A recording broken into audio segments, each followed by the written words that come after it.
Welcome to Fiction Audiobooks. If you enjoy the content, like and subscribing would be greatly appreciated. If you have any recommendations for novels, comment below.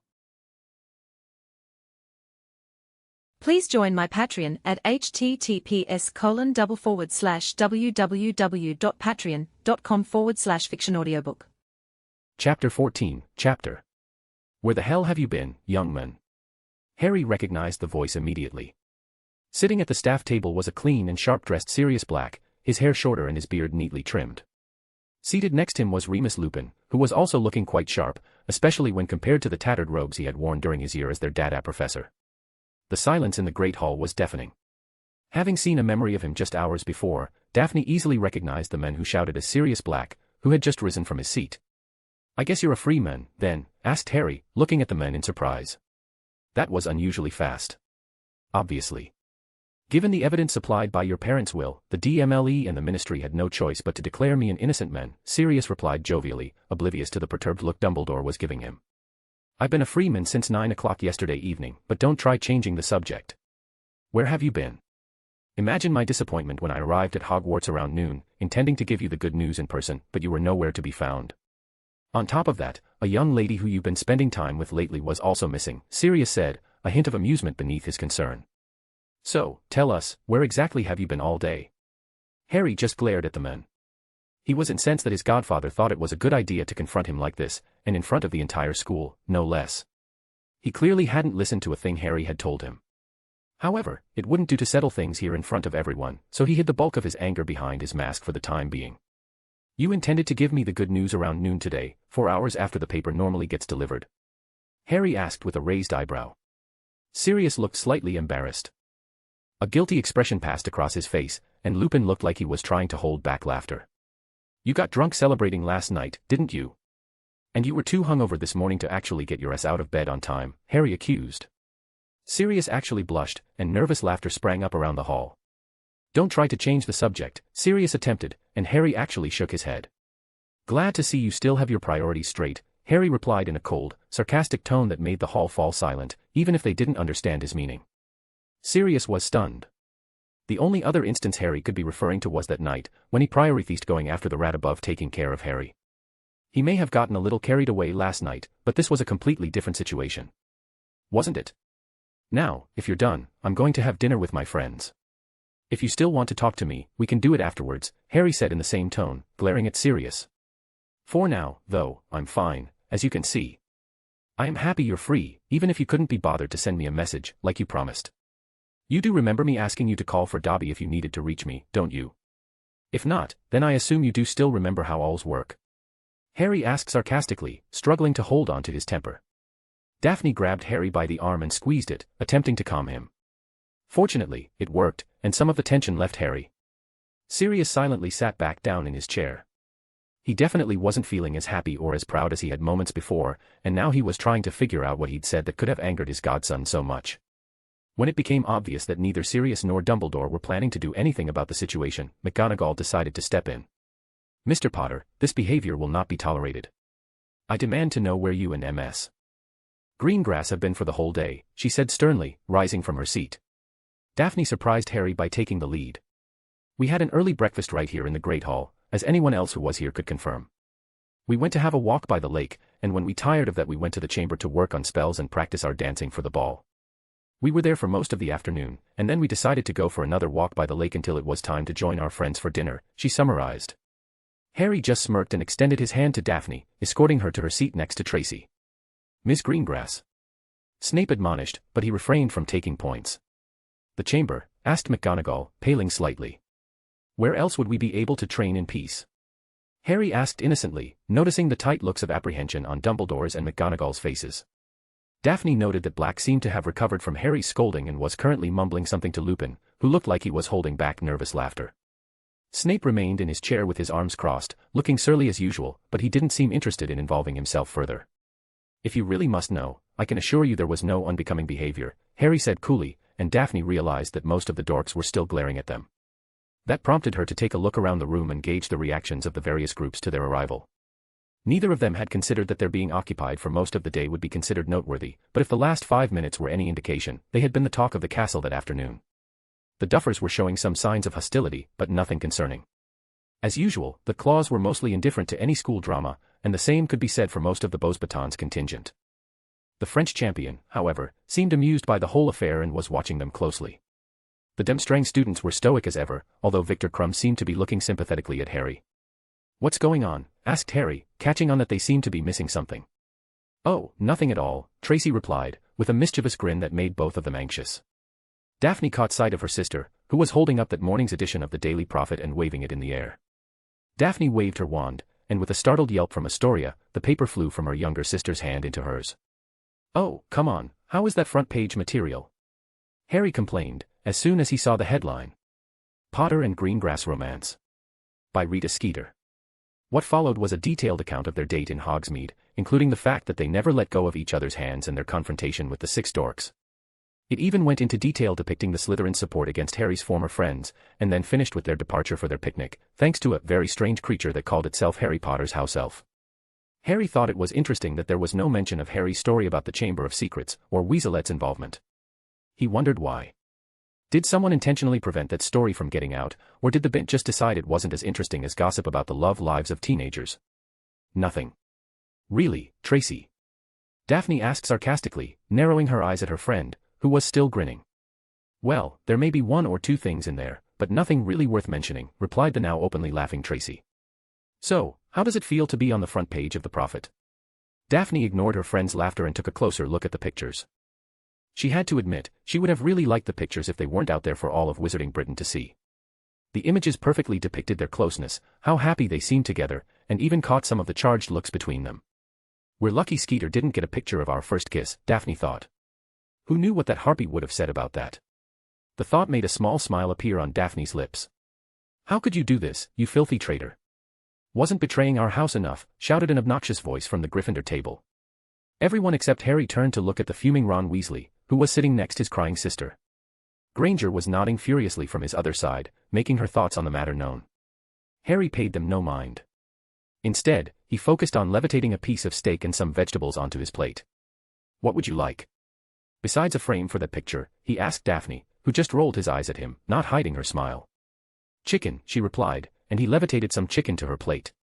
"Do you know anything about this?" she asked Harry. "Don't you ignore me, you slimy, attention-seeking snake." Weasel shouted again, but Harry continued to disregard him. "Yeah, I forgot the bint was after my blood." "I'm sorry to drag you into this," Harry replied. Daphne was following his lead and ignoring the Gryffindors, which seemed to annoy them even more. Most of the Lions were fuming, either at the two at them or at the Weasel, who was causing a commotion and didn't seem like he would shut up anytime soon. "What do you intend to do about it?" asked Daphne.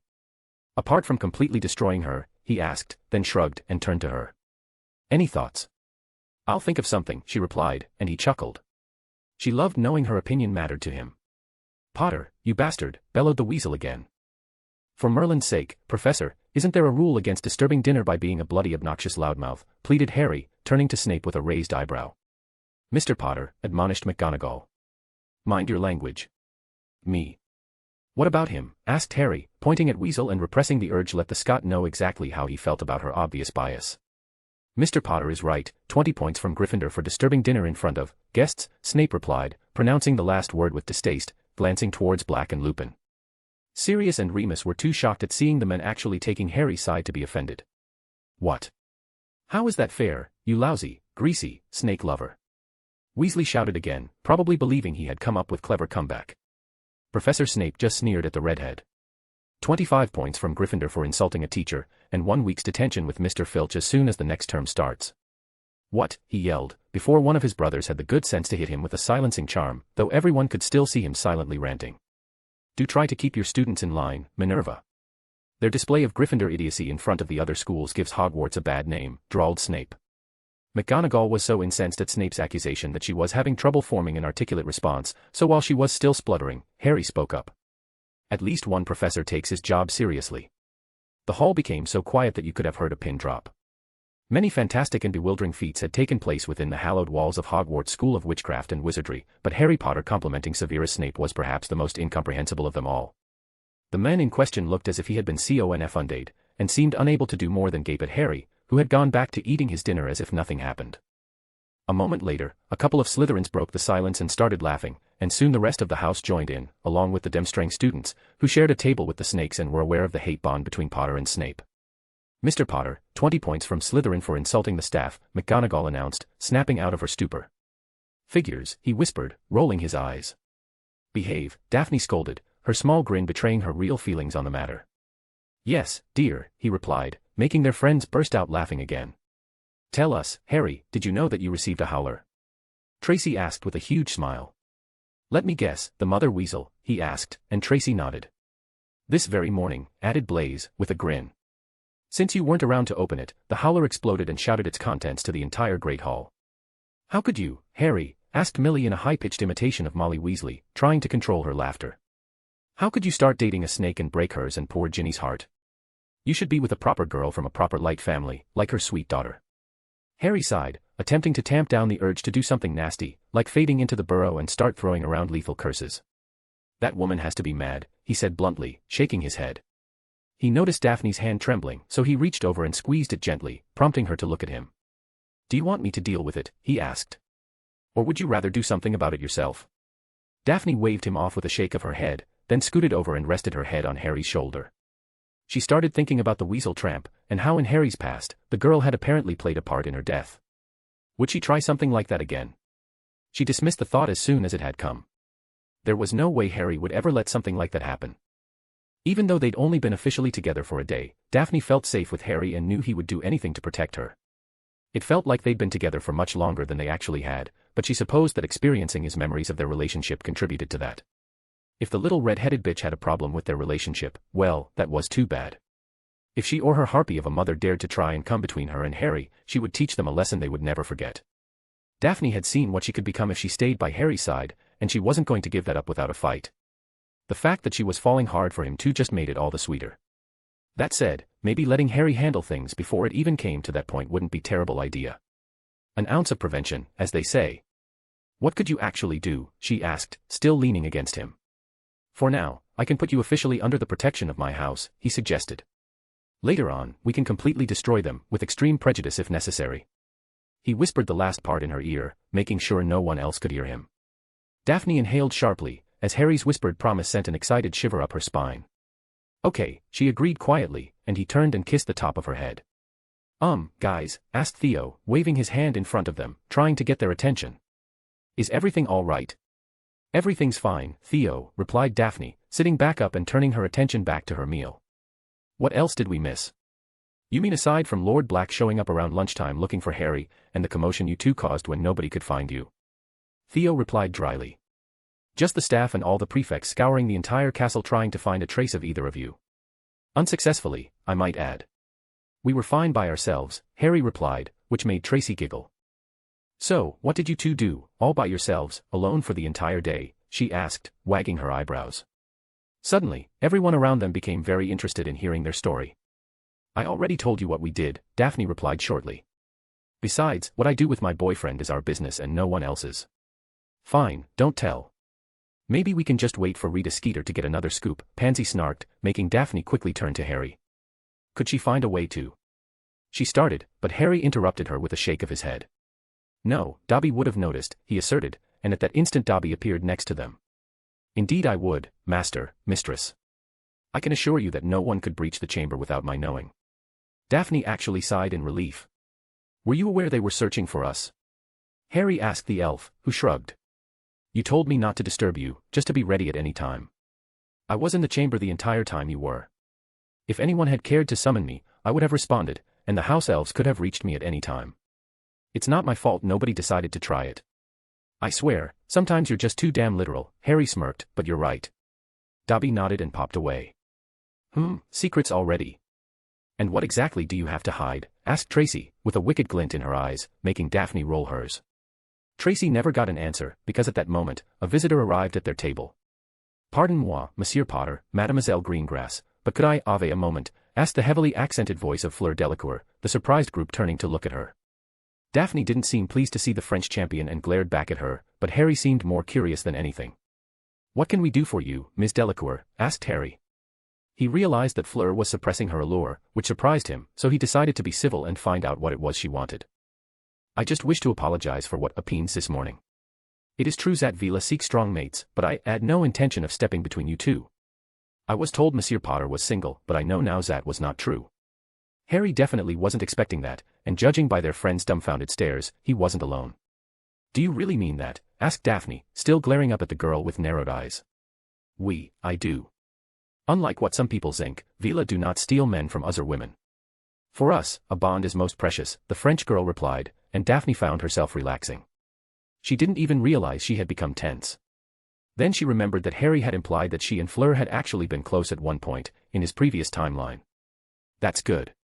Just remember that and there should be no problems between us, she replied, and Fleur smiled at her. The other girls looked at her if she was either crazy or brave, but she ignored them. I couldn't help but notice that your allure isn't showing. Oui, I believed that I should attempt to keep my allure in check, in order to show my good intentions. Thank you. Would you like to join us for the remainder of the dinner, the younger blonde asked, and Harry grinned, amused by the way Daphne had taken charge of the situation. Fleur was positively shocked. Are you sure? She asked skeptically, and Daphne nodded. Why not? Asked Daphne, intertwining her fingers with Harry's. This tournament is supposed to help strengthen the bonds of friendship between our schools and governments, isn't it? If I have no reason to be wary of you, then why couldn't we sit down and talk? Ladies and gentlemen, Daphne Potter, diplomat extraordinaire, thought Harry, now grinning ear to ear. I would like that, Mademoiselle Greengrass, she replied with a radiant smile, accepting Daphne's invitation and sitting with the fourth-year Slytherins.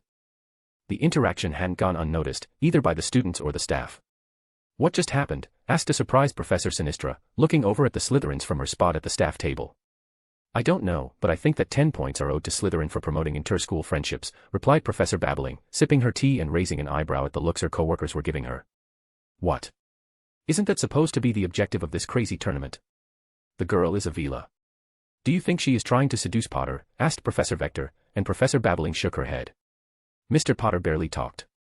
He allowed Ms. Greengrass to deal with the situation alone, and it was she who invited Ms. Delacour to sit with them. I didn't see anything that makes me suspect any kind of foul play from Ms. Delacour, though of course, I might be mistaken. Let us hope you're not, because I think Black is already making plans to help Potter get his own harem, Professor Sinistra replied flatly, rolling her eyes at the muffled voices of Sirius and Remus 2 places to her right. The three professors exchanged looks and chuckled silently. Further down the table, Dumbledore was analyzing the scene with hawk-like eyes, looking for any clue that might help him unravel the mystery behind Harry Potter's recent changes.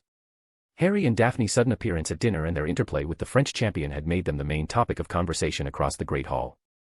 There was little visible reaction from the other Slytherins, apart from a few pointed stares. There would undoubtedly be more to say when they were back in the safety of their common room. The Demstrang students largely ignored the commotion, with the exception of Crumb, who had been planning on inviting Harry for another sparring session. After some consideration, he'd decided that striking up a potential friendship with Harry Potter would be advantageous. On top of that, they were both seekers, so they could perhaps play a friendly game or two.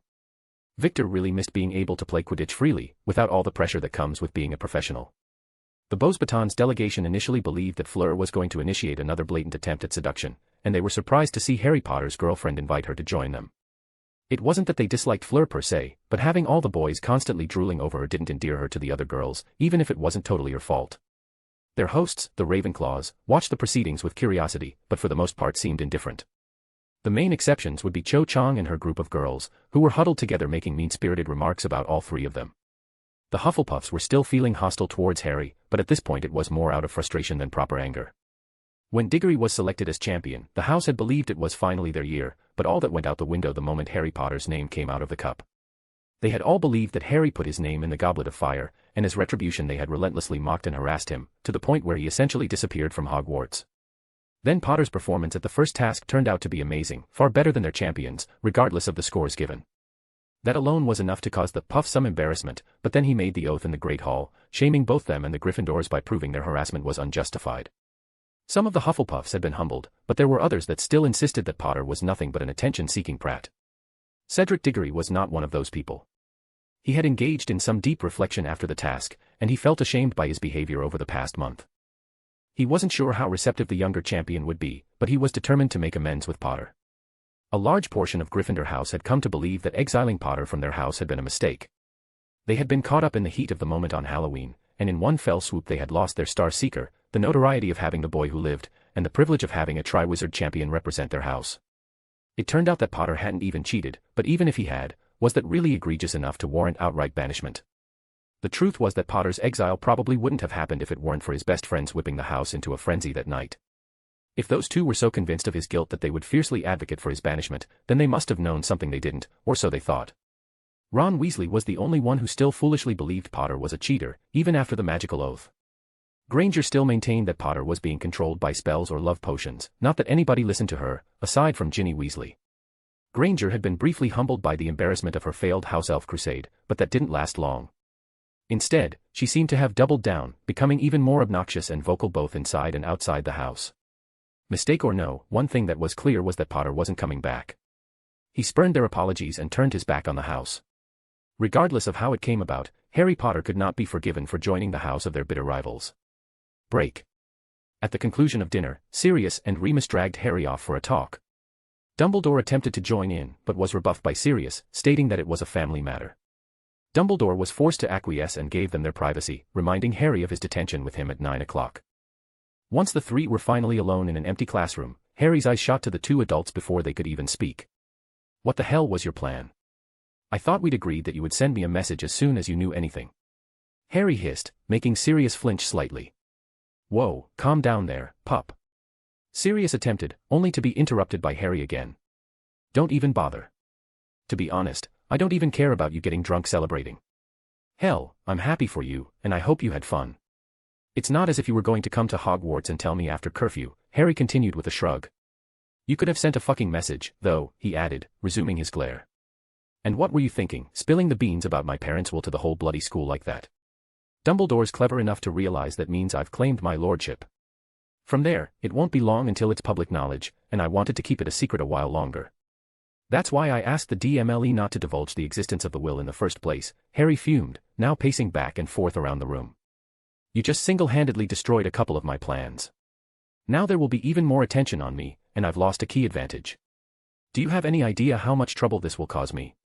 The only way I'm willing to forgive you is if you tell me right now that you got pissed drunk last night and woke up with twins in your bed. Sirius and Remus looked at each other, then back at Harry with their mouths wide open. You know what? I take it back, please don't tell me that. I don't want to imagine you naked, he said, gagging in disgust. Sirius looked at his godson in surprise. Did you just prank me? I think he did prank us, replied Remus, slightly in awe.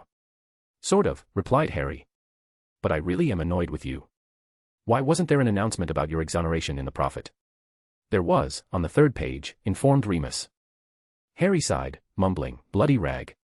How is it that the love lives of teenagers are more important than the exoneration of a wrongly imprisoned lord of an ancient house?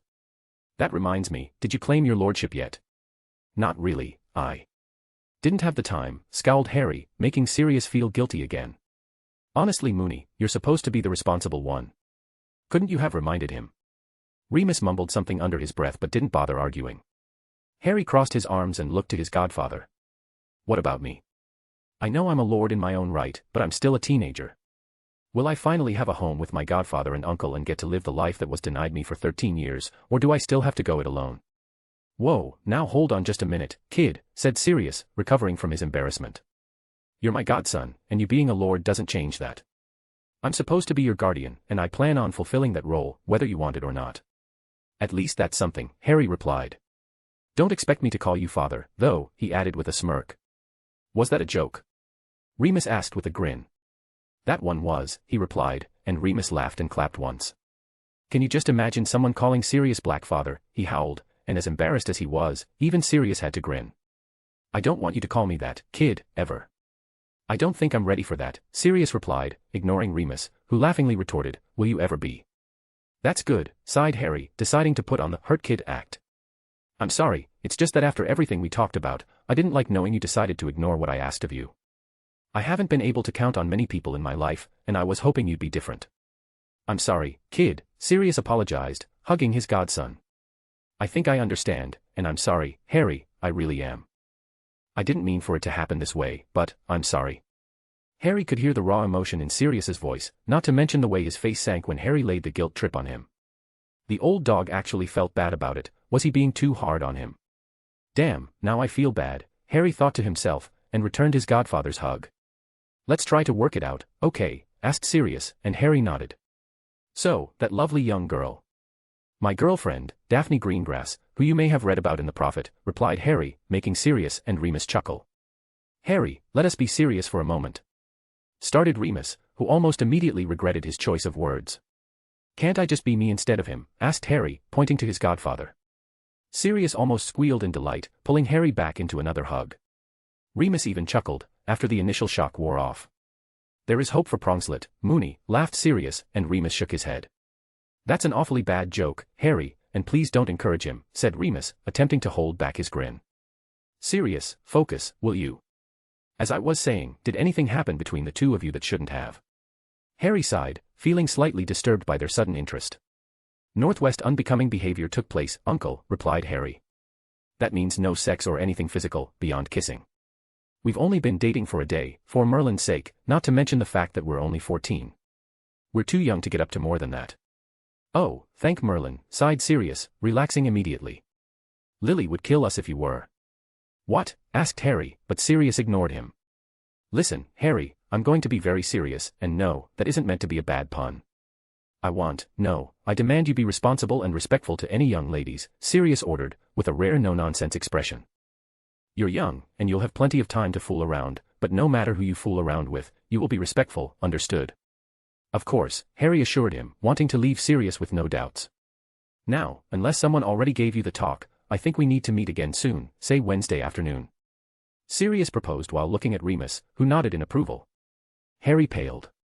For a Dark Lord who fought in 3 wars, killed hundreds of people, and had seen and done many terrible things, he was still absolutely horrified by the idea of being given the talk from those 2 characters a second time.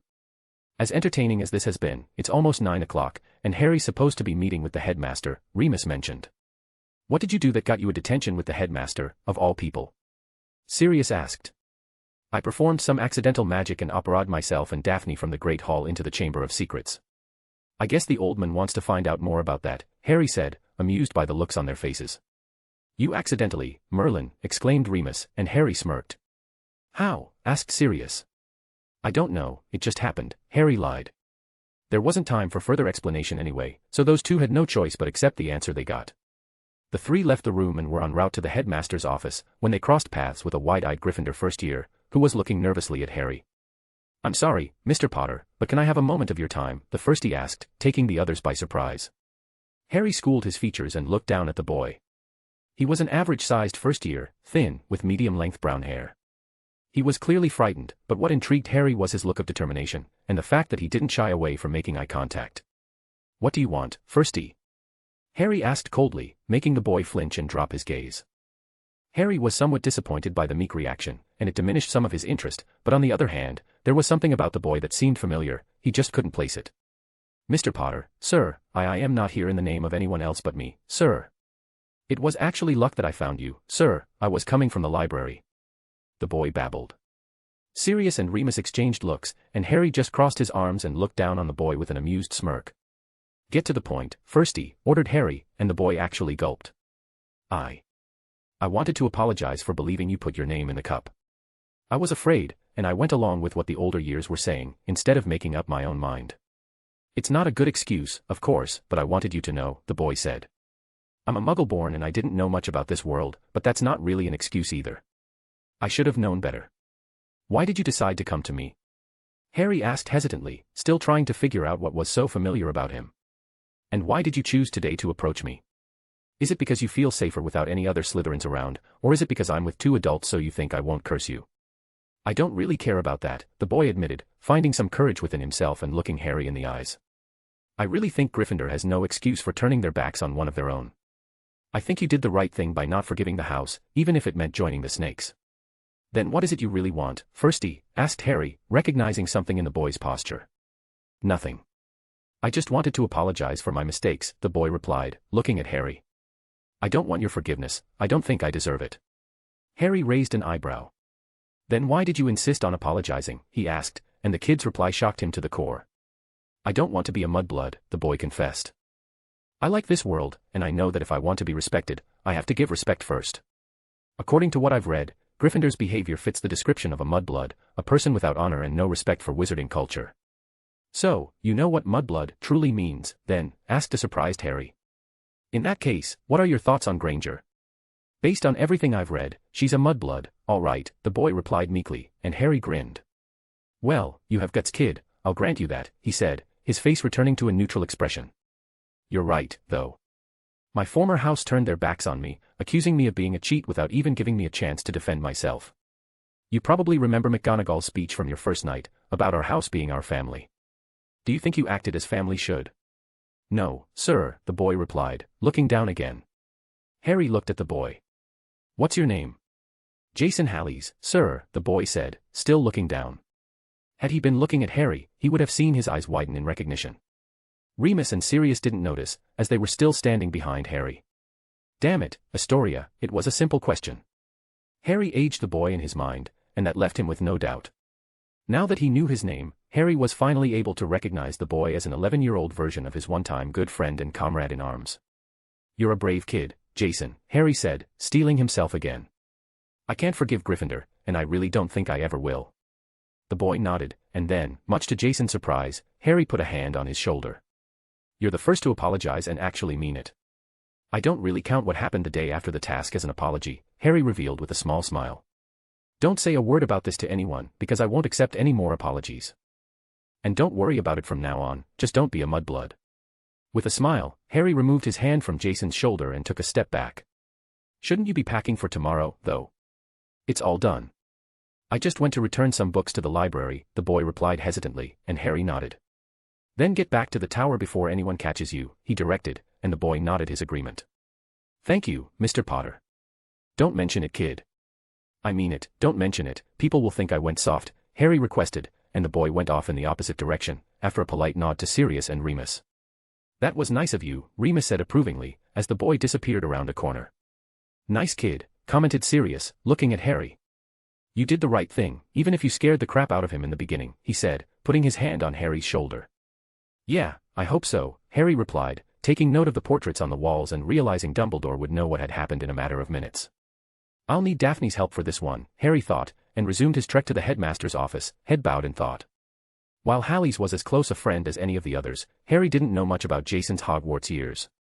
All he knew was that he was a Gryffindor, a few years behind him, and had fought in the Battle of Hogwarts, even though he was supposed to evacuate with the other underage students. He grew up to be an Auror in Theo's unit, but he was almost killed on an ugly mission and was reassigned to a temporary post at Azkaban. His death in the Witching Wars was a terrible blow for all of them, especially his girlfriend. Not this time, brother, Harry swore to himself, lifting his head. What were you thinking about? Asked Remus, and Harry looked at him with a raised eyebrow. What do you mean? You had this absent look about you, just like your mother used to when she was thinking about something important, he replied, and Sirius chuckled. The kid may look a lot like James, but I tell you, his personality is a lot closer to Lily's, Sirius remarked, which made Harry smile. He was compared to his father so often, it was nice to be told he was like his mum once in a while, aside from how he had her eyes. I was thinking about what the kid said, Harry lied. I think he has potential to be a good wizard. At least his heart is in the right place. Plus, he seems to have a brain, unlike a lot of other people I could mention, mumbled Sirius, and Harry agreed. I noticed how the Gryffindors were looking at you and your girlfriend. It looked like they're blaming you for everything that's been happening. Let them, Harry replied with a smug look. It means nothing to me. Besides, what are they going to do? Mob me. Curse me in the back. They consider themselves too honorable for that, except maybe for Weasley, but he isn't a threat anyway. Don't be too cocky, Harry. There have been many powerful people throughout history that were only defeated by their own hubris, warned Remus, and Harry looked back over his shoulder and nodded to his uncle. True, Harry conceded, returning his attention to his front. I just wanted you to know that I'm prepared for anything. Just be careful, pup, Sirius said with a pat on his shoulder, just as they reached the gargoyle in front of Dumbledore's office. Kit Kat, Harry spoke, and the gargoyle slid out of the way. The three men walked up the stairs, and before Harry could even knock on the door, Dumbledore called to them from the other side. You can come in. Sirius gave Remus a curious look, but he just shrugged in reply. Ah, Harry, Sirius, Remus, come in. I trust your conversation was fruitful. Dumbledore asked, his eyes twinkling.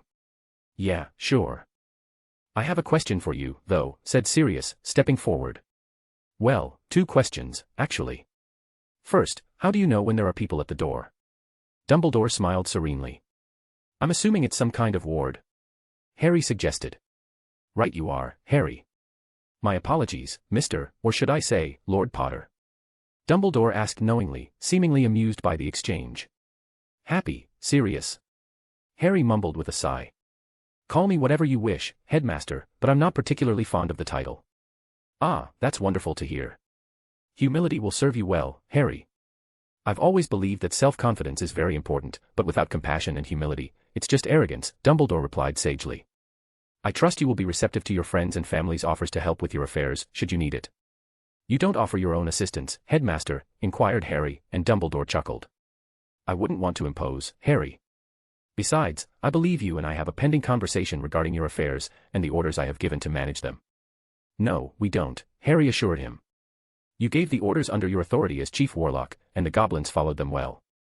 If anything, I should be thanking you. I merely tried to do my duty, replied Dumbledore, and Harry thought he saw a look of relief cross the elder wizard's face. What about you, Sirius? Do you plan on claiming your Black Lordship? You know, the pup has been quite insistent about that, responded Sirius, looking slightly exasperated. I expect I'll do it tomorrow morning. I'll believe it when I see it, snarked Remus. Then you make him, urged Harry, looking sternly at the two adults, while Dumbledore chuckled at the display. What was the other question you intended to ask, Sirius? The olderman asked, and Sirius's demeanor changed at once. The behavior of Gryffindor House towards my godson has been, in a word, abhorrent. What has Harry done to deserve it, and what is being done about it? Dumbledore sighed. While it is true that Gryffindor House has seemingly fallen under a cloud of bad luck these past few weeks, I have not seen any proof of Mr. Potter's involvement, nor anyone else's for that matter. That aside, Gryffindor's recent behavior has been shameful, and I believe the root of it is Mr. Potter's resorting and refusal to forgive them. That's just too bad, scowled Harry. But forgiveness. Dumbledore started, before being cut off by Harry. Is not a right. It can only be earned, and only by those who feel genuine remorse. My former house made me an outcast, and managed to successfully turn the entire school against me. All for something I never even did, he spat, starting to get irritated. Then, they had the audacity to ask my forgiveness, but only after they watched me defeat a dragon.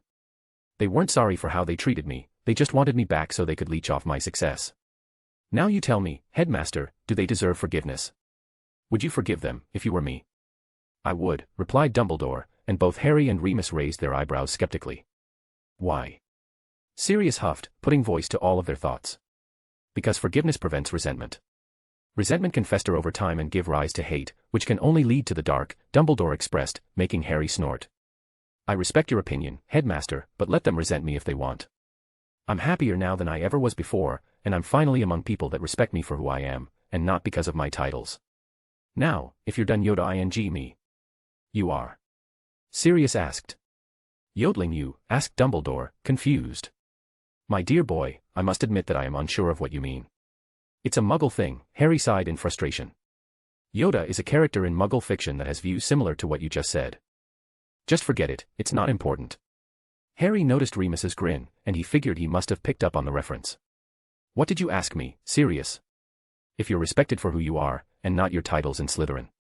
Well, yeah sure, my titles may give me a head start over some others, but in the end, I still have to prove myself. I am judged as a member of the house, just like any other student, replied Harry. Huh, I always thought all snakes were power-hungry and always ended up following the most influential one, Sirius said. Sometimes, the ones who seem to be the leaders aren't always the most influential, Sirius. Sometimes, the real leader is conducting from the shadows, replied Harry, and Dumbledore stiffened in his chair at the statement. The point is, most Slytherins didn't think highly of me before, but I won them over. Not because of who I am, but because of my character, and what I've proven I can do. Most of the house have at least come to respect me, which is all I want. Are you sure that's all, Harry? Dumbledore asked questioningly, peering at him over his half-moon spectacles. I don't want followers, Headmaster, if that's what you mean, Harry replied icily. If you say so, pup, Sirius replied thoughtfully. Are you sure you're fine? I mean, I know I saw the snake standing by your side, but... I'm fine, Padfoot. Better than I have been in a very long time, to be honest, Harry replied, and it wasn't a lie. He truly was happy. If there's any trouble, you send me a message, got it? Sirius demanded, and Harry nodded. I mean it. You may be a lord, but I'm still your unofficial guardian, and it's my job to make sure you're fine. Fine, I will. And do claim your lordship, Harry insisted, and Sirius nodded. After saying their goodbyes, Sirius left through by flow, leaving Remus to follow behind him. Since Sirius forgot. Headmaster, we would like your permission to have a meeting with Harry outside of Hogwarts this following Wednesday, Remus said, and Harry almost dropped his mask and begged Dumbledore to deny the request. Family business. If Mr. Potter is indeed now legally an adult, Remus, then I must, of course, acquiesce to your request. Not that I would deny you in the first place, considering the request pertains to family business, the older man replied. Thank you, Headmaster, Remus said with a bow. Turning to Harry, he grinned. Don't forget, Harry, we'll be back on Wednesday. And really, Yoda ing me. You know Star Wars? Asked Harry, surprised. I lived in the Muggle world for a time. Werewolf, remember? However, now that you mention it, I do see some resemblance, Remus considered, looking at Dumbledore and stroking his chin. The older had no idea what the two were talking about, but assumed it was nothing concerning, based on how humorous Harry and Remus seemed to find the situation. See you, cub. With a wave, Remus stepped into the flow, leaving Harry and Dumbledore alone in the office. So, I guess you wanted to talk, asked Harry, his hands crossed behind his back. I do indeed, Mr. Potter, but first, I would like to offer you my congratulations on your emancipation. You don't think it was a mistake on my part? I do admit that I believe it was a hasty decision, however, it is not my place to make that judgment. The decision is yours, and yours alone, replied the older man. Then why didn't you tell me about my position as heir? Asked Harry. He already knew Dumbledore's answers from his past life, but he was curious to hear if his change in circumstances would lead to a different answer. I didn't think it was necessary to encumber you with extra responsibilities before your OWL year, since you already had so much to do and learn. In fact, most heirs do not take an active role in their political affairs until after Hogwarts.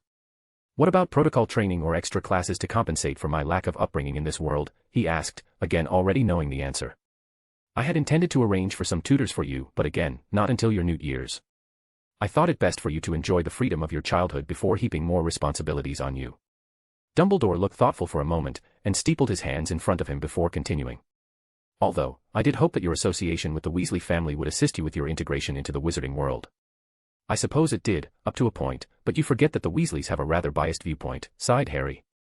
They have little experience in dealing with politics or noble houses, and for the most part, they have a less than favorable opinion of those who do.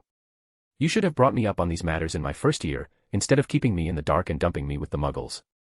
I should have at least been informed and given the opportunity to learn, even if we saved the finer details until I was older, criticized Harry.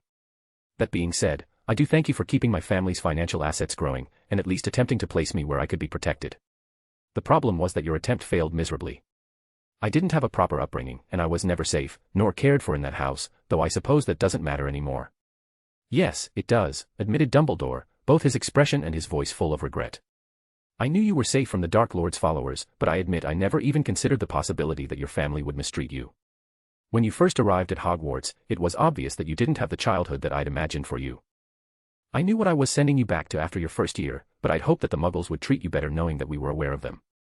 I had the same hopes after your second year, and especially last year, after the re-emergence of your godfather. Alas, my hopes were not realized, and I just hope you can forgive me one day. I won't so soon, Harry replied coldly. Like I said before, forgiveness is not a right. If you want forgiveness, you'll have to earn it. I will try, Mr. Potter, Dumbledore replied solemnly.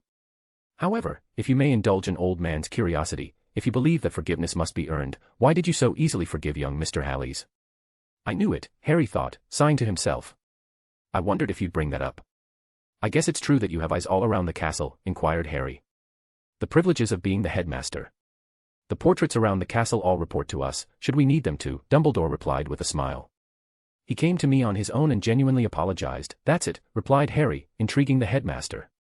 He was the first Gryffindor to come to me and sincerely apologize for what happened. He's just a firstie, true, but he had the courage to approach me by himself, and the brains to realize why what they did was wrong. Harry shrugged. What else could he say? He couldn't exactly tell Dumbledore that he forgave the boy partially because of who he was. And it was as simple as that, asked a surprised Dumbledore, and Harry nodded. I must say, I found it refreshing that you were able to forgive him. I liked the kid. He seemed smart enough, replied Harry, and then they heard a chuckle from one of the shelves. Mr. Halleys very much reminded me of yourself, Lord Potter, revealed the Sorting Hat. You mean he should have been a Slytherin? Harry asked, and the hat chuckled again. Not at all, Lord Potter. In fact, Mr. Halleys is a quintessential Gryffindor. Much like yourself, he is brave and headstrong, and dare I say, also quite stubborn at times. However, he has a much deeper sense of nobility, owing to having a much different childhood experience from yours. I was unsure about your placement in Gryffindor, but I am quite sure that Mr. Halleys was sorted correctly.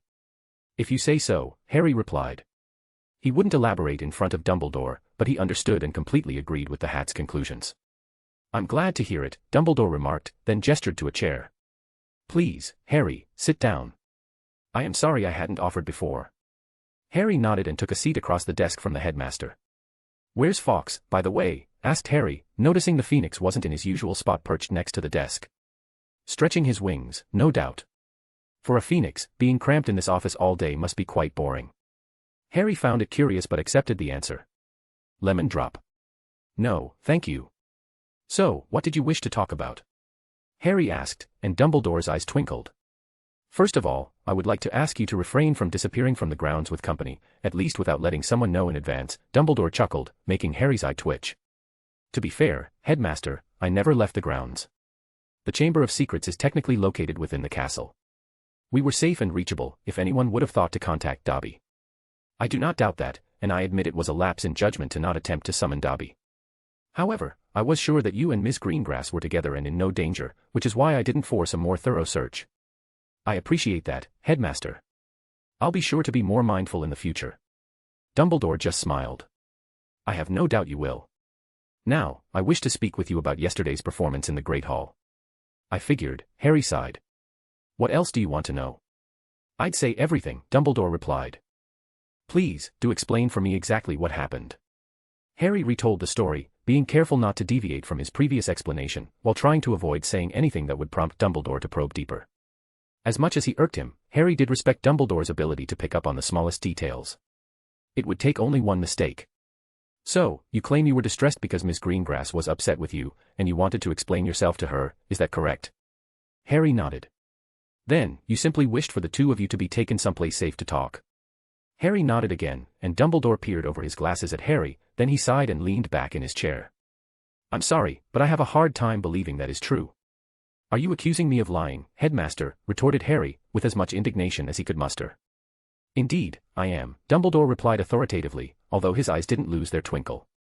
That's what happened, insisted Harry, twitching his fingers imperceptibly and casting a wandless compulsion charm. Let's be honest with each other, Mr. Potter. Your story has some deep holes, and I believe you know it, Dumbledore replied after a few moments. Such as? Asked Harry, steeling himself. For one, I believe your actions were anything but accidental. Harry focused on the headmaster and twitched his fingers again. I have watched my memory of the event several times, and I am positive, as are Professor Snape and Professor McGonagall. Last night you performed 2 acts of impossible magic, and you did so knowingly and intentionally. A latent ability triggered by strong emotions, then? Harry asked hopefully, hiding his growing sense of unease. Unless he was mistaken, his compulsions were not working on the headmaster. What kind of inborn abilities do you know of, Mr. Potter, meaning abilities that cannot be learned, but instead you must be born with, queried Dumbledore. Parseltongue, replied Harry. True, Dumbledore conceded. What else?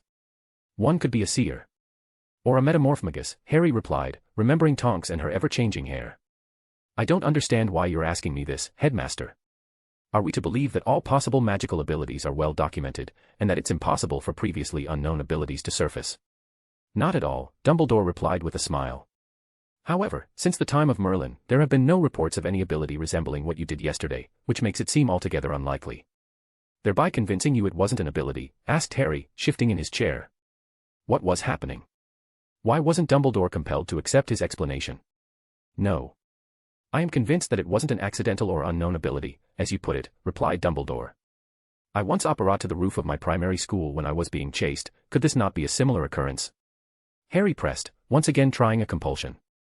Apparition is a fairly simple method of magical travel. Some agree that apparition is the easiest method, and many believe it is the only way possible. Really? Asked Harry. He was sure by now that his compulsions weren't working, and he was scrambling to come up with another way to get out of the situation. What unsettled him the most was how relaxed Dumbledore seemed, even if there was a slight edge to his voice. This tells me that, somehow, you have either developed a new method of magical travel, or you have discovered a technique once lost to the eons of time, neither of which should be possible for one such as yourself, Dumbledore concluded, the smile on his face barely concealing the steely expression behind it. What do you mean by that? Harry scowled. I mean for a child, even one who has demonstrated phenomenal skill for their age, he replied.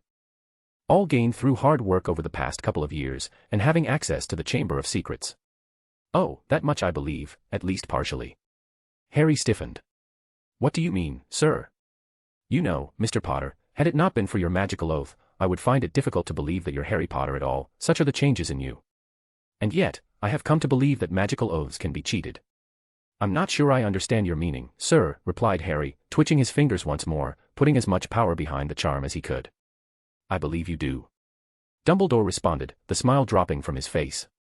If I may, here's a hint from a more experienced wizard, he said casually, relaxing in his seat and fiddling with the sleeve of his robes. Compulsion charms can be negated fairly easily, if one employs the proper precautions against them. I would think you'd have noticed, at least after the first 3 failed. Harry's eyes widened in surprise, and he recovered just in time to see Dumbledore's gaze focused on him and the Elder Wand in his hand. The pressure he felt in his head indicated a full legitimacy assault, but it was an assault unlike any Harry had experienced before. Dumbledore was putting all of his considerable magical power into the attack, forcing Harry to respond by channeling all of his power into his occlumency shields. For several minutes, the two wizards stared at each other, locked in a silent battle of wills, until both of them started bleeding from the nose. Harry gritted his teeth, his face contorting into a silent snarl, while Dumbledore remained calm and impassive. Harry may have had slightly more magical power, but Dumbledore was a true master of the mind arts, and his superior skill made the difference. He knew that if they kept going as they were, he would lose. Changing his strategy, Harry enveloped Dumbledore's mind probe with his magic and swiftly guided it through his own shields. Trapped, Dumbledore felt himself being dragged forward into a dark mindscape. The minutes continued to tick by in the headmaster's office. The portraits looked on in silence, unsure of what was happening. The boy had been bleeding from his nose, and it seemed that he was starting to bleed from his ears and eyes, and Dumbledore didn't seem to be faring any better. Both of them were still breathing, but neither one of them blinked. They both convulsed a couple of times, and then Harry finally broke free from the mental battle. He took a long, deep breath, and almost immediately started coughing up blood, while Dumbledore remained unresponsive in his chair.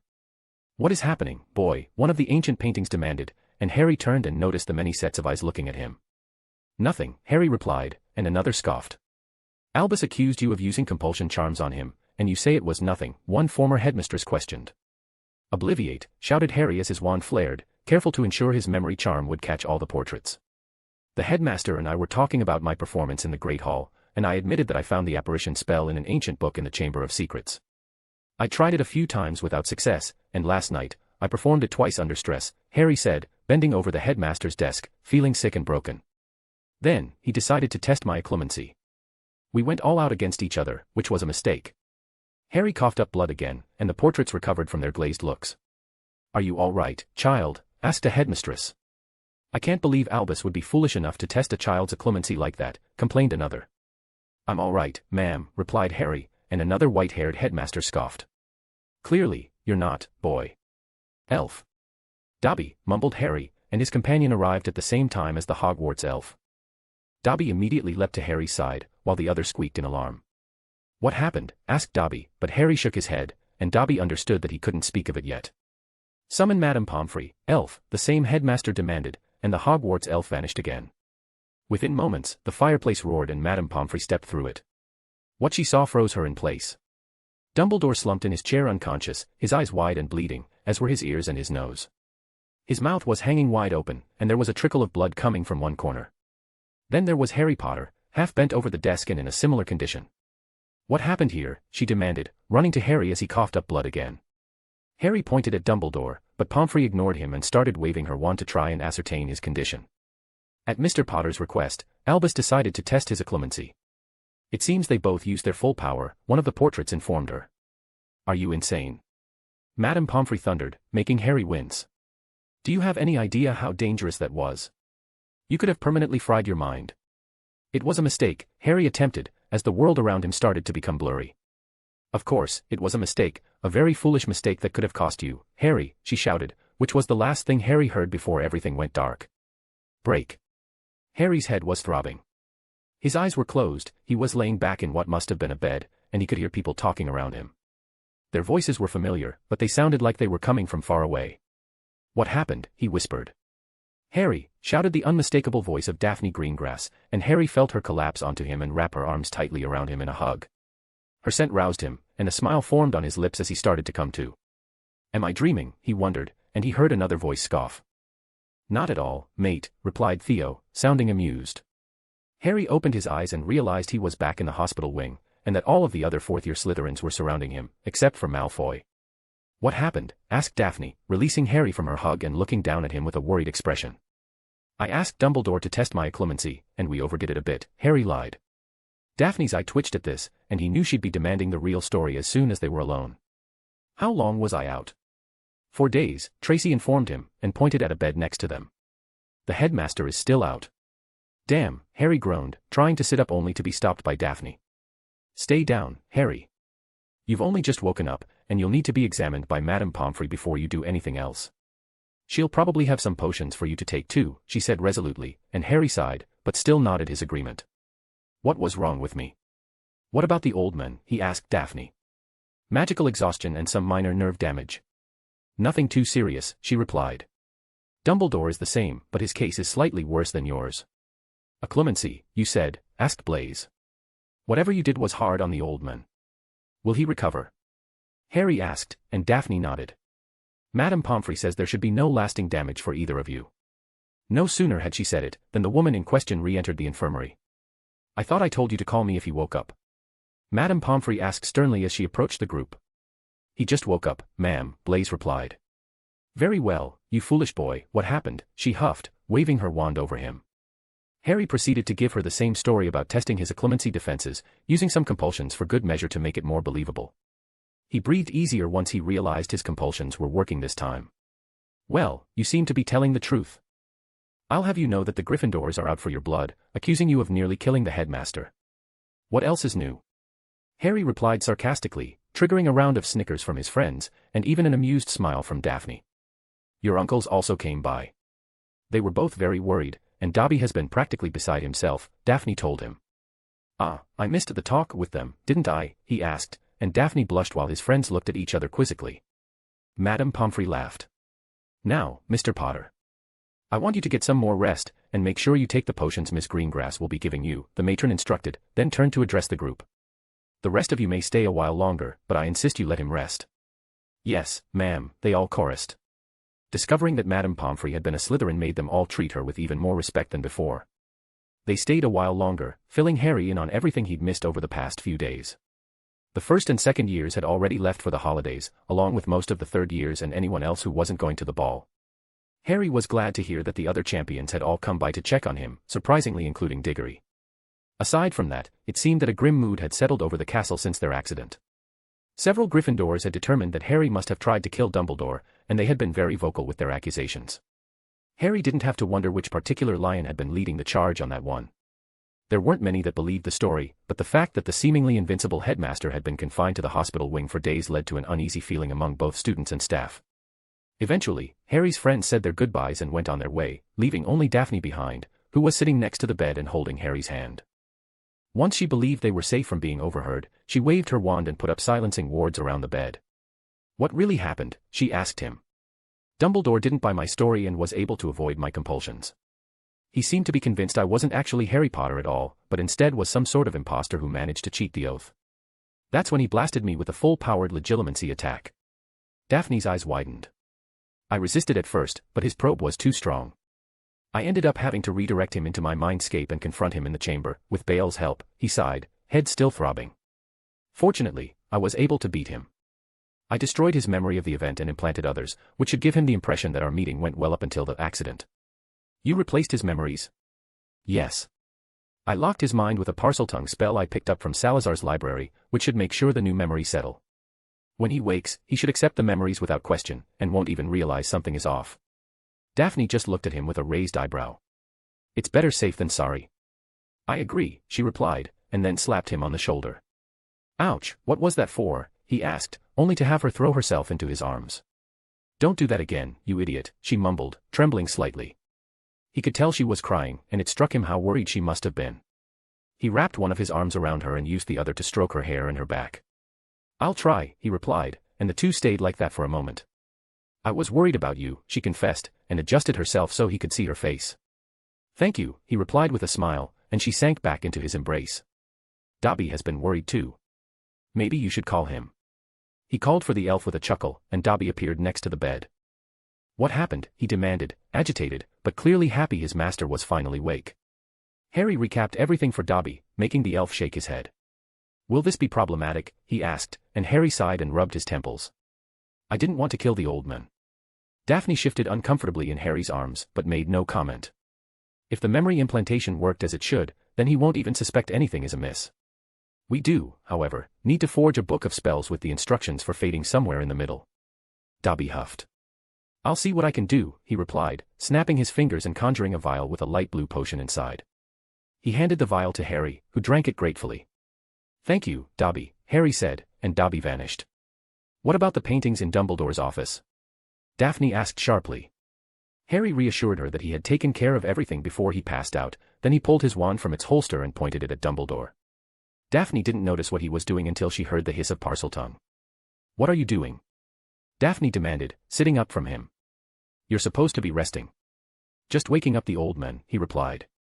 Daphne huffed, then dropping the wards and walked over to the other bed to check on the headmaster. Dumbledore started to stir, then opened his eyes, prompting Daphne to call for Madame Pomfrey. Ouch, my head hurts, the olderman complained. What happened? Albus Dumbledore, you irresponsible man. What were you thinking, conducting a fully powered legilimency attack on a child, she shouted, making Dumbledore and the two children wince. The matron waved her wand over the older men and continued to scowl. Not so loud, my dear Poppy. Could you please repeat that? Things are a little hazy, and I'm not entirely sure what happened. What do you remember, you old fool? Asked Madame Pomfrey. I was in a meeting with Mr. Potter, he recalled, closing his eyes. We talked about many things, including his display in the Great Hall. I seem to recall him admitting to finding a somewhat dark book in the Chamber of Secrets, which included the spell he used to apparate in the hall. What else? Asked Pomfrey, glancing at Harry and seeing him turned on his side so he could watch the conversation from his bed. Dumbledore turned to see what she was looking at, and caught sight of Daphne and Harry. Hello, Miss Greengrass. I suspect you're here because you accepted Madame Pomfrey's offer to learn under her. Daphne blushed a little and nodded. Partially, sir, she replied, nodding towards Harry. Whatever happened, you and Harry were admitted to the hospital wing 4 days ago. 4 days? Asked the headmaster, surprised. That is, most curious. Do you remember what else happened? Madame Pomfrey pressed. I asked the headmaster if he test my occlumency shields using his full power, Harry interjected, and Dumbledore and Madame Pomfrey turned to him. You did. Why would I agree to that? Asked Dumbledore, trying to recall the details of what happened. Yes, I seem to remember something like that. I tried to withdraw when faced with Harry's protections, but I wasn't able to, and we somehow became locked into each other. Dumbledore raised an eyebrow as a memory of the event surfaced. I remember seeing a pair of dazzling blue eyes attached to that giant basilisk in your mindscape. It seems I looked into them and lost consciousness. How fascinating. You have a basilisk in your mind? Madame Pomfrey asked Harry, gaping at the teen. It's part of my mental protections, Harry informed her. Then, shouldn't you have died? Poppy asked, turning back to the headmaster, while Daphne raised an eyebrow at Harry. Well, gladly I didn't. It is rather remarkable, isn't it? Madame Pomfrey huffed, then took a potion from the cabinet and handed it to Dumbledore. Drink it and rest, she ordered. I feel fine, Poppy. I'm a little sore and my head hurts, but fine all the same, he protested. Drink the potion and rest, she repeated. I'll have an elf bring you two some dinner soon. Miss Greengrass, please say your farewells and leave your boy to rest. Yes, ma'am, she replied, and moved back to Harry's bedside. Be careful, she told him after a soft kiss. I'll come back tomorrow, all right? I'd rather you stay, but sure. Daphne smiled, glad Harry was awake and seemingly no worse for wear, then left the hospital wing. Ah, young love.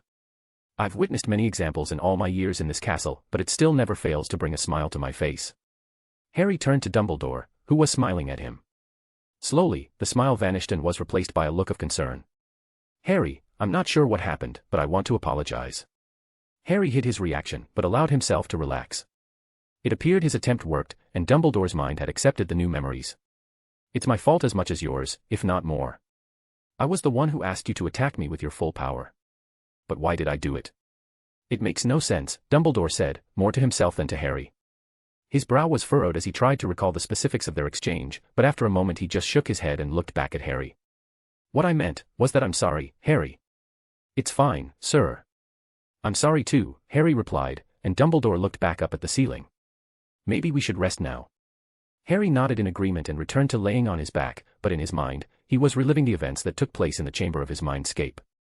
After a brief conversation, their mental projections had engaged in a fierce duel. The headmaster had proven to be as powerful as his reputation suggested, if not more so, but also exhibited incredible skill and precision.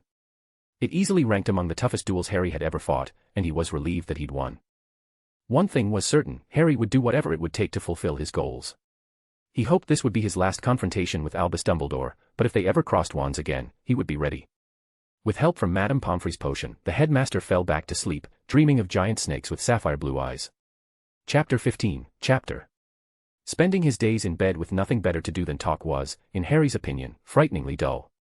Just think, Harry, you can treat these moments as a holiday, advised Dumbledore, after Harry's many complaints on the subject. No responsibilities, no work. I am on holidays, Harry rebutted, making the headmaster chuckle. It wasn't all bad, though, since Daphne visited often and stayed for extended periods of time, as did his friends. He spent a lot of time chatting with Dumbledore, if not about candy, then about history and transfiguration. It seemed that the headmaster had a passion for both subjects, and his eyes would light up as he animatedly spoke with Harry about them. Harry had to keep much of his own knowledge to himself, of course, but he still took advantage of the opportunity to learn from the headmaster.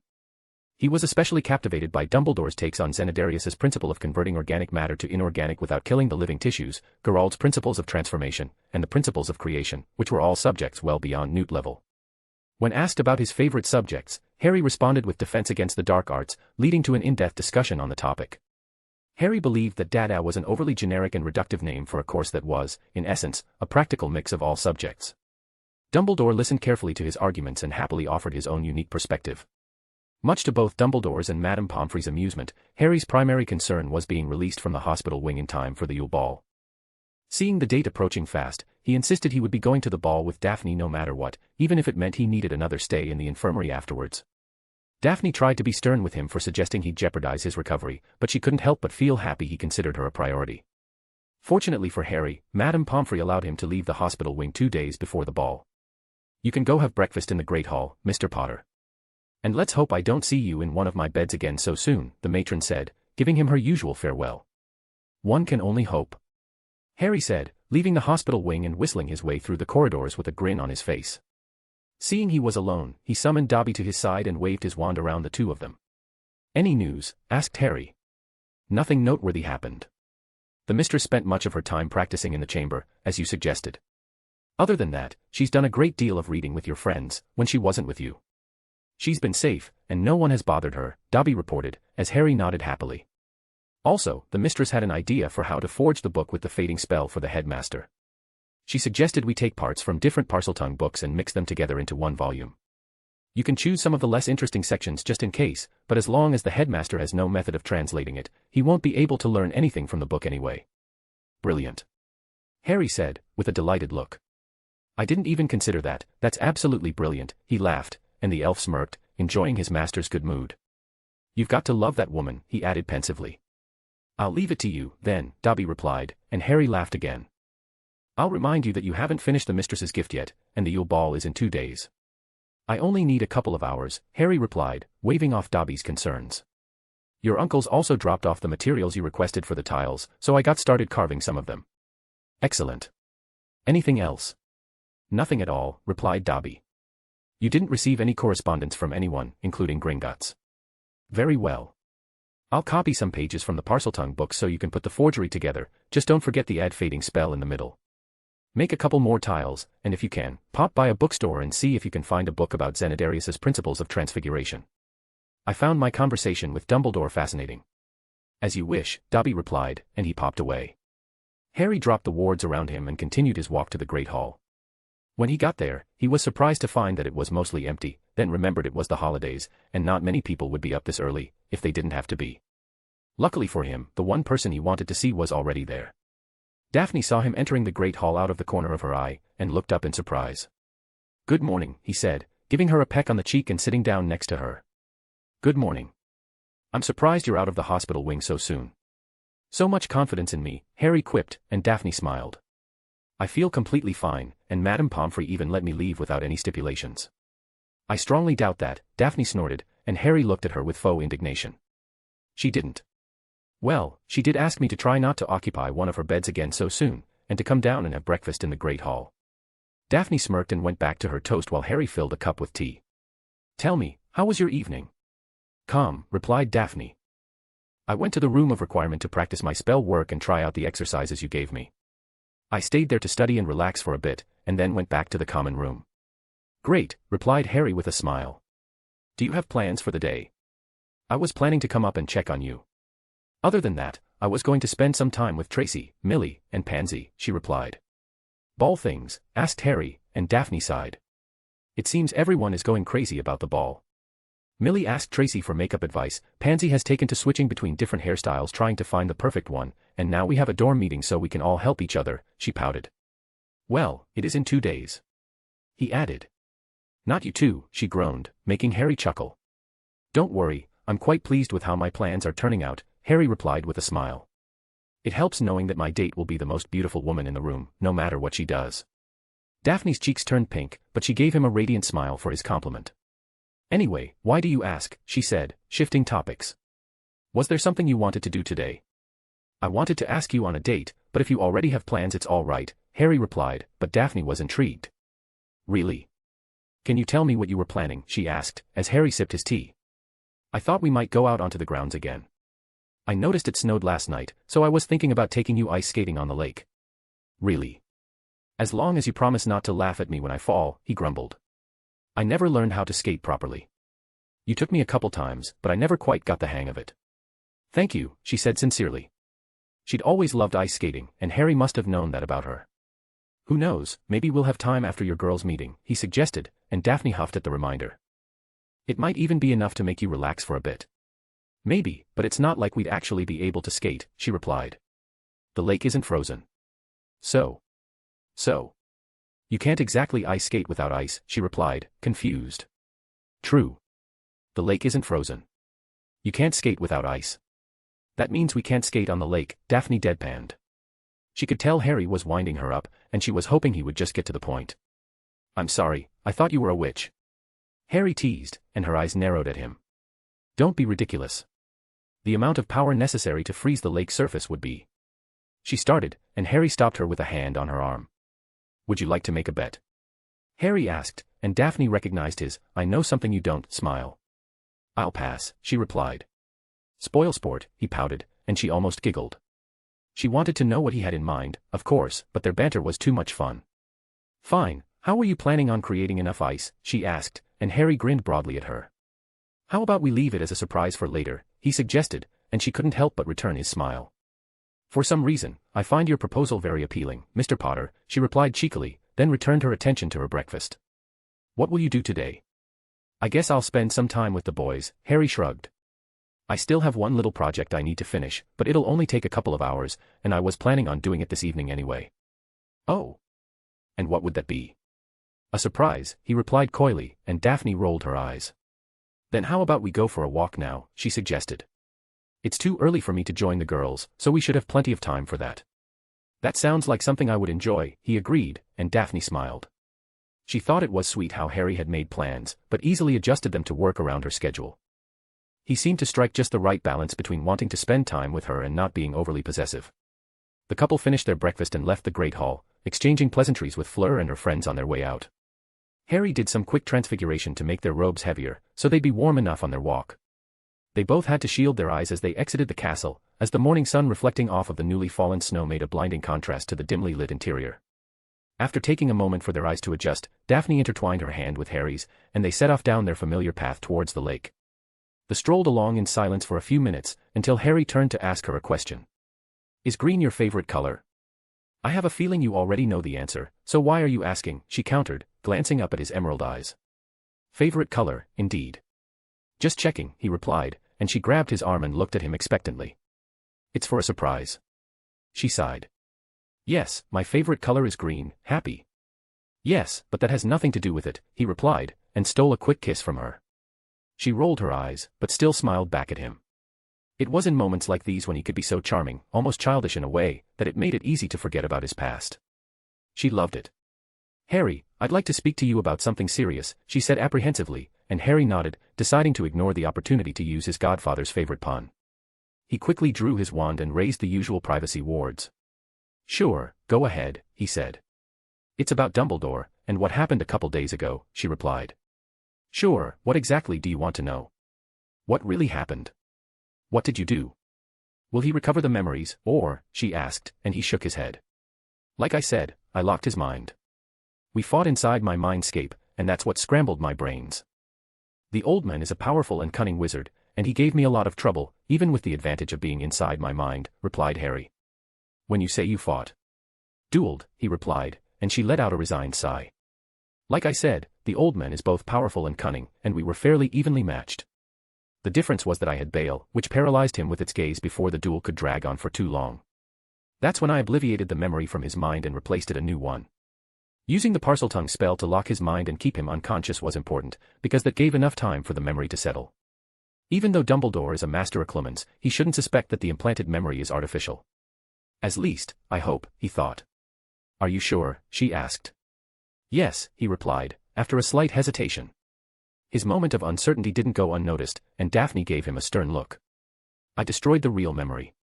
Even if he realizes the new memory is fake, it will be impossible for him to remember what actually happened. But he would hound you nonstop, she argued, and his shoulders slumped. He might be a bastard that ruined part of my life, but I didn't want to kill him.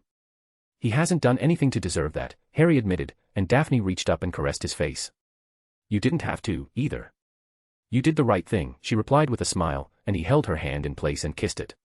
Thank you, he replied. I'm just concerned about you. If Dumbledore finds out. He won't, Harry replied softly. I'll be careful, I promise. Make sure you are. I trust you, but you need to be careful, she said. If he finds out the truth, a lot of bad things can happen. I know, he replied, closing his eyes and lowering his head. I was foolish. I believed I had all points covered, that I had a contingency in place for everything. What's ironic is that I had just been talking with Remus. The same. I had been talking with him about hubris, and Harry sighed. I was the most powerful wizard for too long. I think that without anyone to match me, I had unknowingly become arrogant, and too sure of myself. If nothing else, Dumbledore has at least opened my eyes to that. What went wrong, exactly? Daphne asked. The most ridiculous thing, actually. Dumbledore had protections in place against compulsions, and he noticed each one I tried to cast on him, Harry admitted. Fine. What's done is done, she said. Focus on the future, right? Of course, she replied, and he pulled her into his arms and kissed her deeply. She felt the emotion, the longing, and the appreciation he had for her in that kiss, and when it ended, he rested his forehead against hers. I know. You're always right, he replied, and dropped another kiss on her smiling lips. Please, just promise me you'll be careful. I think it's too late for me, now, she breathed, her cheeks turning slightly pink. What do you mean? He asked, pulling back so he could see her more clearly. Daphne. Her blush deepened. I don't want to lose you, she whispered, and he understood what she meant, even if she couldn't say the words yet. You won't, I promise, he replied, and held her close to him. They stayed that way for a while, like two statues embracing in the middle of a snowy field. They eventually loosened their grip on each other, and Daphne decided to take the opportunity to ask Harry more of her questions. Why are Bale's eyes blue? I thought Basilisk's eyes were yellow, she asked, and Harry chuckled. I was wondering when you'd ask me that, he said, and she raised her eyes to meet his. So. It's part of a longer story, he replied. I'd rather tell you everything after the ball, if that's all right with you. Harry requested, and Daphne nodded her agreement before returning to his embrace. Hugging him like this had quickly become one of her favorite things. I'll trust you, she replied. Besides, I don't want to talk about that for now. That solved Harry's dilemma about telling her about Jason Halleys. They still had plenty of time for that. I thought you were more powerful than Dumbledore, she said, and Harry looked thoughtful. I'd assume you'd have less of a problem facing him. I assumed the same. It seems I was wrong, he sighed, and Daphne gave him a confused look. Simply put, I underestimated the old man. Sometimes, power isn't everything. Skill counts for a lot, and so do control, knowledge, and experience. Dumbledore has it all, and in large quantities. He's admitted several times that Voldemort is more powerful than him, and yet he's been able to duel him to a stalemate every time they've met. More magical power means you can cast stronger spells, and fight for longer without tiring. It also makes it easy to overwhelm lesser opponents.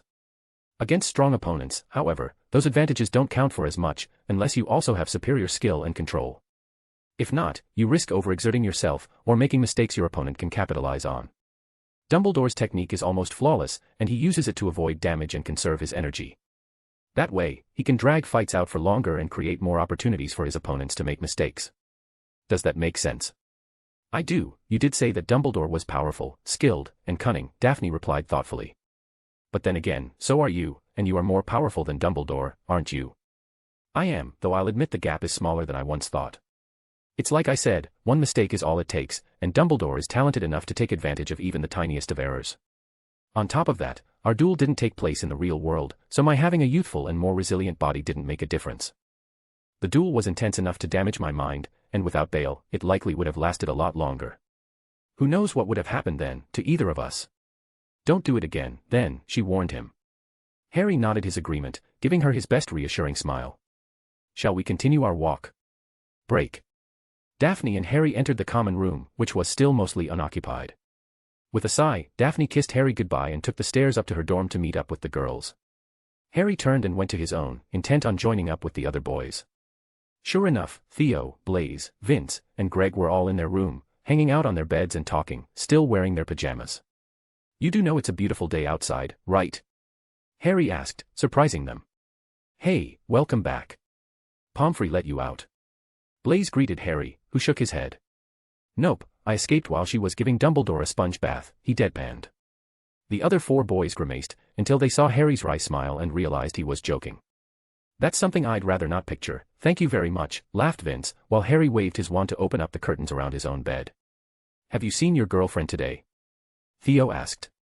I met her in the Great Hall for breakfast this morning, Harry nodded. I was planning on taking her on a date, but she already had plans, so we just walked around for a while, until she had to come back here for the girls' meeting, or whatever it is they're doing. Do you have any idea what they're up to? Blaise asked, but Harry just shrugged. Daph told me that the girls were getting together to help each other with ball stuff, you know, like their dresses and makeup, or whatever. She didn't explain it very well, and to be honest, I didn't care enough to probe any further. I don't think she was looking forward to it much. Millie told me that they were having a meeting, but I swear, all I could picture was an all-girls slumber party, Blaise remarked, making them all laugh. What about you guys? Harry asked Greg and Vince. Are the 2 of you both going with Pansy, or what? Yeah.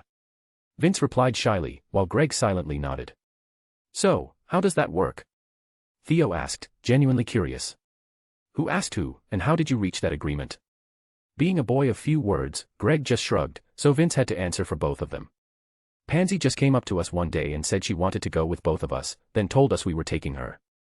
How it will be, I don't know, but it'll be fine. If you say so. Mumbled Blaise. I guess Pansy is building her own male harem, then, he said, triggering another round of chuckles. She's been nervous, Greg replied, almost in a whisper. All of them are. I understand they want to look pretty and all, but they really shouldn't get all worked up, Blaise added. Maybe we should do something to help them to relax, Harry suggested, and the others looked around at him curiously. What were you thinking? Theo asked. He noticed Harry's smirk and realized he must already have an idea. How about we invite the girls to have lunch by the lake? By the lake? Blaise asked doubtfully. It's cold, and there's snow everywhere, Vince pointed out, while Greg just looked confused. Not you too, Harry complained, rolling his eyes. Look, we're wizards. Snow can be melted, and we know how to cast warming charms. You mean a picnic, then? Asked Theo, and Harry smiled. Sure, he replied. What do you say? I can have Dobby prepare a couple of baskets with enough food for all of us, and we can spend our afternoon relaxing out by the lake. I'm in. I have nothing better to do, either way, replied Blaise. Greg nodded, as did Vince, but Theo looked back at Harry and chuckled. I believe I remember you saying something about wanting to go on a date with Daphne today, he asked, and Harry grinned triumphantly. I never said I was suggesting it out of the goodness of my heart. What do you think I am, a duffer? Or worse yet, a dork? They all laughed, then started making plans. Break. Daphne was bored. It was the 7th time Tracy cast the hairstyle charm on Millie, and she still hated how she looked. This attempt left her hair shorter than usual, falling just to the top of her neck. Personally, she thought Millie looked better with long hair, but she decided to keep her mouth shut, after her last comment caused Millie to angrily retort, not all of us can be naturally beautiful. Daphne had known Millie for a long time, and she knew that the other girl had always struggled with insecurity. How about some curls near the tips, suggested Pansy, waving her wand until Millie's hair took the desired shape. No, she frowned, taking in her reflection. Damn it, Millie, Tracy growled, and Daphne smirked from her spot on the bed, where she was laying back and looking up at the ceiling. What do you think, Daphne? Asked Millie, and Daphne turned to look at the other 3 girls. I already gave you my opinion, long wavy hair suits her, the blonde replied. I agree, replied Pansy, and Tracy sighed something that sounded like, you're not helping. Daphne waved her wand and Millie's hair took the shape Daphne intended. What do you think? Asked Daphne, and both Tracy and Pansy nodded their approval. I don't know, Millie mumbled, and Tracy let out an exasperated sigh. Millie, what's the problem? She asked. You look beautiful. You'll have Blaze drooling all over himself for you. I wish. The girl mumbled, but loud enough that they all heard her. Wait, is that it? You want Blaze to make drool? Asked Daphne. Pansy had to hold back a laugh. I just want to look beautiful for him, Millie blushed. I don't want him to regret it. Are you sure we're talking about the same guy? Asked Tracy, shaking her head. Blaze, the guy that for the last month has proven over and over again that he's completely crazy about you. He is not. Yes, he is, replied Pansy in a sing-song voice, dragging out the last word. But what if he finds someone better? Asked Millie, more to herself than to her friends. Daphne put her hands on Millie's shoulders. Millie, listen to me. Blaze is an idiot, she said, and Millie looked like she was about to retort when Daphne interrupted her. No, hear me out. Blaze is an idiot, because according to Harry, he spent hours in front of the mirror trying to work up the courage to ask you out. He was so nervous that it looked like he was going to chicken out, so Harry threatened to put him under the Imperius curse. Pansy's eyebrows shot up in surprise. She had no idea.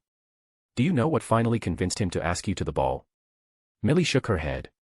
Harry told Blaze that if the girl he wanted to ask to the ball was so special, then it was only a matter of time before someone else asked her first, Daphne explained, looking into the reflection of Millie's eyes in the mirror. The idea of you going with another boy scared him so much that he immediately came down and asked you to the ball. Really? Millie whispered. And tripped. You can't forget about how he tripped right in front of Millie, Tracy laughingly recalled. He made up for it by falling to one knee and conjuring a rose for her, Pansy added with a wistful sigh. I wish my boys had done something like that. Theo didn't do anything like that, either, Tracy replied, crossing her arms. Maybe Theo should try to learn something from Blaze about how to treat a girl. The three girls turned to look at Daphne expectantly. Please, Harry asked me to the ball in the least romantic way possible. I asked for his help with my spell work, and in exchange, he asked for my help with any tournament-related business.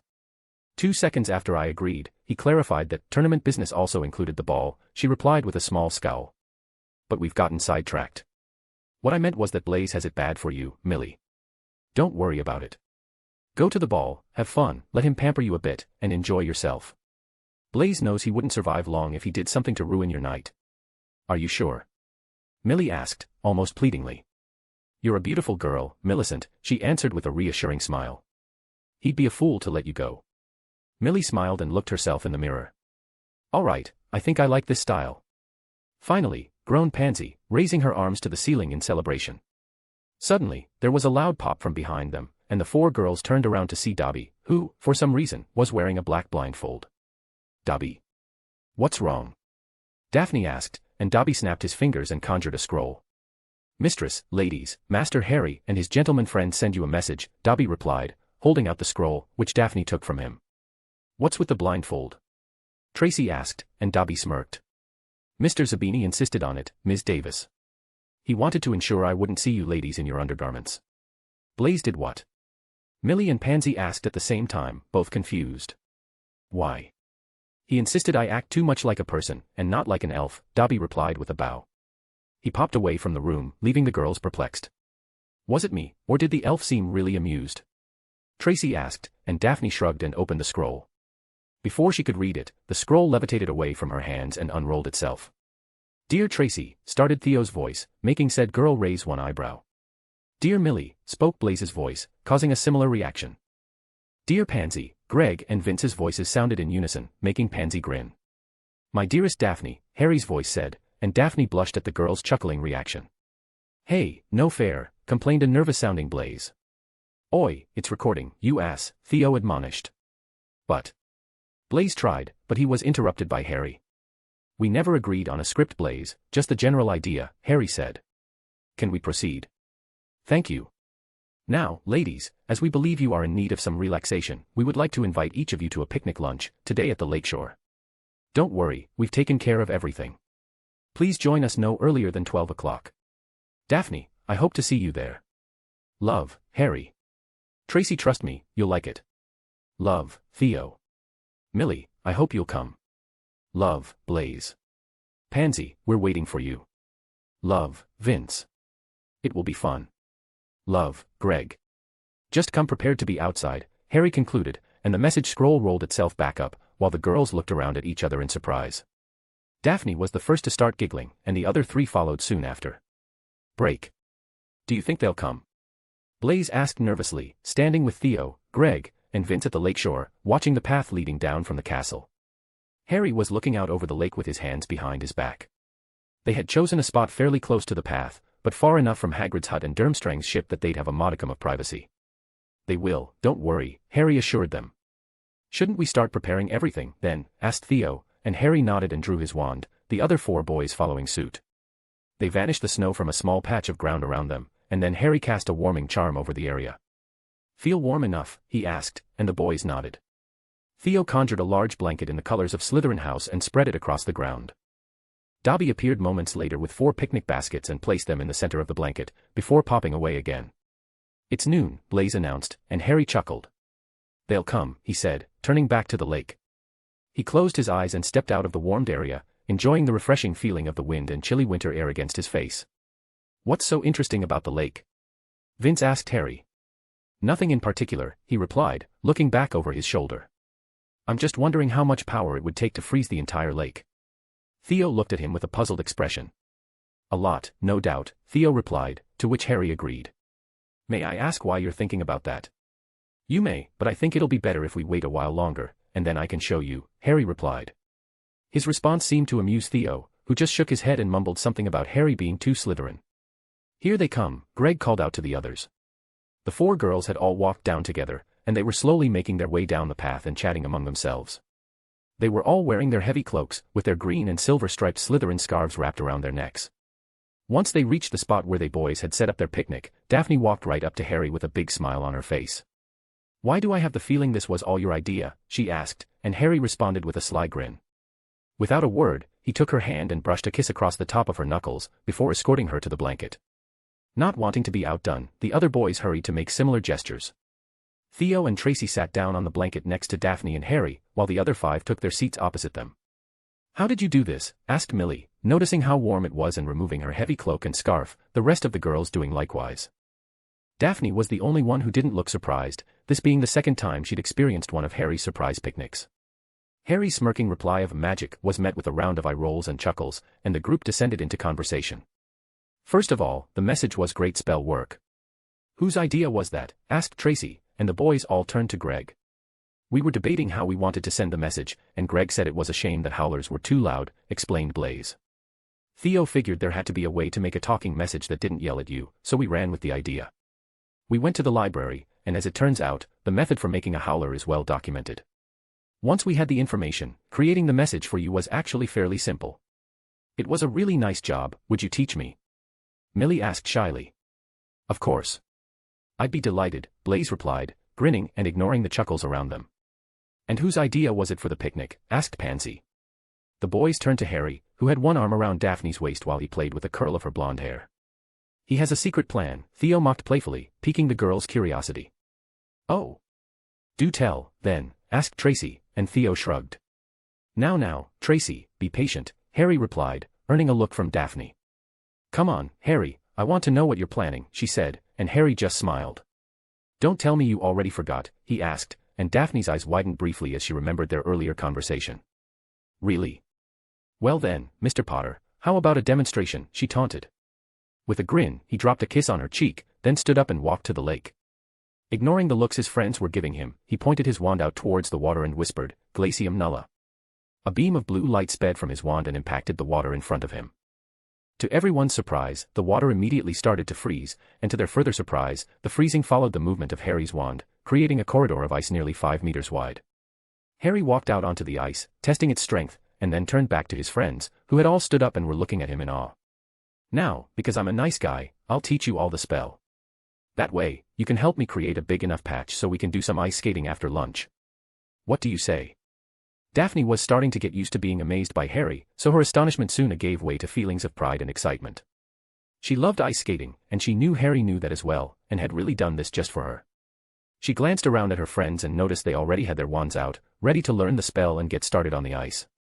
Are you sure you want to do it now? We could have lunch first.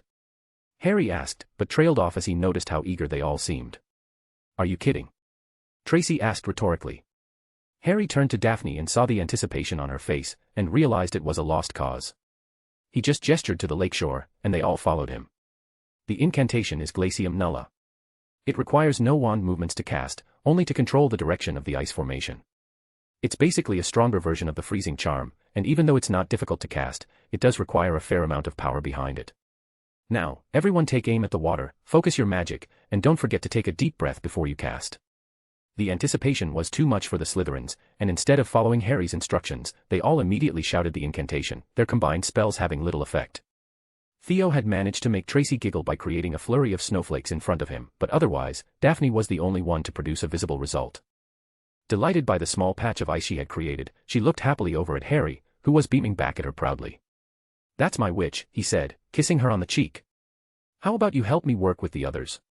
Daphne nodded and joined Theo and Tracy, while Harry turned to assist the others. After nearly an hour of work and several failed attempts, they all learned the spell well enough to have a go at making their skating rink. Feeling optimistic, the group spread themselves out along the corridor of ice Harry had made earlier. Since Harry and Daphne had proven to be better with the spell, the plan was for them to expand the ice along one side, and the rest would team up to deal with the other side. The end result was a patch of solid ice about 15 meters wide and extending 10 meters into the lake. All in all, Harry considered it a successful effort. Well, I'd say that's enough, Daphne said, panting slightly. Harry grinned and helped Greg up, who had fallen to his knees in exhaustion. You weren't kidding when you said the spell took a lot of power. Damn, I'm knackered, Theo panted, helping Tracy off the ice and onto the blanket. I don't even want to know where you found that spell. Daphne said, sitting down on the blanket. With a wave of Harry's wand, the food levitated out of the baskets and arranged itself on the blanket, before being promptly claimed by the famished teens. You know very well where I learned it. He replied playfully, claiming a sandwich for himself. Do you think it will be enough space for all of us? I think it's more than enough, she replied. I'm curious, though. The freezing charm we're taught is supposed to uniformly freeze its target. How does this spell work? Well, as you saw, the effect of the spell is concentrated on the point of impact. Since we're focusing all the energy of the spell on a limited area, the relative freezing power is much greater than that of the usual freezing charm. Makes sense, I suppose, replied Daphne. It's not very well known, is it? Definitely not. I read it in one of the old books, and I'm pretty sure it was already old by the time the book was written. After enjoying a laughter-filled lunch together, the group filed out onto the ice and worked together to extend it out even further into the lake. Harry called for Dobby, who then added protections around the borders to make sure no one would fall into the freezing water. They quietly stood by admiring their work for several moments, when Daphne suddenly burst into a grin. She quickly transfigured her shoes into ice skates and took off, leaving the others behind to stare after her. Wow, I didn't know she loved skating so much, Millie mumbled, while Tracy and Pansy got started transfiguring their shoes. Come on, boys, Pansy called, pushing Greg and Vince onto the ice and skating behind them. They didn't make it far before the boys slid into each other and fell to the ice, almost taking Pansy with them. Theo was clumsily trying to keep up with a cackling Tracy, while Blaze was teaching Millie how to skate for the first time. Everyone seemed to be having a good time, but Harry only had eyes for the blonde girl skating ice towards him with her hands behind her back. Are you just going to stay there all day? Daphne asked, stopping mere inches from Harry. The last time I tried skating, I fell so hard my butt and my back were bruised for nearly 2 weeks. Come on, I'll help you, she laughed, wrapping her arm around his. Her laughter sounded like music to Harry. These little moments where she looked so happy and carefree meant everything to him.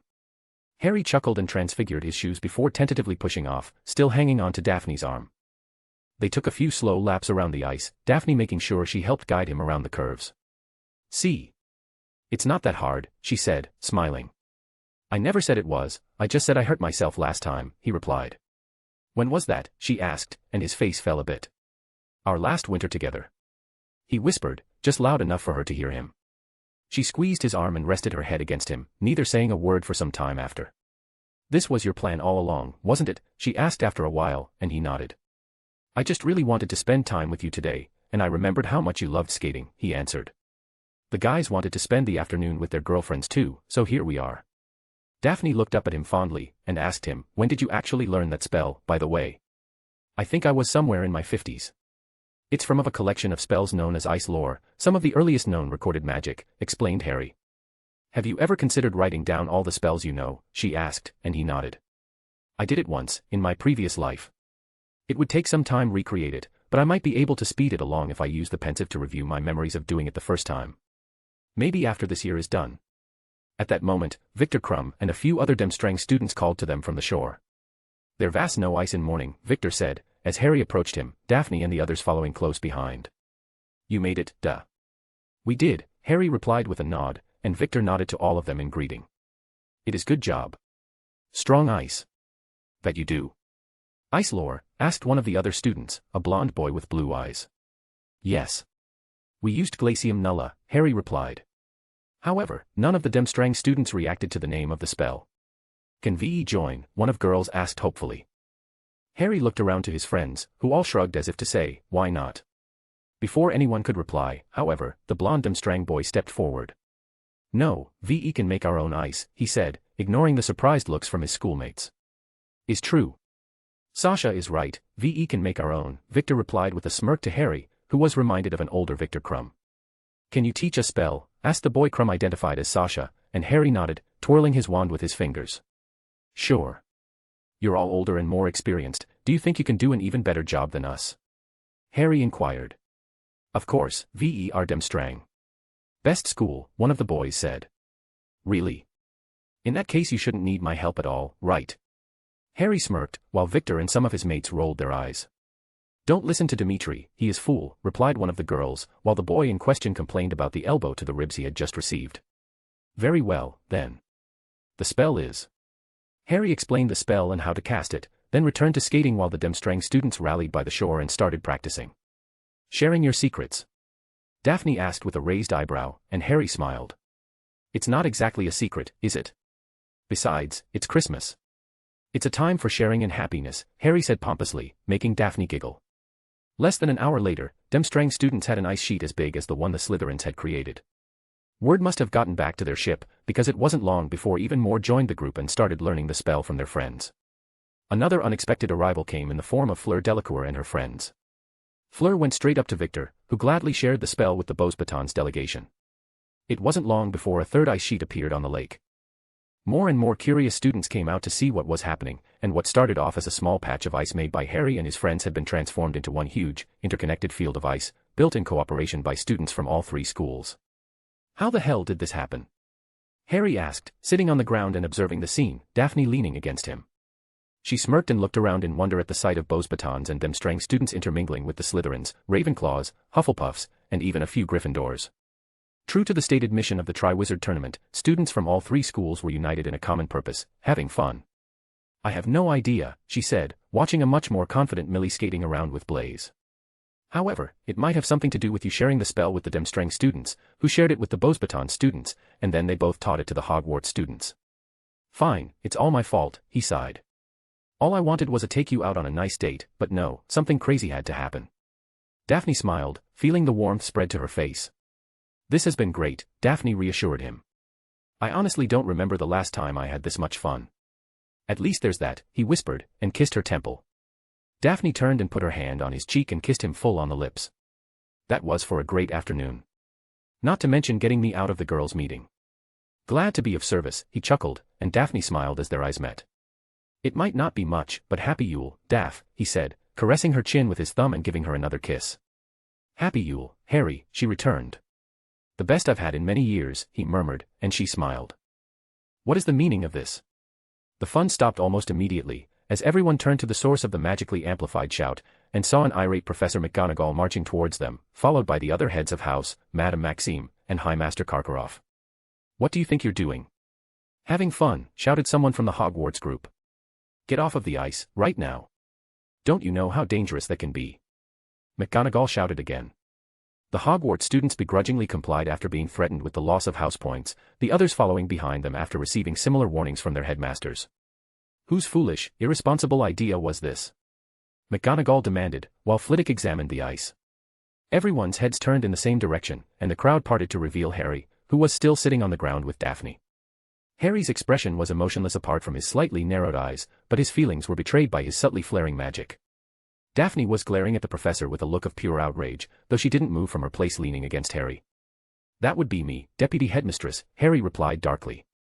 Detention, she angrily shouted, and was taken aback when nearly every student immediately jumped to the young wizard's defense. During the ensuing commotion, the three older champions looked to each other and seemed to come to an agreement. Diggory was the first to step forward. Professor, with all due respect, Harry may have been the first to share the spell, but we are all responsible. We're the ones who decided to teach the spell to each other and go out and have fun on the ice. It would be unfair to give Potter detention without the rest of us receiving the same punishment. Duh, to us as well, replied Victor, his arms crossed. It vas my group dat ask for spell first. Parel avec nous, Fleur added, with a smile directed at Madame Maxime. We joined in ZE fun as well. The teachers were surprised by the show of support, and with one notable exception, they were starting to wonder if they had overreacted.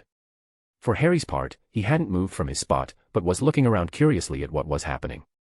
He certainly hadn't expected anyone to defend him, that being quite the opposite of what he was used to.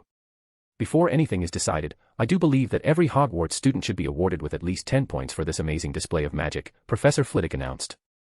The ice is exceedingly strong, and I found several protective spells cast around the area as safety precautions. Well done everyone, the tiny professor beamed, bemusing the other teachers and throwing McGonagall off her rant. Phileas, this is not the time. I'm sorry, Minerva, but this is the perfect time, he replied, letting his inner Ravenclaw shine and celebrating the admirable display of both magic and cooperation. I would like to offer a chance for some extra credit to everyone who cast protections around the ice. All you need to do is write me a short essay detailing what you did and how, and hand it in at the start of the next term. The commotion started up again, but this time it was more amused conversation than angry shouting. Potter, explain, ordered Snape. Me and the guys planned a surprise for the girls. I knew the spell, so I taught it to the rest of them, and we made the ice together, he replied, not shying away from making eye contact with Snape, who by now knew better than try legilimency on him. Victor and his group came by first and asked me to teach them, which I did. More and more people saw what we were doing and got curious, everyone started sharing the spell with each other, and before we knew it, Harry made a sweeping gesture with his hand, indicating the large crowd of students and the ice sheet. And how did you learn the spell, whatever it was? Sprout asked, raising an eyebrow. I read a book, Harry replied flatly, and those nearby had to hold in their laughter. Very well, then. I am satisfied with your explanation, Snape decided. 10 points for a job well done. Perhaps you're not as much of a dunderhead as I once thought. The Hogwarts students looked around at one another, hoping that the sight of Severus Snape complimenting Harry Potter wasn't a sign that the world was ending. Professor McGonagall glanced around at her colleagues and the foreign headmasters, and realized she no longer had their support on the matter. Admitting defeat, she sighed and turned to make her way back to the castle, muttering something about needing a strong drink. Noticing how most the students were looking at him expectantly, Harry turned back to Professor Flitwick and asked, does that mean that we can continue using the ice? Of course, you can, and once again, excellent job, he replied jovially, triggering a round of cheers from the students. Snape and Karkaroff took their leave, but Madame Maxime and Professor Sprout decided to stay a while and learn some more about the day's activities from their students.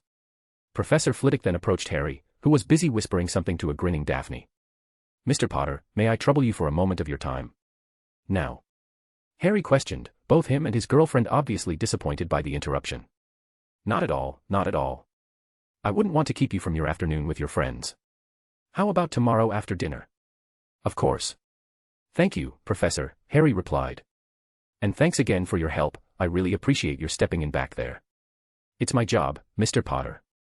The moment I realized there was no danger whatsoever, I was delighted to study your accomplishment and reward all the students accordingly. I take it the spell you used was something from ice lore. Glacium nulla, confirmed Harry, and Flitwick smiled approvingly. Ah, I do have some familiarity with that one, how wonderful, the professor mused.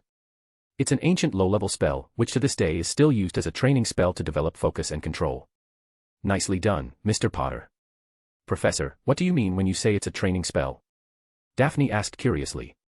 It's a low-complexity spell, Miss Greengrass, but one that is magically very demanding, as I'm sure you learned today, Flitwick explained. Spells such as this are well suited for training one's magic, because while it requires intense concentration and stamina, it doesn't require much skill to actually cast it. This spell in particular was adapted from even older magic developed by an ancient Roman wizard, who used it to teach his apprentices control. Interesting, she muttered, and Flitwick smiled at her. I'll expect you tomorrow evening, Mr. Potter. May you both have a pleasant afternoon. You too, Professor, they replied in unison. That was really interesting, Daphne said. Did you know all that? No, he replied with a shake of his head. I just learned the spell, but I'd never heard the story. Daphne seemed to think about it for a moment, then suddenly turned to look at Harry with an eager expression. So, Do you want to skate some more? Break. Dinner was an energetic affair that evening. The Great Hall was filled with laughter and conversation, most of the students having enjoyed a fun day outside. The majority of Gryffindors, however, had remained in the castle, and those who were curious enough to wander down to the lake didn't stay for long. As such, the Lions' table was more subdued than the rest, though if any of them regretted missing out on the day's activities, they were careful not to show it. In fact, a scoffing Ron Weasley had loudly suggested that anyone wanting to spend the day like that needed their head examined. When none of his housemates joined in on his rant, he reverted to his usual tripe about how all snakes were evil, but also made sure to include his new conspiracy about how Harry had tried to kill Dumbledore. Harry, on the other hand, was having a perfect day. He'd finally gotten out of the infirmary, he had a wonderful time with his friends and his girlfriend, the other students and teachers had stood up for him against McGonagall, and Daphne admitted how deeply she cared for him. It wasn't quite an "I love you," but it was close enough for now. He was nothing, if not patient. Once dinner was over, Harry decided to spend some time socializing with his housemates in the common room. Brian Carrick had been nearby for Professor Snape's earlier compliment, and jokingly asked Harry if he had CONF'd him. No comment, he replied curtly, making some of the Slytherins look at him with some uncertainty. After a few tense moments, Harry finally cracked a grin, and the rest dissolved into laughter as they caught on that he was kidding. Once the evening started to wind down, Harry said goodnight to Daphne and made his way back to the Chamber of Secrets. "Master, the workshop is ready," Dobby called, and Harry acknowledged him with a nod before the elf popped away again. Harry walked over to the table Dobby had prepared, on top of which were set several carving tools and a small leather bag. Opening the bag, he took out a fine silver chain and 3 square-cut emeralds, each of them just under 2 inches across. After careful consideration, he selected one of the gems and sat it on the table next to the silver chain.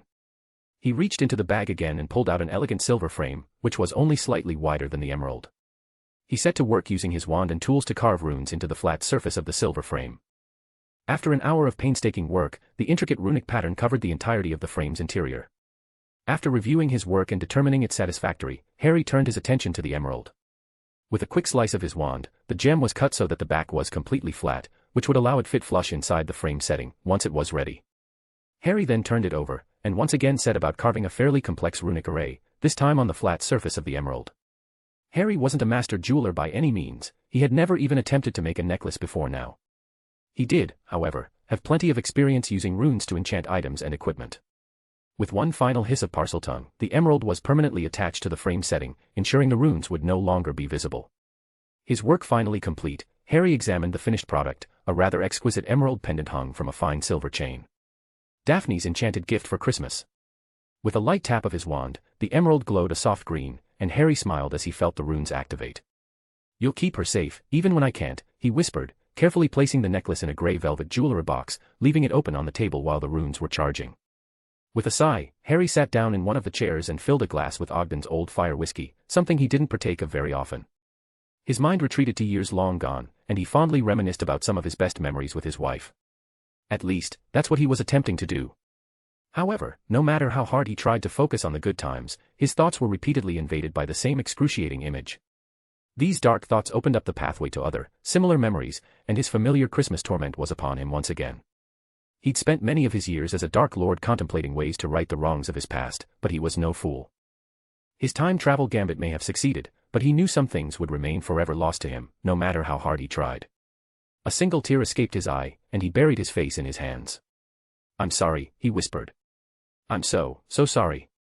Like clockwork, he was assaulted by his worst memories every Christmas, the crushing weight of them forcing him to retreat into himself. For years, he'd wondered if these vivid memories were some sort of curse, a punishment for his misdeeds and failures, or if they were just symptoms of his guilty conscience. Slowly, his misery started to be replaced by anger, directed at both himself and his enemies. "Those bastards took everything from me, and I won't let them do it again. Why haven't I killed them yet?" He took a few deep breaths and attempted to calm himself, remembering his plan. He didn't want to kill them just yet, it would be too easy. First, he wanted to make them suffer, just as they had made him suffer. With that thought, he came to a decision and walked towards the desk, his eyes alight with familiar green flames. "Dobby." "Master." Dobby responded, popping in next to Harry. "Fetch me some parchment and ink." "What do you intend to do?" asked the confused elf. "Something I should have done a long time ago," Harry replied ominously. "Break." The following morning, the Hogwarts Great Hall was abuzz with excitement. The much-anticipated Yule Ball was tomorrow, and students had permission to go to Hogsmeade to finish their preparations or do some last-minute shopping. Harry and Daphne were having breakfast with their friends, talking happily as if nothing was out of the ordinary.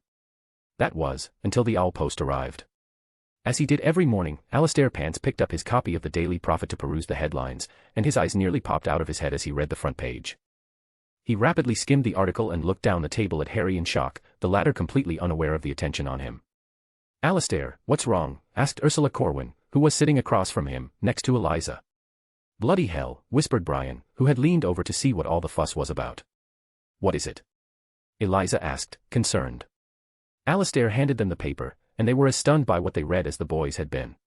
Potter breaks centuries-old alliance with Longbottom. Longbottom heir denounced as an oath-breaker and blood traitor. An open letter by Lord Harry James Potter. Nearly 1,000 years ago, the Potter-Longbottom alliance was formed, an alliance made not between friends, but family. It is no secret that both the Potter and the Longbottom families arose from branches of an older Briton clan, which was native to the Isles. Throughout history, the two families, so much alike, stood together either in battle or in politics. It is well documented that Lord Franklin Longbottom fought at my father's and my godfather's sides against the Dark Lord Voldemort. As many are now aware, I was raised by Muggles. They are despicable people, who kept the truth of my heritage from me. I never knew anything about my family or my magic until I received my Hogwarts letter at age 11, unlike heir Neville Longbottom, who, despite his parents' situation, was raised as a proper heir by his grandmother. That leaves me with several questions. Why didn't heir Longbottom approach me when I finally returned to our world? Why hadn't heir Longbottom informed me about our family's alliance? Why has heir Longbottom never offered to assist me in times where I clearly needed help? Why hasn't heir Longbottom stood up for me these past years, when I was falsely accused and bad-mouthed?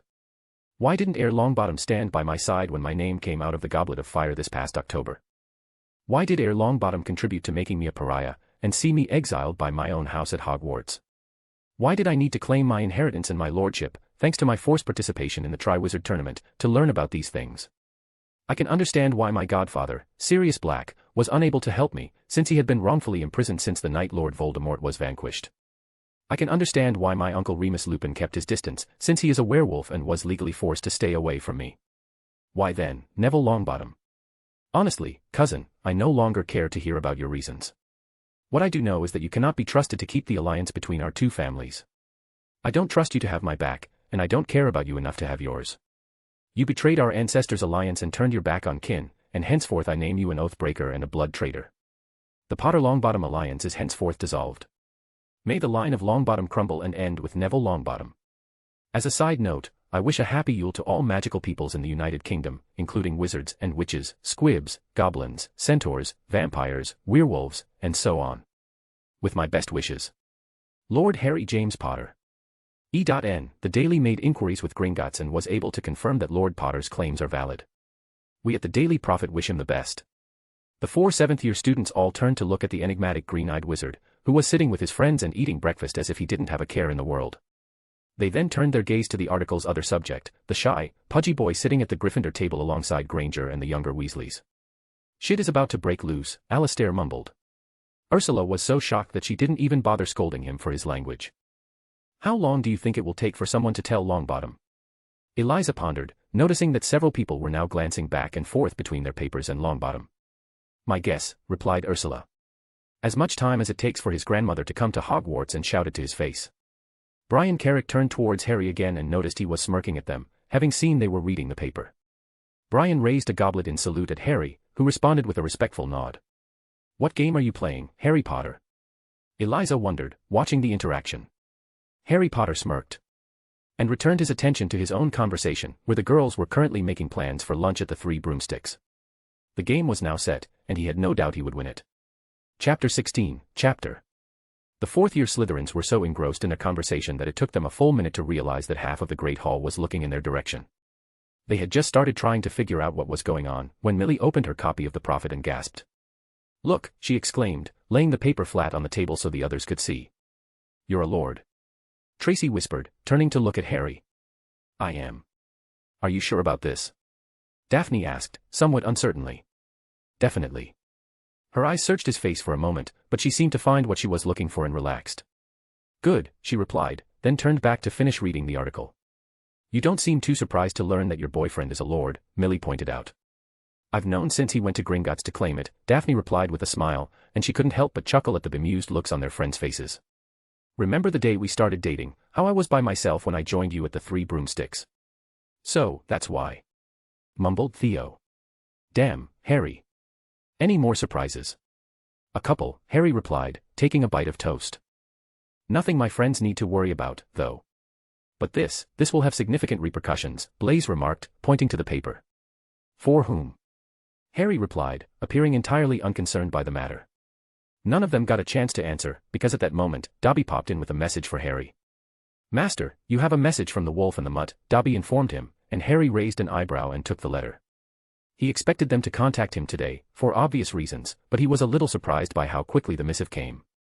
They must have written him and called for Dobby the second they finished reading. The Wolf and the Mutt? Asked Tracy, unfamiliar with the monikers. Lord Black and Professor Lupin, Daphne clarified. As you know, Sirius is my godfather and I consider Remus my uncle, Harry explained, opening the envelope and reading the letter. They were both close to my parents, and they're the closest I have to a proper family. And according to this, he said, holding up the letter, they read the prophet and want me to meet with them today to explain myself. Too bad I already have plans. Tell them to meet you in Hogsmeade, suggested Daphne, reading the letter over his shoulder. I don't think any of us mind. You don't see them very often, so if nothing else, you can have lunch with them. Harry shrugged. We'll see, he replied, and started penning a reply after being handed a conjured parchment and calligraphy pen, courtesy of Dobby. After a couple minutes of writing, he sealed the message and handed it to Dobby, who took it and popped away.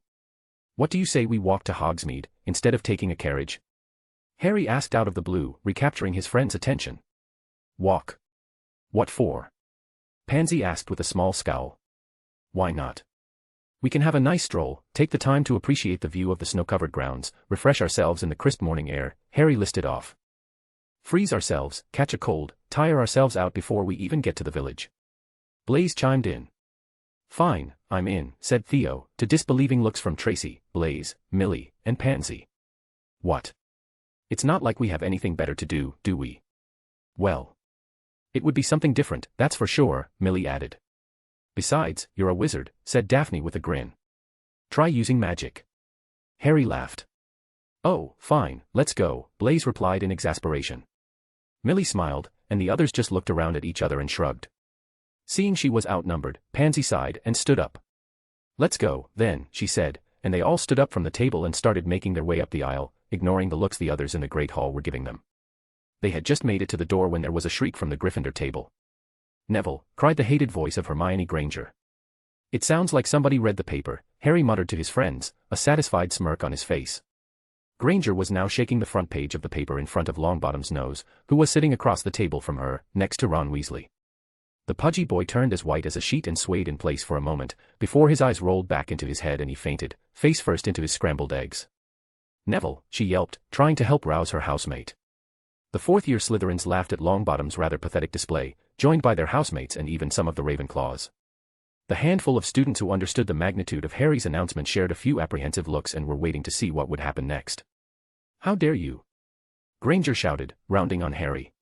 The hall went completely silent once everyone realized who it was Granger intended to confront. Harry didn't seem bothered in the least. In fact, he seemed to be enjoying the reaction he had caused. How dare you lie like that, and humiliate poor Neville? Shows what you know, mudblood, Harry hissed, and gasps rang out around the hall. Fortunately for Harry, though, there were no teachers in the Great Hall at that moment. What? How? How dare you, cried Granger, her face turning red as she prepared to go on a rant.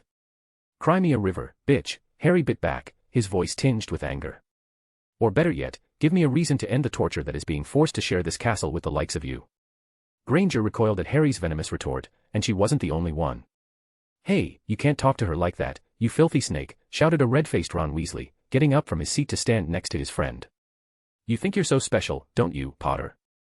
Well, guess what, you're not better than me. Please, Weasel, Harry scoffed. It's common knowledge that everyone is better than you. You're lazy, you're rude, loud, obnoxious, and you have terrible manners. You do nothing all day, yet you expect the world to be handed to you on a silver platter. And let us not forget the fact that you're just as bigoted as Malfoy. Harry chuckled as Weasley's eyes bulged as he started spluttering. Daphne was observing the other students in the hall, and she was surprised to see how many of them were nodding in agreement at Harry's appraisal. Well, on second thought, maybe Longbottom is worse than you, since he's a blood traitor and practically a squib. Harry said, pretending to deliberate for a moment. I guess I was wrong, you are better than someone.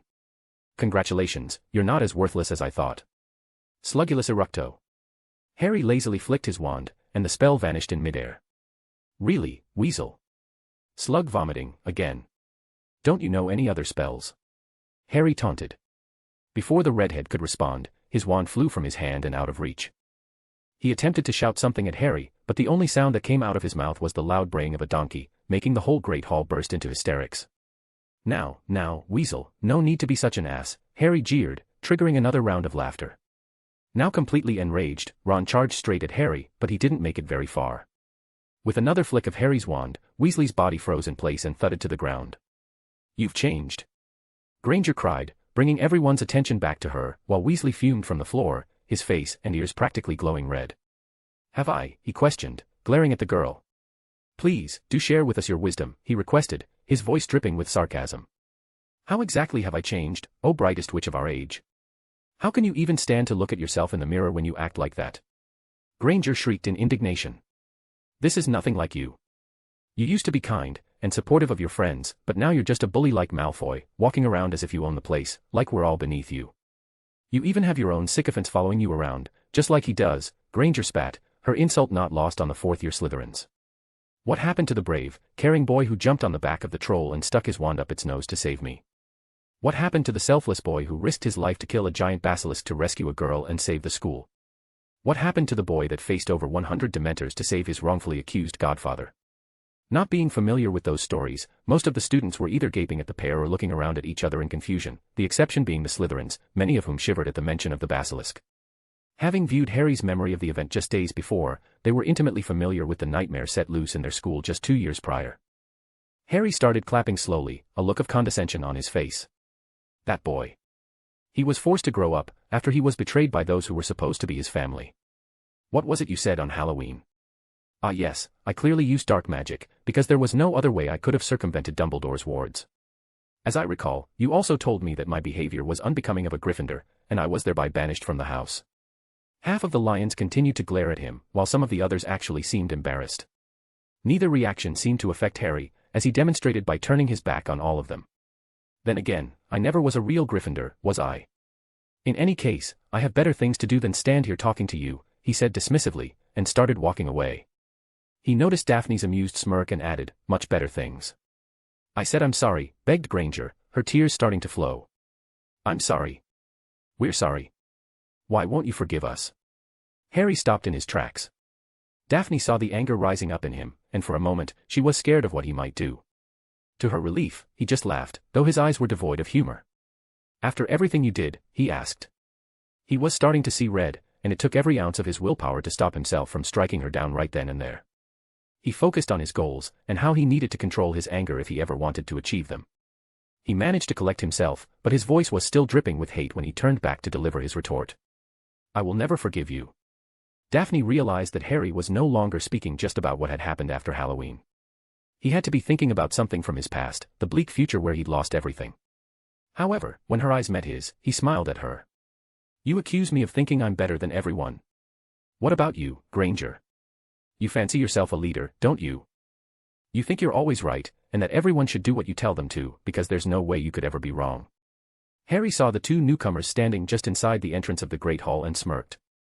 Nobody else had noticed their arrival, because they were too focused on the confrontation between him and Granger. Your problem is that you overestimate your intelligence, Granger. You have little knowledge of this world, yet you think our entire society should change to conform to your views. And why? Because in your mind, you're the only one who knows what's best, all thanks to your precious muggle logic. Harry made a disgusted face as he spoke, while Granger looked outraged. Longbottom was a fool to listen to your drivel. He chose to follow your lead instead of upholding his family honor and the oaths of his ancestors, and look what that's given him, Harry said, gesturing to the still unconscious boy. Honestly, could he be any more pathetic? He could have approached me at any time to help explain what I needed to know. He could have defended me on Halloween, but what did he do? He allowed an uppity Muggleborn to tell him, the sole heir of a noble house, what to believe and how to act. He threw away centuries of friendship and brotherhood at the words of one person, one who had no evidence to support her claims. And how does Heir Longbottom justify his unwavering faith in your word? When confronted with the consequences of his actions, how does he respond? Ah yes, he fainted into his own breakfast. I suppose that's a sufficient demonstration of his character. Mortified by the dressing down she'd just received, Granger ran away from the Great Hall with tears in her eyes. Laughter followed her out of the hall, though her exit caused the students to finally notice the late arrivals.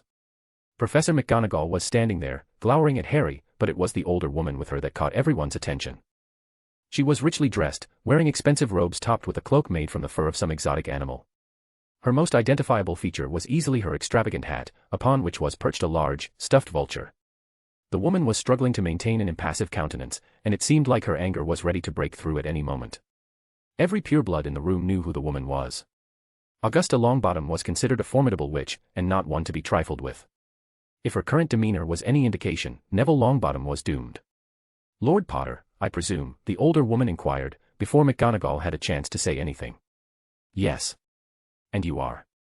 Harry asked frostily, pretending not to know who she was. In all honesty, even if he didn't know the woman from his past life, her legendary hat was a dead giveaway. I am the Dowager Augusta Longbottom, the woman replied, an eyebrow rising imperceptibly. I would like to arrange a meeting between our two houses, Lord Potter, the Dowager said, and Harry just looked back at her with a bored expression. Unfortunately, I'm currently booked through next summer, he replied, and anyone nearby could see the woman's eyebrow twitching. You may send an owl though. Perhaps my house elf will be able to schedule something suitable for us in the future. Not everyone caught on to Harry's veiled insult, but the purebloods understood exactly what he'd meant. Harry had essentially told her that she and her house were so undeserving of his time, that he'd instruct his house elf to deal with her. He then turned his back on the bristling dowager and addressed his friends. Let's go, we've wasted enough time as it is, Harry said, moving to Daphne's side and offering her his arm. Shall we take our leave, my dear lady? I would be delighted, my Lord Potter, Daphne replied loftily, taking his arm. Ignoring everyone else around them, the couple turned and marched out of the Great Hall, followed by their friends, who had decided to mimic their behavior. That was amazing, Pansy exclaimed, once they were far enough from the Great Hall, and the others started cracking up.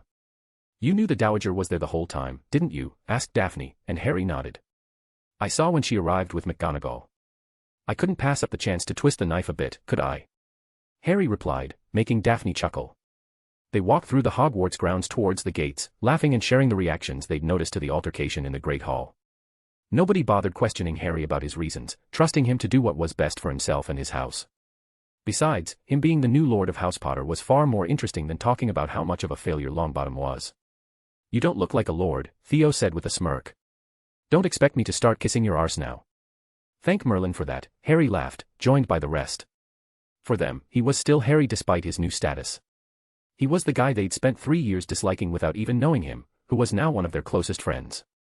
He had proven to be cunning, resourceful, and a talented wizard who respected magical culture, but most importantly, he was one of them. It may have taken a few years, but Harry Potter had finally found his home in the House of the Snakes, where he'd always belonged. I have a question, Millie announced, as the group exited through the front gate. What could have possessed you to stick your wand up a troll's nose? Harry cringed at the memory. I was a little brat with 1 month of magical education, he huffed. The others all laughed, but Daphne thought he was cute when he pouted. Still, very Gryffindorish, Tracy replied with a smirk. And kind of romantic, in a way. Harry gagged, and Daphne spun around to glare at Tracy. Tracy, for my sanity's sake, please, never insinuate that again, Harry choked, clearly disgusted. I thought I was going to lose my breakfast. I didn't mean it like that, Tracy protested. I only meant. She wasn't able to finish her thought, as she was interrupted by a snowball hitting her right in the face. Just shut up, Daphne teased. She had her wand out and was levitating another snowball. Tracy blinked a couple of times, before she caught sight of Daphne smirking at her and realized what happened. Oh, you're so on, Greengrass, Tracy replied, ducking and picking up a snowball and hurling it towards Daphne, who dodged it, then flicked her wand to sling the hovering snowball at her friend. Hey, no magic, complained Tracy, ducking behind her boyfriend. Why not? I don't want my hands to get cold, and besides, it's more fun this way, Daphne responded with a grin. She banished another snowball at Tracy, but it ended up hitting Theo instead. Hey, watch it, Theo complained. He drew his own wand and retaliated against Daphne, who ducked, causing Theo's snowball to smack Harry in the nose instead. So, I guess this means war. Harry declared, drawing his own wand and backing Daphne up by slinging 2 snowballs at once in the direction of Tracy and Theo. Ah, is Harry Poo coming to save his Daffy? Tracy laughed, only to be forced to duck an assault from Daphne. Neither of them noticed how Harry had frozen for a moment, before snapping out of it after catching a snowball to the chest. "Do you think we should do something?" asked Blaze, watching the two couples firing snowballs at one another. His reply came in the form of a snowball thrown by Tracy. "Oi, what are you five doing just standing there? Join in the fun," Tracy demanded with a huge grin, and the others looked at each other and seemed to come to an agreement. Whoops, Tracy thought to herself, as Blaze, Millie, Pansy, Greg, and Vince all drew their wands and started casting their own snowballs back at the other four. "We're being attacked from behind," shouted an amused Theo, dodging one ball and preparing to return fire. "Truce," Daphne proposed, and with a nod, the four teamed up to take on their attackers. Preoccupied as they were, they paid no mind to the carriages passing them by, transporting students from the castle to the village. The students in the carriages, however, had their faces plastered against the windows, not believing what they were seeing. Why were there 9 Slytherins in the middle of a huge snowball fight, and looking like they were having the time of their lives? Weren't the snakes always supposed to be stoic and serious? The smaller group of Harry, Daphne, Theo, and Tracy conjured a small wall in front of them and ducked down behind it as they continued their snowy counterattack. Not to be outdone, the group of 5 made their own wall and tried arcing their snowballs up and over, with little success. After nearly 30 minutes of battle, it seemed they'd arrived at a standoff. "So," started Tracy, somewhat out of breath. "Truce. Truce," Millie called back, and the two groups came out from behind their walls and met in the middle. "That was fun," Millie grinned. "It was until they made the wall. I didn't hit any of them after that," complained Pansy. With a snort, Tracy replied, "Hey, there were 5 of you." The 9 Slytherins laughed and had started casting drying charms on their snow-covered clothing, when Dobby made another appearance. "Master, another message for you," Dobby said, extending Harry an envelope. Harry quickly read the message. "My uncles understand that I already have plans, but they would still like to meet with me at the 3 Broomsticks around lunchtime." "It's up to you," Daphne told him, so Harry nodded and turned to Dobby. "Tell them I'll be there, but I'll be bringing my friends with me," Harry said, and Dobby grinned. "If they're going to interrupt my day, the least they could do is buy us lunch." "With a bit of luck, they'll try to embarrass you," Dobby replied, and Harry hummed in response. "While you're at it, ask them to make sure they act their age, at least," Harry said, earning a laugh from Dobby and a few puzzled looks from the others. The group continued their journey into Hogsmeade, oblivious to the befuddled looks other students were giving them. None of them needed anything in particular from the village, so they decided to just wander around for a bit. They eventually wound up in Honeydukes, taking the opportunity to restock on sweets. A few of them may have gone a bit overboard, so Harry summoned Dobby to help them with all their bags. "Handy," Pansy commented. "Did anything interesting happen after we left?" Harry asked. An evil grin appeared on Dobby's face. "As soon as you left, Longbottom's grandmother woke him up and dragged him to an empty classroom. She ranted at him for a good while, saying he had a lot of explaining to do, and even gave him a good spanking." Harry snickered as he pictured the scene unfolding, the rest of his friends joining him. "Then, she told him he'd be going home with her for the rest of the holidays, and that he wouldn't be allowed to attend the ball tomorrow." McGonagall tried to intervene on Longbottom's behalf, but his grandmother wasn't having any of it. The old bat was already furious, but then Longbottom started crying, which seemed to make her even angrier. "They left by flew about 10 minutes ago. The Dowager must not have wanted to make too much of a scene in front of everyone," Millie mused. "If she was that bad at the school, Longbottom must be really in for it now that he's home."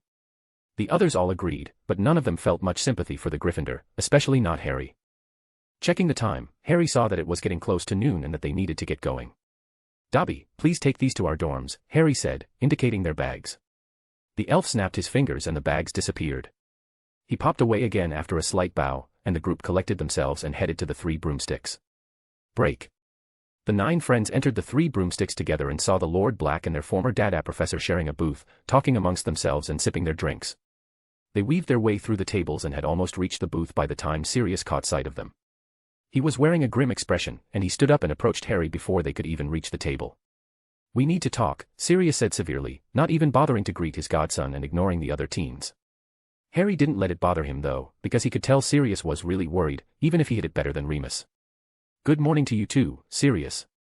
"And you, Remus, nice to see you as well," Harry replied sarcastically, making his godfather roll his eyes while Lupin chuckled. "Harry," attempted Sirius, but Harry raised his hand to interrupt him. "What would you have done in my place?" the boy asked. The question caught the older man by surprise. He'd mostly been concerned about the potential fallout of Harry's letter, but he hadn't yet considered it from that angle. He took a long look at his godson, and seeing how serious he was about this, he deflated slightly. "You know, you're starting to remind me of your grandfather, and to an extent, my grandfather too. Both of them were ruthless bastards when it came to their enemies, and neither would ever allow a slight against their honor to go unpunished," Sirius reflected. To answer your question, I really don't know what I would do, he continued. Dealing with matters like this was never something I pictured myself doing. That said, I'm fairly certain I know what those two would have done if they were ever slighted in the way you described. Either of them would have made it their mission to destroy the reputation of the name Longbottom, and they would have done so in a flashy and very public manner, just to make sure all of magical Britain knew what happened. Sirius sighed as he delivered his explanation. This wasn't how he pictured their conversation going, but he found himself begrudgingly agreeing with what Harry had done. If that's the case, then you at least know where I'm coming from, Harry responded. I've taken on the mantle of Lord Potter at age 14, and I'm the last of my line. You know I can't afford to be viewed as weak by the other lords, or else they'll eat me alive. I have to be seen as strong and decisive, and that includes how I respond to slights against my house. Sirius listened thoughtfully as his godson explained his point of view, the intense look he had sported at the beginning of the conversation slowly being replaced by a look of resignation. Knowing all that, can you blame me for doing something that should have been done a long time ago? Harry asked, and Sirius reluctantly shook his head. He'd come here to make Harry see reason, but instead, he found himself endorsing his godson's actions and reminiscing about the two men that had been his greatest influences in life. You'll probably take some heat for this, Cub, are you certain?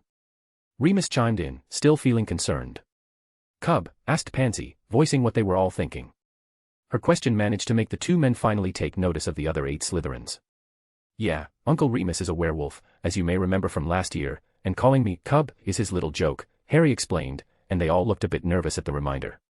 Oh, come on, it's not like he can change without a full moon. It's fine, Harry, Remus replied in a conciliatory tone. No, it's not, sighed Daphne, extending her hand. Hello, Professor. It's nice to see you again. Remus smiled and shook Daphne's hand. Very nice to meet you again, Miss Greengrass. And please, call me Remus, as I am no longer your teacher. You were the best data teacher we've had, though, she replied, and the others were quick to agree.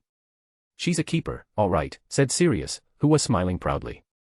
Couldn't agree more, Harry grinned, and Daphne flushed slightly. By the way, I'd like you to meet Theodore Knott, Tracy Davis, Blaise Zabini, Millicent Bulstrode, Pansy Parkinson, Gregory Goyle, and Vincent Crabbe, he said, gesturing to each in turn. Ah, yes, I've met some of your parents, Sirius replied, somewhat frostily, as he appeared to scrutinize each of them. The Slytherins understood how there might be some animosity there, and either shuffled uncomfortably or simply looked down in embarrassment. However, if my godson trusts you, that's good enough for me, he finished with a grin, his expression brightening. The sudden shift in tone may have been a little confusing, but it was certainly welcome. Sirius, please stop scaring my friends. You were supposed to drop the dangerous criminal act after your exoneration, remember? Harry countered, and Remus chuckled. You need to relax, pup, you're too uptight, Sirius pouted, and Tracy mouthed pup to Daphne questioningly, receiving only a shrug in reply. Besides, it's Christmas. It's the time for being jolly and all that. So, what exactly do you all have planned for today? Having lunch, but that's about it, Harry replied. It's the holidays, so it's not like we have a busy schedule. Sirius laughed. Well, I'm in, he replied. We can even make it our Christmas lunch, and you're all invited as well, Sirius announced to the other 8 teens, who looked surprised at the invitation, and also somewhat confused by the older man's behavior. They had all heard stories about the infamous Sirius Black, but the real thing was nothing like the rumors. The members of the Black family were known to be dark and dangerous, but Sirius was much more easygoing and Gryffindorish than any of them could have imagined. Sirius, maybe we should just leave and let the kids have their day out. Remus started, attempting to do the teens a favor. Oh, come on, Moony. Think about it. If we stay, we can embarrass Harry by sharing stories about him as a baby. We can get to know his friends a bit, particularly his girlfriend. Sirius replied, wagging his eyebrows suggestively. Besides, the bill is on Harry, in celebration of his lordship, claimed Sirius. Wait a minute, what? Harry interjected. It's traditional. We have to celebrate, it's almost as important as coming of age, Sirius insisted, finding Harry's reaction quite amusing. What about you? Harry asked. Your lordship, I mean. Shouldn't you be celebrating too? Oh, pup, Remus and I took care of that, don't you worry, he assured him, flashing a roguish grin. Today the party is all yours. Damn tightwad, Harry grumbled, making everyone laugh. Embarrassing stories, you said, asked Tracy, stepping forward. My name is Tracy Davis, Lord Black, Professor Lupin. It's a pleasure to meet you, she said, her familiar mischievous grin appearing on her face. We should talk. As it turned out, the Slytherins rather enjoyed having lunch with the 2 older men. What surprised Harry the most was that he'd actually heard several stories for the first time that day. Sirius and Remus regaled them with stories about their time in Hogwarts, including their own pranking days and their various adventures around the castle. True to their word, they shared plenty of embarrassing baby stories about Harry, like the one when he was about a year old, and his father had bought him a baby-sized broomstick. Harry had taken it and flown upside down around the house, evading capture for several minutes before his mother finally caught up to him. Then, there was the one where Harry got the hiccups, then started having bouts of accidental magic every hiccup and practically demolished the house. Daphne's favorite had to be the story where James Potter kept pretending to steal Harry's nose, and Harry proceeded to bawl uncontrollably until his father returned the nose to his face. Not one to miss out on the fun, Tracy offered up plenty of stories about Harry and Daphne, nothing bad, of course, just enough to make the couple blush every now and then. Once Harry had been well and truly embarrassed, Sirius took the opportunity to review his stay in Azkaban Resort, as he put it. He was sure to mention the lousy room service, the inattentive and or incompetent management, plus the overly drafty rooms and uncomfortable beds, and he recommended none of them stay there for any length of time. Had they not spent the afternoon getting a feel for his sense of humor, the teens probably would have thought the Lord Black was a bit daft. This was the Daphne's first opportunity to spend time with Harry's family, and she enjoyed every minute. They'd been very accepting of her, and she felt relieved by how easily she was able to relax around them. Even Harry was pleasantly surprised by how much fun he was having, even if he was on the receiving end of much of the day's humor. He too was pleased that his uncles had so easily accepted Daphne and their friends. Neither of them realized it, but a smile crossed Lord Black's face every time he saw them huddle close together or share a look with one another. It reminded the men of another young couple, but that had been a very long time ago, before everything went wrong. The afternoon flew by, and before long it was 4 o'clock, time to head back to Hogwarts. After saying their goodbyes, Sirius and Remus apparated home, and the teens joined the queue to take the carriages back to the castle. Curiously, nobody mentioned anything about Longbottom to Harry, not even the teachers. Harry had expected some hostility from the Gryffindors, but at dinner they hadn't reacted to his presence at all, aside from a few extra glares sent his way by a certain group of redheads and one bushy-haired girl.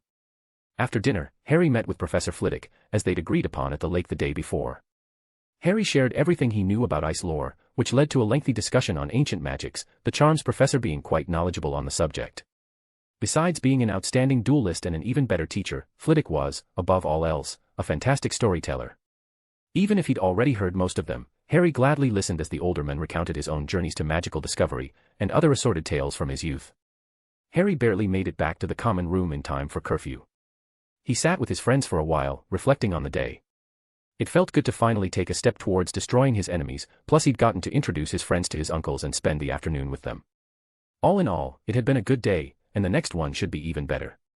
Tomorrow was Christmas, after all, and everyone was looking forward to the Yule Ball. Break. That Christmas morning was easily the best Harry had experienced in decades. Harry's friends had gone in together to buy him a set of assorted Quidditch supplies and broom maintenance equipment, which served as a not-so-subtle hint that they expected him to take his place on the Slytherin team next year. Daphne wasn't sure what to get him, so she settled on a large box of his favorites from Honeydukes. She was a little embarrassed by how impersonal her gift was, but he insisted it was more than enough. "You already gave me what I wanted most," he whispered in her ear, and she relaxed immediately and gave him a grateful smile before kissing him soundly. Seeing as how they'd only been friends for a short while, at least in this timeline, Harry decided that books would be the most appropriate gifts this year. He already knew plenty about them and their interests, which made it easy for him to pick out volumes they'd appreciate. He'd given Daphne an up-to-date text on healing magic, which she loved, though he'd also hinted that it wouldn't be her only gift. Millie got a book of rare and obscure potions, which would serve her well in her career as a potions mistress. He gave Blaise a book on transfiguration, his favorite subject, but more importantly, he dropped some hints about potential business opportunities he could take advantage of. In the future, Blaise had run a successful import-export business, having a particular knack for obtaining hard-to-find items, including rare ingredients for his wife's potions. He'd gotten his start in his 6th year by acquiring goods from Hogsmeade for the younger students, for a small fee of course, and Harry was hoping to give him a head start. It was too early for law books, so Tracy got something on useful charms. He gave Theo the same Dada book his uncles had given him in his 5th year, along with a promise to practice together. Not many were familiar with Crabbe and Goyle's interests, but Harry was, and got Vince a book of exotic plants and Greg an encyclopedia of magical creatures. He didn't know as much about Pansy's interests, so she got a transfiguration book similar to Blaise's. With the way things had already changed from his original timeline, he was optimistic they'd end up being better friends this time around. Sirius and Remus had also sent him his gifts via Dobby, including an album filled with pictures of him with his parents, from when he was a baby. Never one to miss a pranking opportunity, Sirius also sent him a fully illustrated book on puberty for young wizards, which had his friends howling. They'd spent most of the afternoon lazing around the common room, until the girls disappeared to begin their preparations for the ball. The boys decided to retreat to their dorms and kill some time, finding the minutes seemed to drag on with nothing else to do. I still don't believe they went to get ready at 3 o'clock, Blaise said, laying back on his bed. Women, mumbled Theo, earning a snort from Harry. I bet that when you see her, you won't be able to take your eyes off her, replied Vince from his bed, where he was sitting and reading his new creatures book. Just don't forget to compliment her on how good she looks. They all turned to look at the boy, a little befuddled by his out-of-character statement. Anything you'd like to share with the rest of us, Vince? Theo asked. Vincent mumbled something unintelligible. Come again. He read a book called 12 Failsafe Ways to Charm Witches, Greg explained, munching on a piece of chocolate. He's going to try applying what he's learned tonight. Vince hid his face behind his book, pretending to ignore the others' amused reactions. Good luck, man, replied Harry. If I may give you some advice, just be honest with her and you'll be fine. What about you, Greg? I'll be there, but I'm letting Vince go first. How is it all going to work? I mean with dancing and stuff, there being 2 of you and only 1 of her. Blaise asked. Did you work out a schedule, or something? Yeah, something like that, replied Greg, leaving it at that. The other boys just looked at each other and shrugged, figuring it was better not to pry. Besides, they'd all find out soon enough anyway. What time is it? Asked Theo. Nearly 5:30, Blaise replied. We still have an hour until the ball. I suppose we should start getting ready, Harry noted, getting up from the bed. Are any of you nervous? Asked Blaise, receiving 4 replies in the affirmative. Good, I thought it was just me. Are you nervous because you have to open the ball? Vince asked Harry, who was kneeling by his trunk, taking out the towel and toiletries Dobby had left there earlier. No, I'm more focused on not screwing up Daphne's evening than the ball itself, Harry replied, standing up. I'd like to say it'll be perfect, but it's me, so something's bound to happen. He mumbled. Theo laughed. You're whipped. Look who's talking, Harry's responded, gathering up everything he needed from the bed. Let's face it, we all are, and we're not lesser men because of it. Now, if you'll all excuse me, I'm going to take a nice, long shower. The boys shrugged, and one by one they all started preparing to do the same. By 6:15, they were all dressed and ready to go. Harry's formal robes were black with silver trim, just like he'd agreed with Daphne, and he was wearing a silver shirt with a black bow tie. He combed his hair the best he could, but there wasn't much he could do with it. He wasn't too bothered, since his messy hair was part of his charm, or at least that's what Daphne had told him. He examined himself in the mirror one last time, and satisfied with what he saw, he turned around to check on his housemates. Theo's robes were midnight blue, closed at the chest so the shirt underneath was mostly hidden. He'd opted for a white bow tie and had also attempted to comb his hair properly. Feeling pleased with himself, he nodded at his reflection and straightened his tie. Blaise decided on black robes with purple trim, which were similar in style to Theo's. Vince and Greg had dressed similarly in moss green robes with matching bow ties, except Vince's were open at the chest while Greg's were closed. Now fully dressed, the 5 boys just stood around surveying each other for a moment, not sure what to do next. Don't we all look fancy? Vince cracked, and they all laughed, which helped relax the atmosphere. Dobby, called Harry, and the familiar house elf appeared before them. Looking very sharp, Master. How can I be of service? Thank you, Dobby, he grinned. 1 bottle of liquid courage and 5 glasses, if you will. Dobby snapped his fingers and a small table appeared, on top of which was 1 bottle of fire whiskey and 5 crystal glasses. Thank you, Dobby. Enjoy your evening. Thank you, Master. May yours be even better, Dobby said, popping away. Liquid courage? Theo asked curiously, as Harry busied himself filling the glasses and passing them out to his friends. Let's make a toast, Harry suggested, raising his glass. To a perfect evening for us and our ladies. Cheers, they said, and all took a drink. Break. The Slytherin common room was packed, mostly with boys waiting for their dates. The various colors and styles on display made for an unusual sight, compared the usual sea of black school robes. The 4th-year boys came down from their dorm just in time to see Alistair leaving with Ursula on his arm, followed closely by Brian and Eliza. Fortunately, they didn't have to wait long for their dates. Millie and Pansy were the first to appear, coming down the stairs together. Pansy was wearing a sleeveless, long-skirted dress in the same shade of green as Greg's and Vince's robes.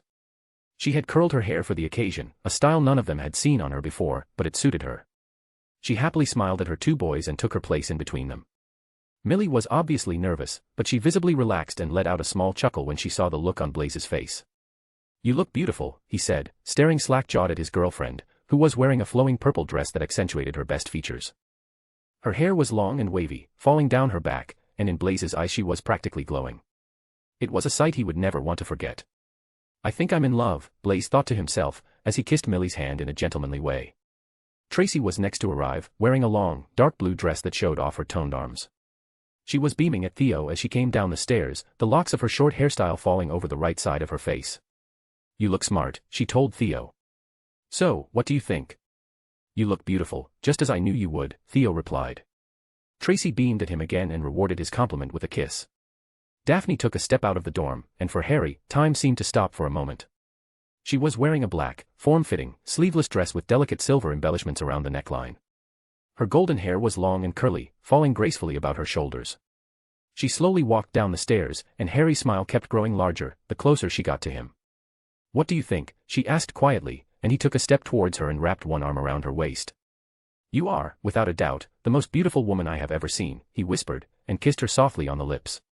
Flatterer, she replied, and smiled back at him softly. There's something missing, though, Harry said, which got her attention. Dobby. Dobby popped in next to Harry, handing him a rectangular box, then popped away with a grin. This is for you, Daphne, he said, presenting it to her. Daphne took the box from him and slowly opened it, letting out an audible gasp when she saw what was inside. Nestled in the velvet lining was an enormous emerald pendant set in silver, the very same necklace Harry had secretly crafted in the chamber. Daphne couldn't believe what she was seeing. Not only was it unbelievably beautiful, but the gem appeared to be giving off a soft, green glow. What do you think? He asked her.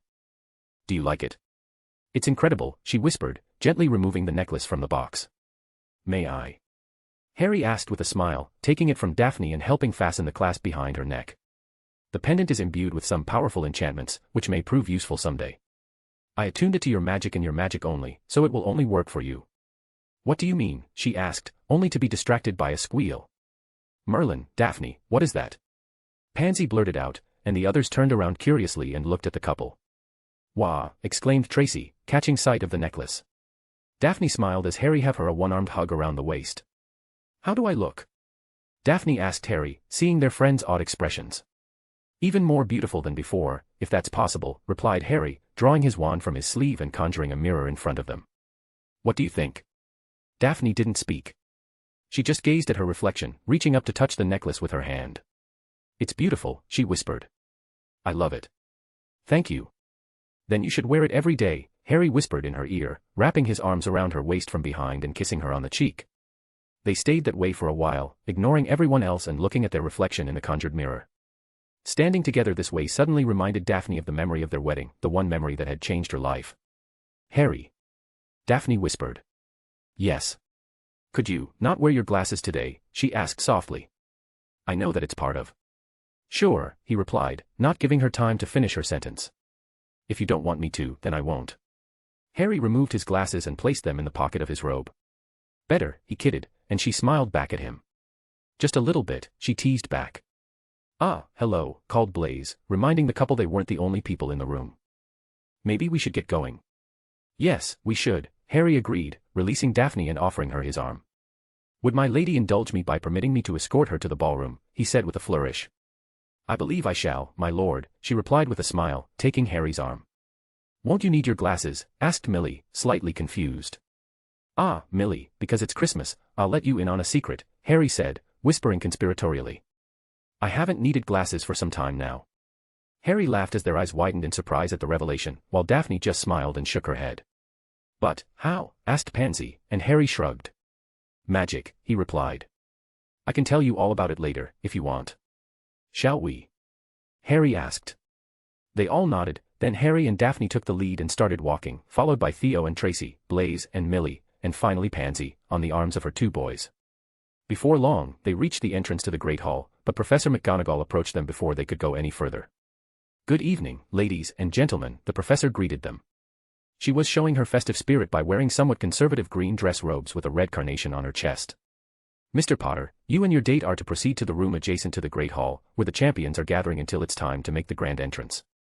The rest of you, please join your fellow students in the Great Hall. After a few parting words, they all proceeded to follow McGonagall's instructions. Daphne and Harry entered the room to find that the other three champions were already there, along with Cedric's date, Cho Chang from Ravenclaw. Ah, Harry, Daphne, Fleur said with a smile, as she noticed them coming through the door. Good evening, Harry said, returning her smile. "Welcome, Harry, Daphne," Victor said pleasantly, and Harry acknowledged his greeting with a nod. "We were waiting you. Not for too long, I hope."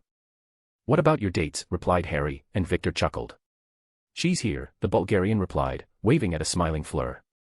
"You look very handsome, Harry. Did you use a spell to drop ZE glasses?" "Daphne, you look très belle," Fleur complimented, earning a smile from the two younger teens. "Thank you, Fleur. You look quite beautiful yourself," Daphne replied with a smile. "Not as much as you, though," Harry pretended to whisper, causing Daphne to elbow him lightly in the ribs, which in turn made Fleur and the others chuckle. "Ah, he is a flirter. You are a very lucky girl, non," she grinned, then caught sight of Daphne's pendant. "Mon Dieu, Daphne, that is a most beautiful necklace. Is it an heirloom?" "Thank you," Daphne replied, smiling proudly. "I don't really know, actually. Harry gave it to me just this evening. A Christmas gift for my beautiful girlfriend," he added, choosing to ignore the wide-eyed looks that followed. "Cedric, Cho, very nice to see you as well," saluted Harry, receiving a friendly nod in reply. Cedric was still a bit unsure about how to deal with the youngest champion. "So, tell us, how did this happen?" Harry asked, gesturing at Victor and Fleur. "I was in library, doing work and thinking who to ask, when Fleur showed up," the Bulgarian started. "And I was trying to have a moment of peace from ZE many invitations to ZE ball and ZE many boys drooling," Fleur added with a sigh. "We spoke about our problems and asked each other that day." "I think you make a lovely couple," said Daphne, with a hint of teasing. Fleur actually started to blush, but she recovered quickly. "Nothing like that, Daphne," she replied, missing Victor's nervous look. "We are just air as friends." "If you say so." Daphne replied with a smirk, then noticed the looks Diggory and Chong were giving her. "Something wrong?" "It's just curious," the girl replied. "We've all been used to the Ice Queen, and then suddenly, well, you show up." "Today is a special occasion, Chong," Daphne responded. "I'm allowed to be happy, aren't I?" "Of course, you are," Harry replied, wrapping his arms around her from behind, much like he had earlier in the common room. Daphne smiled contentedly and relaxed back into him, and Fleur actually giggled. Cedric and Cho just looked at each other in surprise, and used to seeing Slytherins displaying their softer side. They were still in the same positions and making small talk when the judges came to retrieve them. Cedric and Cho were to lead the procession into the Great Hall, followed by Fleur and Crumb. As they waited their turn, Harry was focused on Daphne, hardly believing his luck that he was there with her. She noticed the way he was intently looking at her and almost blushed. "What is it? Is something wrong?" she asked, and he just smiled back at her. "No, for the first time in a long time, everything is perfect," he said quietly, giving her a quick kiss before following the others into the Great Hall. They entered the hall to see that it had been completely transformed for the ball. The walls had been covered in sparkling silver frost, and snow was gently falling from the ceiling, only to disappear before it reached anyone's head. Garlands of mistletoe and ivy crisscrossed the room, and the house tables had been replaced by smaller, circular tables with small lanterns set on top. The applauding students and other guests were gathered on opposite sides of the room, leaving a corridor for the champions to pass through as they made their way to head table. There were several reporters in the room, the most noticeable being Rita Skeeter in her golden robes and insect-like glasses. She and her cameraman were lurking near the dais where the head table sat, no doubt searching for the next unfortunate victim of her poison quill. Daphne smiled as she spotted her friends in the sea of people, smiling and clapping to show their support, along with the rest of their housemates. Harry, however, was unfortunate enough to spot Weasley in the crowd, who was scowling at them from his spot in between Granger and his own sister. Ginny was absolutely seething, standing red-faced with her arms crossed and casting hateful glares towards Daphne. Harry hoped those three would be smart enough to stay away, but he would keep a watchful eye, just in case.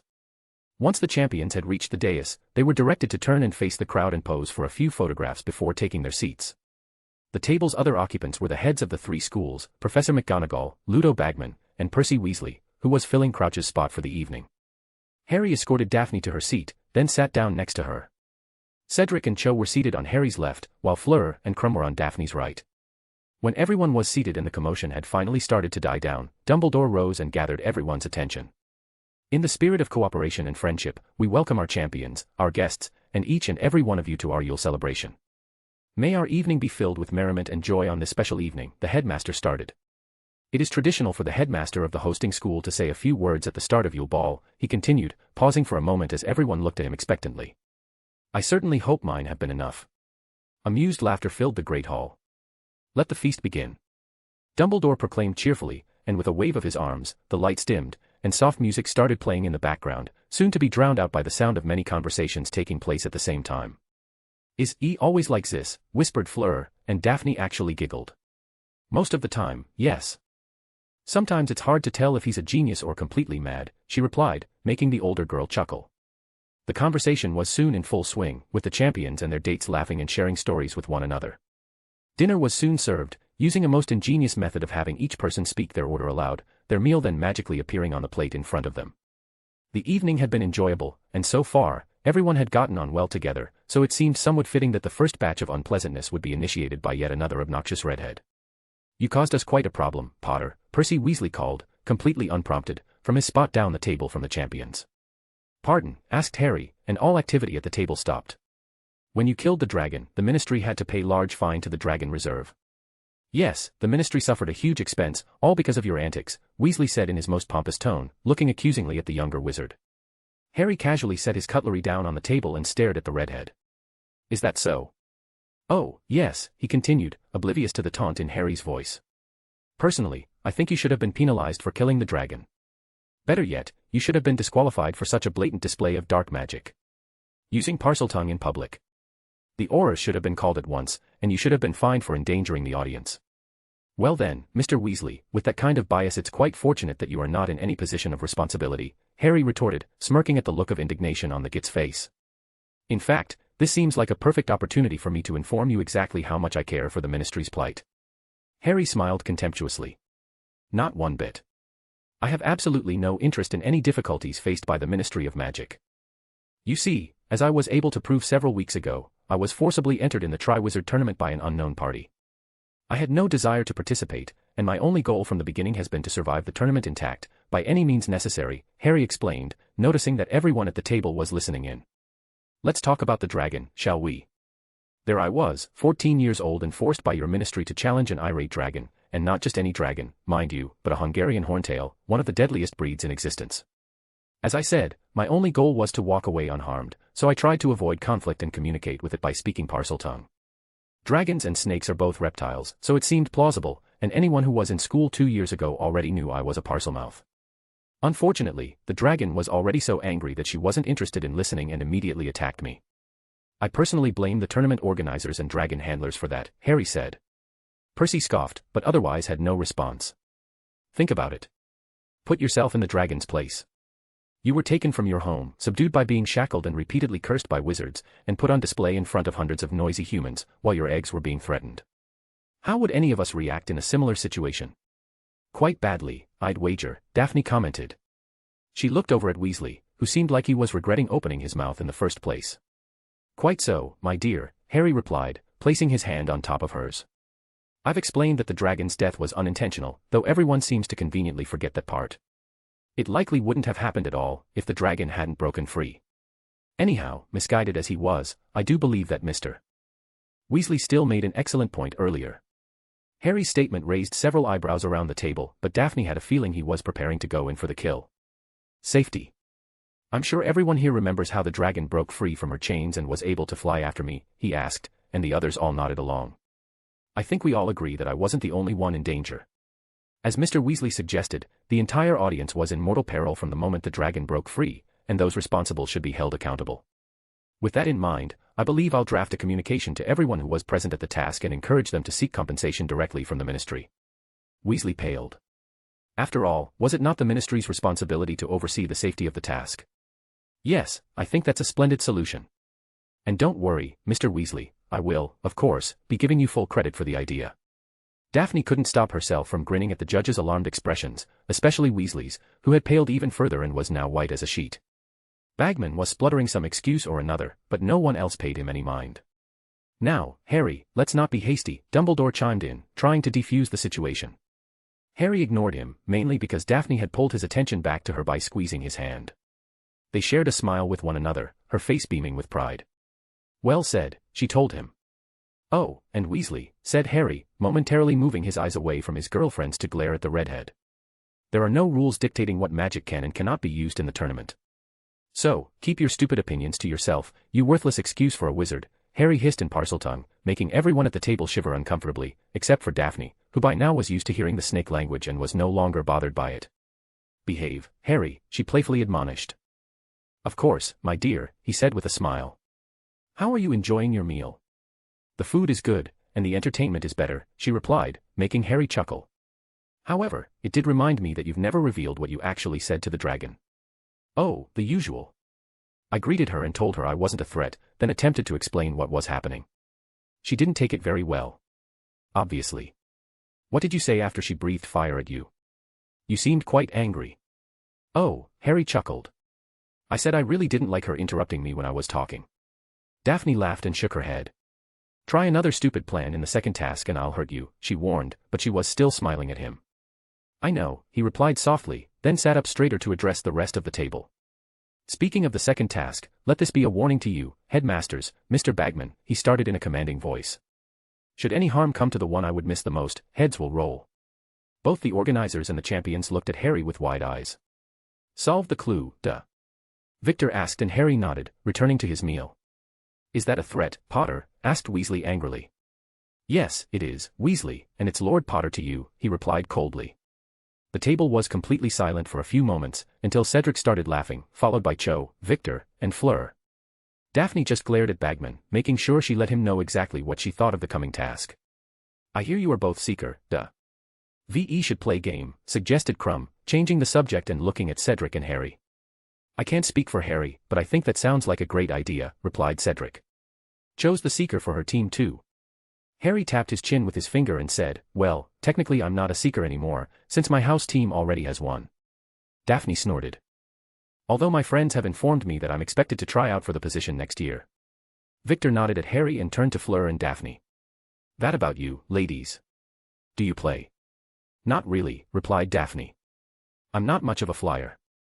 We'll have to fix that, Harry grinned, earning a playful glare from Daphne. I've played as a chaser with my family a few times, Fleur replied amusedly. But I would like to see a game happen, it would be a bonding experience for ZE schools. Speaking of bonding experiences, said Dumbledore, regaining everyone's attention. I was informed of a most amazing activity that occurred at the lake 2 days ago. I've been told that a large number of students from all 3 schools were using spells to freeze the water for ice skating. That is right, replied Fleur with a smile. I was also told that our Mr. Potter and the 4th-year Slytherins were the main instigators, the headmaster asked again. Honestly, headmaster, when you say it like that, it sounds as if it were a bad thing, complained Harry, making the rest of the teens laugh, and even Dumbledore joined in. Not at all, Mr. Potter, quite the opposite, in fact, Dumbledore replied. Professor Flitwick informed me of his conclusions after analyzing the ice. I was actually quite pleased to learn that it was Hogwarts students who started the interaction. I only wish that more students decided to join in the fun. McGonagall was frowning at the headmaster's words, but she refrained from commenting. Speaking of fun, did I hear something about a snowball fight yesterday, on the way to Hogsmeade? Dumbledore added, his eyes twinkling. Ah. People know about that, asked Harry. Daphne's cheeks flushed for a moment, being that she was the one who started it. We all saw it from the carriages, Cho corrected. Well, it was fun, replied Harry, and the champions and Dumbledore all chuckled. The atmosphere had relaxed again, and everyone went back to their meals and engaged in polite conversation. It was several minutes later, after everyone seemed to have finished their meals, when Dumbledore rose from his seat and clapped his hands twice, asking for everyone's attention. Once again, I would like to wish you all a pleasant evening, the old wizard greeted. Would the champions and their partners please make their way to the dance floor to officially open the Yule Ball? The plates disappeared from the tables and the lights dimmed, and the students applauded as the champions and their dates moved towards the center of the hall. Nervous? Asked Harry, and Daphne shook her head. Not really. You? Not at all. The only thing that matters is that you're here with me. Daphne smiled as the two settled into their positions. A slow waltz started playing, and they took the first of their well-rehearsed dance steps. Daphne could feel dozens of eyes on her as they moved around the floor, but she found that she really didn't care. She just gazed deeply into Harry's emerald eyes and shut out everything else. Slowly, other couples joined the 3 in the middle of the hall, not that Harry noticed. He didn't take his eyes off her the entire time, completely oblivious to the fact that they'd already danced through several songs without taking a break. Really, Harry, will you stop looking at me like that? Daphne said as she twirled in Harry's arms. Why? He asked with grin. Am I making you uncomfortable? No, but you have this stupid grin on your face and it's embarrassing, she teased, making Harry chuckle. I've hated Christmas for a long time, you know. Harry whispered. It beats Halloween on my list of most hated days by a lot. For decades, I've spent this day brooding, either crying to the point of exhaustion or drinking myself into oblivion, with both my wand and the resurrection stone within reach, Harry admitted. Daphne was now looking up at him in concern. Every year, I told myself I had 3 options. I could summon the souls of those I loved the most, kill myself and end it all, or be a coward and do nothing. His admission alarmed Daphne, but she tried her hardest to stay calm and let him keep talking. I was strong, I was ruthless, but my memories of Christmas were enough to make me almost give up. For 60 years, I've been a coward. I was afraid to summon you, because I was afraid you'd reject me after all I'd done, and everything I failed to do. I didn't have the courage to kill myself, because I was afraid of not seeing you in the afterlife. Daphne saw tears forming in Harry's eyes. What could he have done that was bad enough to make him fear her rejection? Pathetic, aren't I? No, she replied softly, caressing his cheek. Don't say those things. You're a powerful wizard, and a good man. I'm glad you didn't do anything stupid, and I bet my other self would have been too. Harry chuckled, and for a moment Daphne was concerned. No, Daph, I'm not a good man, he insisted, touching her hand. I did things. I don't care what you did, she replied firmly. You had your reasons, that much I'm sure of. You already told me you killed people. You told me about the wars. You had to kill a lot of people, didn't you? Harry nodded. I trust you had a good reason for it. Yes. He whispered. Then why are you so concerned, she asked. If I don't mind, why do you think my older self would? Harry didn't reply, he just looked down, avoiding her eyes. Daphne wasn't going to let him do this to himself, not today. She wrapped her arms around his neck and kissed him passionately on the lips, holding him tightly to her. He didn't put up much resistance. Feeling him relax into her, she gave herself fully to the kiss and reflected on how comfortable and safe she felt with him. So little time had passed since they had started dating, but she was completely smitten. Just thinking about it made her grin. Now, stop being an idiot, she ordered, pulling back so she could look him in the eyes. You're here with me, and you better enjoy it, because I don't want to spend my evening with a brooder. I think I can give it a try, he replied, recovering his smile. Let's take a break, she said, taking Harry by the hand and pulling him in the direction of the table where they'd seen their friends sitting. They were all still there, in the middle of what appeared to be an amusing conversation. You two were enjoying yourselves out there, weren't you? Asked Pansy with a grin. Dancing together, exploring each other's throats. Haha, Daphne said blithely, raising an eyebrow in Pansy's direction. Yes, I was. Jealous. Pansy pretended to scoff and clutched her chest, grinning at her friend all the while. Shouldn't you be out there enjoying yourselves as well, instead of just sitting here? Asked Harry. He was confused when the others only laughed at him in response. Harry, mate, have you been so focused on your girlfriend that you missed the fact that you've danced through 7 songs? Laughed Blaze. You didn't notice we were out there dancing right next to you for a while? Harry looked to Daphne, who just shrugged at him and smiled. Am I really that distracting? She smirked. Yes, you are. He responded cheekily, but any further reply was drowned out by a loud voice. All right, Hogwarts, are you ready for some real music? Their eyes shot to the stage, where several wizards were picking up their instruments. Yes, shrieked both Pansy and Millie, dragging Vince, Greg, and Blaze with them into the crowd that was forming in front of the stage. Damn, I knew Pansy was a huge fan of the Weird Sisters, but Millie too, remarked Tracy, laughing. I'm going to get something to drink. Do you want anything?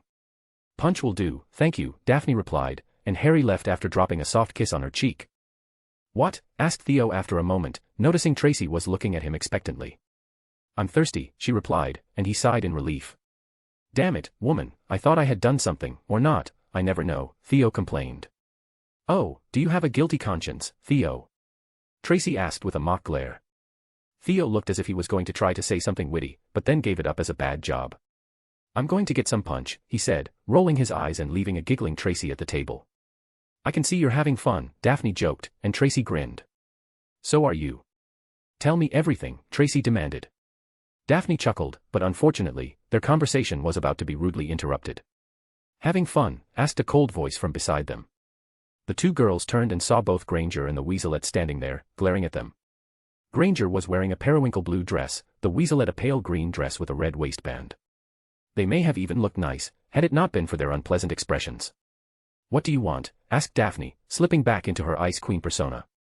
Tracy remained silent and settled for returning their glare. Rude, aren't you? Replied Granger. Ginny asked you a question. And I fail to understand how it is any of her business, Daphne retorted, making the younger girl fume even more. It's all your fault, you slimy snake. Weaselette shouted, unknowingly attracting the attention of those nearby, which happened to include 4 older Slytherins. I was supposed to come with Neville.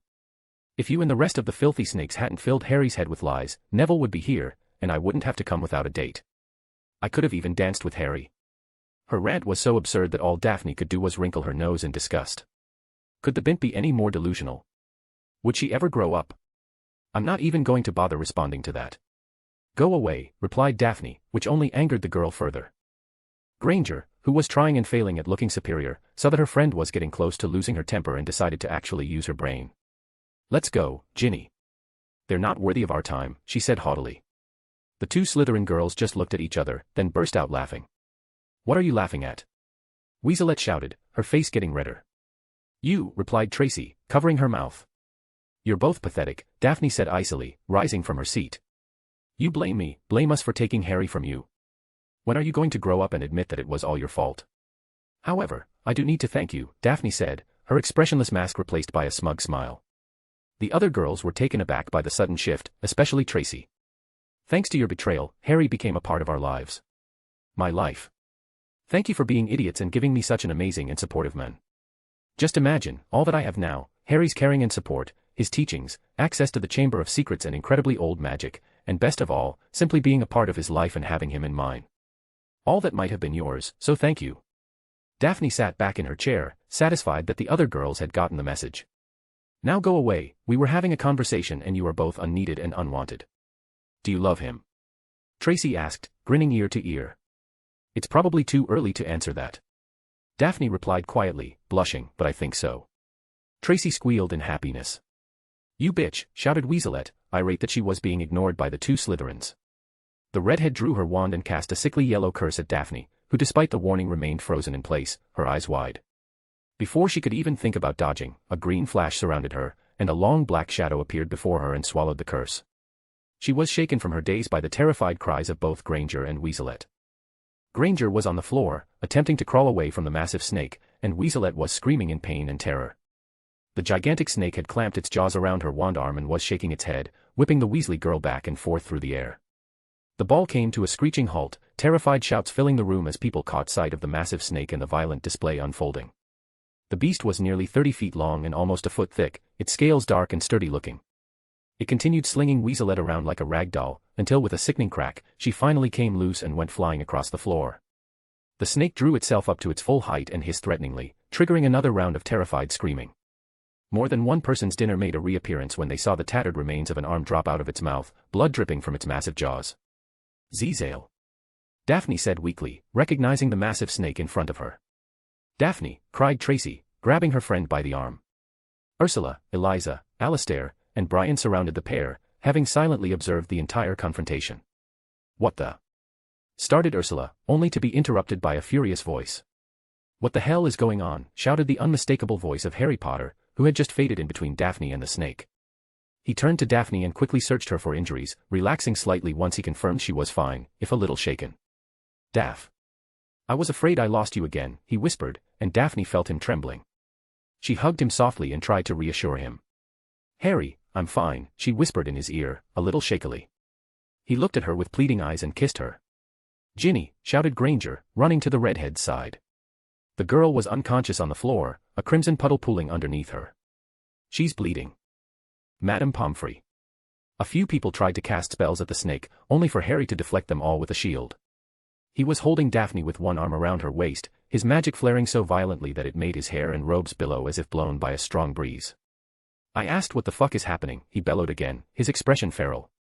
By that time, Dumbledore and the rest of the staff had gathered around them, wands in hand. Mr. Potter, what is the meaning of this? Demanded the ancient wizard, receiving a hateful glare in return. Kale, protect your mistress. Harry ordered, letting go of his girlfriend and stepping forward.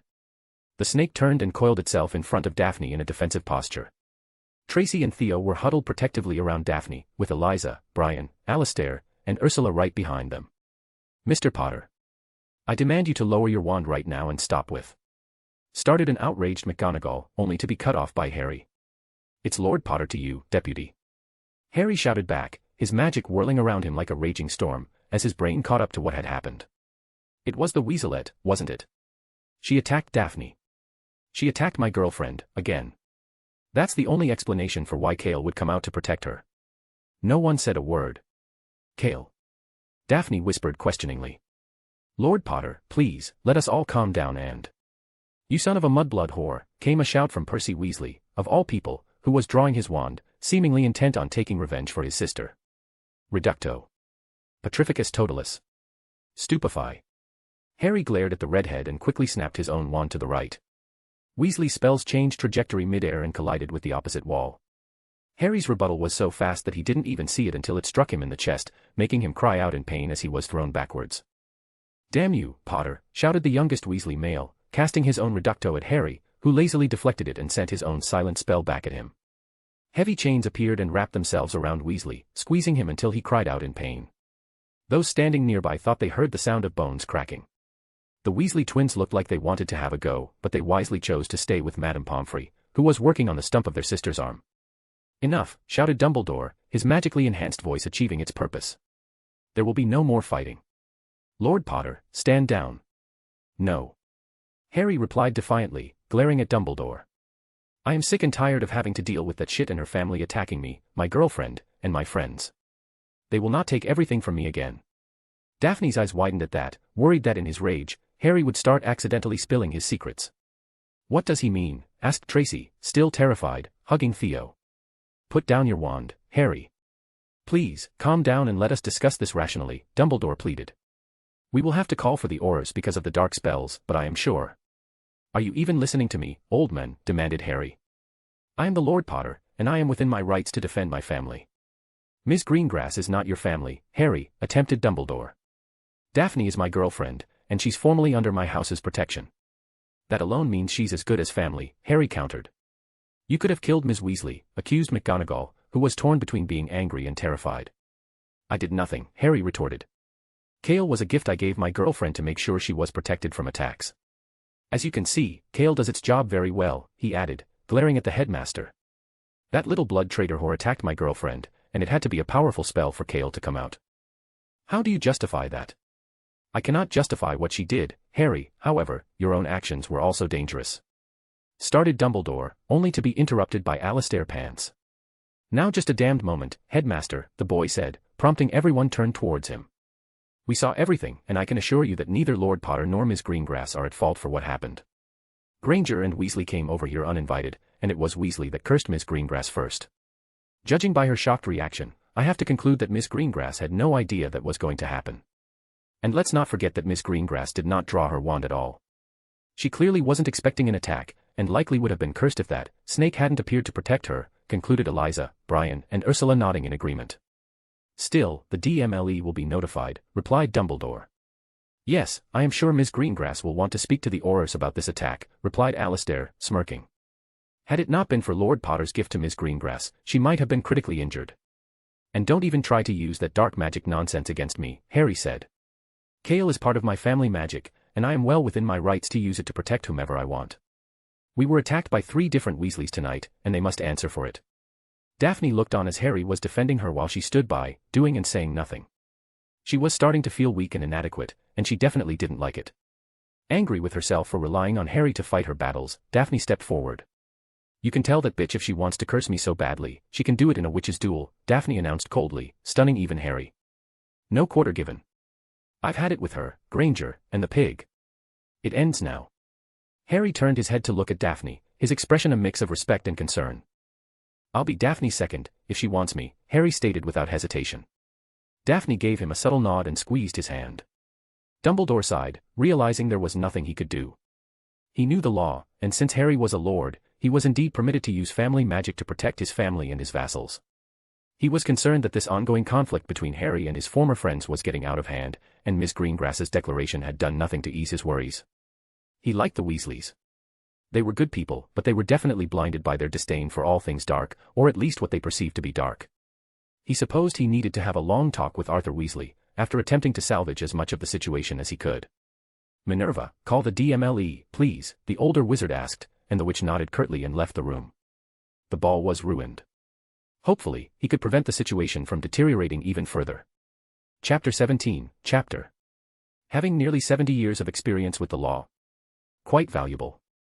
Having the support of the Slytherin triumvirate, the entirety of Slytherin House, and an angry pure-blood girlfriend who happens to be the heiress of an old family. Priceless. Those were Harry Potter's thoughts as he listened to his self-appointed representatives, no less than the Slytherin triumvirate themselves, addressing the Aurors that had come to Hogwarts. The three young adults were already well versed in the law, as each of them had been groomed from a young age to eventually take over their family businesses. Ursula left the Aurors to the other three and decided to check on Daphne. After verifying that she was physically unharmed, she joined her unofficial master Madame Pomfrey to help her with the Weasley girl. Ursula wasn't thrilled with the idea of helping the little bitch, however, she knew that if she wanted to be a healer, she had to learn to treat everyone without bias. Aurors were trained to deal with the worst sorts of criminals, yet the four who responded to the incident at Hogwarts couldn't help but feel somewhat intimidated. That may, of course, have been due to the gigantic snake protectively coiled around two of the subjects of their investigation, Harry Potter and Daphne Greengrass. It also may have been the hostile looks directed at them from the dozens of Slytherins gathered around, or the suspicious glares coming from several other observers, including the entire Demstrang delegation. It is clearly a dark magical artifact. What else could it be? It's a giant snake, one of the Aurors intelligently pointed out, to the groans of the Slytherin students and even some of the adults. And how exactly were you ever made an Auror? Eliza retorted. Contrary to popular belief, dark magical artifacts aren't illegal, unless they are used to commit a crime, such as murder. What we have here is an unusual protection charm, and the fact that it's a snake has nothing to do with it being light or dark. Both Brian and Alistair nodded from either side of her. No matter what anyone's opinion was on the incident, the law was on the young lord's side. Priori Incantato was performed on Weaselet's wand, revealing an obscure curse that seemed to cause green, pus-filled boils all over the target's body. The curse would have caused severe pain but was not considered lethal, so Dumbledore attempted to claim that no further investigation was necessary. To his disappointment, most of those present in the Great Hall disagreed with him, including the Aurors. The arguments presented by the Triumvirate and Daphne were clear, concise, and definitive. Daphne's enchanted necklace was defensive in nature and only responded because she was attacked, and Harry was able to rebuff accusations of dark magic by using the family magic defense. As for the other two Weasleys, they had attacked Harry first, in front of many witnesses, and he was well within his rights to defend himself. When all was said and done, Harry and Daphne were cleared of any wrongdoing, but the Weasleys were potentially facing charges. First, the three of them had to be taken to St. Mungo's for treatment. Madame Pomfrey had done enough to ensure Ginny's survival, but she didn't have the resources on hand to do much else. Percy was still unconscious with a burn mark on his chest and robes, and the pain of Ron's broken bones was so severe that they stunned him until he could be treated. Once they had been healed, all three redheads would be submitted for interrogation, with their parents present, in the case of the younger two. Once the Aurors cleared out and the Weasleys had been sent to St. Mungo's, the students started leaving the Great Hall in groups. The mood in the hall had become fairly grim by that point. The Weird Sisters had long since packed up and left, and nobody was in the mood to dance anymore anyway. Daphne kept herself busy by petting the giant snake. Harry had explained to her that it was only a golem, but yet it was so lifelike, and she was completely fascinated by it. "Are you sure you're all right?" "I'm fine, Harry," she replied, studying the snake's sapphire blue eyes.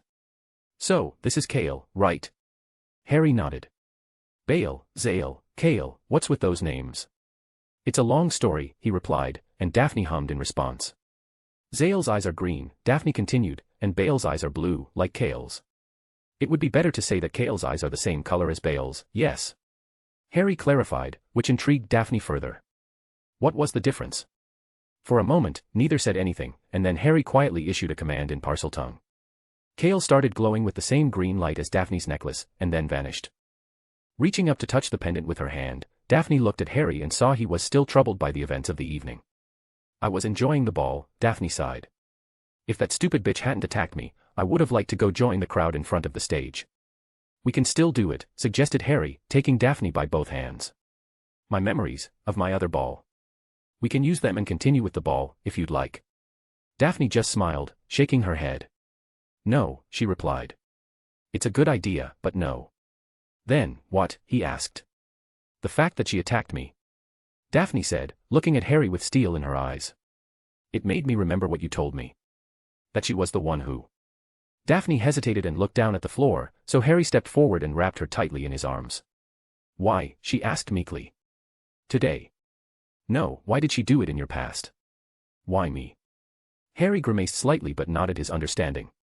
"Are you sure you want to know?" "It's better if I do," she admitted hesitantly. Harry wasn't entirely convinced, but he decided he would respect her wishes. He also understood that if he wanted her to truly understand, then he had no choice but to tell her everything. "Do you want to do it now or tomorrow?" "Now," she replied promptly, not wanting to delay any further. She was nervous enough as it was. "Fine. Let's just say our goodbyes first, and then we'll go to the chamber. I'll tell you everything. Daphne nodded, and the couple walked over to where their friends and the triumvirate members were standing. Hey everyone, thanks again for your help back there. The older Slytherins acknowledged them with a quick bow of the head. Are you going to be okay? Tracy asked. I'll be fine, Daphne assured her. Harry and I have some things we need to talk about, so we're going to leave for a while. Tracy attempted to make a crass joke, but her heart wasn't in it.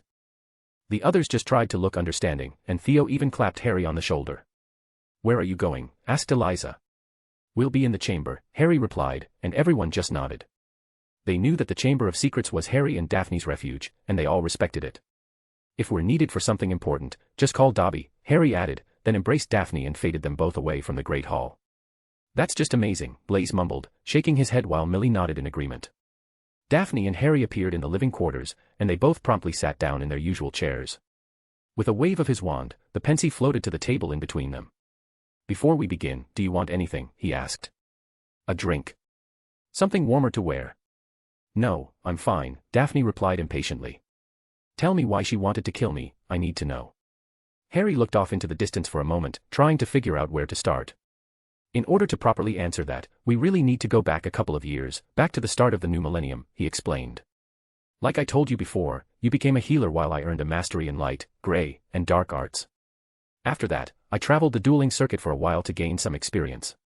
Professor Flitwick actually sponsored me, and I trained with him for a long time. He's a lot more brutal than you'd expect, if you've only ever seen him as a teacher. I also started some businesses, and let's not forget all the Wisengamot sessions. We were busy, he said with a shrug. I ended up being invited to join the Aurors, and between my skill and my reputation, I was promoted to captain within a few months. Quite impressive, Daphne said honestly and gave him a soft smile, which Harry returned. I was told I could do whatever I wanted with my team, so I decided to create a special assault unit. I devised a whole new training regimen, which was 100 times more intense than anything they have at the Ministry today. I made my team suffer through blood, sweat, and tears, and they hated me more often than not, but nobody could argue with the results. The 6 of us were deadly on our own, but together we were basically unstoppable. The team was me, Theo, a rookie called Jason Halleys, who's currently a first-year Gryffindor, a seasoned Auror called Francis Talbot, Hannah Callan, who was also our potions expert, and Justin Smith, who, if I'm not mistaken, is a third-year Ravenclaw at the moment. We also had 2 unofficial members of our team. One was Tracy, who was married to Theo. She was a prosecutor for the DMLE and handled most of our cases. The other, of course, was you, our go-to healer. Daphne's eyebrows shot up surprise, but she didn't interrupt him. The DMLE called us in when they had a problem too dangerous or complicated for the Aurors to handle. The Black Wands, we called ourselves. Daphne nodded, even if she wasn't understanding why Harry was telling her all this. The wands in the shadows and the shields on the line, Harry quoted with a soft smile. We always completed our mission with optimal results, and before long we were considered one of the Ministry's most valuable assets. As you might expect, our success made me even more famous. On top of being Lord Potter, the man who conquered, I was also now the captain of the notorious Black Wands. I really don't understand what all this has to do with my question, Harry, sighed Daphne, hoping he'd be getting to the point soon. Don't worry, it will all make sense soon, he chuckled, and Daphne just nodded and waved for him to continue. Let me ask you, considering my fame, wealth, and achievements to date, what else would our society offer me in abundance? Daphne thought about it for a moment, then replied, power and influence. Indeed, and I got plenty of both, whether I wanted it or not, Harry confirmed with a low chuckle. People from the Wisengamot started approaching me to request my support for their bills. It was annoying and it got old quickly, but the worst brown-nosers were, by far, Neville and Hermione Longbottom. Daphne raised an eyebrow in surprise, while Harry looked like he had swallowed something foul. Those 2 bastards started to take an active role in politics after Hogwarts. Granger, already Longbottom by then, was working in the Department for the Regulation and Control of Magical Creatures, with her spew thing, for the rights of underprivileged non-humans. She took full advantage of her status as both a lady of a noble house and a war hero to get support for her and her husband's bills. I'll admit I supported some of them, including the ones that helped improve the lives of vampires and werewolves. You supported those too, in case you were wondering. She actually was wondering about that. What also happened was that she used her success to climb up the ranks, and before long, she was holding positions of power and really pushing to change society. She led with trying to make Muggleborns more accepted, but her main goal was to fully open up our world and adopt parts of the Muggle society into ours. What? Asked Daphne, shocked. You heard me. She wanted to abolish the old laws that favored the purebloods and take the power away from the old families. Knowing her as I did, that wasn't completely unexpected. The real shock was when she proposed integrating our world with the Muggle one, supposedly in order to advance into the new millennium and help ensure the survival of wizarding kind, Harry explained, shaking his head. Daphne looked completely outraged. I hoped you didn't agree with that, she said, and Harry shook his head. Of course not. I agreed with repealing most of the laws favoring purebloods, but the rest was pure folly, Harry explained, and Daphne breathed a sigh of relief. The saddest part was that the idea actually had a lot of supporters. You can chalk some of that up to an overcorrection following a war supposedly based around pureblood supremacy. Another factor was a study released by the ICW, which linked the rampant inbreeding of purebloods to the number of squibs born. Daphne raised her eyebrow at that. There were three main political factions at the time. The Longbottoms faction called themselves the No-Blood Reformists, with the stated goal of opening up the wizarding world. Outright abolishing the statute of secrecy would have been too extreme for many, so they built support by planning to gradually integrate our world with the Muggles over time. The other large group was the Conservative Alliance. It was mostly half-bloods, but plenty of purebloods and Muggle-borns were aligned with them too. The reformist agenda drove a lot of people to this faction, because they knew it was sheer idiocy to go forward with such a plan. You and I were in this group. The third was the pureblood faction, who were mostly the leftovers of those who supported Voldemort's agenda. They were the minority faction, who demanded, and I quote, the imprisonment of the blood traitors and the end of the sheer stupidity of the debates, which were bound to end our world, all because of uptight mudbloods. Daphne couldn't help but chuckle at that, even if it disgusted her. The debates went on for months, and a final vote was scheduled for early January in the year 2007, Harry explained. Our faction was set to win. The reformists had bolstered their public support by recruiting Muggle-borns who'd abandoned our world in the past, but they just didn't have the votes in the Wizengamot. We had the support of purebloods, half-bloods, and the Muggle-borns who knew it was a bad idea. We weren't allied with the pureblood faction in any way, but we both wanted to defeat the reformist proposal, so we were on the same side of the debate. Daphne nodded along, hanging on every word. Our victory was assured, until Christmas 2006 came along. What happened on Christmas 2006, she asked, eyebrow raised inquisitively. He looked at her with regret in his eyes. One of the 2 worst days of my life, he replied softly. Daphne gulped, feeling a shiver go down her spine. Tell me, then, she insisted. I guess I should just show you. I don't know if I can explain it properly, he sighed, drawing the memory from his temple and placing it in the Pensive. Harry looked at Daphne and noticed her hands were trembling. Are you sure you want to do this? He asked softly, and Daphne nodded. She had to. Harry took her hand and gave her a soft kiss on the lips while caressing her back. Are you ready? No, she whispered. In truth, she was terrified of what she would see, and she was hesitant to watch it at all. Harry didn't say a word, he just kept rubbing her back and trying to comfort her. You don't have to see this, he told her. I'm afraid, she admitted after a moment, a tear running down her cheek. Harry pulled her into a tight embrace. I need to know, but I'm afraid of what I will see. I am too, Harry admitted softly in her ear. Why? Daphne asked, stiffening. She pulled back to look at Harry, and was startled to see he also had tears in his eyes. The day I lost you, that Christmas, I spat on the light for the second time, Harry confessed, his green eyes filled with emotion. Please don't think badly of me. Daphne tried to swallow, but her mouth had gone so dry that she barely managed it. The last time you told me that, you showed me how you stunned me and went to your death, killing a lot of people on your way, she whispered. She looked into eyes and saw the sorrow, loss, and anger behind them, but as she reached up and touched his cheek, she also saw hope and love there. Daphne knew he had regrets, but she also knew he would do everything he could to make sure their future was different. She leaned in and rested her head on his shoulder, hugging him tightly. You probably think I'm being ridiculous, being afraid of a memory. No, I don't, Harry replied, stroking her hair. You have every right to be afraid. Stepping back, Daphne smiled and took a deep breath, her hand squeezing Harry's. Let's go, together, she said. I wouldn't have it any other way, he replied with a smile, and 2 of them went into the Pensive. Moments later, Harry and Daphne found themselves in the entrance hall of a manor, which had been extravagantly decorated for Christmas. Are we in Longbottom Hall? Asked Daphne, looking around and recognizing her surroundings. Yes, replied Harry. The date is Christmas Eve, 2006. I still think this is taking arrogance to a whole new level, a familiar voice said. Recognizing her own voice, Daphne gasped and turned around to see her older self, wearing dark blue formal dress robes, with her blonde hair twisted into a single braid that fell over her left shoulder. Real Daphne thought she looked positively regal, and briefly wondered if it was vanity or jealousy she was feeling. Harry had also aged well. He was standing alongside Memory Daphne, wearing black robes and looking even more handsome than he did in the memory of their wedding. Organizing a Christmas ball on Christmas Eve, Memory Daphne explained with a snort, and Memory Harry shrugged. This reeks of political setup. Come on, Daph, begged Memory Harry. For one night, can you please just relax? You know they're going to approach us about the vote, Memory Daphne predicted. Yeah, I know, and I'm not in the mood to deal with them, he sighed. Why did we come, anyway? Because it was expected of us, Memory Daphne drawled sarcastically. I swear, ever since that trip to Egypt, the Longbottoms have been simply, ugh. 2 hours and then we leave, Memory Harry proposed. Please, begged Memory Daphne. I really want to be at home at midnight. Real Daphne watched the exchange with a curious expression, as the memory couple moved forward and entered the party salon of Longbottom Hall. As soon as they walked through the entry, their names were announced by a special kind of howler, which activated as soon as they presented their invitation. The Lord and Lady Potterblack, the howler announced, and many people turned to greet them, extending compliments and wishing them their best. The couple started to make their way through the room, but they were immediately waylaid by the evening's hosts. Harry, Daphne, welcome, called another recognizable voice. Real Daphne turned towards the voice, and saw Hermione Granger, wearing a lavish purple and gold dress with her straightened hair falling smoothly down her back. She was smiling widely at Harry and Daphne, as was Neville Longbottom, who was at her side and also clad in purple and gold. It's so good that you could come, the Lady Longbottom said after exchanging pleasantries. We have attempted to contact you for several days, why haven't you replied?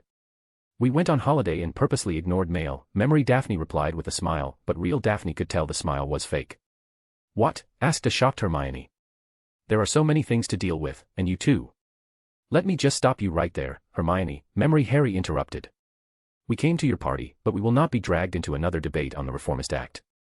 We've already made up our minds. Of course, Harry, she replied sweetly, now wearing an overly friendly expression. I have to apologize for my wife, Neville said. She's been under a lot of stress lately, between our duties in the Wisengamot and preparing for the ball. Of course. May I suggest a nice calming draft, Memory Daphne offered. Healer's opinion. Hermione responded, mimicking Daphne's smile.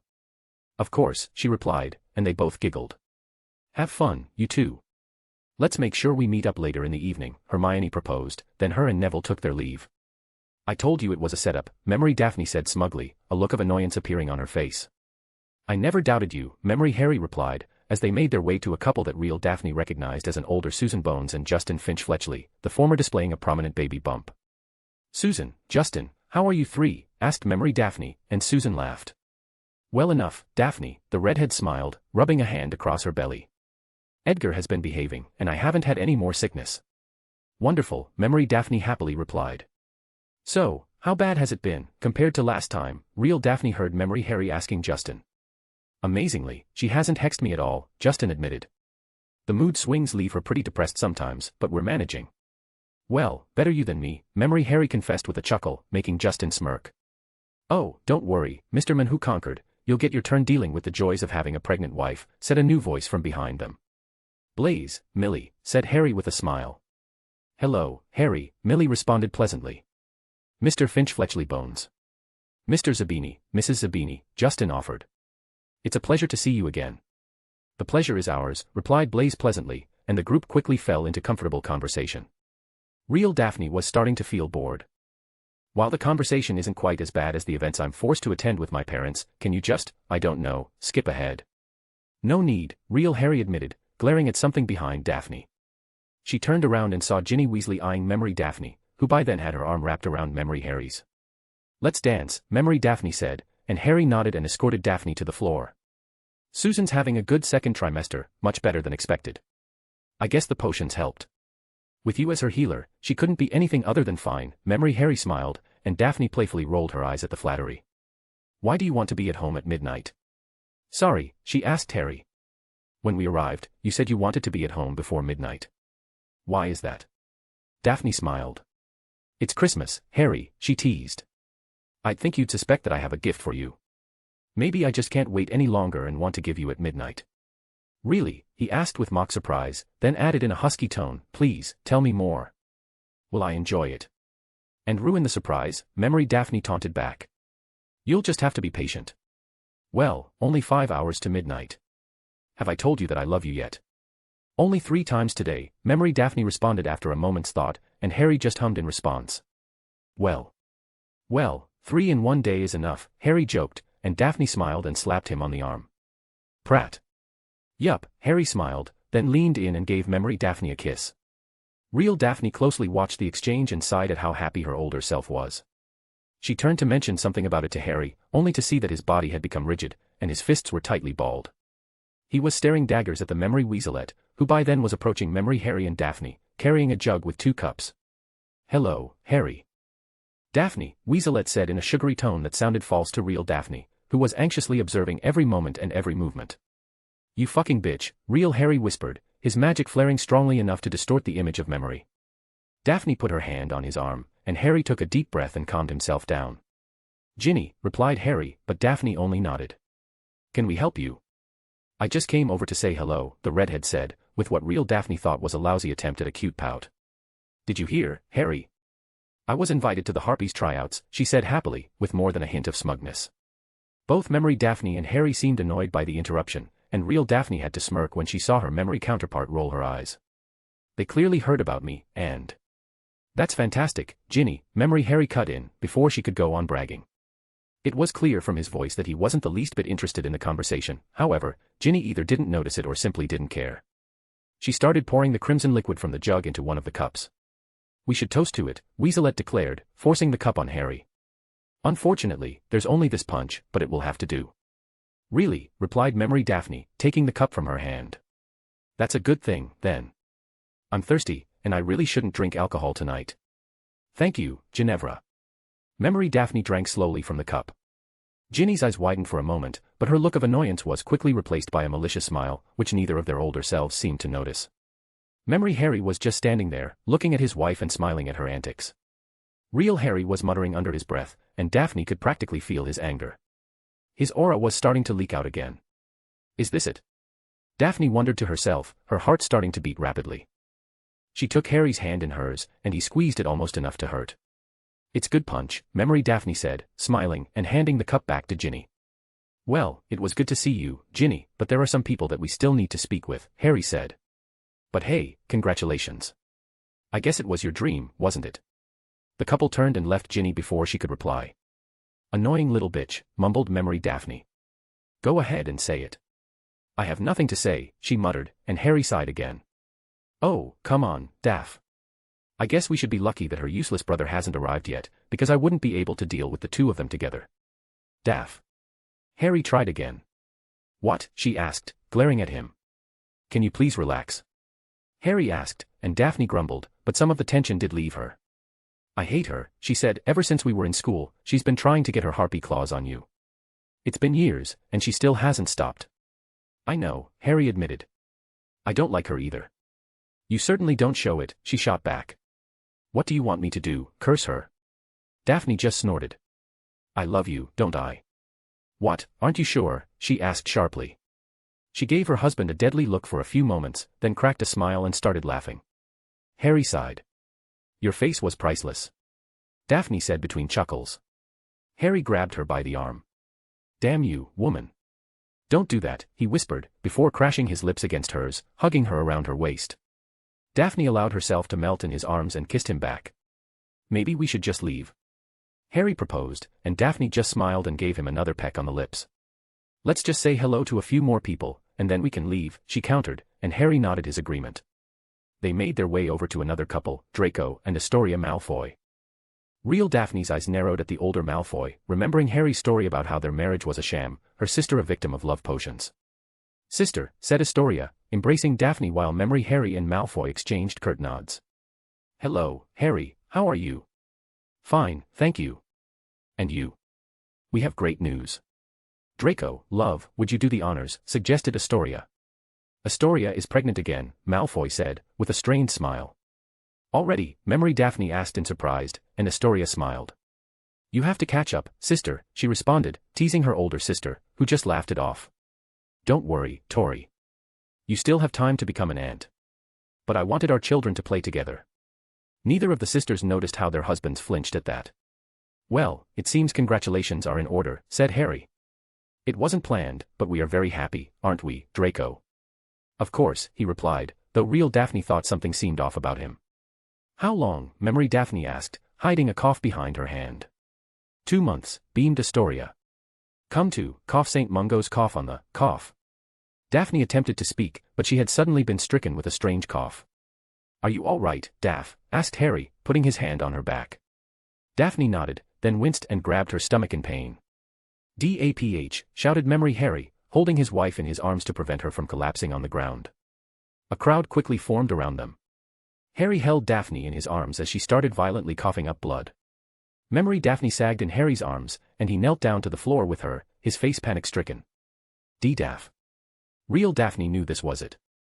It couldn't be anything else. She was absolutely terrified, but she couldn't look away. "Call a healer, now," Harry demanded, and a few people ran towards the flow. "HR." Daphne choked, fearfully grabbing Harry's hand. "I'm here, Daph." "Don't worry, I'm here," he replied, his eyes starting to tear up. Daphne just coughed violently again, covering Harry with more blood. Memory Harry was really starting to panic, looking around and waiting for someone to help his wife. Blood started freely flowing from Daphne's mouth, nose, eyes, and ears, and sizable crimson puddle had started forming underneath her. Harry's magic was flaring wildly around them, distorting the memory again. Daphne was still focused on the memory, but had she looked at real Harry at that moment, she would have seen the same look of utter desperation that his memory counterpart was wearing. "Har." Daphne attempted to say, but her hand suddenly went limp in Harry's and her frightened expression sagged. Daphne Potter was dead. "Daph." Harry whispered, caressing her hand with his. "Daph?" he asked again, touching his wife's face. "No, no, Daph." He whispered, again not receiving a reply. "Daph," he shouted in anguish, his magic exploding out of him. Every piece of glass and crystal in the room shattered, including the windows, and all the people around them were blown backwards to the floor. The memory became blurred, and Daphne felt herself being ejected from the Pensive by force. She turned to Harry, who was still trembling, his eyes downcast and his fists clenched. His magic was a violent maelstrom of anger and hate, and Daphne was afraid he was going to blow up again, like he had in the memory. Instead, the flaring magic subsided, and he fell to his knees, sobbing. Daphne, who wasn't doing much better, went to Harry and hugged him softly. Harry wrapped his arms around her possessively and rested his head on her shoulder. "Why?" she asked tearfully. "It was unintentional," whispered Harry. "What?" she asked, breaking the hug and pulling back to look at him. "I ordered a full autopsy. I wanted to know what had happened. I needed to know what they told me." "What?" she asked again, and Harry picked up his wand and pulled another memory from his temple. "I can't tell you, I just can't," he whispered from in front of the Pensive, not looking at her. She went to him and took his hand. He didn't say anything, he just dropped the memory strand into the basin, and they went into the Pensive together. They were in a dark, empty room. Daphne could see some light coming peeking in through a slightly cracked door, but the majority of the room was hidden in darkness. She noticed that real Harry's attention was directed to the far side of the room, where she could see a man huddled in the corner. She approached the man and confirmed that it was indeed Harry, looking as miserable as a person could possibly be. "Why? Why, Daph?" Memory Harry mumbled. "Where are we?" Daphne asked, turning to Harry. "Is the morgue inside of St. Mungo's. It's where the bodies are analyzed for causes of death," he replied. Daphne turned her gaze back to where Memory Harry was curled up on the floor. He looked completely lost, a shell of the boy she knew and the men she had seen in his memories. The image of him like this broke her heart, and she couldn't stop her own tears from falling. "You look so broken. Lost. Empty," he suggested, barely above a whisper, and Daphne nodded faintly. The door opened fully, allowing enough light into the room to see properly. Memory Harry stood up from the corner and walked hesitantly towards the door. "Oh, Harry." A witch Daphne didn't recognize entered the room. After taking a closer look, she could see that the witch was crying, so she must have been someone close to her or Harry. "Hannah, what did you find out?" "I'm so sorry, Harry," she said, her eyes diverting to the floor. "Hannah, please, tell me," Harry implored again. I'm sorry for your losses, Captain." "Harry," the witch said, wiping her tears. Daphne furrowed her eyebrows. "Losses?" Memory Harry asked, obviously not understanding what she meant.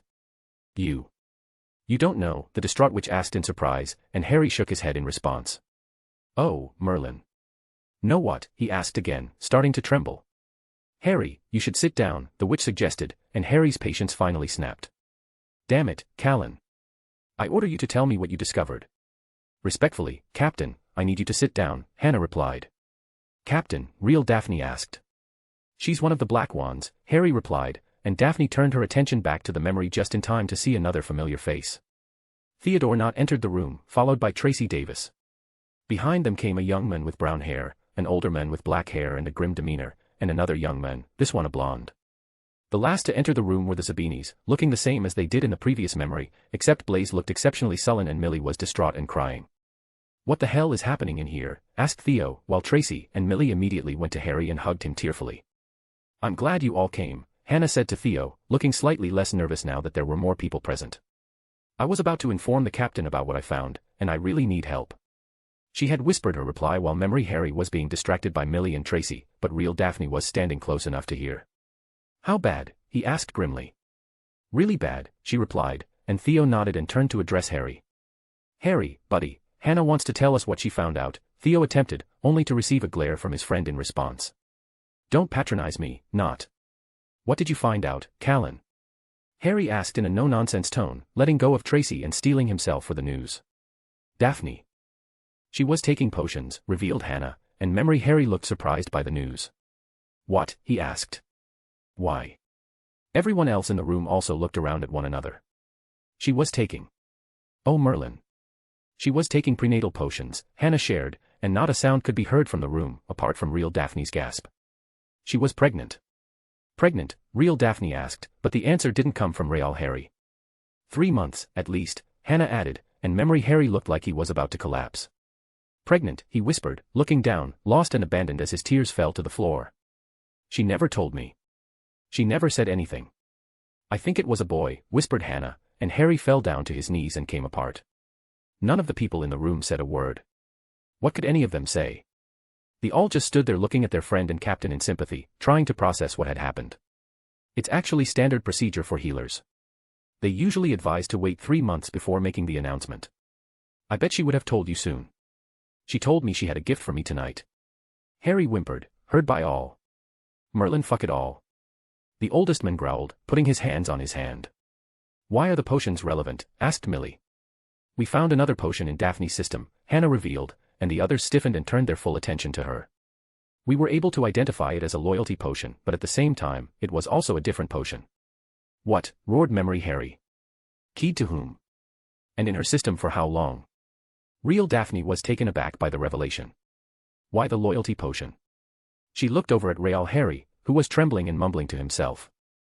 As she stood beside him, she could feel his power coiling around him, like a predator readying itself for the hunt, and she realized that Memory Harry was doing the same thing, judging by the uneasy looks on the other people around him.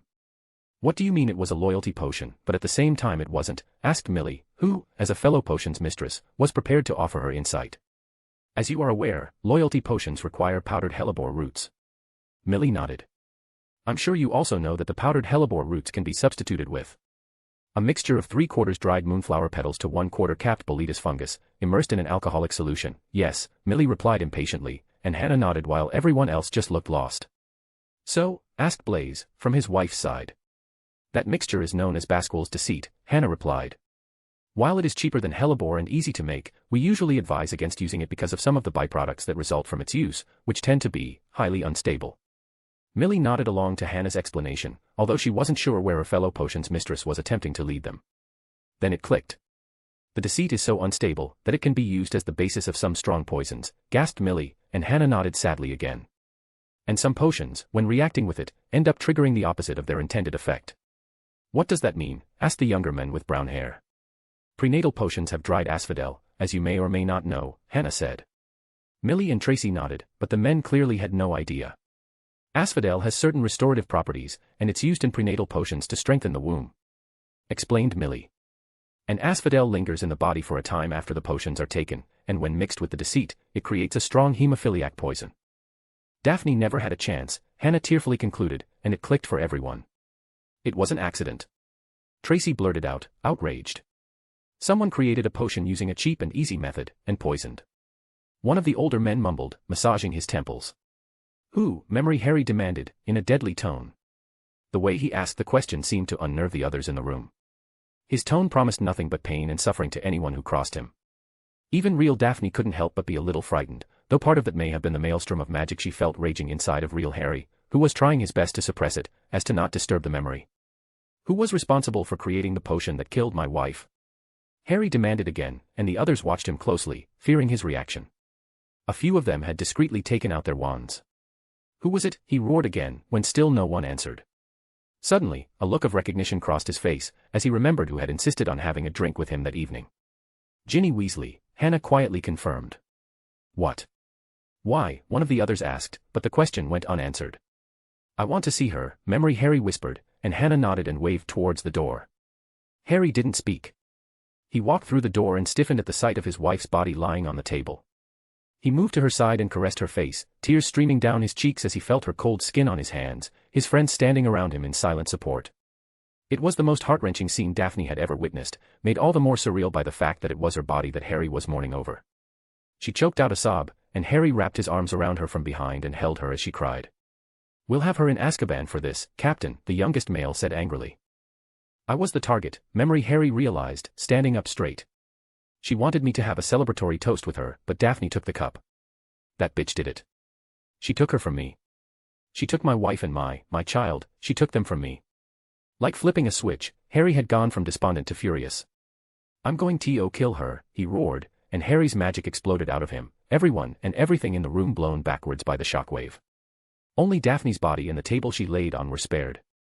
Harry, shouted an alarmed Theo, who was the first to pick himself up from the floor. He tried to run to Harry, only to see him grab hold of Daphne's body and apparate away. The memory ended, and they were ejected from the Pensive.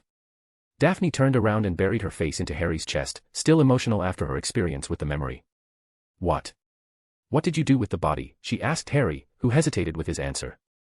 I took her home and created a crystal sarcophagus to keep her body safe, he whispered, after a moment. That way I could still see her, see you. What did you do? Daphne asked, as Harry's arms tightened around her.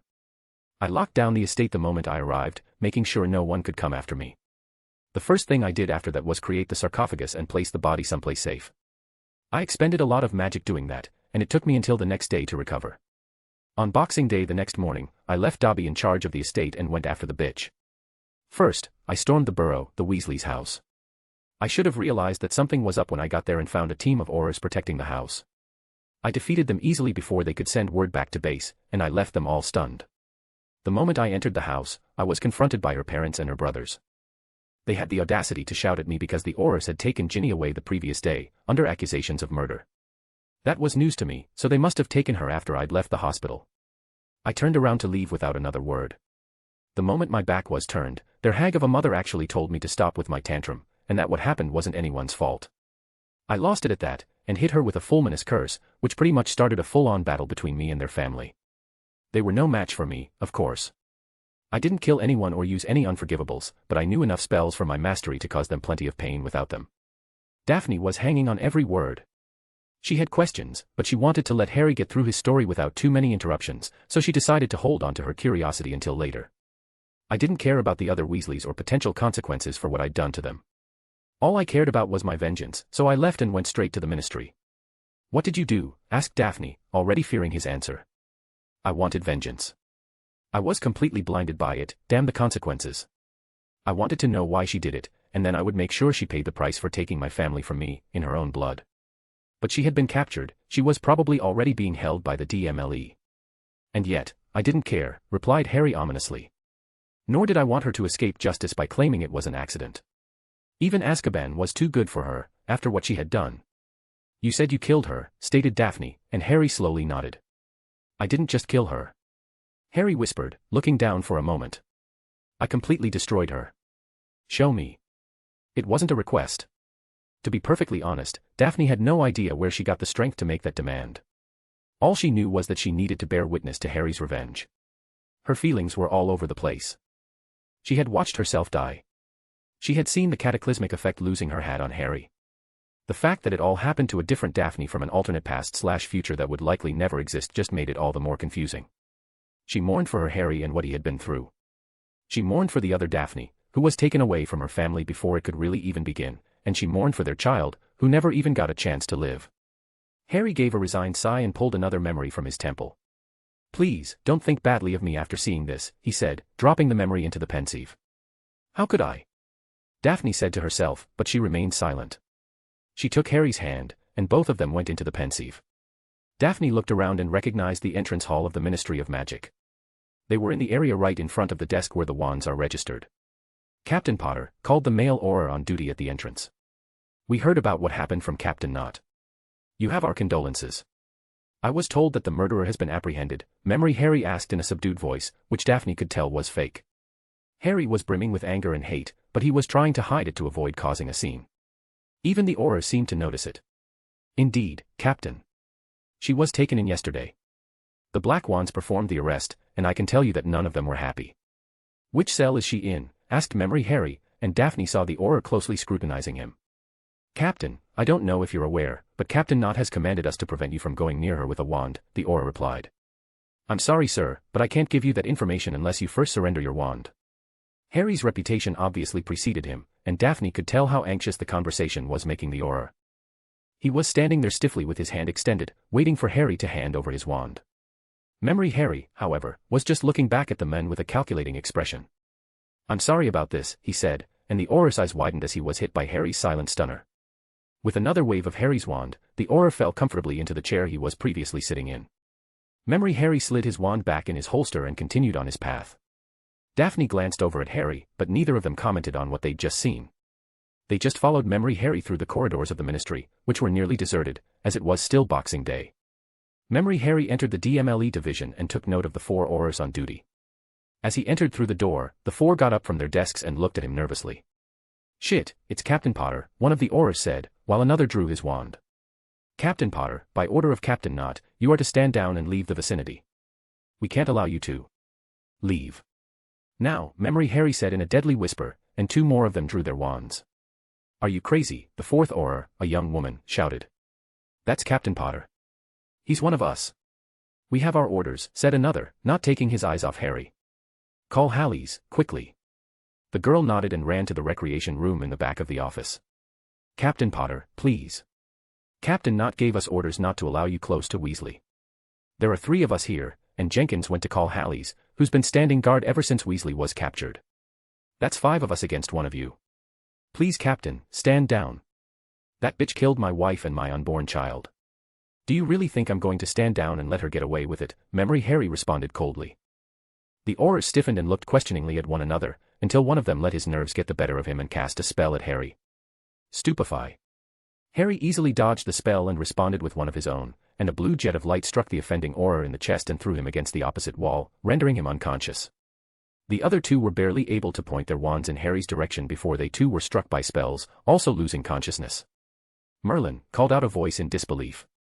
The 4th Auror returned, looking gobsmacked and holding her wand limply in her hand.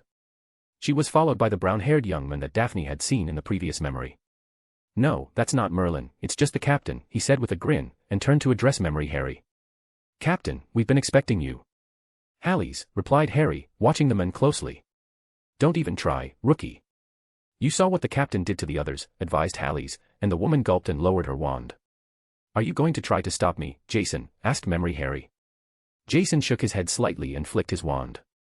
One flash of red, and Auror Jenkins joined her colleagues on the floor. Have you called the others? No. What, then?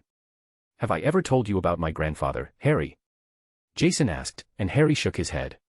My dad died in an accident when I was 7, and my grandfather was my father figure for the rest of my life.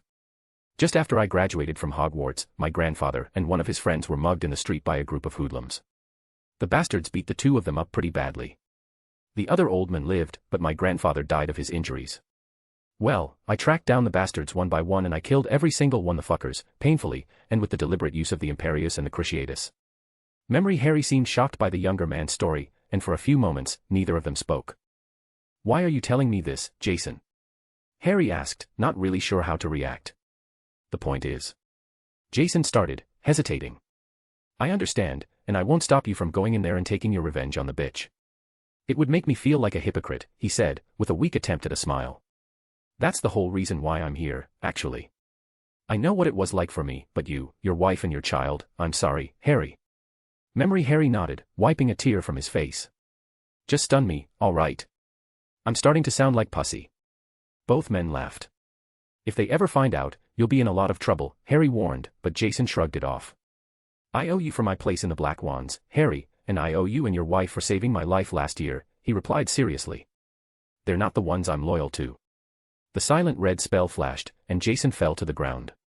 Memory Harry looked around and stunned everyone again just to be safe, knowing that he'd lost enough time as it was, then descended into the dungeons where the holding cells were located.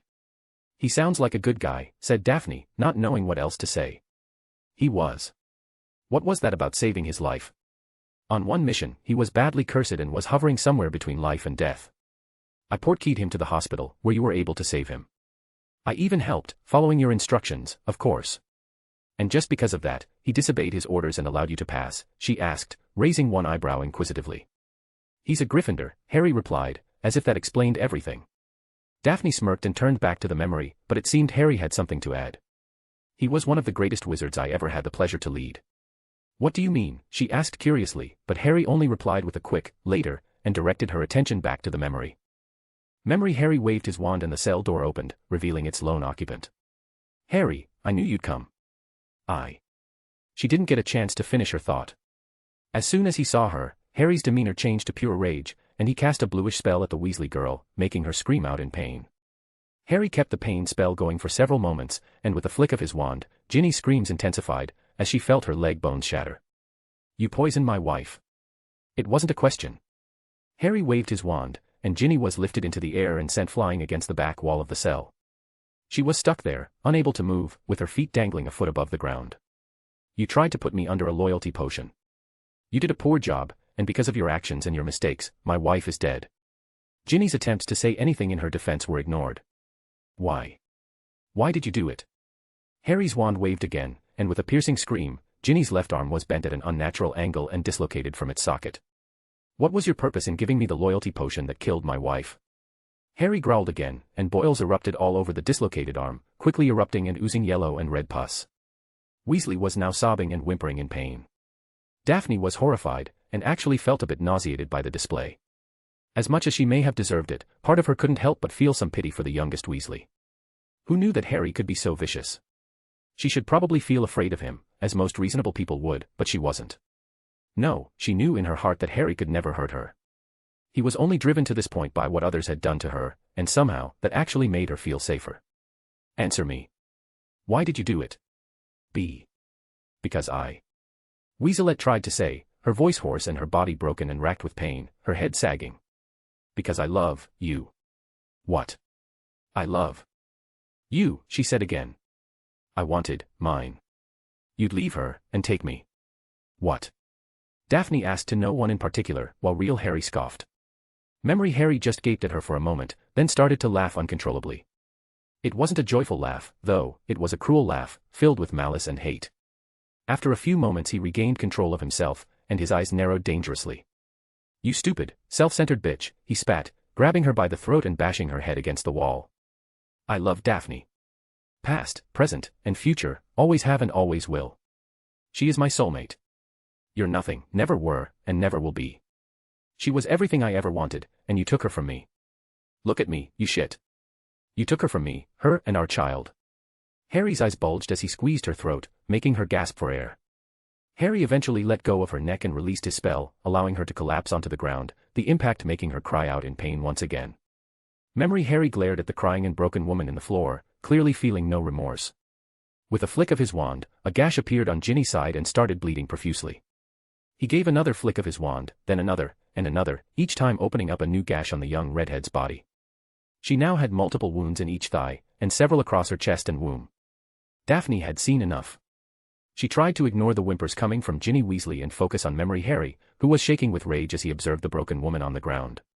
She then turned to real Harry and saw his stony expression. She grabbed hold of his hand to get his attention and he turned to look at her. Are you all right? She asked him. Do you hate me? No, she whispered. Then I'm fine, he replied with a small smile.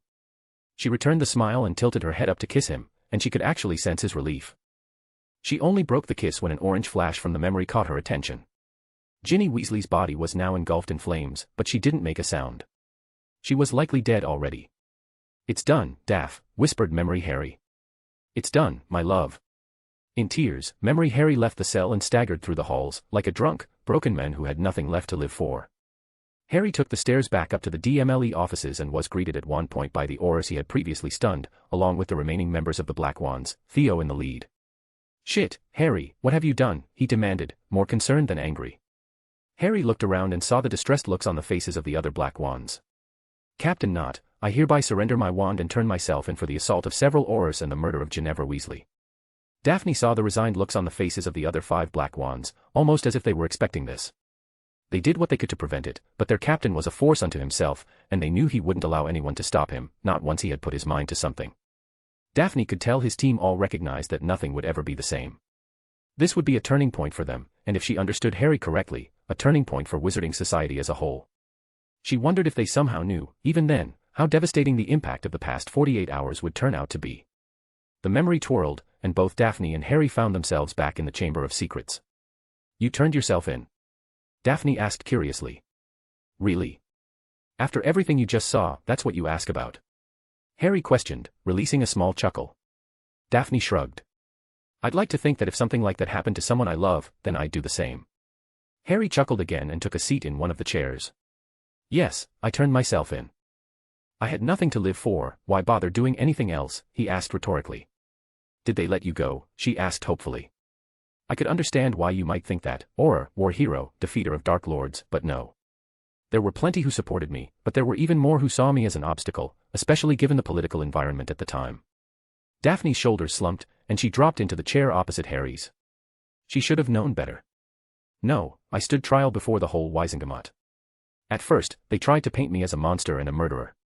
Tracy was my advocate in court, and when she presented the evidence explaining why I snapped, about the potion that, you know, and the death of you and our child, nearly half the Wizengamot was on my side.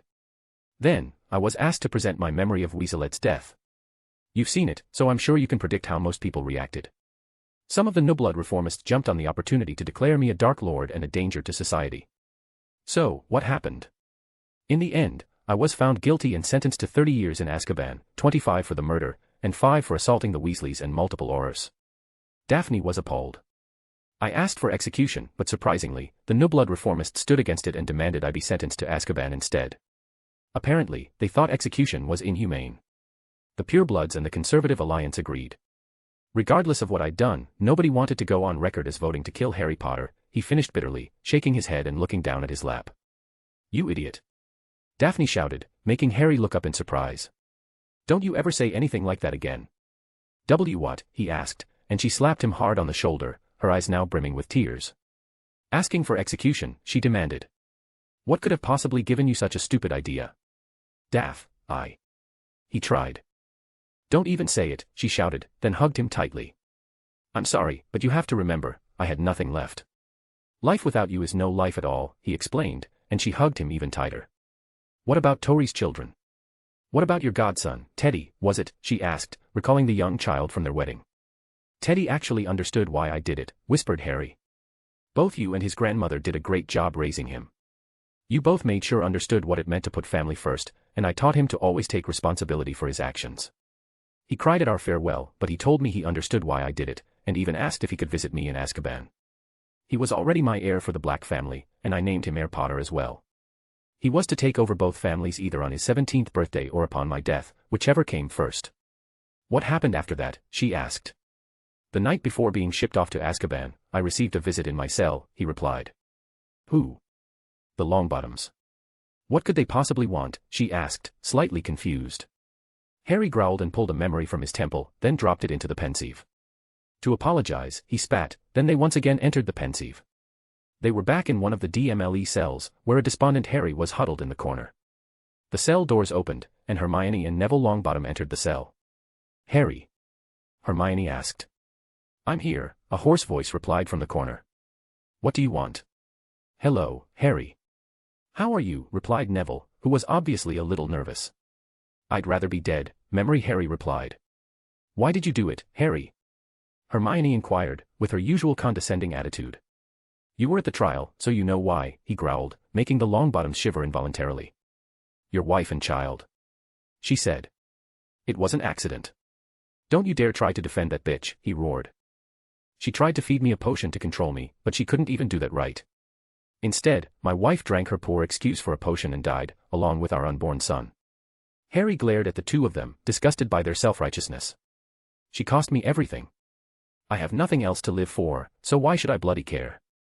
I'm so sorry, Harry, she whispered, and Neville seemed to stiffen. For what? It was for the greater good, she whispered again. She wasn't supposed to make the mistake. The potion was supposed to be for you, and you alone. We just wanted to have your vote. What? Shouted Memory Harry, jumping to his feet. Say that again. It was a mistake, we're sorry, Harry, so sorry. Daphne couldn't believe what she was hearing. Did they really just admit to orchestrating the whole thing, just for a vote? It was all very surreal. It was for the greater good of our world, Harry, and you weren't cooperating with us. We needed your vote, and Ginny wanted you. We approached Ginny and told her about the potion.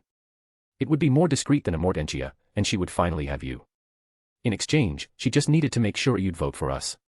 Everyone would. She didn't get to finish making her excuse, because at that moment, Harry leaped at her and tackled her to the ground, wrapping his fingers around her throat and squeezing as hard as he could. You bitch. This is all your fault. I'm going to make you pay. There was a flash of red, and the memory ended. Daphne and Harry were back in the chamber. Harry was still fuming, but Daphne was too shocked to even say a word. What the hell, she said, recovering her wits a few moments later. Did she really? Yes. There you have it, the main reason why I despise Granger and Longbottom so much. The red bitch may have done the deed, but it was all their idea, growled Harry. All because of a vote. Harry nodded stiffly and started pacing circles around the room. What are you doing? The usual, Harry replied, a scowl forming on his face. Just trying to convince myself not to march off and kill them both right now. Telling myself it's better to destroy everything they hold dear, to ruin their lives and their reputations first, and only then kill them. Last time around, it was too quick. The usual. How often does this happen, she wondered to herself, sitting on the couch and trying to sort out her thoughts. But to answer your question, yes, it was all because of a vote, he said, joining her on the couch. I feel like I should be shocked by that, but after witnessing my own death and seeing my husband brutally kill my murderer, I think I might be a bit desensitized. Besides, I've always felt that Granger seemed a little too power-hungry, so her behavior honestly isn't that surprising to me. Harry just looked back at her curiously. Once again, she had impressed him with her ability to cope with everything he'd shown her. So, what happened next? I woke up in Azkaban. I tried to escape several times, unsuccessfully, Harry replied, earning a surprised look from Daphne. Between the escape attempts, a few violent episodes, and my repeated threats to kill the bitch and the bastard, they decided I should be sent down to the lower levels, where there are more Dementors and hardly any prisoners. You know Bellatrix Lestrange? Daphne nodded. Well, they kept her on the first floor, but they threw me in the basement, Harry said, in a weak attempt at humor. He sobered quickly, seeing that Daphne didn't find anything funny about the situation at all. He realized that she was right, and there really was no reason to pretend they could lighten the mood. Dobby.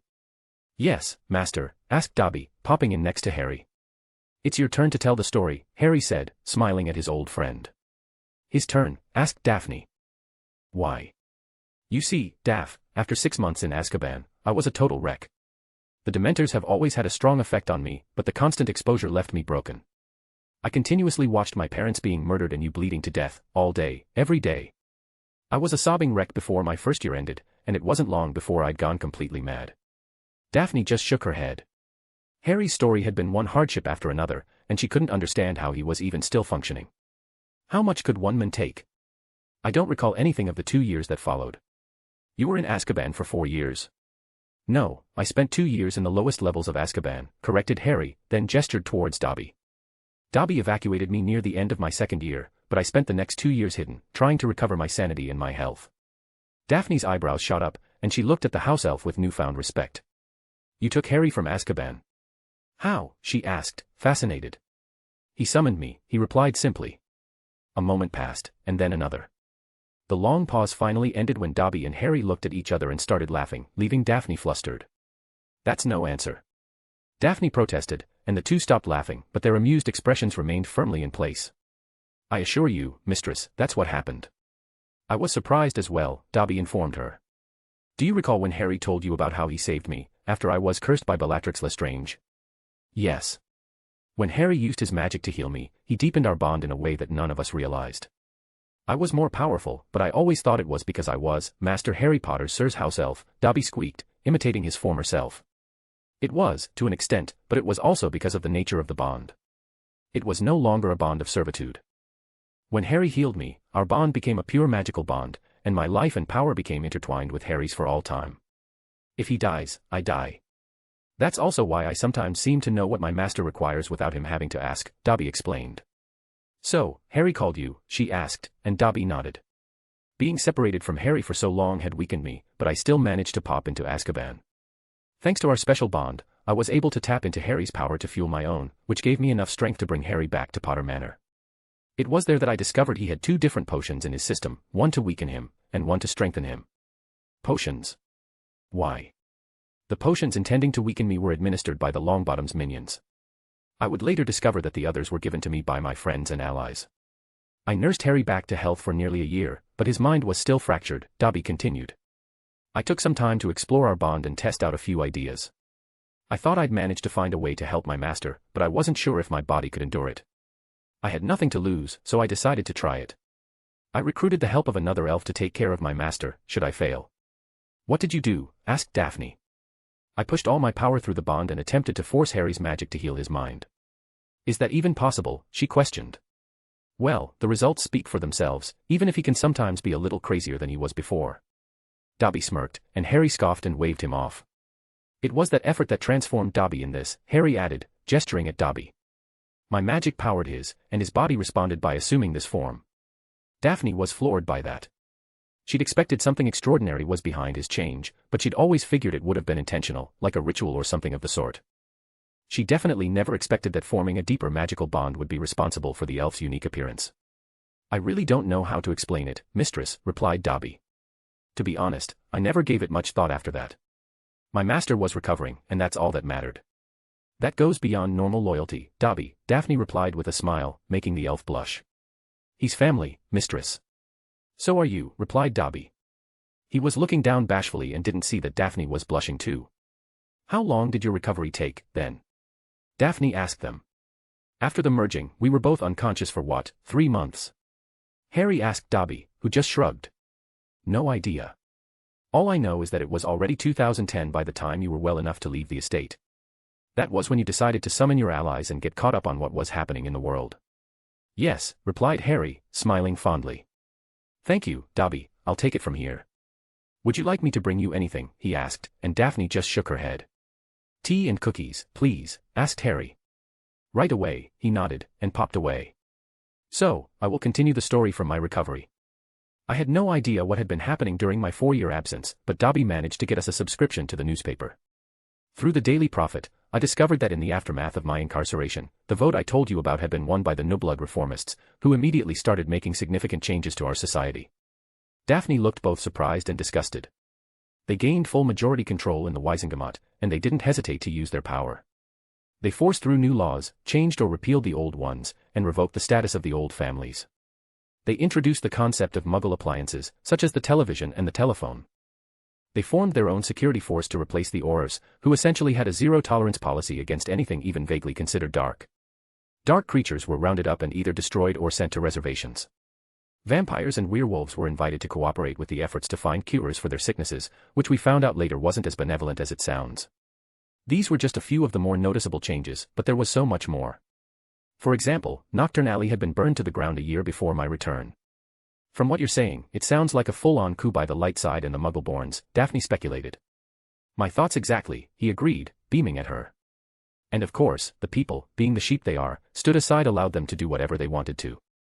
Who are they? Asked Daphne, already having an idea. Who else? The no-blood reformists and their glorious leaders, Hermione and Neville Longbottom, who were by then also known by their titles, Oberon and Titania. Oberon and Titania. That sounds vaguely familiar for some reason, mused Daphne, trying to recall the reference. Medieval and Renaissance literature or Shakespeare, take your pick. They were the king and queen of the fairies, Harry replied promptly. The king and queen, she demanded. Don't tell me those two considered themselves the king and queen of the magical world. Of course not, only of magical Britain, though I'm fairly certain that in their minds, it was one and the same, Harry replied, leaving Daphne gaping. Longbottom, or Oberon, was the leader of the paladins. Paladins? Asked Daphne, and Harry nodded. Yes, the so-called defenders of the light. They were what replaced the Aurors, but they functioned more like an army than regular law enforcement. How did they get away with it? Harry shrugged. Granger was the equivalent of the minister and the chief witch of the council, which had replaced the Wizengamot, said Harry. They had all the power, and they had managed to pack the council with their own people. For all intents and purposes, they really did rule Britain. What did you do about it? Asked Daphne, understanding Harry well enough to know he wouldn't stand for that. Nothing at first. Not against them, at least. I needed to gather more information, and what better way to do that than by meeting up with some old friends. Harry told her, then pulled another silvery thread from his temple and dropped it into the Pensive. I arranged a meeting through Gringotts and sent out invitations to people I thought I could trust. That process led to me learning lots of surprising things, many of them unpleasant. What do you mean? Asked Daphne. She wouldn't like it. For starters, Draco Malfoy was dead. His wedding to Astoria had been dissolved, and Jonathan Greengrass, your father, had disowned her for killing her husband, Harry revealed, leaving Daphne in shock. What? You told me Malfoy gave her potions and killed their baby. Why would my father disown her? You know your parents better than I do, but I always believed they'd do whatever they thought would benefit them the most.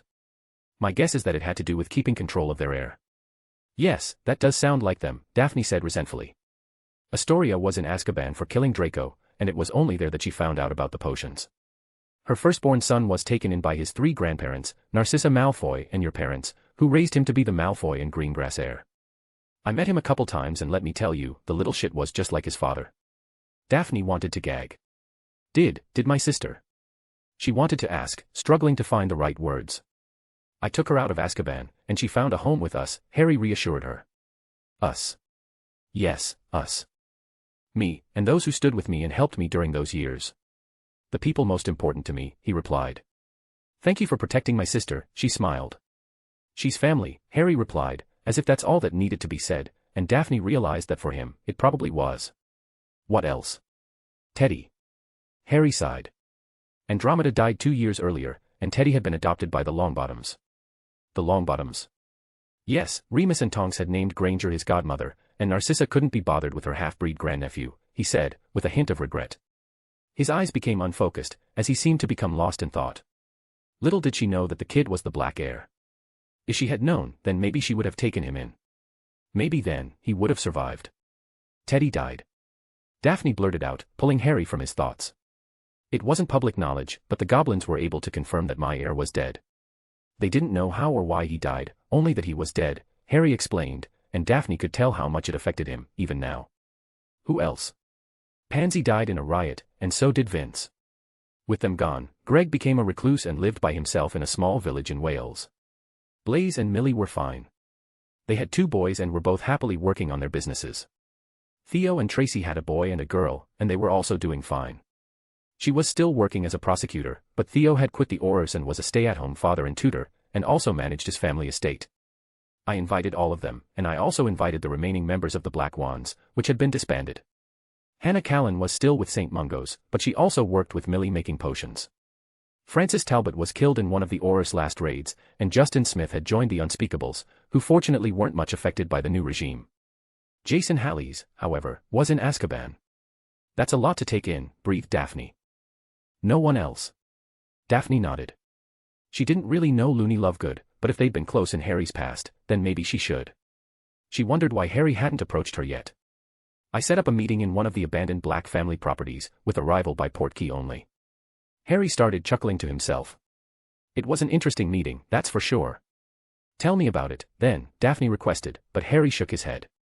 No, this one I absolutely must show you, he insisted, smiling sadly. She noticed his ambivalent expression and decided not to question it. She took his hand, and they went into the Pensive, finding themselves in a dark room filled with close to a dozen people, some of them children.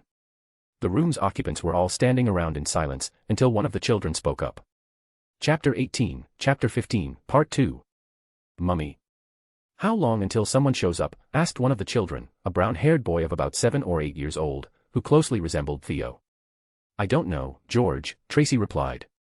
Be a little patient. But we've been waiting forever, a little girl whinged, making the other adults laugh. The girl seemed to be Theo and Tracy's daughter. She looked a couple years younger than the first boy, who must have been her older brother. Felicia, behave, darling. You know that Uncle Harry has to be cautious. I don't even remember Uncle Harry, the girl mumbled. You were too young, said a slightly older boy standing near Blaze. Uncle Harry was a great guy. I always had fun with him, and Teddy. Who? Asked Felicia not. My friend, he's Uncle Harry's godson. He left to live with his godmother and hasn't replied to my letters in months, the boy replied. Daddy said Uncle Harry escaped Azkaban 2 years ago. Why didn't he call sooner? Asked the first boy. This time it was his father who replied. He was sick, and he needed time to recover, Theo explained. If he was sick, couldn't Mummy or Auntie Hannah give him a potion to make him better? Another boy asked. This one looked almost exactly like Millie, but with darker skin. He was probably around 6 years old. Not that kind of sick, Robert, Blaze advised his son. The last time we saw him, he didn't even recognize us. I really hope he got better. He wouldn't call us if he didn't, Justin Smith stated confidently. I know last we heard he looked terrible and was practically insane, but this is the captain we're talking about. Somehow, he managed to get out of there and recover, I'm sure of it. I think you're right. The older boy smiled, then turned his attention to the little girl at his side. Are you all right, Daphne? Real Daphne's attention snapped to the little girl at once. The girl couldn't have been more than 4 or 5 years old. She had short black hair and brown eyes, and she was obviously nervous about something. Daphne thought she somewhat resembled Millie, but what was with her name? I'm fine, Cyril, the girl smiled, and the older boy nodded and patted the top of her head. You don't need to be nervous. Uncle Harry is a good man, you'll love him. The girl nodded nervously. Who's the little girl? Asked Daphne. MMPH. The little girl, Daphne, she pressed, but Harry just smiled and refused to answer. Just keep watching. Daphne went back to observing the room and saw Millie standing with her husband, looking at her son proudly, before turning to have a hushed conversation with Hannah Callan. She'd recognized Justin Smith earlier, and the older member of Harry's team had died, so that left only Jason Halley's missing. Where were you? Asked Daphne, and Harry pointed to the far corner of the room.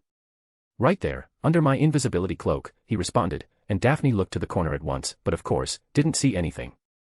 I'd already put the estate into full lockdown before I was arrested, so nobody was able to get in and confiscate anything.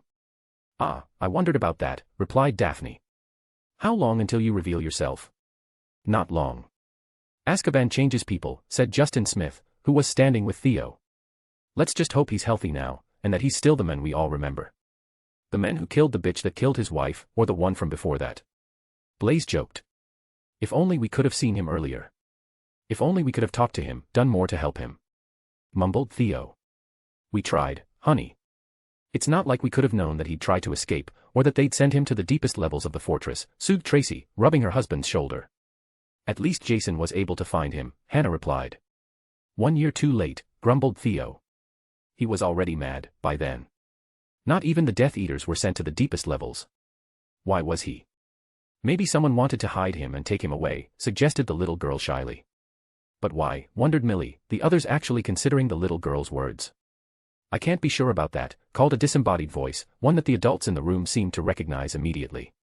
However, my guess is that 2 bastards decided they needed to protect themselves, and they bribed a lot of people to make sure I would disappear forever. Harry? Asked Millie, searching the room. Harry, where are you? Blaze asked hopefully. I'm glad you all came, the voice said again. I'm glad to see I still have friends. Of course, we'd come, Harry, said Tracy, starting to get impatient. But 2 years? What the hell have you been up to all this time? Healing my body and my mind. Getting my power back. Planning my revenge. Harry said ominously. Revenge? On whom? Hannah questioned. You already killed Weasley, Captain. I've been away for 4 years, Callan, but I do know that the Black Wands were disbanded. I haven't been your captain since I surrendered myself to all of you that day at the ministry. So, asked Justin, stepping forward. You'll always be the captain, the same way that Theo will always be captain, not? Yes, so you can drop the theatrics and that damn cloak of yours, and meet us face to face, you damned asshole. Theo demanded. Harry complied with Theo's request and pulled off his cloak. He was much slimmer than he was before Azkaban, and he was now sporting a short, black beard. His expression was stoic. Still very handsome, real Daphne muttered, blushing when she realized she'd said that out loud. Fortunately, Harry hadn't noticed, or if he had, he'd pretended not to. Harry, they all shouted happily. Some of them acted like they wanted to run and hug him, but his stern countenance gave them pause. What? What did you mean, when you said you were planning your revenge? Asked Millie, closely observing Harry and trying to get a sense of how he was and what they should expect. As it turns out, Weaslette only carried out the act. The idea to potion me came from others, people who had more to gain by controlling my opinion. What? What are you saying? Asked Theo. What I'm saying, not, is that while Weaslette was the one who brewed the potion that killed my wife and child, it was the Longbottoms who persuaded her to do it. They convinced her give me the thrice-damned potion so she could manipulate me to vote in their favor. In exchange, the Red Weasel would get to finally have me. Their jaws were on the floor. What? Are you sure? Tracy asked, and Harry nodded solemnly. They told me themselves. Those two bastards took everything from me. Harry scowled again, his voice boiling with anger. They took Daphne from me, they took our son from me. They took everything, and I will not allow them to get away with it. I will have my revenge, I swear it. For my wife and child, I will kill them. What about me? A soft, downcast voice asked. Everyone's attention was immediately drawn to the crying little girl, who was hiding behind the oldest Zabini child. Oh boy, mumbled Blaise, massaging his temples while Millie paled considerably. Cyril Zabini encouraged the little girl to step forward, putting his hands on her shoulders. The girl looked up at Memory Harry with tears in her eyes. Don't you care about me? She pleaded. What is this? Real Daphne asked, not really understanding what was happening. Harry didn't answer, he just kept looking straight ahead. Daphne could tell the girl was trying to be strong, even though there were tears running down her face, and it made her want to go to the child and wrap her in a hug. Memory Harry raised an eyebrow and tilted his head to the side. What do you mean, child? He asked, and more tears streamed from the girl's eyes. Uncle Harry, you... started Cyril, only to be interrupted by his mother. No, Cyril, she said, looking to Harry. Don't worry, Daphne, Harry is clearly still sick. He must be. I'll make sure he gets well soon, and Auntie Hannah will help, won't you, Auntie Hannah? Hannah nodded with a smile. We'll make sure he'll be fine soon, I promise. Ah, really? The child asked, holding back a sob. Can someone please tell me what is going on here? Memory Harry demanded. Maybe you need to tell him who you are, sweetie, Tracy suggested. The girl looked at her uncertainly and turned to Millie, who nodded encouragingly. It's okay, Daphne. Tell him, and show him the real you, as well. But, you said I should never take it off, unless I was in my room or in a safe place with just you, Uncle Blaise, Cyril, Uncle Theo, or Auntie Tracy, the child replied, and the adult smiled back at her. Oh honey, we all know, Hannah assured her.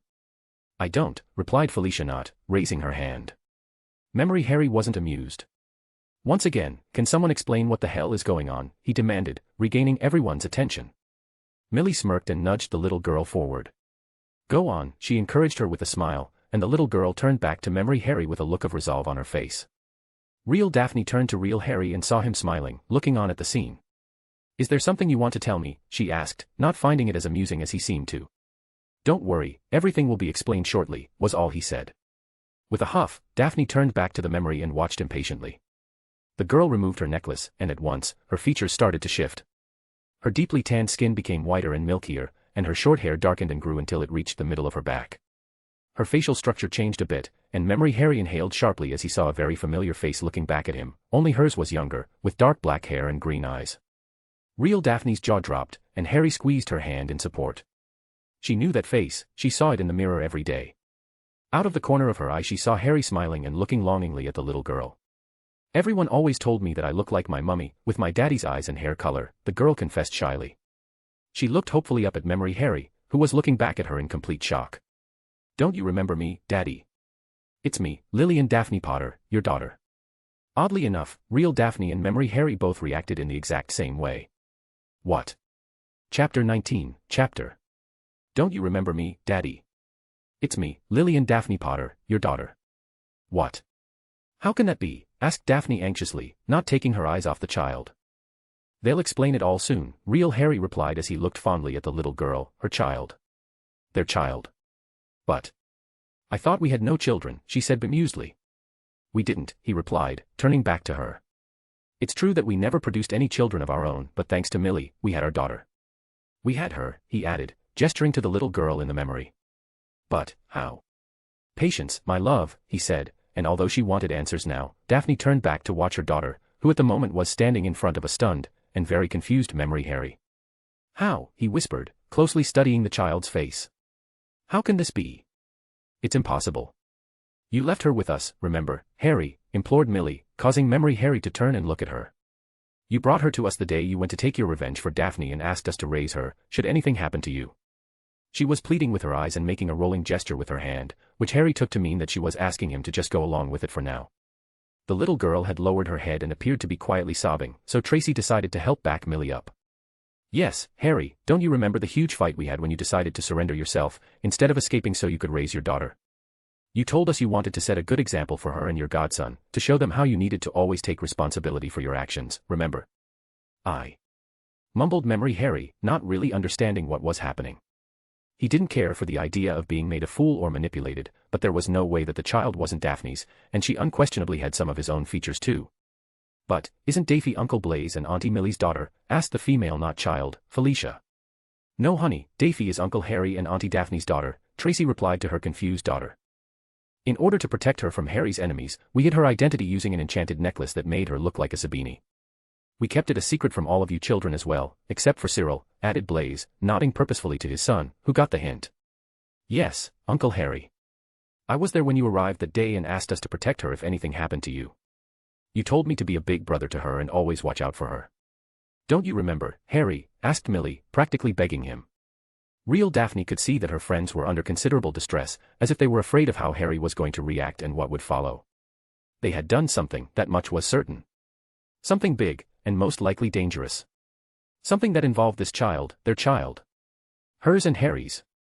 My daughter, he questioned quietly as he knelt down in front of the little girl, who was looking up at him tearfully. There was no denying it. There was no way he could look at her and not see Daphne, his wife and one true love. Don't you remember me, Daddy? She whispered, as her father tentatively caressed her cheek. You're my daughter, Memory Harry asked again, addressing his question more to the adults in the room. Yes, she is, and we can prove it, Harry, Hannah chimed in. You can trust us, Harry, Millie said hopefully. We wouldn't lie to you on this. My daughter. Harry was still mumbling, locked in a staring contest with a little girl and trying to process this completely unexpected turn of events. Despite her tears, little Daphne seemed to want nothing more than to jump into her father's arms, but somehow, she managed to wait for him to make the first move. For Merlin's sake, yes, she's our daughter, even I see it. Do something already, real Daphne shouted, making real Harry turn to look at her with a raised eyebrow. You're so dense, she added, slightly embarrassed, then intertwined her arm with his. It was at that moment that Harry pulled the child into his arms and hugged her for all she was worth. At first, Daphne squealed at the sudden movement, but as soon as she felt her father's arms around her, the dam finally burst. She broke into sobs once again, only this time, she had her arms around her father's neck, and her tears were tears of joy. I wanted to meet you for so long, Daddy, Daphne sobbed, and she felt his hug tighten around her. I'm here, sweetheart, don't worry, Memory Harry said softly. I'm not going anywhere. Thank you, Daddy, Daphne mumbled, tears streaming down her face as she hugged her daddy as tightly as she could. Real Daphne held real Harry's arm tighter, her own eyes starting to water. The sight of their daughter crying with relief and joy at finally meeting her father made Daphne feel like her heart was going to burst. She could also see that Memory Harry was struggling. He was doing his best to comfort his daughter, but he was still obviously confused. Over the top of Daphne's head, he was glaring at everyone else in the room, making it clear that he'd soon be demanding answers to a lot of questions, and they'd better be ready to give them. Daphne found herself 100% in agreement with him. Dobby, he called, and at once, the familiar elf appeared before him. What the hell is that? Asked Justin, voicing what they were all thinking. That's Dobby, my house elf. You've met. But what happened to him? Asked Theo. I changed, replied the elf, surprising them further with his coherent and unelf-like speech. Dobby, this is. Memory Harry started. I know, I can feel it, Dobby whispered. Good, replied Memory Harry, letting go of his daughter. Sweetie, I want you to go to the next room with all the other children. Dobby will go with you and get you something to eat and drink if you want, all right. She hesitated, looking back him like she wanted to argue the point. He understood, of course, why she wouldn't want to be sent away so soon after finally meeting him. Sweetie, it's just because I need to remember some things. It won't be for long, and I promise you I won't go anywhere. All right, Daddy, she whispered, looking down at the floor. Hey, look at me, he told her, tilting her chin up with his finger so she was looking at him. I'll be here, and I'm not going anywhere. It will just take a few minutes, all right. Daphne just nodded, then smiled when her father caressed her face again. Take them to the next room, Dobby. But started Cyril Zabini, only to be cut off by his father. It's for the best, son, Blaze said, still looking fairly nervous. Dobby led the complaining children into the next room. Daphne was the only one not complaining or mumbling how unfair it was. She just held Dobby's hand, and with one last look at her father, she watched the doors close behind her. As soon as the children had left, Memory Harry drew his wand and waved it in an intricate pattern, erecting several silencing and privacy wards. Now, can any of you explain how the hell I have a daughter, when I don't recall my wife giving birth, ever? The others recoiled, as Harry's face morphed into an angry scowl. Would you believe obliviation? Blaze asked hopefully. No, he shouted, making them all wince again. Why would I want to forget my daughter? Why would I leave her? You left Teddy, replied Tracy, though she immediately regretted it, judging from how her hand quickly shot up to cover her own mouth. Memory Harry glowered at her. Teddy was well taken care of and doing fine with his grandmother. Plus, he was my godson, not my son. I was an orphan, damn it, and I would never abandon my child, never. Now somebody had better tell me what's going on, and they'd better do it now. She is my child. Mine and Daphne's daughter. I can see it. The passion with which he spoke warmed Daphne's heart. She completely believed that Harry would do anything for any child of his. How could she not, when he'd already made her feel like he'd do anything for her? I did it, said Millie, stepping forward. Millie. Blaise started, only to be rebuked by his wife. No, Blaise, he deserves to know the truth. He's her father after all, Millie answered. I agree, Theo said, looking back at Memory Harry. We never knew what Millie was up to until she'd already gone through with it, but I don't think any of us have any regrets. Your daughter is a sweet girl, and you would be proud of her. Granted, I didn't do it solely out of the goodness of my heart, Millie said, looking down. I had other reasons too, but I mainly did it because I thought what happened to you and Daphne wasn't fair. What did you do? Harry asked, slightly calmer. A couple months after you were arrested, I found a potion in an old tome I was researching. It was a blood adoption potion, which was branded as illegal in the 15th century and had fallen into disuse. There had been a few scandals involving kidnapped heirs being forced to take the potion, severing their genetic ties to their original family and becoming part of the new family. All it took was a memory charm to make the child forget their past, and voila, someone had a new son or daughter. That's horrible, real Daphne whispered. Continue, he demanded. I can guess where my daughter came from, then. Yes, I brewed the potion. I used some of Daphne's blood left over from the autopsy, and with Theo's help, I got a sample of your blood that was taken during the Aura medical exams, which they keep because it can be used in potions to help with life-threatening injuries, Millie explained, looking cautiously at Memory Harry. Hair would have sufficed, but you took Daphne's body away and we never knew where to. She trailed off for a moment, lost in thought, then shook her head and continued. You also disappeared in Azkaban, so I couldn't approach you for a sample or your permission. Taking the blood samples was risky, but I was committed by that point, and that was the only real option I had left. A small smile crossed her face. I found a magical baby, an orphan, with no family and no name. I gave her the potion, and the effects were instantaneous. In one moment, I had an abandoned child with no future, and in the next, I was holding the daughter of Harry and Daphne Potter. It was a shock when she brought her home the first time, Blaise said, stepping up to stand next to his wife. But she explained it to me, and I accepted it. We told Theo and Tracy, who were even more shocked than I was, but we all took to the child immediately. Theo even took the baby's blood to Gringotts for an ancestry test, and the results were clear. You two are her parents. Theo let us in on the secret, and Jason as well, Hannah added with a smile. Even with the glamour, she reminds me so much of you and Daphne. It's impossible not to see it, especially when you know the truth. Justin nodded in agreement. Why? Asked Memory Harry. Why did you even do it? At first, I was just curious about the potion and wanted to research it further. It was only later, after fully grasping its potential, that I decided you and Daphne were prime candidates. You had no heirs, and your family name was set to end, so what did I have to lose? If I succeeded, my friends would have a child that could carry on their names and legacy. If not. So, you decided to commit line theft, Memory Harry snapped, and Millie looked back at him defiantly. Yes, I did, and I won't apologize for it. I admit, not all my reasons were noble, but I don't regret it in the least. I fell in love with that little girl, and I've always seen her as one of my own. I raised her, I comforted her when she had nightmares, and I've been there for her since the day I brought her home. When she asked me why she had to use a glamour charm every day, even in the house with her brothers, I told her the truth about her parents and who she really was. If you told her the truth, then why does she think I left her with you when I went to kill Weaselette? Really, Potter? Think for a bloody moment, will you? She shot back, with a surprising amount of venom. Do you think I would tell a 3-year-old that she was given a potion that made her your daughter? I had to come up with a suitable story and that's what came out. How is your father left you here when he went to kill your mother's murderer? A suitable story, argued Memory Harry. It makes me sound like an asshole who didn't care about her. We never told her that you went willingly to jail, Millie retorted. We told her you were captured and had no chance of escaping, and that your last request to us was to take good care of her while you were away. You can't imagine how excited she was when she found out that her father had escaped so he'd be able to come back to her. We didn't even need to come up with an explanation for why you weren't coming to see her right away, because last we knew, your mind was broken and you barely recognized your friends. She told us she understood, but today made it obvious that she was still holding out hope that you'd remember her. Thank you for not breaking her heart by the way, Tracy said. She was really excited, you know. To meet her daddy for the first time. Harry didn't reply, at first. He just stood there silently for a while, apparently deep in thought, as if he was carefully considering everything Millie had said. After a few moments, he nodded to himself and continued questioning Millie. You mentioned having several reasons. You admitted your own curiosity was one, and that you also wanted to help continue mine and Daphne's legacies. I assumed there was at least one other reason, so what was it? The same reason why I chose a girl. I had a son around the same age, and I thought that someday we might possibly merge our families through marriage. That way, your daughter would legally become part of the Zabini family. On top of that, her inheritance would merge with the Zabini estate.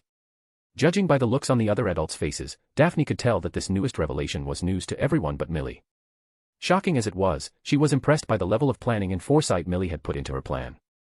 Despite the somewhat selfish nature of her last reason, Millie had still given them a child, and Daphne couldn't help but feel grateful. Millie gave us a daughter, she whispered tearfully. Yes, Harry replied. She may have had her own agenda, but in the end, she gave us something just. Harry started to choke up, but he took a deep breath and composed himself. You'd love her. I already do, thought Daphne. Is the process reversible, memory? Harry asked evenly. He was still somewhat glaring at Millie, but she didn't falter in the slightest. No, not unless you gave her another potion to blood adopt her into a different family, but that would be impossible. I destroyed the recipe and swore myself to secrecy, both about the potion and about Daphne's origins. I thought that knowledge was too dangerous. Good, was all Harry had to say before walking up to Millie and hugging her tightly, making her squeal in surprise. Thank you. Thank you. Thank you. Thank you. Thank you. Thank you. Harry said over and over, picking Millie up and spinning her around. The others were left speechless. They had obviously been afraid of how Harry would react, and whatever it was they were expecting, it certainly wasn't this. At worst, they were afraid his stint in Azkaban may have made him unstable, potentially even violent, but this was a sign that he was still their Harry, even after all he had been through. Harry, put me down, demanded Millie, starting to look a bit nauseous. Blaze. Thank you. Thank you. Thank you, he just kept saying, before finally relenting and putting Millie down. Once she was back on her feet, Millie could see that Harry smiling. He wiped away his tears with the back of his hand, and it actually looked like he was holding back laughter. Sorry, I have a child with Daphne. You're not angry? Blaze asked cautiously. I was at first, but I have a child with my wife. Yeah, your wife should probably be arrested for line theft, but if you think I'm going to complain after she gave me a child with Daphne, you must be crazy. Thanks, Millie. That was a quick turnaround, joked real Daphne, laughing and crying happily at the same time. She couldn't help but feel happy for Harry, even if she wasn't able to be part of her daughter's life. Her daughter, that was an interesting thought. Daphne's mind started racing as she imagined a future where she and Harry had children together, leaving her cheeks flushed. Luckily, Harry was standing behind her with his arms wrapped around her waist, so he didn't notice. Well, you're welcome, I guess. And thank you for understanding, Millie replied. She said her name was Lillian Daphne Potter. Why? Millie shrugged. I thought it was fitting to name her after your mother, but I didn't want her connection to you to be too obvious. That's why I decided on Lillian instead of Lily. Her middle name is self-explanatory. That worked out fine until I once called her Daphne by mistake. She loved it, and she decided on the spot that she wanted to be Daphne instead of Lillian. Daphne is just a nickname. Real Daphne approved, if her huge smile was any indicator. How old is she, then? Asked Harry. 5. She was barely 1 when I chose her, Millie informed him. Harry nodded, while he was already taking down the privacy spells he had cast. He opened the doors and walked into the next room, finding the children sitting and eating cookies. Daddy? Asked Daphne questioningly, rising to her feet and looking confused by the huge smile on her father's face. Harry walked right up to her, picked her up, and hugged her tightly to him. Daddy, she squealed in surprise, and Harry hugged her even tighter. Don't worry, baby. I'm not going anywhere anymore. We can finally be together, is that all right? He asked, and Daphne just smiled and nodded against his chest. The other adults filed into the room behind him, gathering just inside the doorway and watching the scene unfold. Daphne had her arms wrapped around Harry's neck while he held her, swaying slightly on the spot and quietly reassuring her that he was here to stay. So, what do you intend to do now? Asked Theo, interrupting the moment. At once, Harry's demeanor shifted back to the serious manner he had when he first greeted them. I need to know everything that's been happening over the past 4 years. What the Longbottoms have been up to, their strengths and weaknesses, their enemies, and their allies. But for now. His serious expression melted away as quickly as it had come, replaced by a joyful one. I'm going to be a father, as long as my daughter wants me." Daphne squealed happily and squeezed him tightly, making Harry chuckle. The memory ended, and Harry and Daphne found themselves back in the chamber. Daphne immediately turned to Harry and crashed her lips against his, snogging him senseless until she was left breathless. That was. She started, but words failed her. Tears started pooling in her eyes, her happiness starting to shift to sorrow.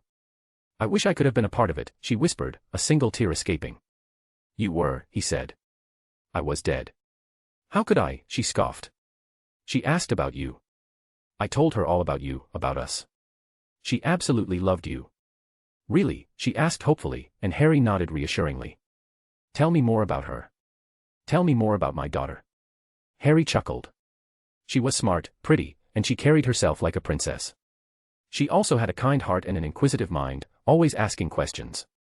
Of course, she could also be stubborn as a mule when she wanted. I remember one time when she wanted a pet, and it had to be a puppy, but of course, not just any puppy would do. No, Daphne told me she wanted one of the big puppies, the kind she knew some of the people I saved had, the ones that howled during the moonlight. That's when I realized she wanted a pet werewolf." "What?" Daphne exclaimed. "I know. I explained to her that werewolves were actually people who transformed during the full moon, but that just made it worse, because then she insisted she wanted to be a werewolf, just so she could turn into a puppy." Daphne paled and her eyes widened, but Harry held up his hands placatingly before she could speak. "I was able to convince her, with a little help from Millie, Tracy, Hannah, and your sister, who I had freed by then, that being a werewolf wasn't a good idea. Would you like to know what finally convinced her?" Daphne nodded. "Werewolves can only transform on the full moon, not whenever they want to. Then, she pouted and threw a tantrum because not being able to change at will wasn't fair. I swear, sometimes that girl drove me crazy, but I loved her." Harry was smiling fondly at the memory, but Daphne was still reeling from the werewolf story. "Daph, are you all right?" "I blame you, you damn Gryffindor," she mumbled, and Harry just sighed. "Typical," he muttered, chuckling quietly. "It's not funny, and what do you mean the people you saved? And what about my sister?" "The people I saved were prisoners from the research camp spread across the Isles. Vampires and werewolves were rounded up and sent to these camps, where they were subjected to all sorts of tests and experiments, supposedly in order to try and cure their conditions. Most of them weren't there voluntarily, and the few that were quickly regretted it," Harry explained, as he poured the tea Dobby had brought them while they were in the Pensive. "Dobby and I found out about a small camp that was experimenting on werewolves. We broke into the camp to investigate it, and there we discovered several of the regime's rotting secrets. For one, we learned that this was happening all over the country. For another, the conditions were deplorable, the afflicted witches and wizards were essentially being tortured and killed for research. All the regime cared about was an end to the sickness, no matter how many lives it cost to get there. As far as they were concerned, their test subjects were all expendable in service to the greater good." "That's barbaric," Daphne said with disgust. "I killed the paladins that were guarding the camp, along with the research personnel, and freed the werewolves," Harry continued. "Some of them must have spread the word, because before long I was in the paper again. This time, I was declared a threat to society because I opposed them and was destroying their work. Add in the fact that I was helping dark creatures, and they had all they needed to brand me the next Dark Lord," he scoffed. "Well, nothing new, then," she joked half-heartedly, and Harry actually laughed out loud. "Yes, nothing new indeed," he replied with a wry smile. "How did our daughter learn about the werewolves, then?" she asked, and Harry shrugged. "She probably overheard a conversation, or maybe someone explained to her what a werewolf actually was and why I went to help them. I don't really know. I'm just glad she dropped the idea of becoming one." "Yes, there's that at least," replied Daphne. "What about my sister?" "Well, like I told you, Astoria was disowned by your father for killing Malfoy before being sent to Azkaban." "Yes," she replied with a scowl, balling her fists. "Jason Hallows was also in Azkaban. He was arrested for fighting the paladins in public, and at his trial they gave him Veritaserum and forced him to list his crimes. He spilled all of his secrets, including how he killed the muggles who killed his grandfather, as you heard.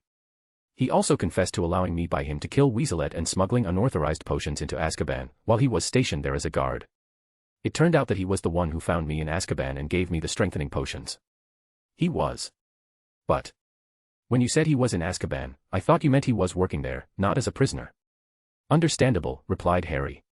"But no, he was serving time, and a lot of it. He had been there for about a year by the time I found out about it. Fortunately, Theo knew which cells both he and Astoria were in, so I sent Dobby to Azkaban to get them both. Dobby popped them one by one into a makeshift infirmary that we'd set up in Potter Manor. I'm sure you could imagine their surprise when they got there." "Not really." "Why don't you show me?" suggested Daphne, who who was very interested in seeing this version of her sister. How did Astoria react to our daughter? I explained everything to Astoria before she met Daphne. She was shocked at first, unsurprisingly, but I know she loved our girl, he said as he extracted the memory from his temple. Good, Daphne replied, and they went into the Pensive once again. Daphne found herself in a large room filled with natural light. Harry was there, once again dressed in black robes, along with Millie and Hannah Callan. How long? Asked Hannah. Mere moments, replied Harry, his arms folded in front of him. Right on time, Dobby and an extra passenger popped into the room, the latter revealed to be a dangerously thin woman with dirty light hair. Astoria, Harry said, and the woman turned to him with wide eyes, only for Millie to be all over her a second later, waving her wand and trying to assess Astoria's condition. Harry. Millie. But, how? Astoria asked in her confusion. Another pop sounded, signaling Dobby's departure. I will explain everything in good time, Harry assured her. In the meantime, just know that you're out of Azkaban and you'll stay out, that much I promise you. Now, before anything else, there's something you must know. But, how did you? Stammered Astoria, completely disoriented. Astoria, focus, damn it, demanded Millie, who turned back to address Harry.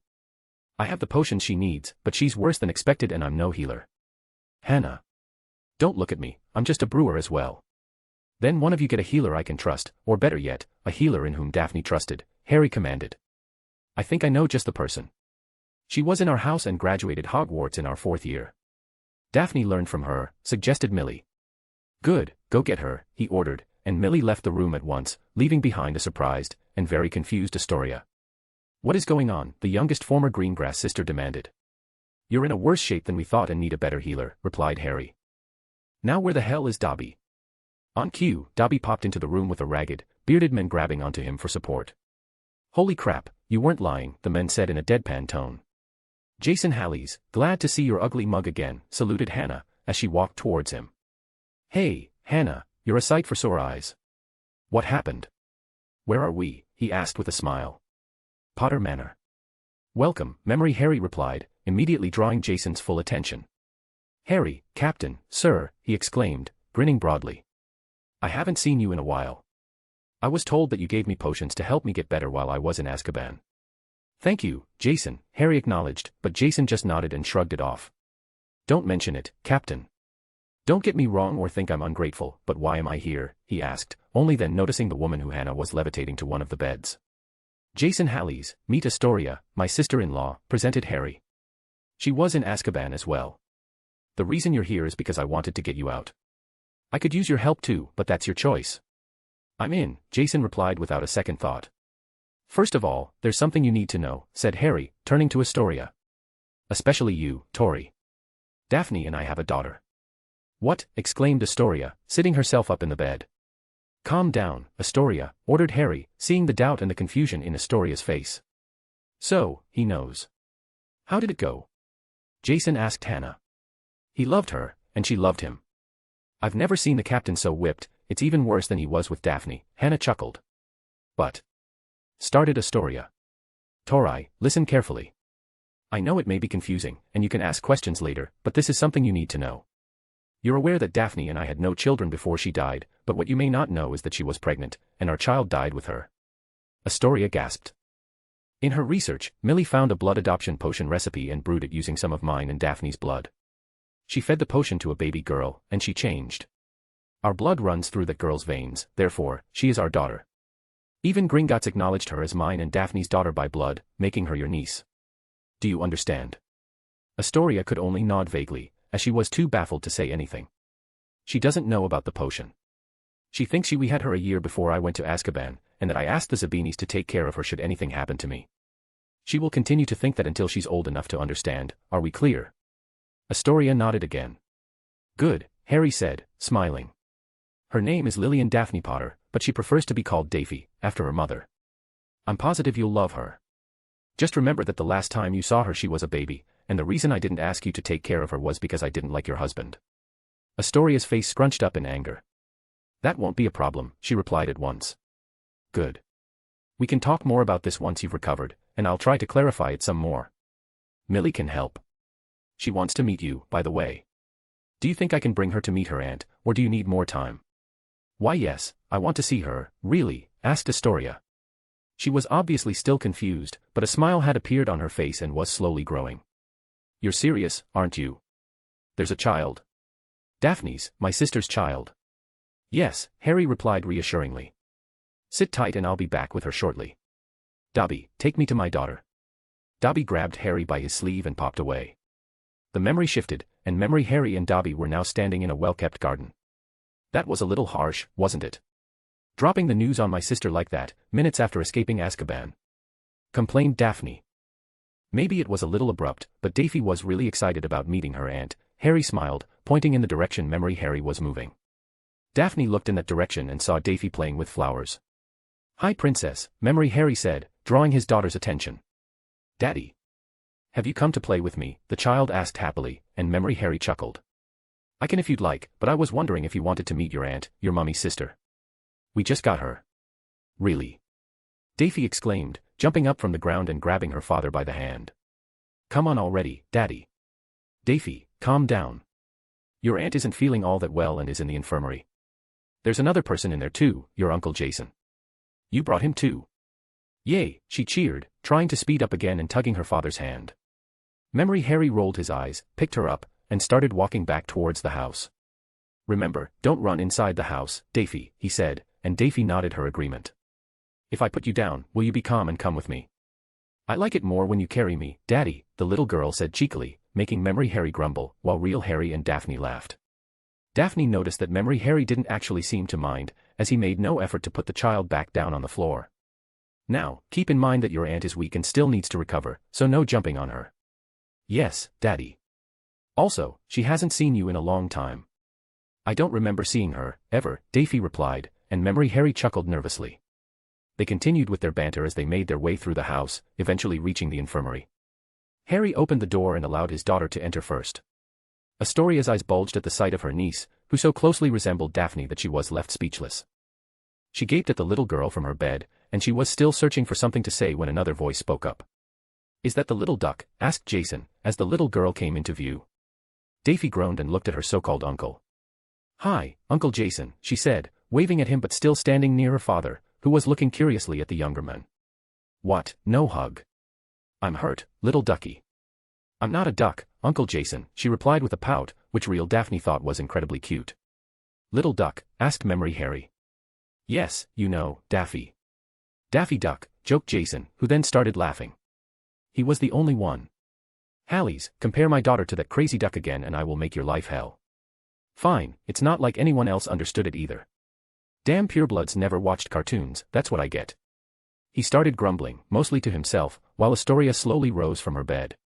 Memory Harry nudged Daffy forward. Oh, Merlin, Astoria whispered, mesmerized by the small child looking up at her. You look so much like Daphne. Hello, my name is Lillian Daphne Potter. Are you my Auntie Astor, my Auntie Tori? Asked Daffy, dropping into a small curtsy after mangling Astoria's name. Yes, I am, Astoria replied tearfully, beckoning her niece closer and hugging her. You're so pretty, my beautiful niece, I can see your mother when I look at you. Ah really? Asked Daffy. Yes, sweetie, you look just like her. Do you know why I've been away and haven't seen you for so long? Asked Astoria, and Daffy nodded. Daddy told me you were sent to prison because you killed a bad man that hurt you, just like he was sent to prison because he killed the bad woman that killed Mummy, replied Daffy, as Harry rested his hand on her shoulder. But now, Daddy brought you back to us. Are you going to stay with us too, Auntie? Are you going to help Daddy kill the bad people who caused Mummy's death? What? Asked Astoria, quickly turning to look at Memory Harry, who was looking concernedly at Daffy. What other people? She demanded. It's a long story, but in short, everything Weaselette did was instigated by others. Daphne died because of them and their manipulations, Harry explained. Count me in, Astoria seethed. If there are other people responsible for my sister's death, I will be there when they are brought to justice, whoever they are. Daphne was touched that her sister would be so ready and willing to fight for her. For now, though, tell me more about you, cutie, she asked Daffy, tapping her on the nose and making her giggle. The memory ended, and they were ejected from the Pensive. Were you rallying people to fight? Daphne asked. I was indeed. The Longbottoms had an army in absolute control of the government, and it's not like I could assault their new manor by myself. I needed allies, and I figured my best bet was to recruit those who felt disgruntled or disenfranchised by the reformist takeover. That proved to be correct, and I ended up getting a lot of support from werewolves, vampires, and some of the so-called dark families, which, let's face it, only helped bolster my growing reputation as the latest Dark Lord of Britain. So, basically, you built your own army to fight against the Longbottoms, so you could crush their regime and get revenge for what they did to me, is that it? No, not exactly, Harry admitted. My only goal was bringing down the Longbottoms and making them pay for what they had done. Crushing their regime was only a means to an end, and the inevitable consequence of me getting to them. So, what happened? She asked, looking down at their interconnected hands. The Second War happened, the one which would later be known as the Magic Traders' War, or the Mudblood War, in certain circles. I won't bore you with the details or memories of battles. I can tell you that once word got out that a real opposition was forming, more and more people sought us out. Greg came to us at one point and joined us. Ursula Corwin, who was Ursula Pants by then, also joined us as our lead healer, and there were many others. I already told you how I was ambushed by the eldest Weasley son and 3 of his brothers. I killed them all, and Fleur, who was married to Bill Weasley, departed Britain for France and took their children with her. The pig Weasley had joined the Paladins and was one of Oberon's hands, or at least I think that was his title. He was one of Longbottom's seconds in command. That took Daphne by surprise. She couldn't picture Ronald Weasley being competent at anything, let alone enough to be given responsibility over others. Your parents stayed neutral. They never contacted me, nor did I contact them. I wrote them off after what they had done to your sister, even though Astoria actually suggested we force them to join us and make themselves useful. For once. Daphne mumbled, but Harry didn't hear her. The war lasted nearly 3 years, concluding at the beginning of the year 2013. It wasn't easy, but I doubt you're interested in hearing the details. Not really. Daphne admitted with a small smile. I'd rather hear more about Daphne. I thought you might, replied Harry, taking a seat in his usual chair. Do you remember me telling you about the little girl who inspired the fashion trend of shorter sleeves? I guess I can tell you now, that girl was our daughter. Really? Asked a surprised Daphne. How did that come about? Well, Daphne was living with me, Dobby, Astoria, and Jason in Potter Manor. Since they were fugitives, I kept them there for safety reasons. The old wards and protections on the home were nearly impenetrable, and I'd also cast the Fidelius over it, so it's not like anyone could find us anyway. One evening, we were having dinner together with the Sabinis and the Knots. Daphne started complaining about the sleeves on her new dress being too big, because they kept sagging into her food and getting all dirty. Harry chuckled fondly at the memory, and Daphne also cracked a smile. At first, I tried to just roll the sleeves up her arm, but they kept falling, so she asked if she could just cut them. It didn't seem like a big deal to me, but Astoria and Tracy argued strongly against it. I couldn't believe how seriously they were taking an argument about a child's sleeve length. Honestly, it's not all that surprising. They're both a little crazy when it comes to fashion, Daphne replied, wincing slightly. And our daughter was as stubborn as me and you put together, so she ignored them and asked me directly if she could cut her sleeves. I'm assuming Tracy and Tori turned on you, chuckled Daphne. That they did. They went on and on about modern trends and complained about how expensive the dress had been, even though I was the one who paid for it. I ended up cutting the sleeves for her myself, 3/4 of the way down her arm, just like she'd asked.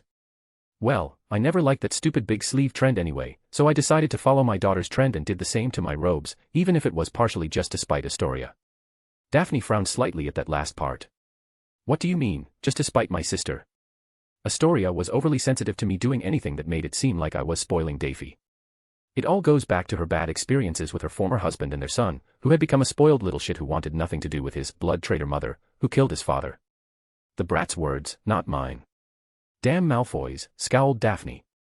I didn't spoil Daphne, Harry said firmly. I just tried to be her father. I was strict with some things, of course, but not everything. Nor did I give her a free pass to do anything she wanted or buy her everything she asked for. I just, tried to be a proper father. I had to learn a few things from Blaise and Theo, but I did the best I could, he added, looking down regretfully. I'm sure you were a great father, Daphne said, sitting herself on Harry's lap and stroking his cheek. I can tell, even from the little bit I saw. I wish I was, Daph, he replied, resting his head against her. You have no idea how much I always wanted to hear that from you, but I don't. Oh, just shut up, she insisted, and kissed him soundly.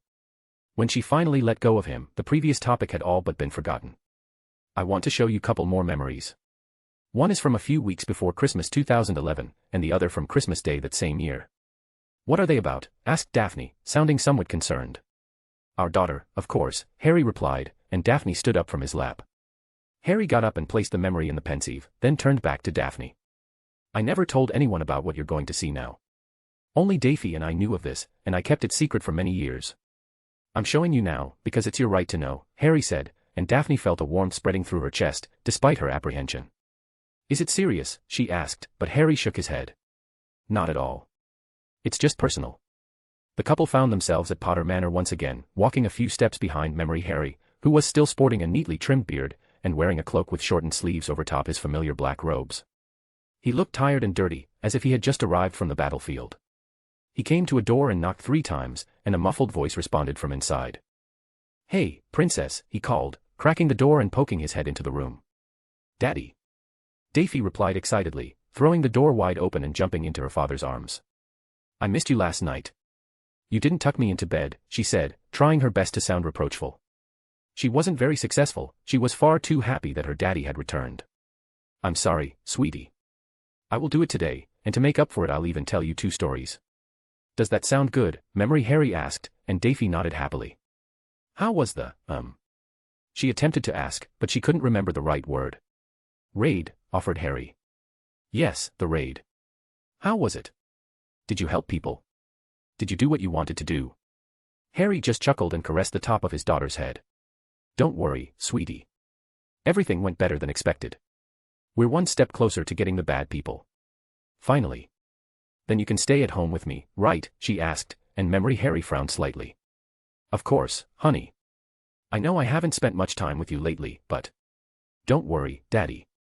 You're trying to get the bad people who killed Mummy. I want you to win so you can come back home and be safe. Oh. At least she's got some sense, teased real Daphne. Harry smiled at his daughter. Daphne, your Auntie Tori told me that you asked a few questions yesterday. About your mummy. Yes, I did, she said, a little shyly. Why, sweetie? Asked Harry, and Daphne looked down, embarrassed. I'm not angry, Daphne, quite the opposite. Well, I wanted to do something for you, and I wanted to do it right, Daphne replied, a little happier. For being the best daddy ever. Really? Asked Harry, and Daphne nodded. Do you want to see? She offered, and Harry nodded. Of course. Daphne grinned and dragged her father over to her desk, where she had several sheets of paper and crayons, along with a picture of a younger Harry and Daphne Potter. Daphne searched through her drawings until she found the one she wanted. I made this for you, Daddy. What do you think? She asked, showing him the drawing. Memory Harry gasped, feeling his eyes prickle when he realized what she had drawn. The picture was a scene depicting 4 people, 2 adults and 2 children, all holding hands together in line. One of the people was clearly a man, dressed in black, with short black hair and a beard. The green eyes and huge smile made it obvious who he was, even without the huge word Daddy scrawled under him. Holding hands with him was a little girl with black hair and green eyes, who was also smiling and wearing a blue and silver dress. Under the image, the word Daphne was written. Holding hands with Daphne was a smaller boy with dark blonde hair and blue eyes, wearing red and blue robes and smiling. Under the boy was written the name Wayne. Finally, next to Wayne was a woman with long blonde hair, smiling widely and wearing a silver and green dress, which, of course, had Mummy written underneath. Do you like it, Daddy? She asked hopefully, and Memory Harry brought his daughter into a hug and kissed her cheek. It's beautiful, sweetie, I love it. Thank you. Do you like the name I picked for my baby brother? Daphne asked, and Harry didn't have the heart to tell her no. It's a good name. Where did you learn it? He asked, and Daphne beamed at him. Uncle Jason showed me a funny book with lots of drawings about a Batman who goes around fighting mean people. His real name was Wayne, and I thought it was a good name for my baby brother. It's all right if you don't like the name, Daddy.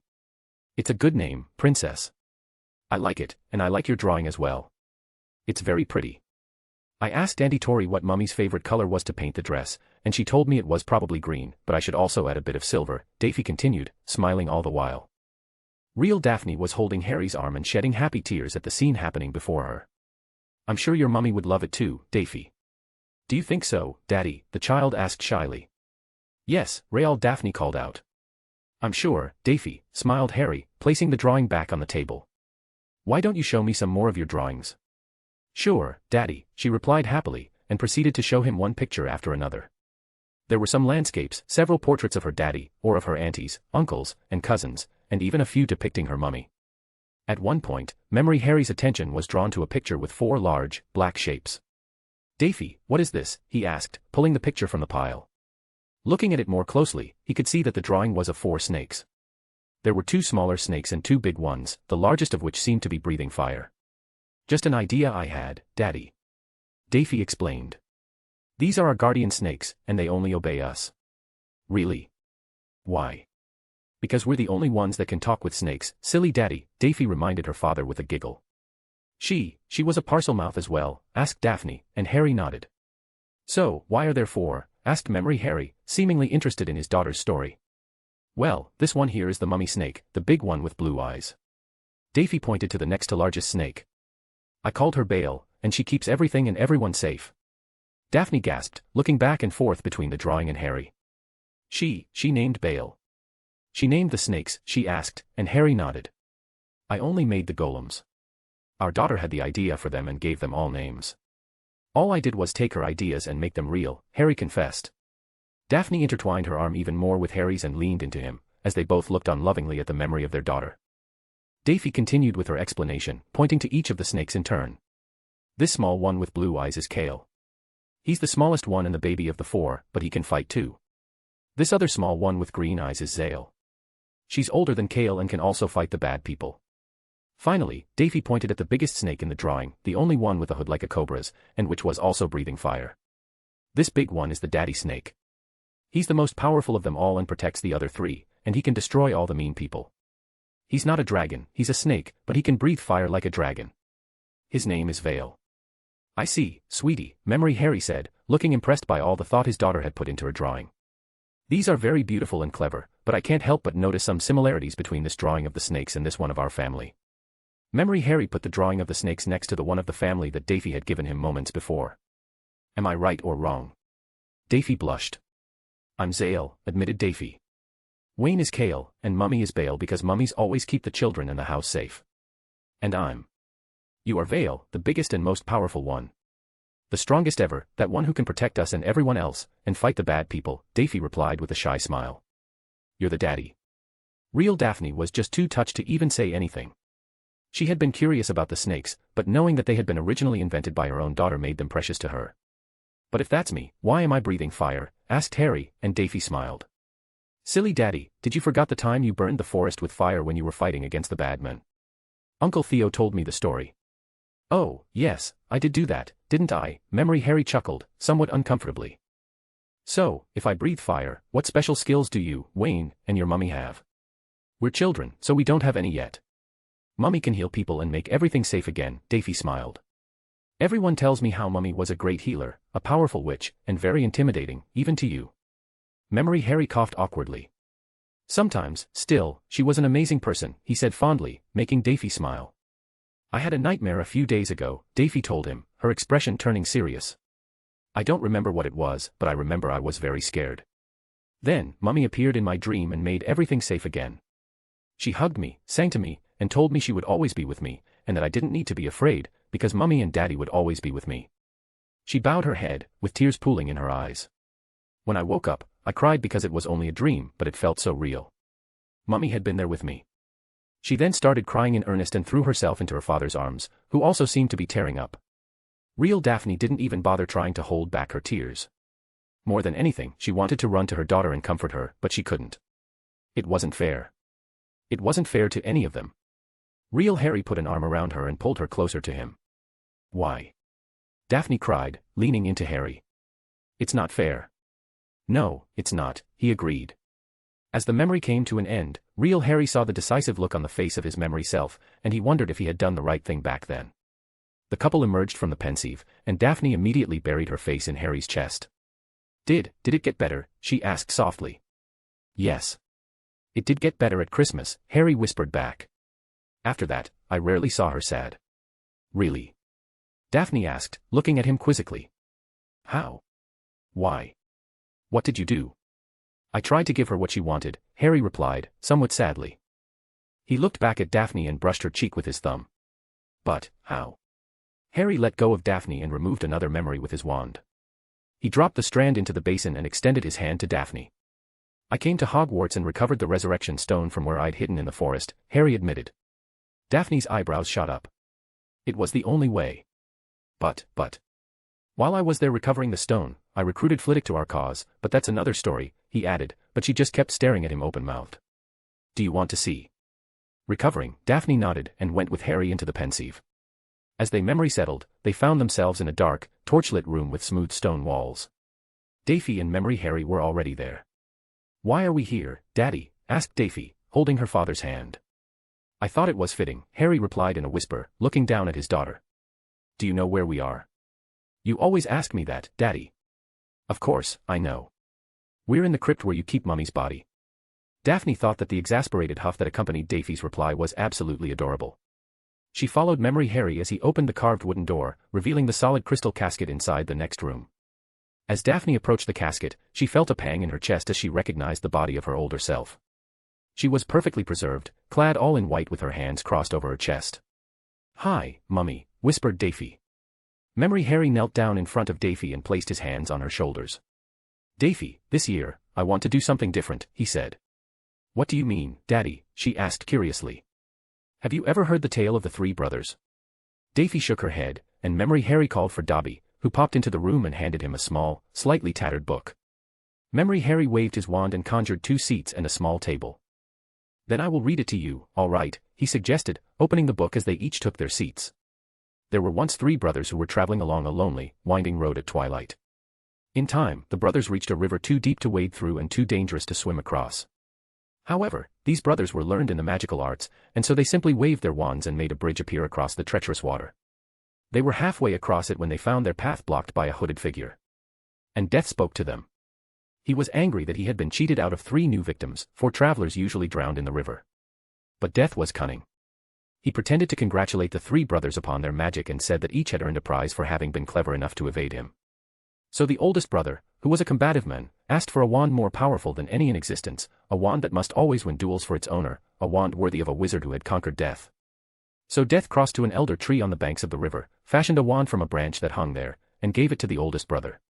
Then the second brother, who was an arrogant man, decided that he wanted to humiliate Death still further, and asked for the power to recall others from death. So Death picked up a stone from the riverbank and gave it to the second brother, and told him that the stone would have the power to bring back the dead. And then Death asked the third and youngest brother what he would like. The youngest brother was the humblest and also the wisest of the brothers, and he did not trust Death.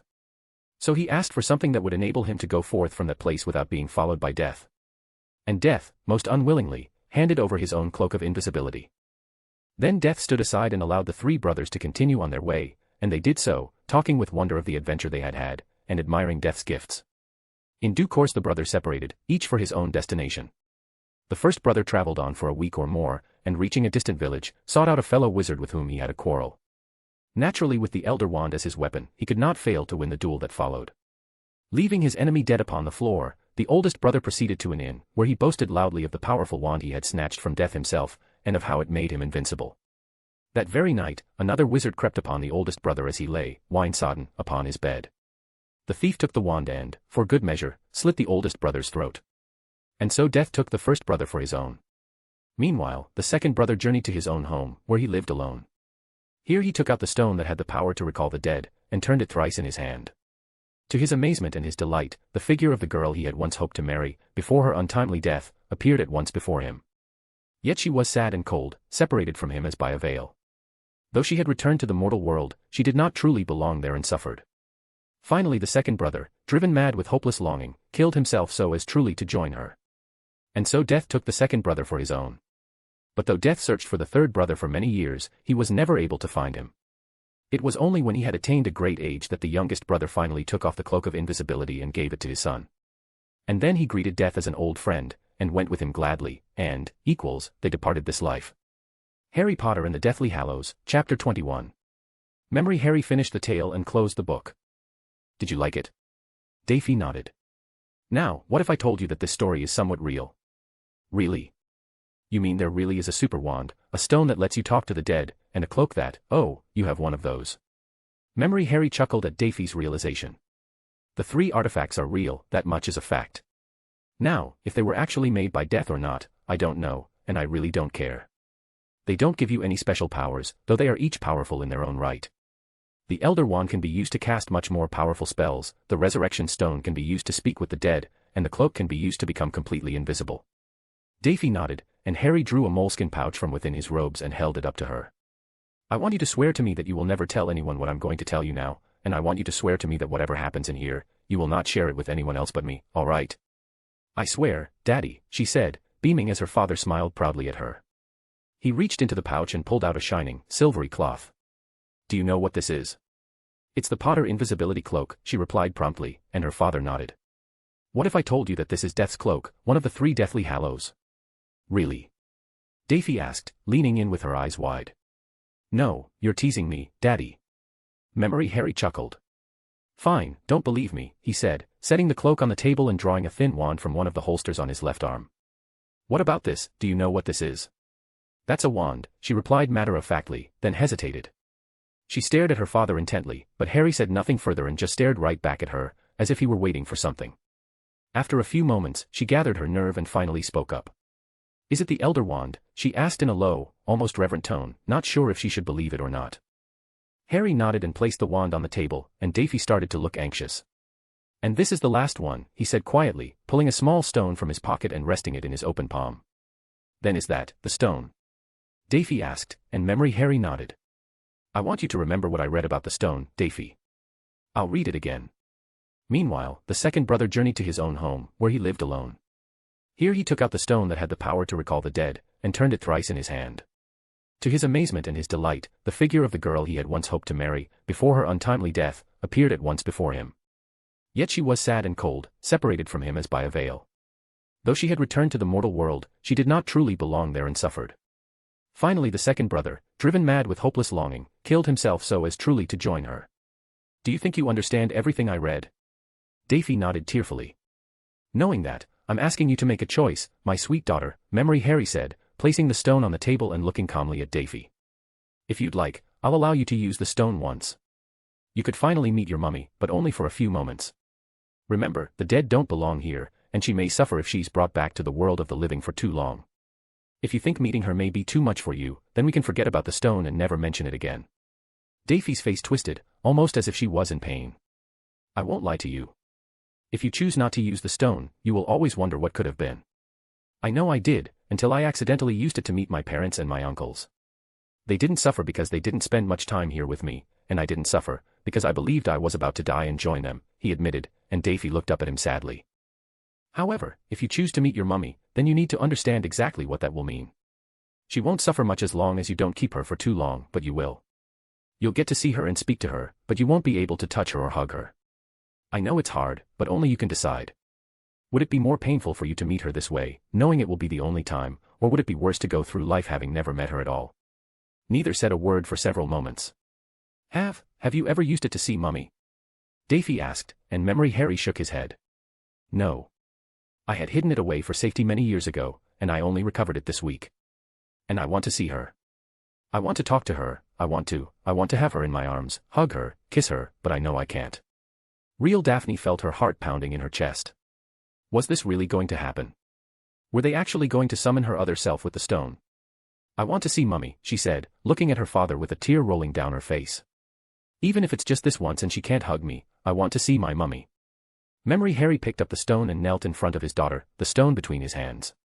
If you're sure, then grasp the stone between your hands, her father said softly. Now, I want you to turn the stone over in your hand 3 times and say your mummy's name. Daphne P. Potter, Daphne said hesitantly, following her father's directions. Try again, sweetie. She'll come, you just have to be confident. Daphne Potter, she repeated, and Memory Harry smiled at her. Did it work, Daddy? It did, sweetheart, a voice called from behind her. Daphne's eyes grew wide, and she turned around to see her mother's shade, looking exactly the same as the body lying in the crystal casket. Hi, Daph, Harry said, placing his hands on his daughter's shoulders. I've missed you. I know, Shade Daphne replied with a tearful smile. I missed you too. And Mummy? Daphne asked hesitantly. Daph, this is... Memory Harry started. I know, Shade Daphne replied with a smile. Hello, honey. I'm your Mummy. Mummy, cried Daphne, jumping from her father's hands and towards her mother's waiting arms, only to pass directly through the shade and fall to the floor behind her. When she realized what had happened, Daphne broke down and cried. Don't cry, baby, Shade Daphne implored, reaching out to try and comfort her daughter. Her face fell as she watched her hands pass straight through her. I'm here with you. I've always been with you and your daddy. But Mummy, I miss you, Daphne sobbed. I know, honey. I miss you too. You have no idea how much I want to hold you, play with you, be with you, and with that crazy man we both love, she whispered, nodding at Memory Harry, who was slowly approaching the two of them. Daddy? Daphne questioned, as her father knelt beside them and gently rubbed his daughter's back. What did I tell you, princess? Memory Harry asked softly, and Daphne buried her face in his chest. He then directed his gaze to his wife's shade, and they shared a sad smile with one another. How are you, Daph? Jealous, she replied simply, as she looked longingly at her husband attempting to comfort their daughter. Come on, Daphne. Didn't you want to meet your mummy? Daphne let go of him, and with a few deep breaths, she turned back to her mother. Hi, Mummy, I miss you, she said, trying to clean the tears from her face. I know I was named Lillian after Grandmummy Lily, but I like to be called Daphne after you. Daphne smiled. She seemed to be feeling more confident and ready to converse, now that the initial shock of seeing her mother's shade had started to wear off. I try to be a good girl, but sometimes it's hard. Auntie Tori always says that I'm too Gryffindor like Daddy, and she makes it sound like a bad thing, but I don't think it is. Memory Harry grinned at his daughter's admission, as Daphne's shade chuckled and shook her head. Daddy also says that I act a lot like you and to ignore Auntie Tori, because she's just jealous. Both of her parents laughed out loud at that. Of course, he did. I've already used accidental magic, and I've read the books in the library that Daddy said I was allowed to read. I'm also a parselmouth like Daddy, and I like snakes.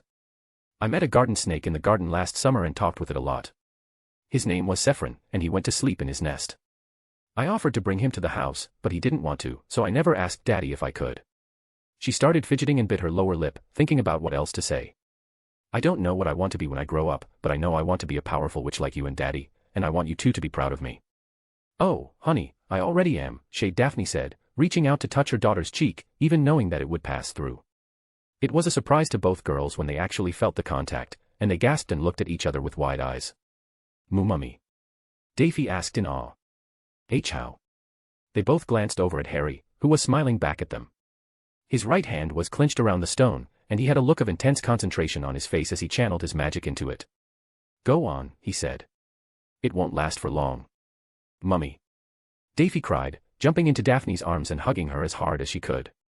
Daphne responded in kind, and they were both now sobbing and holding each other tightly. How? Real Daphne asked tearfully, clearly touched by the scene. Thank for hearing my prayer, Death, Real Harry mumbled, not quite loud enough for Daphne to hear. It's just the power of the Hallow. If the stone is fed with enough magic and life force, the shade may become corporeal for a time. Abuse it, and you will die. You did that for her. Real Harry just smiled and nodded, and he happily accepted Daphne's kiss of gratitude. Daphne was now standing and carrying Daphne. She pulled Memory Harry into the hug and kissed him while all three of them had their arms wrapped around each other. Thank you, my love, Daphne said, resting her forehead against Memory Harry's. Thank you for this moment. One day, Daph. He whispered. I'll be waiting for you, but make sure you take your time, she replied with a sad laugh, and set Daphne back on the ground. It's time, sweetie. I need to go back before bad things happen, especially if your daddy is sacrificing his life and magic. Daphne nodded glumly, still crying. I love you so much, my sweet girl. Be good, and make sure to always obey your father. He may sound crazy sometimes, but he's a good man and you can count on him. I will, Mummy, she sobbed. I'll miss you. I'll miss you too, darling. I'll be waiting for you, but please, try to live happy and for a long time, all right? Daphne just nodded her head and wiped her tears. Take a good care of her, my love, Daphne demanded, now addressing Harry. You know I will. I love you. Always will, Memory Harry replied, and Daphne smiled. I love you too. Both of you, she replied with a tearful smile. Goodbye. Daphne vanished, leaving Memory Harry and Daphne alone in the crypt. Daphne hugged her father and started sobbing again. Thank you, Daddy. Do you understand now why it hurts? He asked her, and she nodded into his chest. I love you, Daddy. I love you too, honey. Very much. I have something else for you, too, he said, letting go of his daughter and helping her wipe her tears. I've been thinking about it, and I don't think it's fair that I keep it only for myself.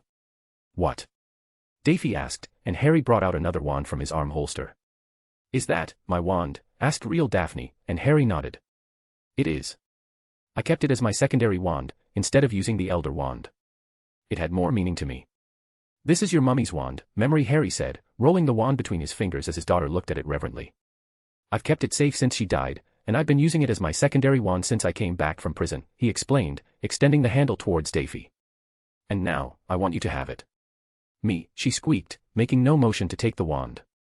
I can't, Daddy, it's Mummy's wand. You need it. What if I break it? I can get another secondary wand, sweetie, he replied with a gentle smile. Besides, it's your mother's wand. I want you to have something of hers. Really? She asked, now starting to sound hopeful. But, what if the wand doesn't accept me? You won't know unless you try. Daphne hesitated, but then she did as her father instructed and picked up the wand. She gave it a short wave, and multicolored sparks shot from the tip. See? It's almost a perfect match, he grinned, and Daphne squealed happily and clapped her hands. Now, how would you like to learn some magic? Daphne threw her arms around Harry's neck, her delighted squeal all the answer he needed. The memory ended, and Daphne was left reeling. The joy, the sadness, the raw emotion of the memory was almost too much for her to handle. She looked at Harry in wonder, then wrapped her arms around him. Thank you. You're a great father. I like to pretend I was, he mumbled. Did she learn a lot? Did she become a powerful witch? Harry remained silent, and his hesitance to reply was not lost on Daphne. Harry. Did she become a powerful witch? She asked again, more firmly. She took a step back and attempted to look him in the eyes, but he avoided her gaze. Harry, answer me. She demanded again, this time with a touch of panic as she realized something was very wrong. Harry, what happened to our daughter? Please, no. No, no, no, no, no, she pleaded to herself. It was Christmas Day, 2012, Harry started. We were celebrating with the Knots at their manor, all of us. Somehow, the paladins found out where we were and raided the house in force. 100 wands against a handful of us, maybe 15 adults in total. The wards held long enough for us to call for reinforcements, but they erected a powerful anti-transportation ward that blocked all means of escape, including house elves. Daphne felt like her heart was going to beat out of her chest. The fact that Harry had balled his fists and was starting to leak magic did nothing to ease her feelings of dread. We called for help using communicators based on the bracelets I showed you earlier, the ones we used at Hogwarts. Millie took the children to safety, while the rest of us took the fight to the paladins to buy us some time until reinforcements arrived. It was me, Theo, Tracy, Blaze, Astoria, Jason, Hannah and her husband, Justin, Professor Flitwick, and a few others. We took up defensive positions in the entrance hall and cursed everything that tried to enter the manor. After a while, we heard the sounds of battle outside and knew our people had arrived, but they were too late to prevent them from blowing up an outside wall and entering the manor. Harry closed his eyes, both to better visualize what had happened and also to avoid having to look at Daphne. I took Theo, Jason, Justin, and Hannah to stop them from getting any further and finding the others, but they apparently had other ideas. As soon as they breached the manor, they started torching the building from the inside and blowing up walls. Once we finally reached them, we found 10 paladins and what? Daphne demanded anxiously, her heart racing. Oberon himself, Harry spat in anger. The other 4 engaged the paladins while I faced Oberon alone. He was better and stronger than the last time I had dueled him, but I was still stronger than he was, and he knew it. He ran like the coward he is, and I pursued him. In his desperation, he started wildly casting destructive spells and made the ceiling collapse on top of us. I managed to shield myself from any serious damage, but I was still injured, and... Merlin, I can't do this, Daph, I just can't. Then show me, she begged. I need to know. Harry nodded and drew another memory from his temple, placing it in the Pensive without saying another word. Daphne grabbed his arm and went into the Pensive with him, dreading what she was about to see. There were fires raging all around them. The debris from what once was the ceiling of the manor's ballroom littered the floor, and the large double doors had been blown off their hinges. There was a cough, and Memory Harry crawled out from under a pile of wood and plaster. He was wobbly on his feet, grabbing his own head and trying to wipe the blood dripping into his eyes from a cut across his forehead.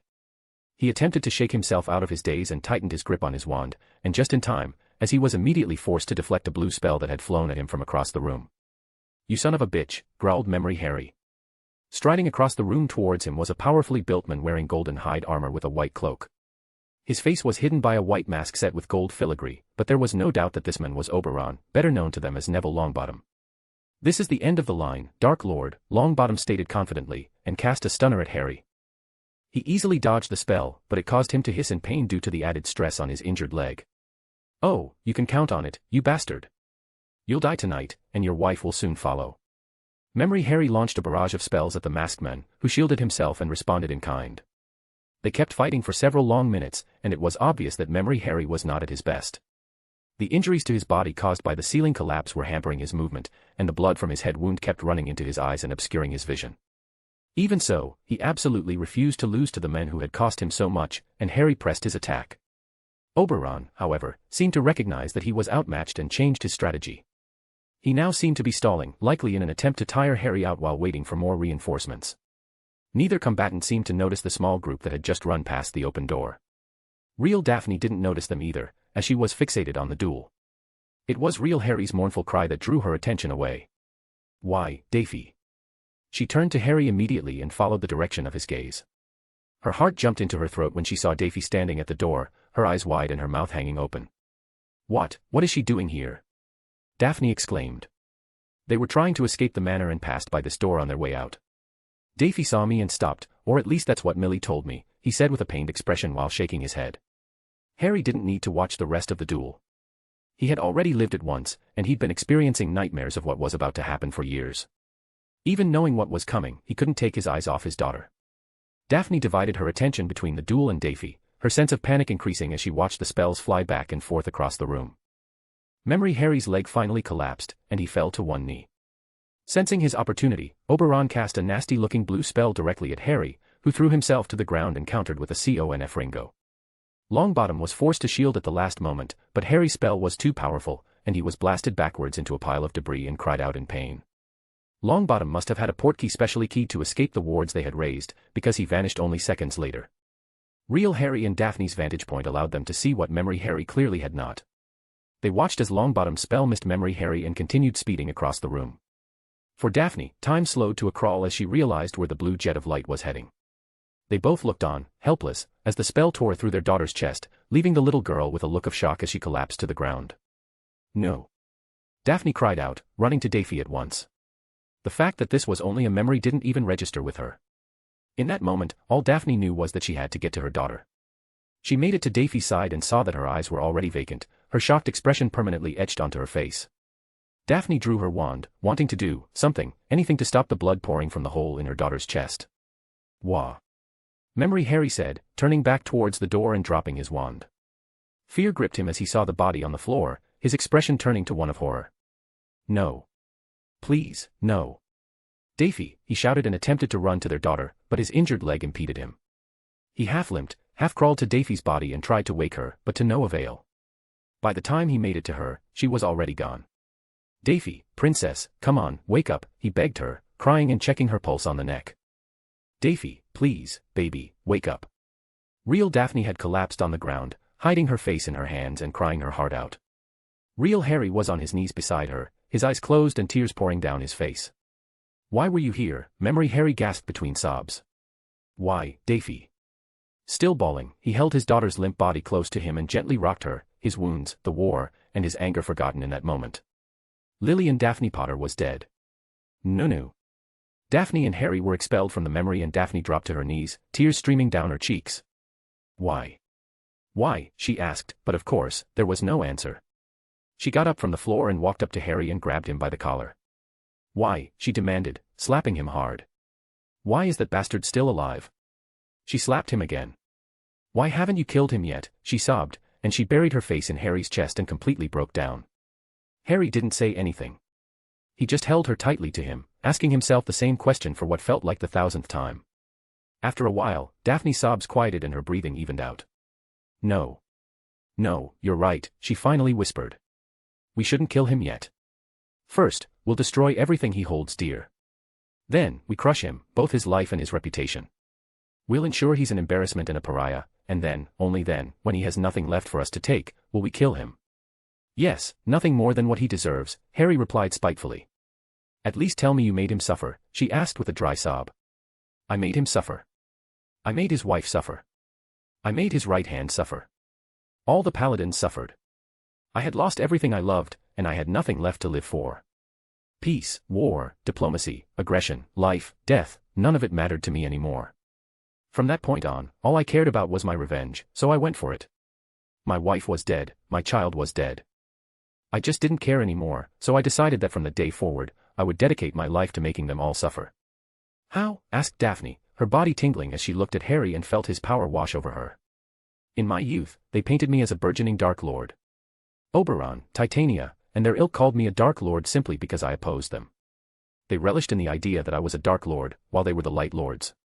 They seemed almost desperate for a Dark Lord to oppose, someone to give them the sense of purpose they craved.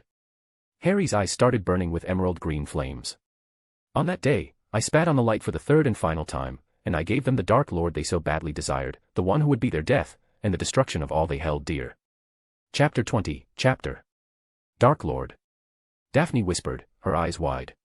Yes, after years of people trying to paint me as one, I finally embraced the mantle of Dark Lord, he replied, still holding her gently in his arms. Why? She asked softly, her eyes moistening again. Revenge, anger, hate. He murmured. What would you have done in my place? Kill him, she replied, choking back a sob. I won't attempt to defend myself or justify my actions, Daph, Harry said resignedly. I became a Dark Lord, and I did it knowingly and with purpose. I snapped, and all I cared about was my revenge, damn the consequences. Of course, being a Dark Lord is nothing more than having a fancy title that gives you power over the masses. To Harry's relief, his declaration didn't seem to immediately repulse Daphne. I know, she replied calmly. I know it's just a title, and you already told me you were at war. I'm not naive, Harry. I know that they already considered you a Dark Lord, but I'll admit that hearing you say that you actually became one is. I had a choice, Harry explained, his eyes closed as he felt the blood pulse in his ears to the rhythm of his nervously beating heart. He was sure that he was standing on the precipice of a defining moment in his relationship with Daphne. If she still accepted him after learning of his deeds as a Dark Lord, then his dream would still be alive and well. If not, well, he'd prefer not to think about that. He took a deep breath and continued. I could have chosen the right path and continued to slowly undermine the Longbottoms and rally support for our cause. I could have stuck to our principles and still held the moral high ground in our victory. In my anger, I chose the easier path, the more satisfying path, but I don't regret it. All my fears and regrets died the moment our daughter was struck down, and I just didn't care anymore. What happened next? Daphne asked softly. That same night, in front of my friends, followers, and the body of our daughter, I executed the captured paladins in cold blood, mostly to send a message to their masters, Harry revealed.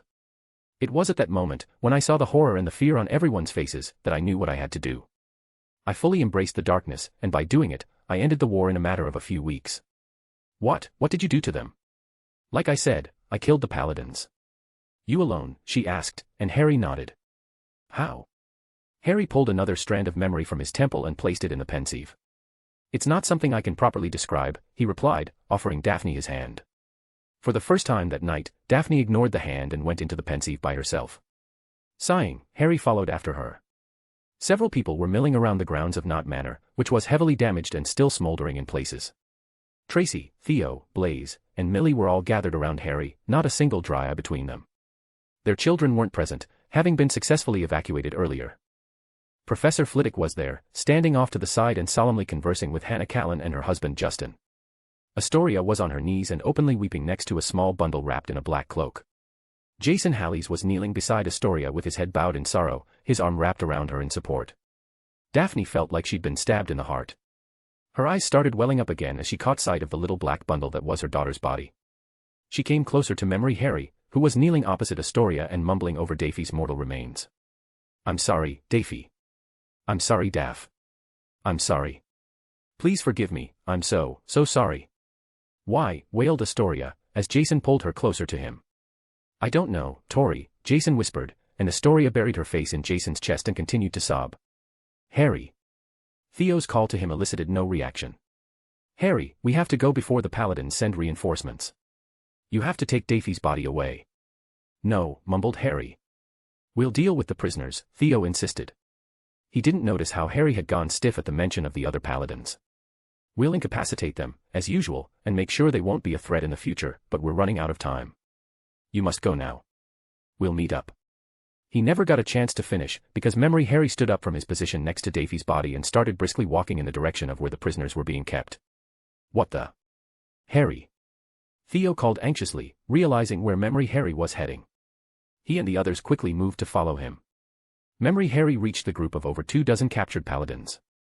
They had been relieved of their masks and wands, and they were sitting on the ground, being held at one point by Harry's comrades.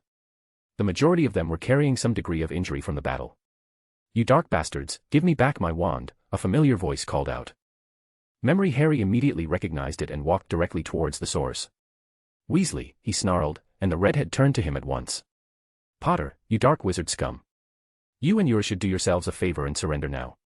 I can guarantee that you'll be given a fair trial, which is more than you deserve, Weasley taunted, rising to his feet. It's a shame that Neville failed to kill you, but I won't. I challenge you to a wizard's duel. Memory Harry's reply was a quick punch to the nose, knocking Weasley back down to the ground. Denied, he growled, delivering his former friend a swift kick in the ribs. Why did you come here? Demanded Harry, drawing his wand. How did you know? Screw you, Potter, Weasley spat, between gasps. Why? Harry demanded. Crucio. It had been a long time since Harry had resorted to using an unforgivable curse. Still, he showed no hint of hesitation or remorse, his face twisting into an expression of pure loathing as Weasley screamed in pain and curled in on himself. Why did you come here? Why did you attack today? What did you want? Weasley said nothing in reply, not because he didn't want to, but because he was unable to speak while under the throes of the Cruciatus curse. Speak. We discovered that you'd be here, another paladin said, hoping to help spare his comrade. How? Memory Harry demanded, ending the curse. We don't know, he replied, and Harry blasted him in the chest with a spell so powerful that the paladin was sent flying into the wall behind them. He didn't move after that. Please. Lord Oberon didn't tell us how he knew, another paladin replied, hoping to avoid a similar fate. Your Lord Oberon killed my daughter, Harry responded icily, prompting confused looks from the paladins and even some of his own followers. Why you don't have a daughter, PPP Potter, Weasley stuttered from the ground, still trembling from the effects of the Cruciatus. Yes, I do, Weasel. P probably W with a W whore, Weasley scoffed, and Memory Harry stiffened. What did you say? He demanded, a malicious glint in his eye. PR probably WW with a W whore, Weasley repeated, receiving a kick in the face for his efforts. Memory Harry stood over Weasley with a darkened expression, his magic flaring around him. No one else said a word. With a flick of Harry's wand, Weasley's arms and legs started bending at unnatural angles, the sound of his bones breaking audible even over his screams. Blood started pouring from the open wounds where his shattered bones had torn through flesh and were left exposed. With another wave, what could be seen of Weasley's right leg started to rapidly darken and rot. Next, Harry jabbed his wand, and a sickly yellow liquid erupted from it and drenched the other leg, which immediately began melting into a viscous, bloody goo. Weasley's tortured screams echoed all around. Many of Harry's friends and followers looked away, feeling sickened by the sight, but none of them spoke or attempted to intervene. Weasley's fellow paladins begged for mercy, but Harry wasn't done yet. His next curse caused Weasley's already shattered arm to be sliced repeatedly as if it was under assault by 1,000 razor-sharp knives, adding to the pool of blood forming under Harry's erstwhile best friend. You want a Dark Lord? Memory Harry shouted at the paladins, his voice filled with pain and anger. He ended his curse and turned his back to them to address his own followers. They killed my wife. They killed my daughter. They claim to be the champions of the light, yet they kidnap and torture indiscriminately, and even attack our families in their homes. Do they really want a Dark Lord so badly? He asked, over Weasley's cries of agony. Well, now they have one. With one final wave of his wand, numerous spikes erupted from the earth and pierced Weasley's entire body. Now paralyzed, he could do nothing but whimper in pain until he finally bled out. Harry looked on in satisfaction as Weasley drew his final breath, and then he turned his attention back to the other paladins. Please, mercy, one of them begged, eyes bulging in terror as Harry raised his wand. No more, he whispered, as orange flames erupted from the tip. No more. Fiery serpents, chimeras, and dragons consumed the screaming paladins in a matter of seconds, some still feebly begging for mercy until the end. Once they had all been reduced to ash, Memory Harry slowly walked back to the small bundle and picked it up lovingly, tears in his eyes. No one else dared to speak, they were still too shocked by what had transpired. Without a word, Harry operated away with Daphne's body, and the memory ended. They were back in the chamber once again. Daphne turned to look at Harry and saw him looking back at her with a solemn expression, awaiting her judgment. So, you killed them? Daphne said, shivering slightly. So what? They deserved it. Do you really believe that? Harry questioned, and Daphne narrowed her eyes. What does it matter? She replied tearfully. They were with Longbottom. They were your enemies, and you were at war. Are you so weak that you need my approval for everything you did? No, I don't, but I want you to understand. I understand more than you think, Daphne interrupted. The fact that you believed I wouldn't makes me wonder if you really ever knew me at all. Or maybe you just regret your actions, and deep down, a part of you is hoping I'll condemn you for them. Harry didn't reply. Was she right? Was he really just seeking absolution after decades of living with the things he had done? Daphne dried her tears and continued. I don't care how it happened, as long as they paid for what they had done. First it was me, and then my baby girl. I don't care what you did, what you became, or what you are now, Harry. I won't let them get away with it, not again. I won't let them hurt me, you, or my baby again. I won't. They won't hurt anyone, Daph, least of all you, Harry replied softly. You know I won't let them. Maybe not, but I won't stand around and watch you do everything yourself. I'm a part of this, whether you want me to be or not. You caused this. You told me everything, and now we're in this together. You can either accept me as the partner you claim you wanted, or I walk away, and I will hurt them without your help. Harry raised an eyebrow in surprise. While Daphne was practically vibrating with anger, a grin was slowly forming on Harry's face.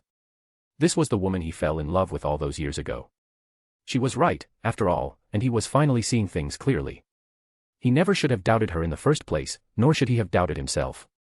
He took a step towards her. Do you really think I would deny you this? You're right, Daphne, I told you that you were my partner in all things, and I meant it. Daphne's anger deflated, and she covered her face with her hands and started sobbing. It's all right, Daph, Harry whispered, embracing her as she buried her face in his neck. They died once and they will die again, but I need you to be strong. I need you to be the brave, cunning witch that I know you are, if you want to be by my side when we destroy them. Daphne nodded silently and Harry held her tighter. How did they die? I got to Oberon first, and Titania a few days later, Harry replied. How? She asked again, more forcefully. After leaving Daphne's body with yours, I basically went on a killing spree. I started attacking the paladins in the street, and even some of the regime's more prominent supporters in their own homes, all without giving a single thought to the consequences. Idiot, Daphne whispered, but Harry chose to ignore her. After several days of constant attacks, I eventually calmed down and regained some sense of rationality, but my spree was not without consequence. I had caused so much fear and panic in such a short period of time, that Oberon called me out in the paper and challenged me to a duel. Clearly a trap, mumbled Daphne, and Harry nodded in agreement. Obviously. They had become way too full of themselves. That's what made it so easy to reverse their trap back onto them, he explained. And how did you do that? Daphne asked curiously. I announced Godric's Hollow as the site of the duel, but only after I'd already had time to prepare my trap. I'd sent my followers there days before to set up some pre-prepared rune clusters, which would allow me to quickly raise my own anti-transportation wards. I also replaced most of the village inhabitants with my own people. By the time their people showed up a couple days before the duel to prepare their trap, mine had already been set. You replaced the village inhabitants? Daphne asked with a raised eyebrow. It was easier than you might expect, he shrugged. Godric's Hollow was already filled with people who supported our cause. It helped that the Longbottom's regime had become fairly unpopular with the general populace. As soon as the villagers saw our people coming, they welcomed them with open arms and some even aided them in their mission. Quite a few of them stayed in the village with my followers, either to join in the upcoming fight or help sabotage their traps. When the day of the duel finally arrived, the paladins had no chance.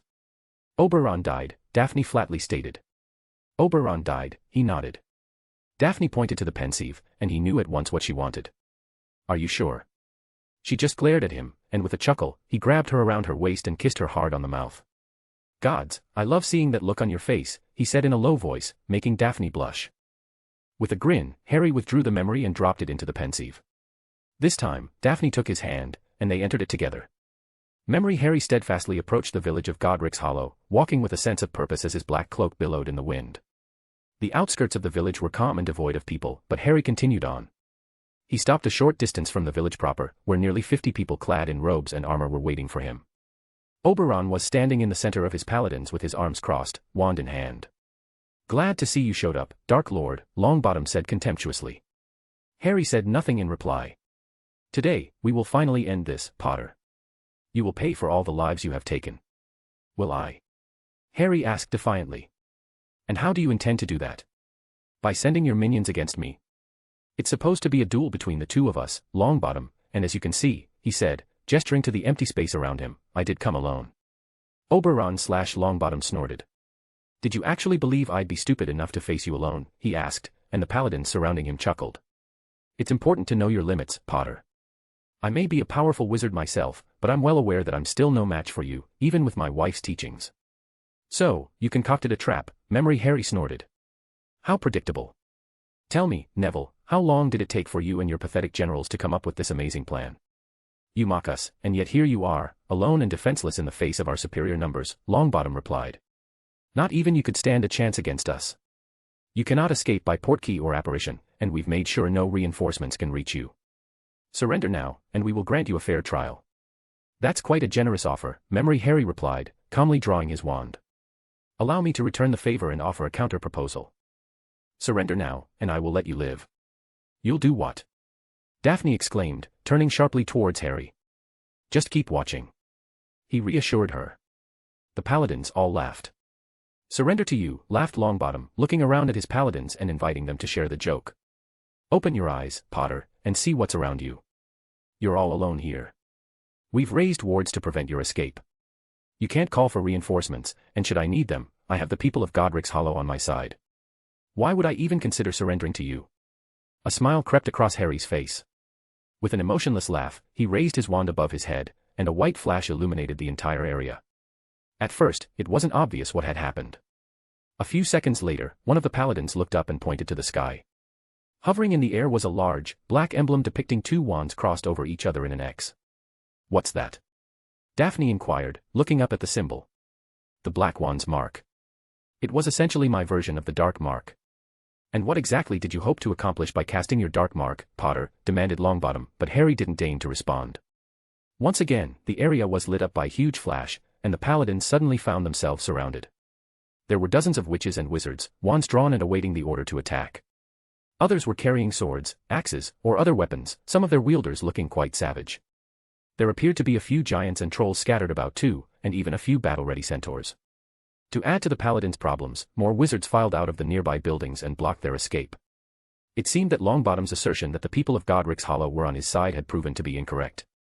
The trap had been sprung, and the paladins were now surrounded and vastly outnumbered.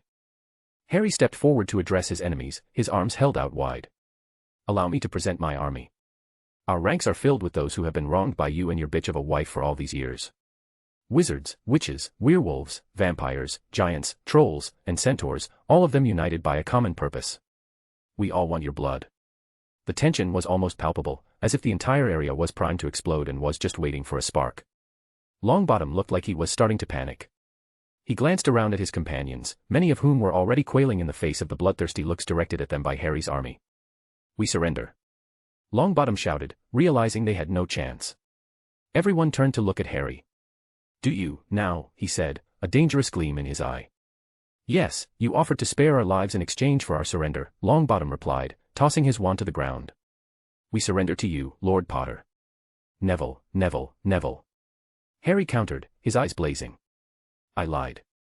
Quicker than anyone could blink, a red jet of light sped from Harry's wand and struck Longbottom in the chest, making him immediately drop to the ground screaming. Slaughter them all. The vampires, being the fastest, were the first to leap into the fray, followed closely by the untransformed werewolves. It was an absolute bloodbath, with the paladins being caught up in a storm of blades, claws, and fangs. The wizards and centaurs provided support from the perimeter, their spells and arrows picking off those who broke free from the cluster. One particularly large giant had picked up a paladin by his legs and was swinging him like a club to bludgeon the others. Daphne was entranced by the cold efficiency of Harry's army, the lethal dance of the vampires, the savagery of the werewolves, and the almost poetic way the various creatures and races worked together to methodically exterminate their enemies. One after another, the paladins' gold and white uniforms were painted red with blood and gore. She felt her stomach complaining at the sight, but she stood firm and resolutely bore witness to the massacre unfolding in the streets of Godric's Hollow. Memory Harry left the bulk of the battle in his followers' capable hands, having eyes only for Longbottom. He was taking his time, employing liberal use of the Cruciatus Curse and other spells that would cause pain, but leave the body mostly intact. While Longbottom was writhing on the ground, Harry sent a reductor curse into each of the other man's knees, the impact almost severing his lower legs completely. Harry took the opportunity to survey the battlefield, but the fight was already over. The vampires were busy gorging themselves on the blood of the fallen, while the others were either tending to their own injuries or wandering around and finishing off their wounded enemies. Their victory secured, everyone's attention turned back to their lord's confrontation with the man who once styled himself Lord Oberon. Harry stood over his downed opponent with a stony expression. You lose, Longbottom. Screw you, Potter. You have no honor. Harry chuckled darkly. Honor, he spat, sweeping his wand in front of him. A deep gash appeared across Longbottom's chest, making him cry out as blood poured from the wound. You dare speak to me about honor, Memory Harry growled. You, who stand atop the bodies of thousands. Ask them, my Lord Oberon, ask your own victims what honor matters to the dead. While you're at it, ask my wife and daughter if they think I should spare your life. Fueled by his anger, Harry's magic swirled around him as if he was standing in the eye of a hurricane. I suppose this is the part where I make my victory speech. I guess I'm supposed to gloat about my superiority and my power, the righteousness of my cause, but none of that matters right now. His features morphed into an expression of pure rage. You took my wife and children from me. You will die, simply because I fucking hate you. Lightning surged from Harry's wand as he cast the Fulminous Curse, cooking Longbottom inside his armor. The men screamed in agony, while Harry's allies wrinkled their noses at the smell of burning flesh permeating the air. Daphne stood next to Memory Harry with an icy expression, wanting to be as close as possible so she didn't miss a second of Longbottom's final moments. She squeezed real Harry's hand as they both listened to the tortured screams of the men who had helped ruin their lives. Go to hell, you son of a bitch, she whispered, and Harry gave her a one-armed squeeze. Memory Harry finally dropped the lightning. The only sounds were Longbottom's raspy gasps for breath, as the men no longer had the strength to scream. His skin was blackened and flaking, and his armor and clothes had started to burn. With a twitch of Harry's wand, Longbottom was lifted into the air, his arms and legs stretched to his sides as if he were being drawn and quartered.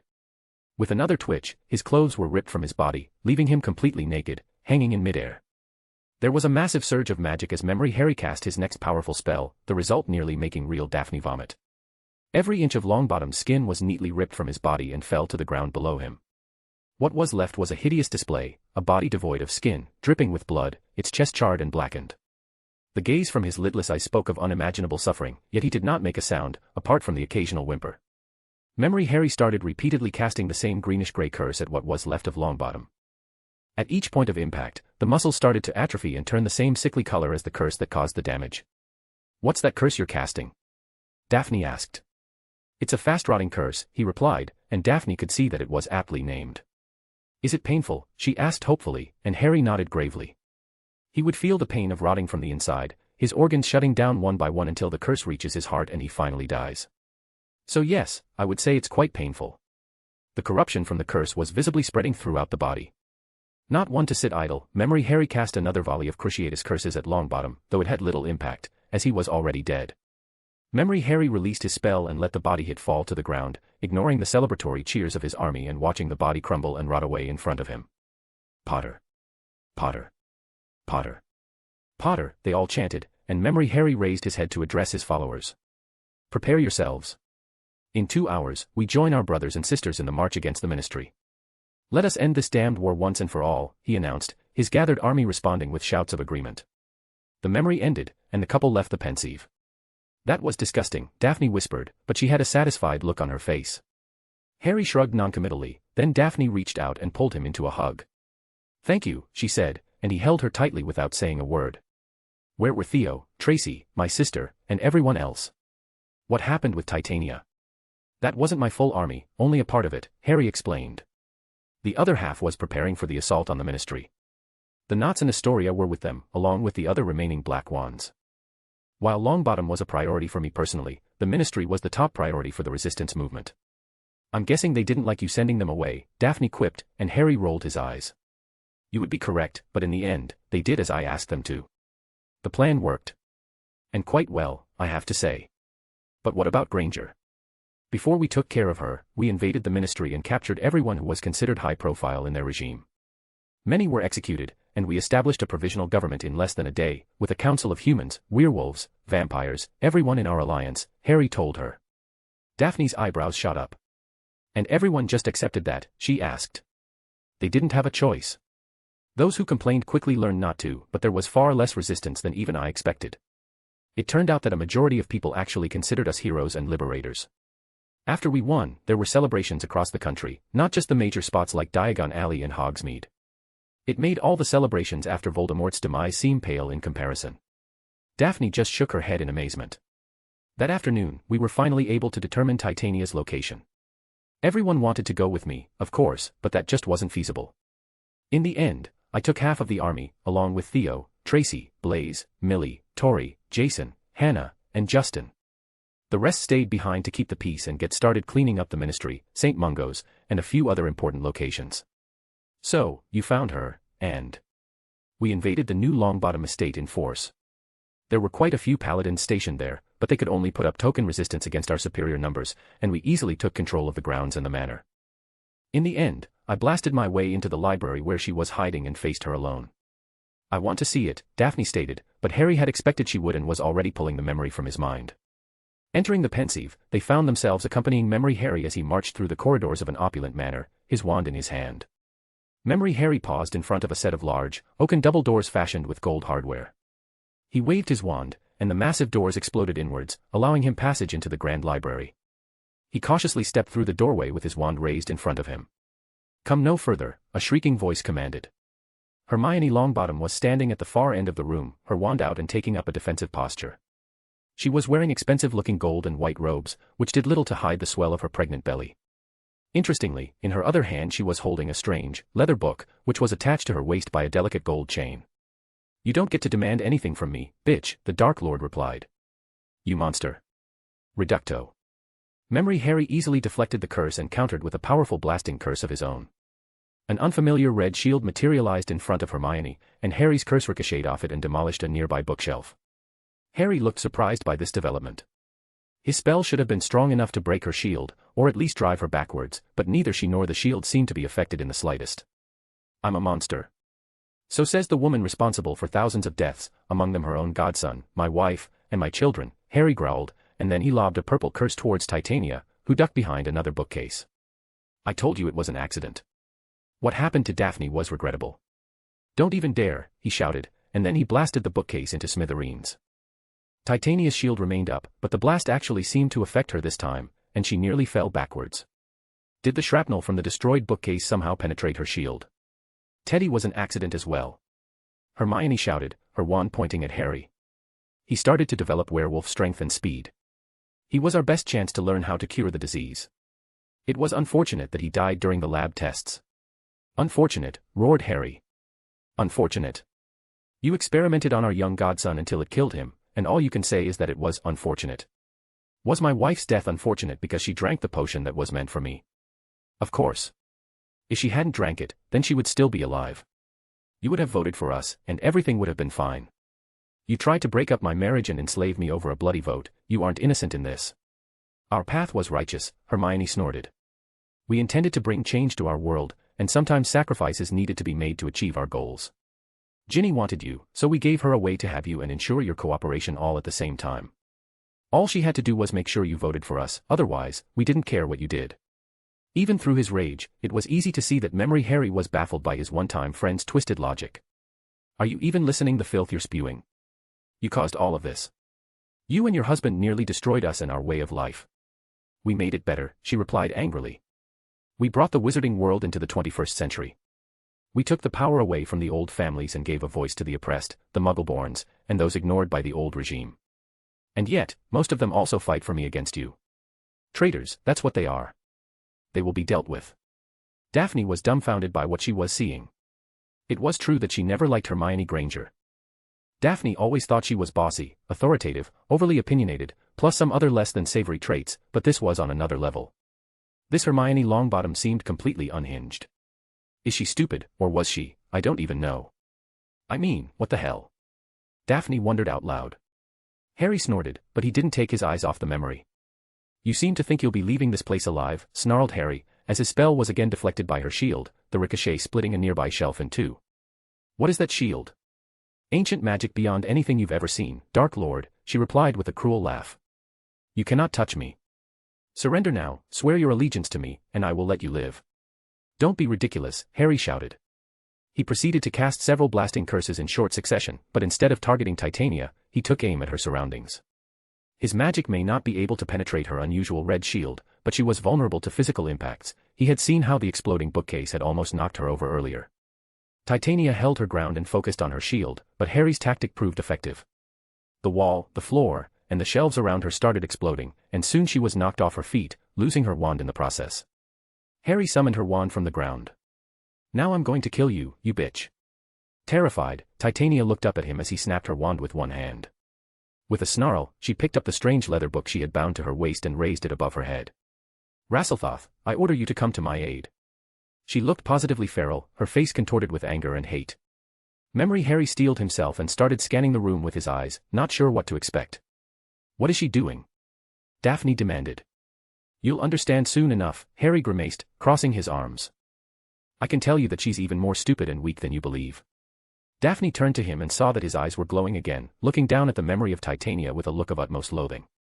Memory Harry had apparently determined that whatever last-ditch ploy she was attempting had failed. Was something supposed to happen, he taunted, creeping towards Titania like a predator stalking his prey. Traitor! Traitor! Give me your power. Come to my aid, shrieked Titania. Harry closed in on her and punched her directly in the face, his fist passing through her red shield unimpeded. The book flew out of Titania's hand, and Harry wrapped his hands around her neck. Beg. He whispered as he squeezed, Hermione Longbottom's eyes starting to fill with blood as her capillaries started to burst. Her arms flailed wildly as she tried to force Harry to release her, but he was much too strong for her. Please, I'm pregnant, she choked. So was Daphne, he screamed, tears pooling in his eyes. My child is innocent. So were mine. Please, she gasped, and the tightness around her neck eased. He slammed her against the floor and stood up, breathing heavily. Titania was gasping for breath and massaging her neck. My Daphne, my wife, my life, my heart, my everything, she died because of you and your stupid manipulations, he spoke, nearly in a whisper. Harry slid his wand into his holster and drew a long hunting knife from his belt. Titania's eyes grew large, and she tried frantically to back away. Because of you and your bastard of a husband, she was taken from me, as were our children. Children who Daphne never held in her arms, who she never got to watch grow. You dare beg for your life using your unborn child as an excuse. He was now looming over the terrified woman on the floor, his knife gleaming in flickering light. I swore I would kill all those responsible, and you're the last one left. He whispered. I'm going to enjoy killing you, but fear not, I am not as cruel as you are. In a flash, Titania was pinned to the ground, held in place by Harry's left hand. Her screams of fear transformed into shrieks of pain as the cold steel ripped through her belly and into her womb. Daphne took a few steps backwards. She was absolutely horrified, but too shocked to look away. No. No, she whispered, closing her eyes and vigorously shaking her head, no longer able to watch. She chanced a glance over at real Harry, and she was almost surprised to see that he looked just as disgusted as she felt. Why? Daphne asked him. Why didn't you just kill her? Why did you have to go that far? Ashamed, Harry shook his head. He was obviously repulsed by his own actions.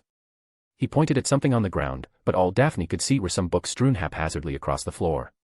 The screams and sobs slowly were replaced by quiet whimpers. There, Memory Harry said, now you can die, having held your son once. That's once more than Daphne ever got, which is more than you deserve, you damn bitch.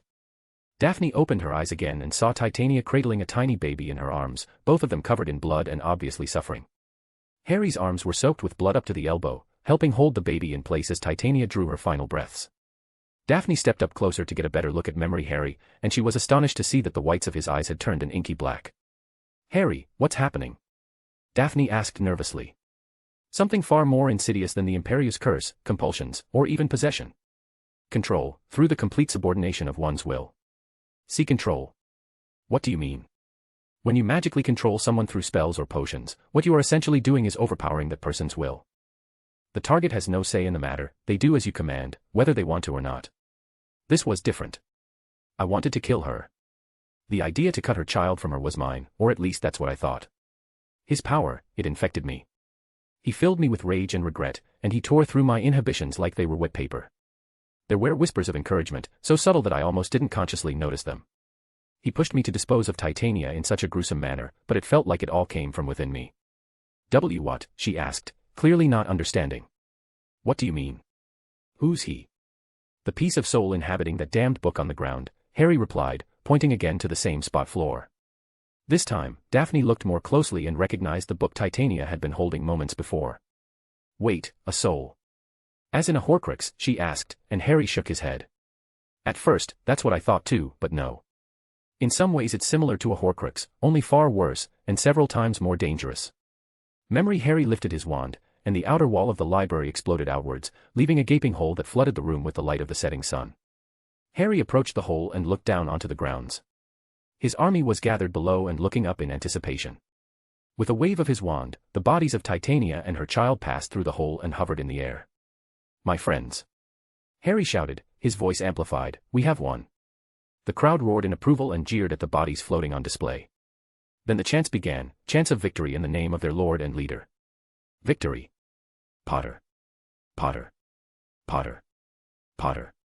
Daphne did a double take, thinking she had seen her sister snogging Jason Halleys near the front of the crowd, but they were too far away to be certain. Harry released his spell, and the bodies fell from the air and splattered on the ground. No one paid them any attention, as they were all too busy celebrating and spreading word of their victory. He took a step back from the hole in the wall and turned to walk away. "You did well," a raspy voice echoed from all around. Memory Harry stiffened and searched the room for the source of the voice, but there was no one there. That worthless witch dared try and command me, but she was weak. She did not have the capacity to understand true power. My power. "Who's there?" Harry demanded, gripping his wand. "My name is Rasselthoth, mortal," the amused voice said. "Pharaoh Rasselthoth, Archwizard of the Two Kingdoms, Master Embalmer, and the creator of what you mortals now call necromancy." Daphne's eyes widened fear. Real Harry was still glaring at the book, but his anger subsided once he noticed Daphne's reaction, and he moved to reassure her. "Don't be afraid, nothing ended up happening," he said, but Daphne gulped and squeezed his arm. She didn't know how he could have kept so calm. "Where are you?" Memory Harry demanded, and the voice responded with a dry chuckle. "You have seen my vessel with your own eyes, mortal. Seek the tome the foolish woman held as she demanded my power." "That is my vessel." Memory Harry did as he was instructed. Daphne examined his eyes again and saw that his irises had now turned a darker shade of green, nearly blending in with his all-black sclerae. Out of all the memories Harry had shown her, this one had concerned Daphne the most, but she chose to take him at his word and trust that nothing else bad would happen. Memory Harry picked up the leather book and examined it closely. It appeared to be ancient, its deep brown leather worn and cracking. "What is this?" he wondered out loud. "This is one of my tomes. It is bound in human skin and written in human blood," the voice said. "I created many of such artifacts in my life, and inside each one I left a piece of my essence. The witch and her husband obtained my vessel during a trip to what you now call Egypt. They brought me back here, away from my enemies, where I could become strong once more." Memory Harry opened the book, and he was surprised to find that he was able to read and understand the hieroglyphs written in the pages. His eyes danced as his mind was instantly flooded with knowledge. He flipped through the pages, somehow comprehending diagrams of rituals and ancient spells so complex and powerful that modern magic paled in comparison. It was all his for the taking, and all he needed to do was claim it. Everything he could ever need was housed within these pages. What else might this ancient pharaoh be able to teach him? "Good, good. I can see you are already enthralled by my knowledge," the voice chuckled darkly. "Harry, what is going on?" she demanded, starting to feel truly alarmed. "It's only a memory, and even I can sense that it's evil. Why couldn't you?" "I couldn't, because I was already under its power," he replied, and Daphne gasped. Looking back, he must have decided to target me as soon as I'd arrived. He could probably tell how much more powerful I was and determined I would be a more useful servant than Titania. By the time the bitch raised the book in the air I was already falling under its power, and I didn't even know it. My bloodlust, the moment I ripped her open, and... Harry dropped his head. With every action I took at his behest, I fell more and more under his control. I was only moments away from being completely consumed by it. If I had, I would have become something far worse than Titania and Oberon could have ever dreamed of. The witch and her husband came to me willingly, and I agreed to teach them. I found her attempts to deceive me quite amusing. She would have had me teach her everything I knew, only to use it all to put an end to the dark, as if that were possible. Dark, light, one cannot exist without the other. She neither understood real power nor the nature of magic. Memory Harry continued skimming the pages. She believed herself to be strong-willed and fit to rule, yet she was so easily manipulated. I didn't even need to force my will upon her. She listened to me willingly, all on the promise that I would help her cause. She gathered followers and took up arms in an attempt to eradicate the darkness, but the entire time, she was unknowingly carrying out my plans. The voice laughed maniacally. She dispatched or marginalized any who could oppose me in this land, and she built me the beginnings of a powerful army of servants. She served her purpose well, but you are so much more than she ever was. You are everything she yearned to be, powerful, resolute, and a respected leader. You are all of those things, and yet, through me, you can become even greater. Your power must be mine, Harry Potter, you shall be my greatest servant. You are far too powerful to be left unchecked. Daphne gulped nervously. She could see Memory Harry becoming visibly more enthralled, the more he read through the tome. He had a manic expression on his face, and his eyes kept getting darker and darker, to the point where they were almost completely black. Take my vessel with you and go, Harry Potter, the voice commanded. Take it, and protect it with your life and the lives of your kin. Serve me well. Gather my servants and my remaining artifacts, and help me return to the world of the living. In return, I shall grant you your heart's innermost desire. Daphne, Daphne. Memory Harry whispered, and the voice laughed triumphantly. Ah, your wife and child. Bringing them back from the land of the dead is nothing. Once I've given you my teachings, even you will be able to accomplish this feat. All I need is your allegiance, and a pact sealed in magic and blood. Do this, and all you desire will be yours. Memory Harry closed the tome, his eyes now black as midnight. Daphne couldn't fathom how Memory Harry was able to escape the Necromancer's influence, and she was starting to panic. Real Harry was still perfectly calm, though he was staring at the tome as if he was hoping to destroy it just by glaring at it.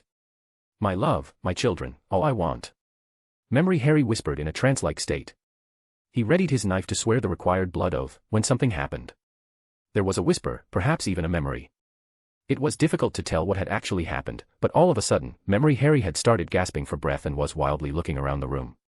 Much to real Daphne's delight, his eyes were quickly reverting to their normal white and beautiful emerald green.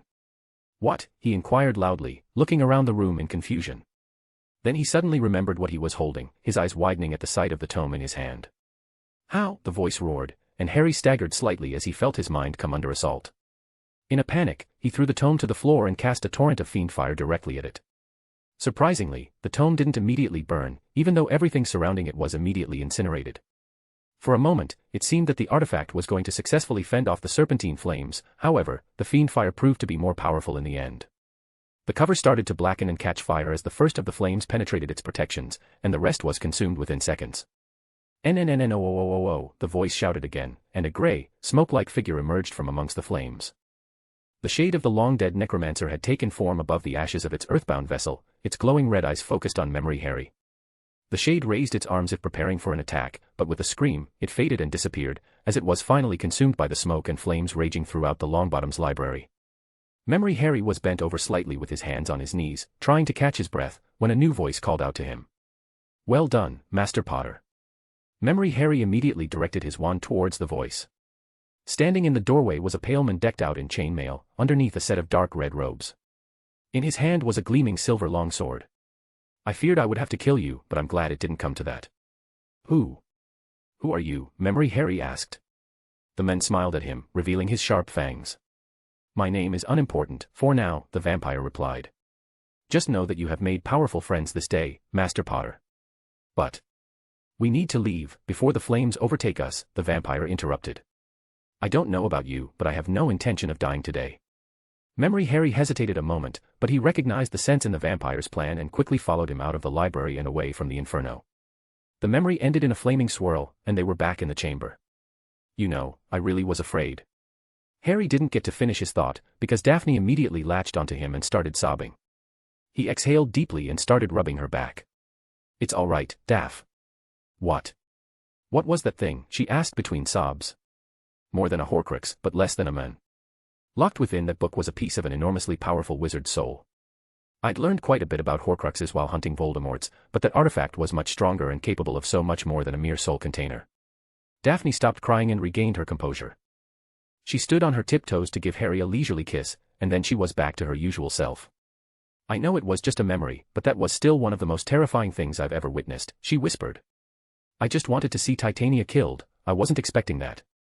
Believe me, I understand, but it all worked out in the end. Oberon and Titania were dead, and we won the war. We had the support of the people in creating a new government, and peace had finally returned to our world. And yet, that thing," she said, and he shook his head. "That vampire wasn't lying when he said I'd made powerful friends," Harry explained, smiling softly at her. "They made contact a short while later, and through them I learned that the tome I incinerated was the very last artifact. With its destruction, a war more than 4,000 years old had come to an end. That's a relief, I guess. The whole thing was so unbelievable, and yet, there's no way to discard what I saw," Daphne said quietly. "My crossing paths with it was just a coincidence," Harry assured her, and Daphne snorted. Maybe it was happenstance, and maybe not, but nobody could deny that Harry seemed to have a knack for landing himself in these situations. She just hoped that it was an isolated incident, and that, monster, wouldn't be a problem in this timeline. "So, Oberon and Titania were corrupted by the tome?" Daphne asked uncertainly. "In a sense, but you heard him. He said they went to him willingly, and I still hold them responsible for every single one of their heinous acts," Harry replied firmly. "Don't get me wrong, I'm not trying to excuse them," Daphne replied hastily, "I'm just trying to understand. They found the book in Egypt and voluntarily sought help from an ancient necromancer. They may have been influenced by it to an extent, but they knew what they were doing. As you heard, the Shade found the situation quite amusing. It almost feels like a Pyrrhic victory, doesn't it?" Daphne asked. "Maybe," he replied, looking contemplative. "It was for me, at least. The Longbottoms had already been to Egypt when you were killed. You might even say that you were the first casualty of the war. Add to that the fact that losing Daphne was what drove me to take the steps that ultimately ended it. It must have been so hard for you, she said, caressing his cheek. We'd lost a lot, but Oberon was dead, Titania was dead, and eventually I learned that Rasselthoth was dead, for good this time. My personal losses aside, we actually ended the war in a fairly decent place, which allowed us to rebuild our society relatively quickly. Once the fighting was done, life quickly returned to normal for most people, he sighed. For me, that meant loneliness and regret. Daphne smiled softly. Not anymore, she said resolutely, wrapping her arms around his neck and snogging him for everything he was worth. Wow. He said, several minutes later. That's for winning the war, resisting the corrupting influence of the Shade, and avenging our... She choked back a sob. Our Daphne, our baby girl. Harry pulled her into his chest and began silently stroking hair. How did you endure it? She asked. I hardly did. He replied softly.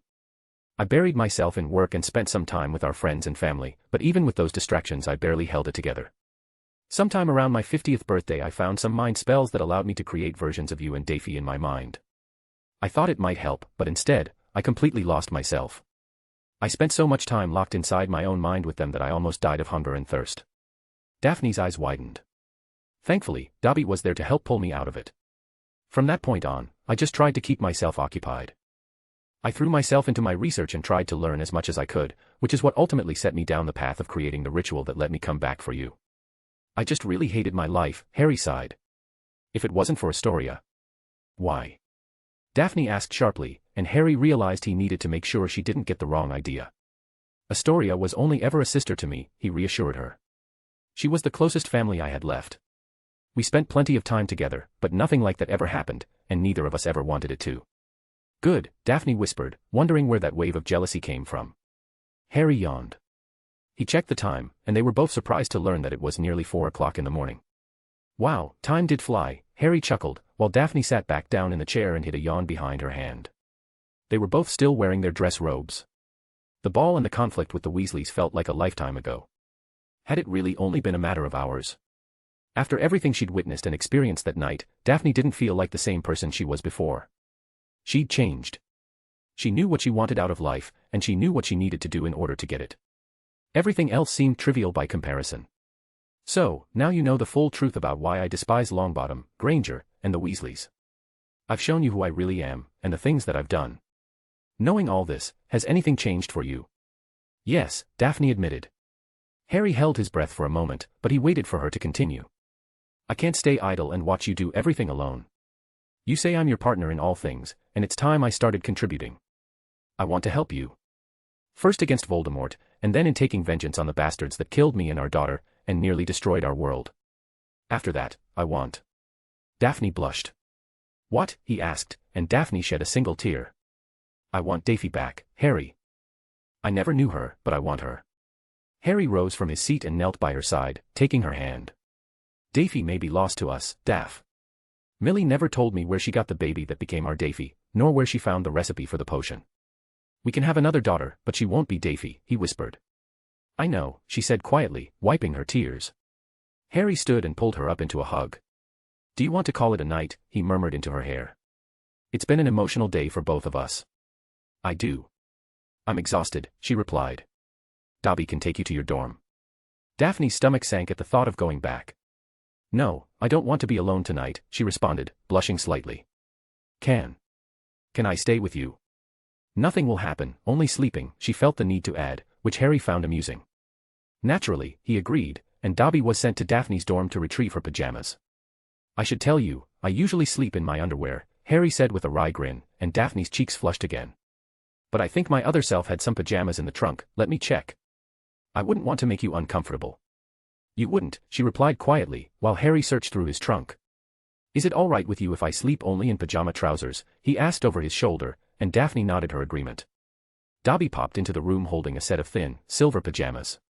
Is this what you wanted, mistress? That's right, Dobby, thank you. Dobby conjured a large screen for Daphne to change behind. When she was done, she handed her dress to Dobby, and he took it back to her dorm for her. She sat down on the bed to wait for Harry, thinking about everything she'd discovered that night. There was no doubt that it would be a day she would never forget. Harry arrived a few minutes later, shirtless. Her eyes widened slightly at the sight, and not because of the prominent scar on his arm. "Comfortable?" he asked, as he climbed into the bed and slid under the covers. She nodded, trying to control her blush. "Are you sure you want to do this?" Daphne only nodded again. "If you're sure." Harry laid back on his pillow and Daphne curled up into his side. He turned the lights off, and they both have laid there in silence for a time. Neither of them knew it, but they were both thinking about how right it felt to lay in each other's arms, and the sense of completion it brought. "I've missed having you beside me," he whispered, giving Daphne a quick squeeze. "It feels so right." She agreed, and with a contented sigh, she snuggled in closer. "Harry." In the memory, I thought I saw my sister and Hallie's kissing." "Oh. Yes, you probably did," Harry confirmed. "They started dating during the war and were married shortly after it ended. They asked me to perform the ceremony myself." "What?" Daphne asked, propping herself up on her elbow. "And you didn't think to tell me that, why?" "I didn't think it was really important yet." Daphne snorted. "Turn on the lights, Potter," she ordered. Harry complied at once, grinning when saw Daphne perched over top of him with that look she always had when she was about to demand information. Was she happy with him? "I'd never seen her that happy before," he replied. "She truly loved him, and he truly loved her." "That's good enough, I guess," Daphne sighed, then looked at Harry with a teasing grin. "Why did they ask you to do the ceremony? Did you retire from the Dark Lord business and become some sort of priest?" "Haha, Greengrass, very funny," he replied dryly, making her laugh. "Astoria was one to respect tradition, so Jason came to me and asked for my permission to marry her, since I was Astoria's older brother, for all intents and purposes, and the only family she cared about. I was happy to give them my blessing, of course. They asked me to preside over the ceremony because I was the Dark Lord Potter and Minister of Magic. There was no higher authority in all of Britain." "What?" she exclaimed. "What do you mean, what?" Harry asked. "Minister of Magic," she demanded, and Harry rolled his eyes. "Yes, about that," he started. "It turned out that the new Wisingamot decided there was only one person they wanted as their leader, and they weren't going to take no for an answer. That's how I got saddled with the Minister of Magic and Chief Warlock jobs for nearly 50 years, he said, rolling his eyes. "Yippee." Daphne burst out laughing and flopped back down on the bed. "If you can stay awake a bit longer, I can show you the memory of when our friends convinced me to accept the positions," Harry offered. "At this point we might as well," agreed Daphne, "but after that we should get some sleep." Harry nodded, suppressing a yawn. "This works out perfectly, because I was going to end up showing you this memory anyway. Oddly enough, this is the same night I was contacted by the powerful friends the vampire mentioned when I destroyed the Necromancer's artifact. Their representative came to me shortly before the conversation with our friends about my becoming minister." Daphne looked at Harry skeptically as they got out of bed and made their way back to the Pensive. "That seems almost too coincidental, but this is you were talking about, so?" she teased. Harry just rolled his eyes and placed the memory in the basin, then they both entered the Pensive once again. Harry was alone in a dimly lit room, sitting in a comfortable-looking leather chair and sipping what appeared to be red wine. "Where were you?" Daphne questioned. "This is one of the waiting rooms inside the Ministry of Magic. Even though I was a Dark Lord, the new Wisingamot asked me to come so they could award me the Order of Merlin for all my efforts in the war." "Interesting. I didn't even want to go, to be honest. The only reason I showed up was because Astoria guilted me into it. She told me, your wife and daughter would be proud to see you receiving the reward for all your efforts, and I didn't really have a good argument against it." As Memory Harry was waiting patiently, a newcomer entered the room. He was a tall, pale man wearing red robes trimmed with gold, and looking every bit the aristocrat. "You are the Dark Lord Harry James Potter Black, correct?" the man inquired. "I am indeed." "I'm afraid you have me at a disadvantage," Harry replied politely.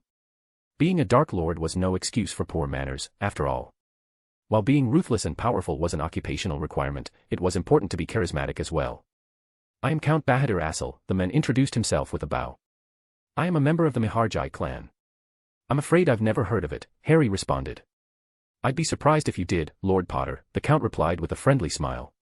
"Though our clan may be ancient, it is also quite secretive." Harry took a closer look at the man and noticed his prominent fangs. "You're a vampire." "Indeed. I have come to bring you a message from my sire and clan master, Patriarch Remesasethi," the vampire claimed, offering a scroll to Harry and claiming a seat opposite him. Harry took the scroll and opened it, finding nothing inside but hieroglyphs. "My apologies, but I don't know how to read this. I can translate for you, if I may be so permitted." Harry handed the scroll back to the Count and waited as the man read through it. "It is as I suspected," the man replied pleasantly. "My patriarch offers you a formal greeting in his mother tongue, but that's not really important. He goes on to salute your bravery and your victories in battle, and he says that he considers you a great warrior. Harry looked contemplative. He also wishes to extend his gratitude to you and your kind, for your final defeat of the great enemy, Rasselthoth. Harry's eyes grew wide with interest.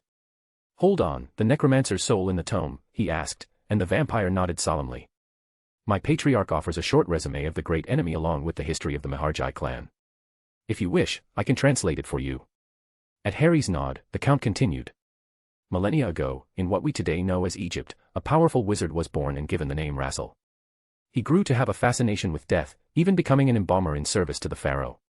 He used his magic to experiment with the sacred proceedings of the dead, and he discovered how to partially reanimate corpses and force them to do his bidding. He learned how to entrap souls, dominate minds, and create spells to destroy and control life.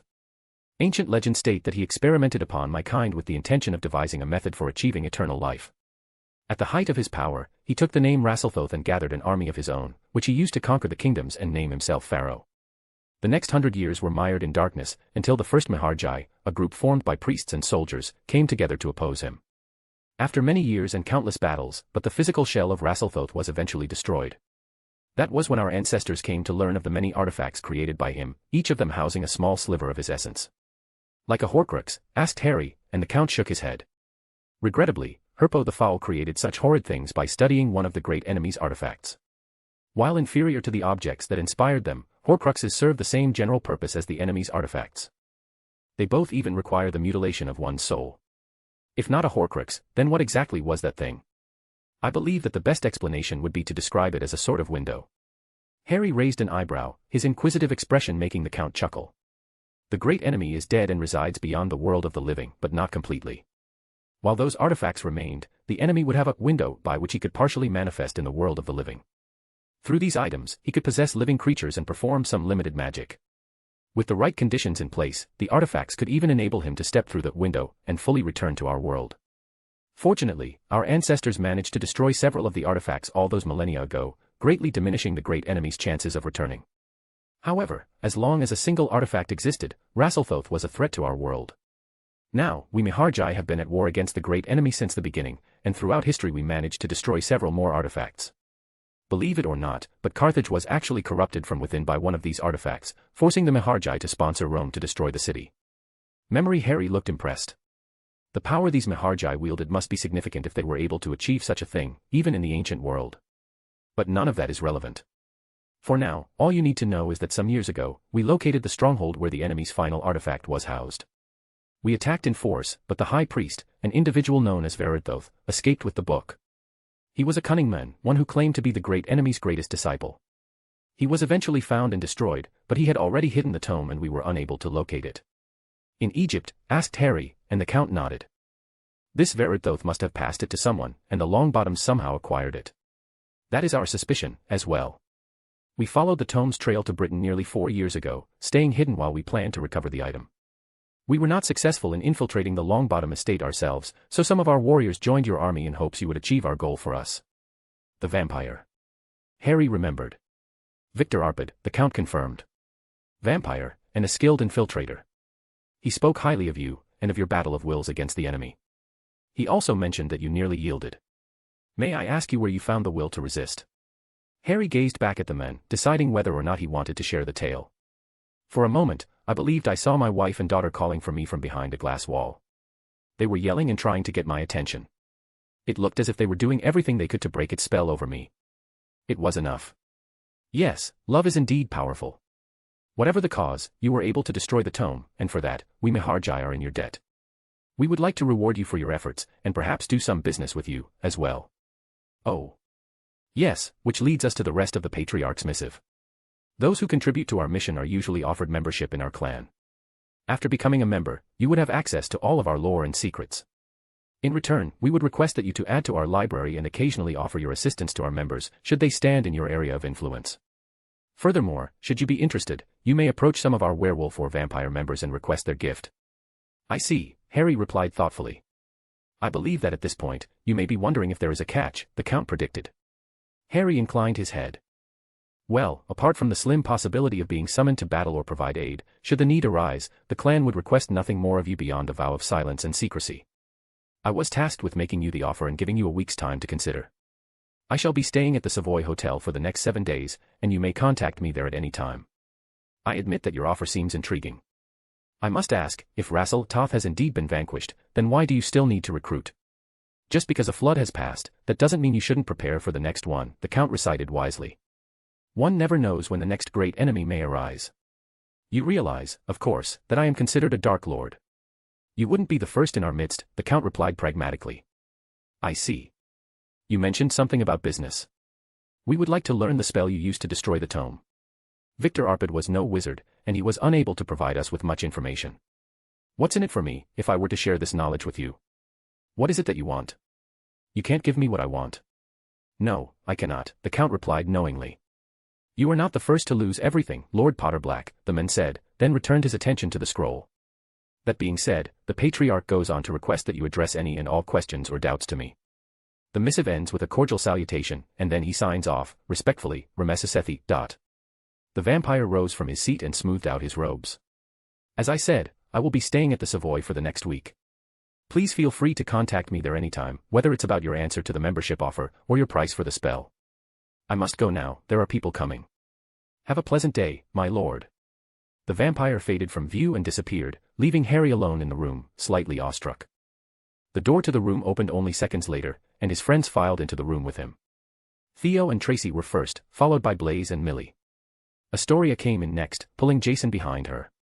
It was pretty obvious that they were up to something, and judging by memory Harry's posture, that hadn't slipped his notice either. Hello, Harry. How are you? Tracy asked, being overly polite like she often did when she was nervous. Can I get you something to drink, Harry? Asked Millie graciously, and Harry just crossed his arms and leaned back in his seat. What's going on? He demanded. Well, my lord, I'll be blunt, stated Jason, who was the only one who didn't look anxious. The country is in need of strong leadership. We need someone strong, unbroken, powerful, and ruthless. In other words, you. No, Harry replied flatly. We expected you to say that, Blaise chimed in. Unfortunately, the Wisengamot is of the same opinion. Over 3/4 of the body have elected you to the positions of both Chief Warlock and Minister of Magic, with all the emergency powers the positions impart, and they have refused to accept any other candidates. Harry started massaging his forehead. Harry, we need someone strong to set an example for the country. We need someone who can truly lead us and prevent another collapse. Astoria started, but Harry seemed to have tuned her out. His thoughts drifted to a different Greengrass girl, and her ideas for a better future for their world. A strong wand, a strong voice, and a charismatic leader, you. You know I don't like politics, Harry declared, but I owe it to Daphne. The others looked around at one another with surprised, but obviously pleased expressions. Does that mean you'll do it? Astoria asked excitedly, and Harry nodded. I will lead us, and I promise you that our world will rise again, greater than ever before. One way or another. The memory ended and the couple were once again back in the chamber, in their pajamas. Daphne was grinning at Harry, but she was also swelling with pride and respect for him and what he had accomplished. Harry, however, was contemplative. The memory sent him thinking about the events that followed, which culminated in the Witching Wars and his installation as the de facto dictator of magical Britain. That's pretty much all there was to it. I'm guessing you also said yes to the Mihardai. Daphne asked, Harry chuckling as she mangled the name. Miharjai. I traded them the secret of Fiendfire for the manual on how to fade, and yes, I agreed to join with them, and I gained access to more troves of knowledge than I ever imagined. I studied them for years, and my power and abilities increased exponentially. Between what I copied from the Miharjai, the Potter and Black family libraries, and the volumes I had taken from this very chamber, I had one of the most complete private collections of magical knowledge in the world. Did they ever ask you for something in return? Daphne asked. Nothing special, apart from the occasional favor, just like the Count said. Even that benefited me, because it allowed me to make several contacts that ended up helping me in the long run. A Slytherin approach, then. My heart was always Slytherin, Harry replied, pulling Daphne into a deep kiss. A few minutes later, Daphne broke the kiss with a blissful sigh, and they climbed back into bed. As Daphne snuggled close to Harry, she couldn't help but mull over his words. My heart was always Slytherin. She couldn't think of anything more perfect, the double meaning warming her own heart. This was the closest she had ever felt to someone, and she was never going to let him go. I love you, Harry, she whispered. If it wasn't so dark, she might have seen the brilliant smile that formed on Harry's lips. I love you too, Daphne. Chapter 21, Chapter. Sirius Black left his room early on Boxing Day, already dressed for the day. He was all alone in the house, as Remus had departed for family business the previous day, shortly after they'd had Christmas lunch with the Tonks family. Not wanting to be stuck inside Grimmauld Place all day by himself, Sirius had decided to call on his only remaining family besides Harry, which happened to be the Malfoys. Unsurprisingly, he received a chilly welcome from his dear cousin Narcissa and her spawn Draco, but still, they had begrudgingly invited him in for tea. After a rather unpleasant breakfast tea with the Malfoys and much deliberation on his part, Sirius decided he would need to visit one more family member that day. He wasn't looking forward to it, since it would require him to visit Azkaban, but family had come to mean much to him lately. It would have to wait until later though, as his verbal jousting with Narcissa had left him feeling peckish. Sirius operated back to number 12 and started making his way towards the kitchen, where he and Remus usually had their breakfast. He knew Kreacher was already preparing his morning meal, so Sirius took his time, knowing the old elf would also be taking his. Kreacher, that was a strange one. The old elf hated him, both for breaking the heart of his mistress and for being ashamed to the black name. That's at least what the elf had claimed in their last meeting before his incarceration. However, ever since he'd returned to Grimmauld, Kreacher had been mostly polite to him and his guest. It struck Sirius as odd, but he certainly wasn't going to complain. Once he had finally claimed the Black Lordship, Kreacher had become even more submissive, and Sirius wasn't sure that he cared for their new dynamic. True, Sirius had always hated the crazy old elf that his mother and brother had loved so much, but he was starting to become concerned. What was driving this change in behavior? Was the old elf finally dying? As Sirius passed through the entrance hall, he caught a glimpse of the ornate frame out of the corner of his eye. He wasn't sure what possessed him to approach it, but there he was, standing in front of his mother's portrait. Walburga Black's eyes opened and stared in disdain at her wayward son. "What do you want, boy?" she asked him spitefully. "Is it not enough that I have to endure the shame of birthing you? Is it not enough that I have to watch as you disgrace the house of my ancestors? Must I also have to endure the sight of you this early in morning?" Eloquent as ever, mother dear, Sirius sighed, the grin vanishing from his lips. "How else do you plan on further shaming me and your house?" she demanded. "Do you intend to abandon our ancestral home to go live amongst the Muggles? Or perhaps the Lord of House Black is going to sully his reputation further by continuing to service his filthy werewolf lover." "My what?" Sirius choked. "A werewolf of all things," the former Lady Black demanded haughtily. "Does your deviance know no bounds?" "My what?" Sirius shouted again, obviously shocked by his mother's words. "At least I can rest assured that my line will end with you, boy," Walburga continued. "Narcissa's son will succeed you and bring the noble house of Black back to the pinnacle of wizarding society, where it belongs." "Now that's enough," Sirius commanded authoritatively, his demeanor now cold and angry. "First of all, good morning, you damn hag, or have you forgotten the so-called manners you forced me to learn?" Walburga glared at her son, but he defiantly met her gaze and continued on his rant. "Second of all, Remus is absolutely not my lover. He is my closest friend, a brother, even, regardless of his furry little problem. He's been more of a brother to me than my own flesh and blood ever was, and yes, I'm referring to your precious Death Eater son." Sirius was on a roll now, the years of abuse and neglect at the hands of his mother stoking his anger. "So, you can spare me your talk of deviance, not that it's any of your business anyway. Third of all, your precious Narcissa's whelp will never inherit anything from me, not even a single canute. For you see, unlike you, I have the power to dictate what happens with this family, and I intend to use it. You should feel lucky that I haven't already cast them out of my family. Oh, that reminds me. Do you remember Andromeda, your niece, who was disowned simply for marrying a Muggle-born wizard?" Walburga's eyes narrowed dangerously, but Sirius cut her off before she could speak. "Her daughter is a metamorphmagus, the likes of which has not been seen in our family in over 300 years. That was a surprise to the former Lady Black, though she would never show it. Impressive as that may be, I really only mentioned Andromeda's family because I thought you should know that I officially brought all three of them back into my family." Sirius grinned, taking delight in his mother's scandalized expression. "As I was saying, I, unlike you, have the power to make that happen. You will soon see for yourself, when they walk through these very halls and pass by your frame. I look forward to seeing your face when you witness your blood traitor son hosting his blood traitor cousin, her mudblood husband, and their half-blood metamorphmagus daughter. And the best part is, there is absolutely nothing you can do about it. You can scream and rage about mudbloods and blood traitors all you want, but it will change nothing. Let's see how long it will take for you to learn that you have no power over this house or this family, and that you never did. Your father cast you out. If that was the case, then how is it that I'm the lord of this family?" he asked mockingly. "Now, you'll have to excuse me, I have better things to do today. Despite how I enjoy our..." Sirius hesitated. "Banter, I think I prefer to go have breakfast and start thinking about who I should court. Heirs don't grow on trees after all, so I should probably start by finding a girlfriend." My godson will be my heir for now, but he's already the Lord Potter, and he'll probably curse me if I make him be head of 2 houses. No, I'm thinking I'll find a nice mudblood witch to fraternize with, what do you think? Sirius laughed heartily as his mother's face purpled with rage. Cheer up, mother. I'll leave you alone for now, but while I'm gone, I want you to think hard about something. He stepped closer to the portrait. All that I am, everything about me that you hate. It's all thanks to you. I am what you made me, he said with a chuckle. And I will always love you for it, he added in a whisper, while Walburga fumed. With his final parting shot, Lord Sirius Orion Black left the hall and strolled to the kitchen, his hearty laughs blocking out his mother's rage-filled screams. Sirius sat down at the end of the empty table, and a nice meal of cereal, eggs, bacon, and tea appeared before him at once. Creature, he summoned, and the aged elf appeared before him. He had been doing a much better job of keeping himself clean, as evidenced by his fresher appearance and the unsoiled white towel that he wore. Has the newspaper arrived yet? Yes, master, the elf replied, snapping his fingers and making the paper appear at the table. Thank you, creature. You may go. The elf popped away and Sirius opened the paper, only to have his eyes nearly pop out after seeing the picture on the front page. Staring him in the face was his godson, who had his wand out and looked absolutely furious.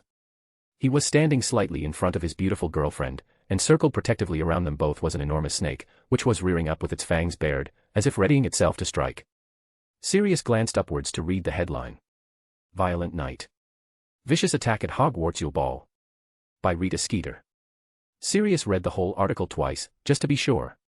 He knew that Rita Skeeter had a penchant for writing sensationalist tabloid stories instead of reporting the facts, but she had been on her best behavior ever since Harry had sent his letter to the paper.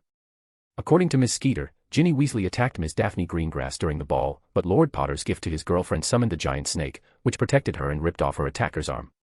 After that, the festivities ended with Lord Potter sending the rest of Weasley family members present to the hospital. She went on to explain how the Aurors were subsequently summoned, only to have most of the attendees defend Lord Potter and Miss Greengrass.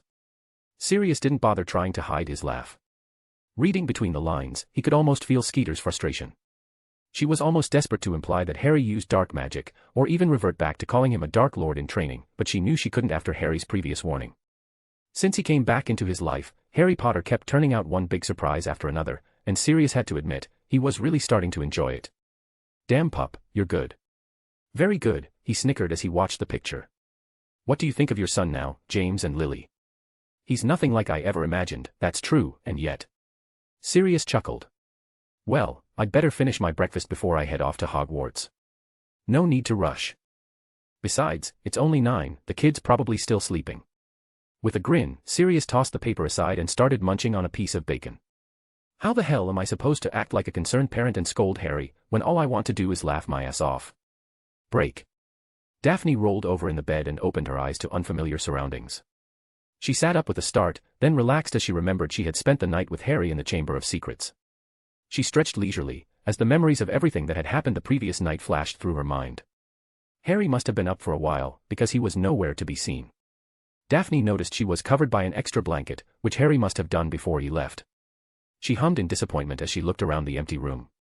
She had thoroughly enjoyed sharing his bed with him, but she would have preferred it if she didn't have to wake up alone.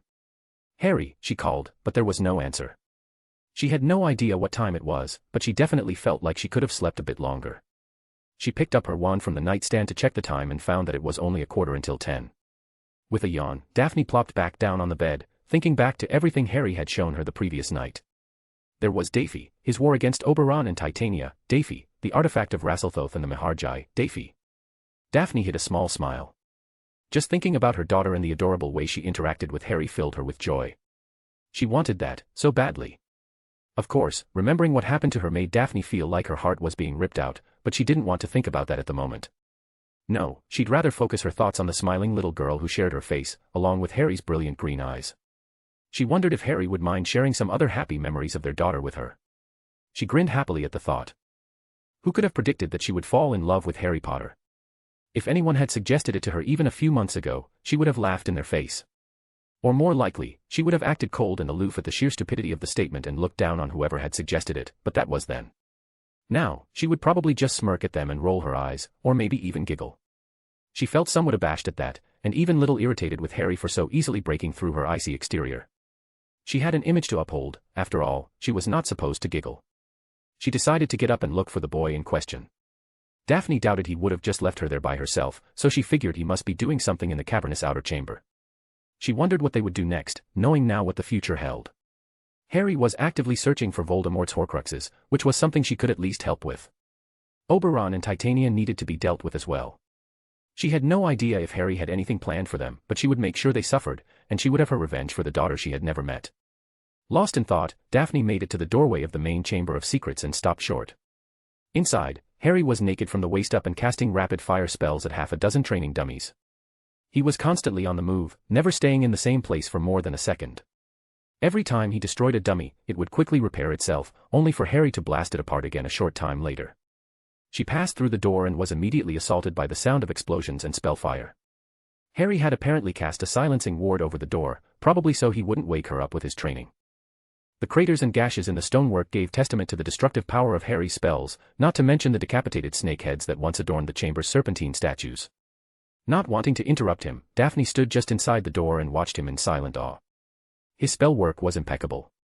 He was casting silently and with little to no wand movements, and not one of his spells had failed to hit its mark, which was doubly impressive considering the furious pace at which he was casting. Enough! Harry shouted, and he cast a single blue spell so powerful that it blew up all of the training dummies in one go. The dummies reformed themselves again, but this time they remained motionless. Harry just turned away from them and conjured a towel to wipe the sweat from his body.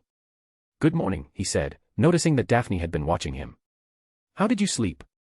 "Great, actually, but I feel like I could have stayed in bed longer." "You woke up and missed me, didn't you?" he grinned. "How did you know?" she asked, with a look of surprise. Harry chuckled. "In our first year together, you know, before. You missed me in bed if I got up earlier than you, and you really didn't like it." "I think you might know more about me than I know about myself," she mumbled, blushing slightly. "I have a couple of questions for you, and a request." "I'll start with the request. Get a shirt." Harry chuckled and conjured a simple dark robe for himself. "Thank you. Now, first question. What were those spells you were casting silently and with no movements whatsoever?" "With enough practice, you can do that with almost any spell," Harry answered. "It all comes down to power, control, and intent, no different from how you cast non-verbally back in Charms class. We'll work on it together." Daphne nodded her understanding and flashed him a smile. "Okay, second question, what do we do now?" "Not just with the squib and the beaver, I'm also talking about Voldemort and Rasselthoth." Harry certainly wasn't expecting that first thing in the morning. Daphne had clearly woken up highly motivated. The plan for Voldemort is to collect his Horcruxes and kill him in June, the night of the third task. We have plenty of time to deal with the beaver and the squib, but I don't have a specific plan in mind. As for the Thoth, I hired Gringotts to track down his cult, but I imagine it be some time before they're found. Honestly, I'm not overly concerned with him for the moment. I suppose it's unlikely that Granger and Longbottom will be making the trip to Egypt in this timeline anyway, Daphne offered. My thoughts exactly. Maybe we should start planning for Voldemort then. I believe you mentioned the remaining Horcruxes are the ring, the cup, and the snake. How are you planning on getting them? I'm not sure exactly where the snake is, but I think it's safe to assume it's with him. The ring is easy. I can take care of that in less than an hour, I just haven't had the chance. The cup is going to be a little trickier, but I have a plan. Oh. Would you care to share your plan for the cup? Daphne inquired, crossing her arms and looking at him suspiciously. From what I've seen, you have a tendency to downplay the dangers of your plans. Also, I'm going to need to hear a lot more about why you want to wait for the third task to fight Voldemort. That's fine. I get that you want to be more involved and I'm completely behind you, but are you sure you want to do this right now? Daphne raised an eyebrow. We're going to have to deal with the fallout from what happened last night, and we should probably make sure we're prepared. What did, oh, Weaselette, she drawled, feeling a headache coming on already. The paper already arrived, Harry informed her. As usual, I'm painted in darkish tones, but it could have been a lot worse. You being who you are, plus the support of all those witnesses definitely helped. They made no mention of any follow-up investigations or your challenge to Weaselette. I suppose that's not all bad, she replied, massaging her temples. What should we do, then? Outwardly, we just go about our lives as normal, Harry shrugged. We were in the right, and there's no need for us to pretend otherwise. Privately, we keep training you to fight and defend, and we take extra precautions against surprise attacks whenever we go out. Personally, I think it'd be easier to just wipe the Weasleys from existence. You probably should have thought of that earlier, Daphne smirked. After yesterday, you'd definitely be the prime suspect, and we can't have that. Harry snorted and rolled his eyes. Speaking of the red-headed shit, that reminds me, I never got a chance to explain how to use Kale. he said, and Daphne reflexively reached up to touch her necklace. What about it? There's not much to it, Harry replied. As you saw yesterday, Kale will automatically be summoned if you're in danger.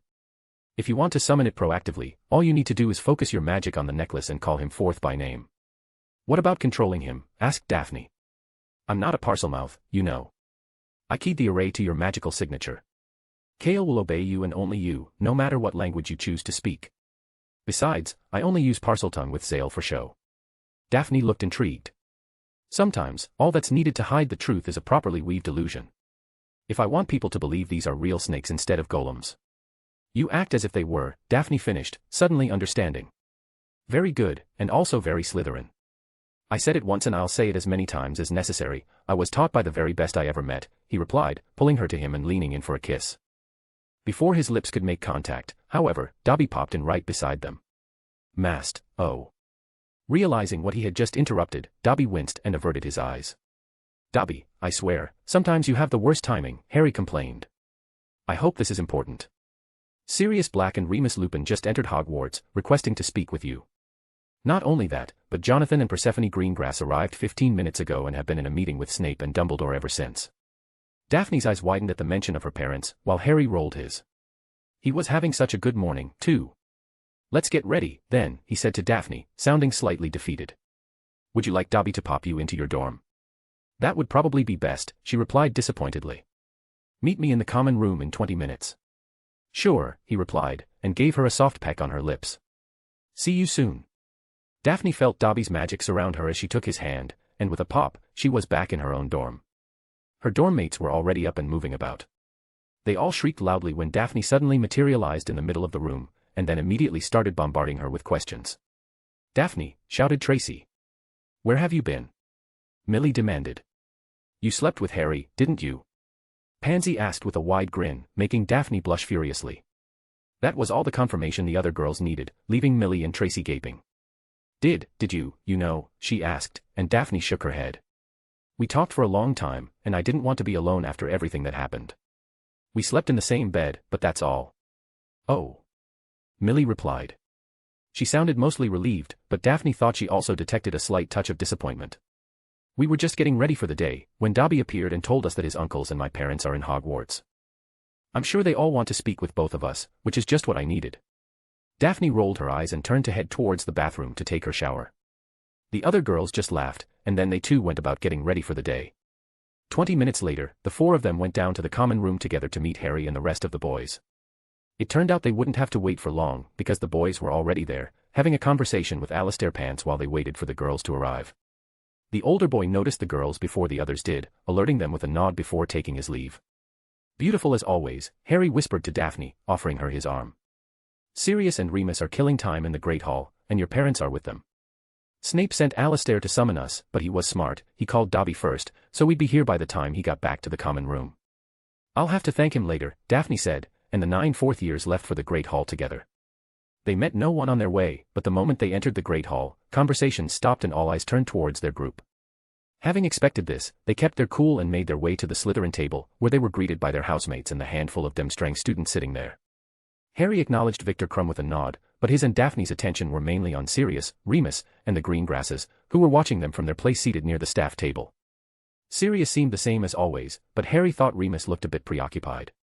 Out of his two uncles, Remus was definitely the bigger worrier, so it might take a little more effort to placate him. Harry wasn't concerned about the Greengrasses, as long as they didn't give Daphne a hard time. They may be Daphne and Astoria's parents, but he knew the type of people they were, selfish and cowardly. The betrayals they had enacted towards both him and their daughters were still fresh in his mind, even all these years later. I miss Astoria and Jason. Harry thought, recalling how the couple often stopped him from cursing his in-laws. I need to talk to Daphne about them.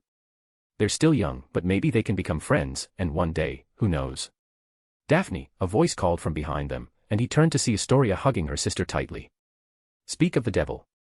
Tori, what are you doing here? The elder sister asked, moving aside to give Astoria a place to sit. What do you mean, what am I doing here? Father, mother, and I came to check on you, she replied with a huff, then turned to speak to Harry. Thank you for saving my sister, Lord Potter. I did nothing more than my duty as a devoted boyfriend, Miss Greengrass, Harry replied with a grin. Besides, her Christmas gift did most of the work. Can I see it? Astoria asked her sister, who raised an eyebrow. I meant the necklace, although I am curious. What kind of snake was it? Was it like, what was its name, Zale? Yes, that one was Zale's younger brother, Kale, Harry replied automatically, triggering a few inquisitive looks from his friends. I'm not even going to ask, Theo said after a moment. I haven't seen the paper yet, but I imagine you're nothing short of a Dark Lord now. It actually wasn't as bad as I expected, but yeah, pretty much, Harry laughed, then engaged Blaise and Theo in conversation and left the sisters to catch up with one another. Are you really all right? Astoria asked quietly, and Daphne nodded reassuringly. I am, I promise. Harry wouldn't let anything happen to me, and I'm more than capable of defending myself. I know, Astoria sighed. Even I can tell you've gotten better since you've been with Harry. You seem really happy, too. I am, Tori, more than I've ever been. If anything, last night just brought us closer together. Have mother and father said anything about me dating Harry? Not much.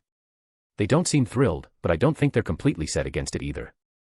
The fact that he's a lord probably helps his case, but I think they're worried he might be dangerous to be around. Daphne sighed.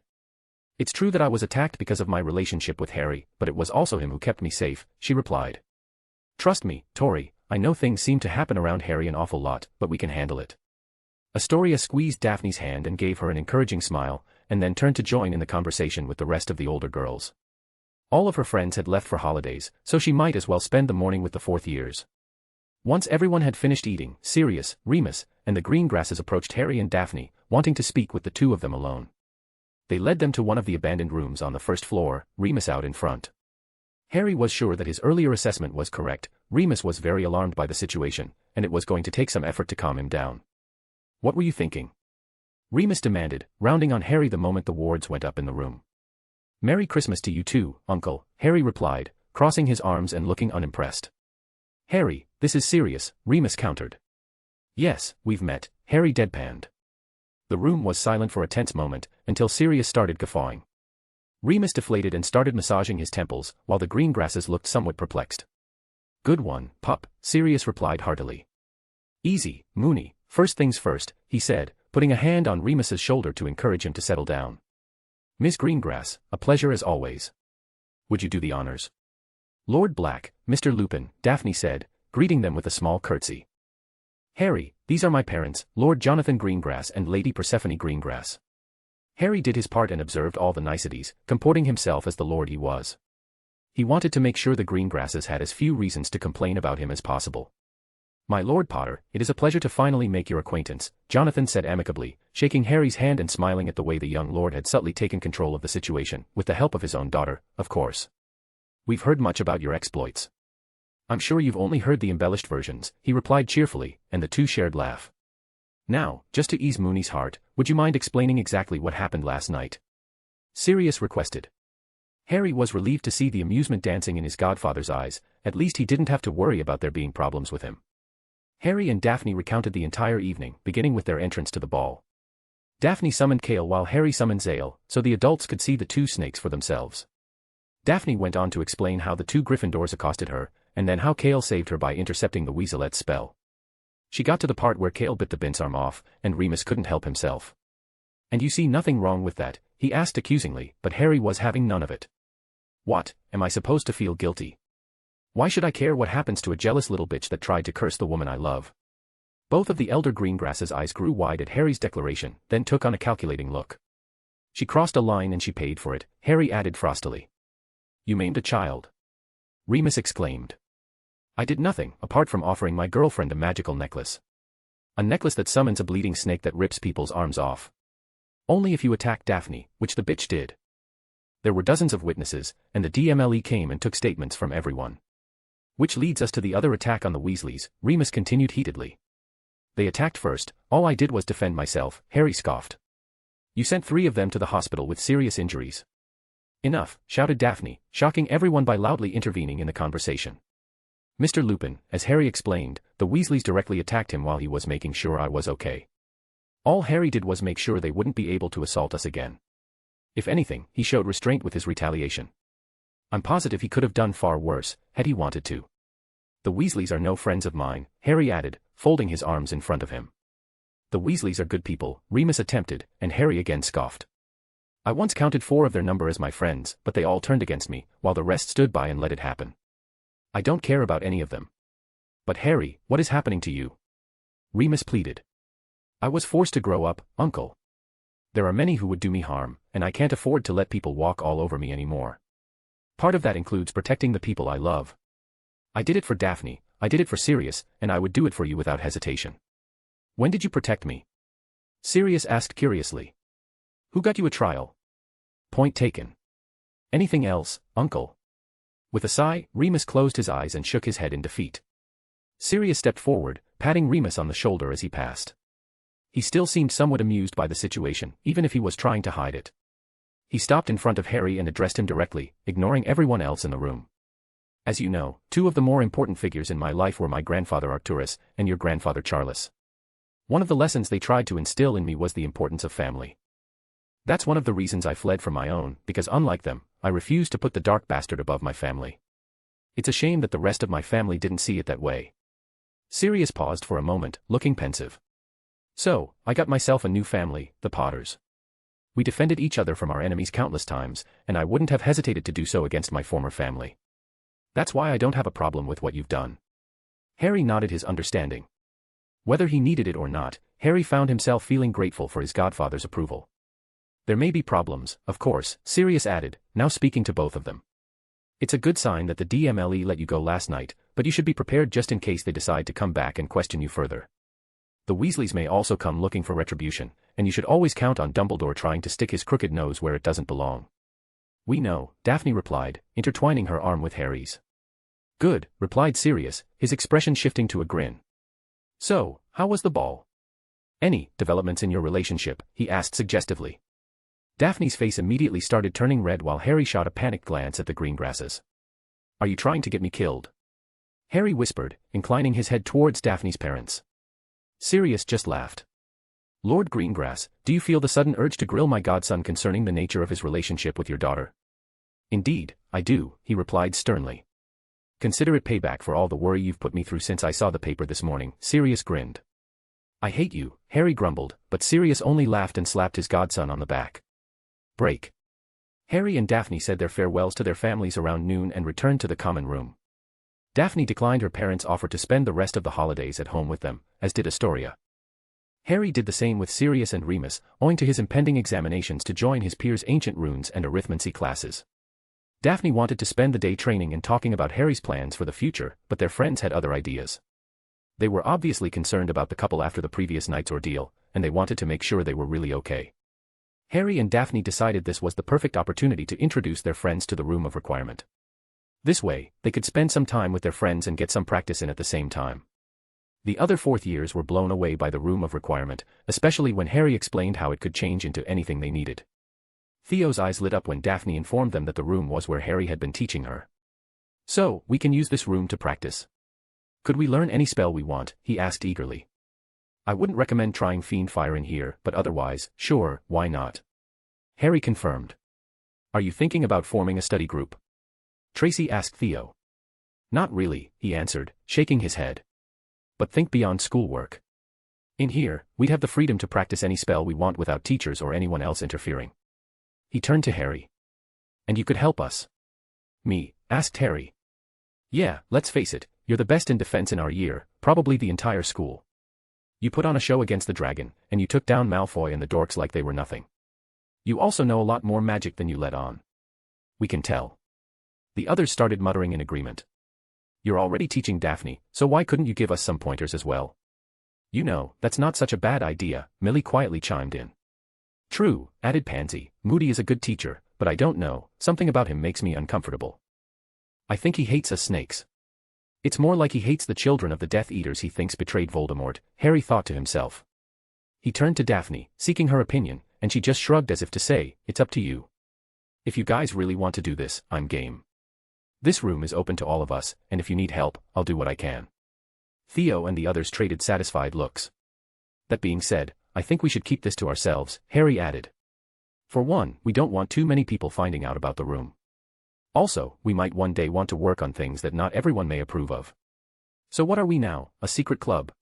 Blaze asked sarcastically. I feel like a kid again. Leaning into the idea, Tracy asked, should we come up with a name for our club, then? Hold on, is that really necessary? Harry attempted. I mean, we're just a couple of friends doing some independent study.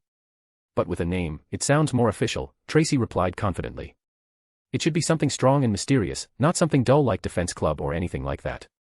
And nothing with our house name in it either, it's too cliché.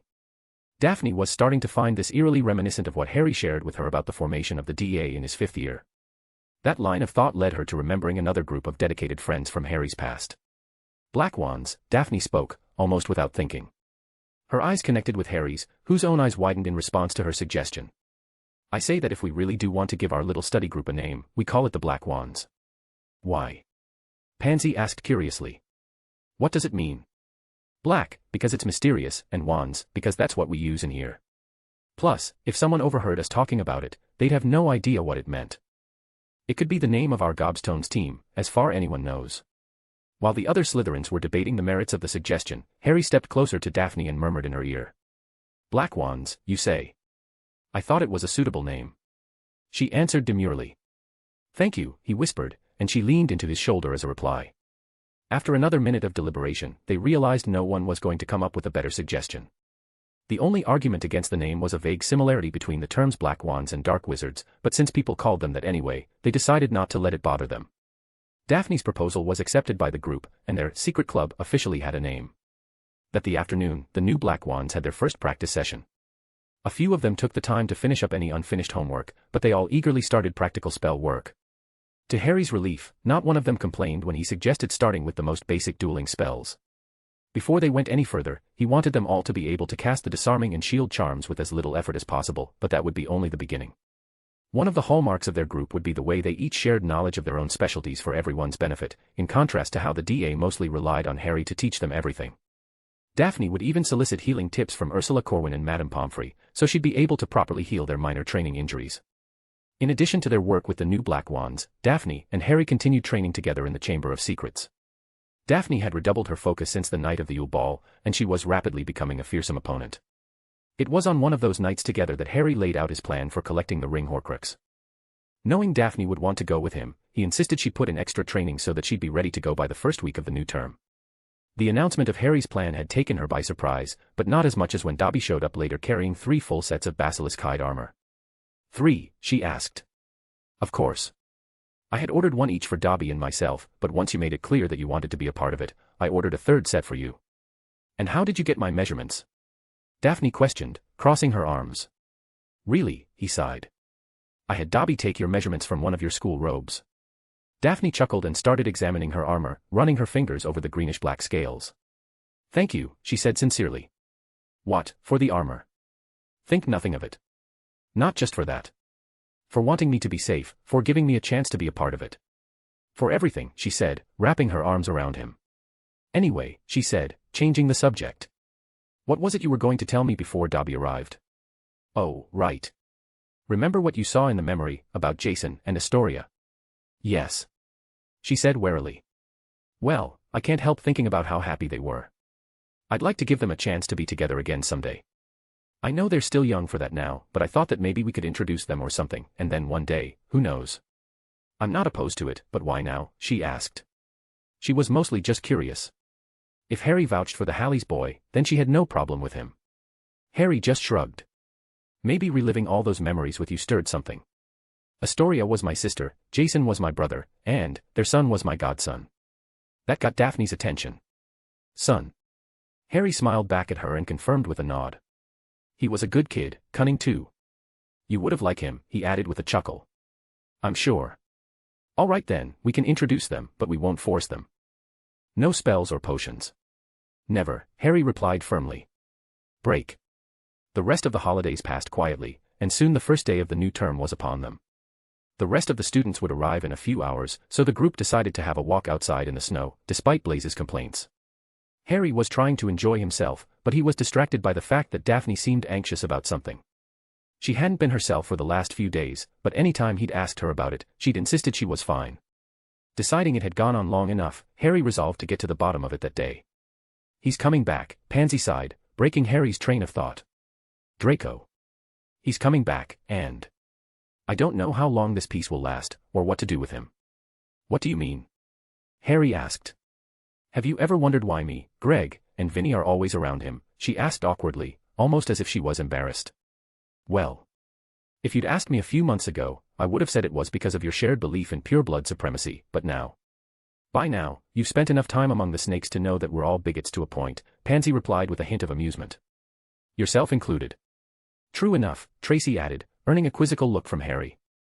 Hey, I know I'm a half-blood and my mum is a muggle-born, but I like the magical world more. Hey, I didn't say anything, Harry countered.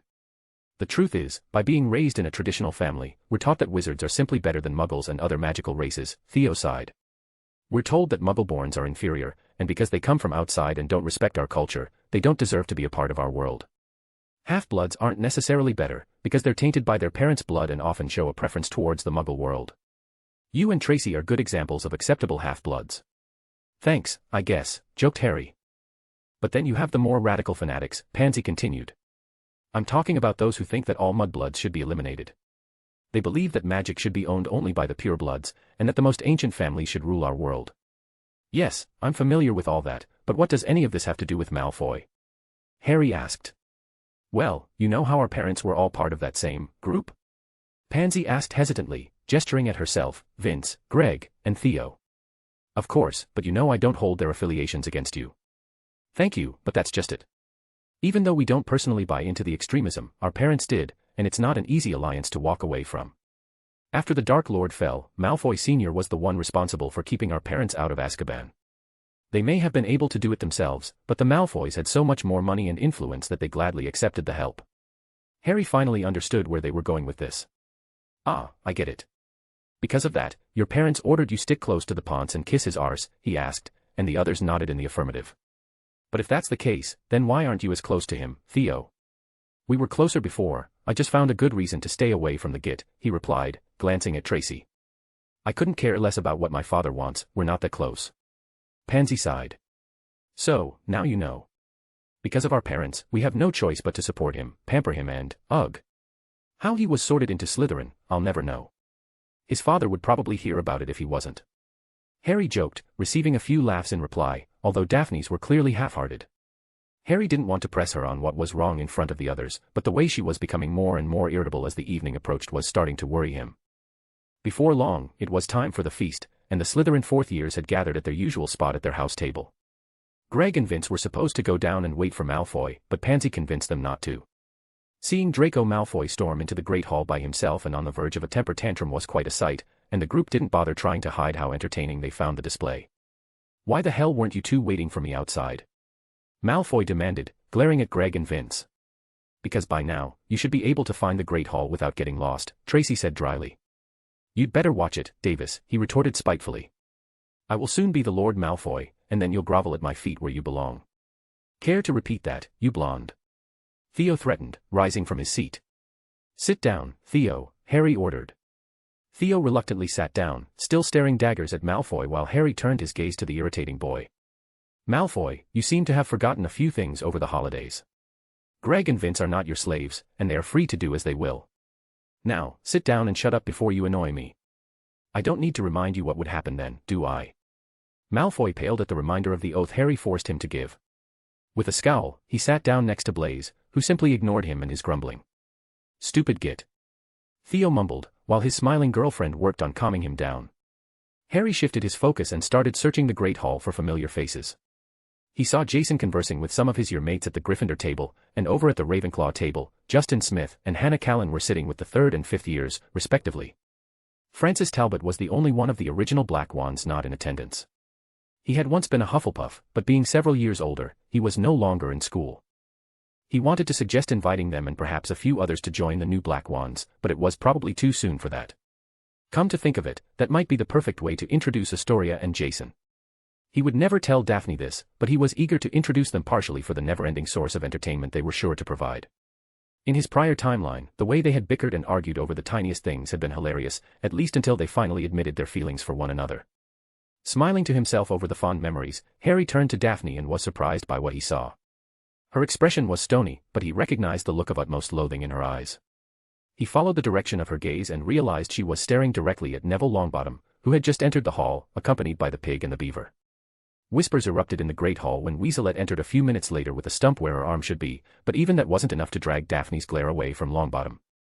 "Daphne!" Harry called, but his girlfriend didn't seem to hear him. "Daphne!" No response. "Daphne!" "What?" she hissed, turning to him sharply, and then scoffed and looked away when he seemed confused by her attitude. "What is wrong with you?" he asked her, but she kept pointedly looking away. "Damn it, Daph, look at me." "You know damn well what's wrong," she hissed quietly. He tried to speak again, but she waved him off dismissively. Harry hoped he would have better luck with her after she cooled off a bit, but as the feast went on, Daphne's mood seemed to only get worse. As the students stood up to leave at the end of the feast, Daphne immediately got up and drew her wand. Harry saw her moving towards the Gryffindors and jogged to quickly catch up with her. He took hold of her wand arm and dragged her away, making sure Longbottom disappeared from view before she could do anything stupid. "What the hell do you think you're doing?" Daphne spat, as they moved through the corridors heading towards the dungeons. "Preventing you from doing something Gryffindorish," he replied, as she pulled away to free her arm from his. "I don't need your help," she retorted, then started walking away from him. Frustrated, Harry caught up with her and steered her into an abandoned classroom. She grudgingly went with him, stomping into the room while Harry turned around to put up privacy wards. Harry turned around, but before he could say anything, Daphne slapped him. "Why did you stop me?" she yelled. He was right there. I could have cursed him into oblivion, and no one would have known it was me. "Why?" he asked her, rubbing his stinging cheek. "You know why." Daphne shouted, tears starting to run down her face. "For days, I haven't been able to think about anything but our daughter dying because of that bastard. I can't endure being in the same room with him, knowing he's yet to pay for it." "I won't. Will you please try to calm down?" Harry implored, only for Daphne to push him away again. "I will not let him strut around the castle as if he's done nothing wrong. He will pay for what he did to my daughter." "He will, but you can't just go around and curse him in the middle of the Great Hall." "Why not?" "Because I'm not you. I'm not the all-powerful Harry fucking Potter." "We have a plan, Daph," Harry replied, his eyes narrowing. "You can't just throw it all away just because you're angry. There's nothing to gain from it, and I don't want you getting in trouble because you acted rashly. There is everything to gain from it. Longbottom would have suffered for what he did to my daughter." "Our daughter," Harry returned hotly, his own temper starting to flare. "Really?" Daphne questioned defiantly. "You claim you cared for Daphne, but if you truly did, you would have already killed that son of a bitch. Or was she not that important to you?" Harry's expression hardened, and Daphne blanched. He had never looked at her like that before. His green eyes, which were usually so warm and loving when he looked at her, were now cold and piercing. He didn't say a single word to her, he just walked right past her and exited the room. Replaying their conversation in her head, Daphne gasped and covered her mouth with her hands. She hadn't meant what she said at all, but in her anger, she had lashed out like a spoilt child and hurt the one person who could understand her own pain. When she fully realized what she had done, she ran after him, but Harry was long gone. "Dobby." She called for the elf to take her to Harry, but for the first time ever, Dobby failed to appear. She waited for a few moments and tried again, but after several attempts he still wouldn't come, and Daphne knew it could only be because Harry had ordered him not to. "I'm sorry," she whispered, as she dropped to her knees and broke into tears as she sat all alone in the empty corridor. It took almost 10 minutes for Daphne to regain control of her emotions. She was angry and disappointed with herself, and she knew she had to apologize to Harry as soon as possible. Deciding to start with the common room, she walked through the door and was immediately bombarded with questions from her friends. They insisted on knowing where she had been, and what had happened to make Harry so angry. "I was stupid," was all she could say, now back in the safety of her dorm. "I almost did something stupid. He rightly stopped me, and I snapped at him. I said some really awful things, and, yeah. Was it because of Weaselette?" Millie asked. "I saw you glaring at the dorks all throughout the feast." "Yes," Daphne sighed. She obviously couldn't tell her friends it was because Neville Longbottom had killed her daughter, so she took the opening offered by Millie. "Do you need to talk?" Tracy asked, trying to be supportive. "No," Daphne answered, shaking her head. "I just need to apologize to him. I was so unfair." "Considering how angry Harry was, I'd have to agree," Pansy offered. He burst into the room with his magic flaring, then went straight to his dorm. Vinny said he grabbed something from his trunk and faded out of sight, and nobody's seen him since. Daphne wrapped her arms around herself, and the girls could see how much she regretted whatever happened between her and Harry. "Malfoy brought a pet snake with him," said Tracy, trying to change the subject. The other girls just rolled their eyes. "I thought snakes were forbidden by the charter," Daphne replied, wiping her eyes. "He got special permission from his godfather," Millie drawled. He was blabbing about it when Harry came in. Apparently, he's keeping it in an aquarium in his dorm. Great, mumbled Daphne. With our luck, it'll escape and bite someone. Hopefully it's not venomous. Probably, but Harry's a parselmouth, so he could control it, couldn't he? Asked Pansy, who wasn't a big fan of snakes, despite her sorting. He might. Daphne replied, feeling another pang of regret at the mention of her boyfriend. I'm really tired, girls, I think I'm going to bed. They all understood her reasons, so they didn't say anything when Daphne went to the bathroom and dressed herself for sleep. It was only after she was under her covers and within the safety of her wards that Daphne allowed herself to break down again. For the first time since she was a small child, she cried herself to sleep, shedding tears for herself, for the daughter she had never known, and for Harry. Break. Daphne was the first to wake up the following morning. Knowing what she needed to do, she took a quick shower and put on her school robes. She intended to get to the Great Hall as soon as possible, hoping Harry would show up for breakfast to give her a chance to apologize. Considering it wasn't yet 7 in the morning, the castle was quite deserted. She got to the Great Hall and was disappointed to see that Harry wasn't there. Trying not to get discouraged, Daphne sat down at the table and added some food to her plate, though she didn't have much of an appetite. Her eyes rarely left the doorway, only taking the occasional bite and thinking through what she was going to say. Her perseverance paid off around 7:30, when Harry finally entered the hall and made his way towards their table. He hesitated for a moment when he saw her, but he continued on and ended up sitting down next to her, his face impassive. Good morning, she started, after raising privacy wards around them. Good morning. What I said to you last night was unfair, she said contritely, looking down at the table. I'm more sorry than I can even begin to explain. Yes, it was, he replied bluntly, adding some bacon to his plate. I know you loved her, of course you did. You loved her very much, and I know she loved you, Daphne continued, her eyes tearing up again. No, you don't, Harry responded, turning to look at her. Even now, Daphne could see how much her words had hurt him. You have no idea how much I loved our daughter. You have no idea what it was like to find out I had a daughter with you, to learn that you weren't completely lost to me, that there was this beautiful piece of you left for me to love and cherish. Harry closed his eyes and took a deep, calming breath. You have no idea how proud she made me. Proud of how smart she was, of how she was able to cast spells with your wand at such a young age, or even how stubborn she was, and how easily she drove your sister mad. Harry chuckled to himself and dropped his gaze. There aren't words in the English language to describe what I lost that night, Daphne. That night, I lost everything I had left in this world. I lost the one thing that truly kept me going. After that night, no matter what I did, how strong I became, or how much I pretended otherwise, what I wanted more than anything was to die, just so I could once again be with the two women I loved more than my own life. He turned to her, and she flinched. So, don't you dare ever accuse me of not caring for our child, because you didn't live it. You saw my memories, but that was only a sliver of what I went through. You saw what happened and how I responded, and that alone should be enough to know how important you both were to me. Harry picked up his glass and took a sip. So, you should thank Merlin, Morgana, and any deity you can think of that I will never allow you to go through the same feelings of helplessness and loss that I did. Does this mean you forgive me for being a stupid bitch? She asked hopefully, and he sighed. No, this means I forgive you for being a bitch. I won't forgive you for wanting to do such a stupid thing. Daphne leaned into his shoulder. I'm really sorry, she said, holding back tears. I swear I didn't mean it. I was just mad, and... It doesn't matter anymore, Harry replied, wrapping his arm around her shoulder and kissing the top of her head. You wanted to do something stupid, almost worthy of my former self. I stopped you, you got mad at me and said some hurtful things, and I got mad at you. I can tell you truly regret it, and that's enough for me. Something worthy of your former self, she asked, feigning outrage, though the relief and amusement in her eyes betrayed her. You may be right, even my old Gryffindor self wouldn't have done something that foolish, he teased, receiving a playful slap on his shoulder.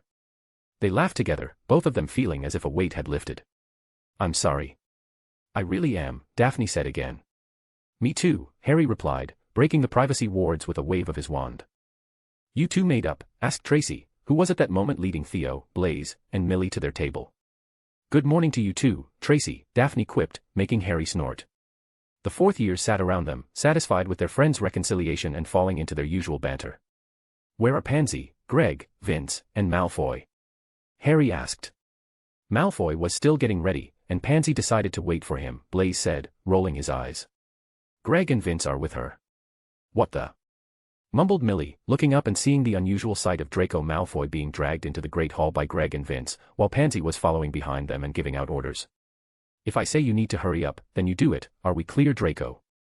Pansy instructed forcefully, and the slightly rumpled and red-faced Malfoy nodded, but didn't reply. Good, now sit down and eat your breakfast, she told him, taking her seat with the rest of the fourth years, who were now staring at her with their mouths agape. What, do I have something in my hair? Who are you, and what did you do with Pansy Parkinson? Tracy asked with a giggle. I thought about what Harry said yesterday, and I found myself agreeing. Draco needs to learn a few facts of life. Malfoy mumbled something under his breath, ignoring the laughs of his year mates. He blamed Potter for this. Ever since the Git had joined Slytherin, his life had taken a turn for the worse. He was no longer the leader he perceived himself to be, he no longer felt respected, and with his father incapacitated, no one seemed to fear the Malfoy name any longer. He swore he would get revenge on Potter someday, blasted oath. As she was laughing at Draco's plight, Daphne caught sight of Longbottom, Granger, and Weasley entering the Great Hall. This time, she did her best to quash her anger and ignore them.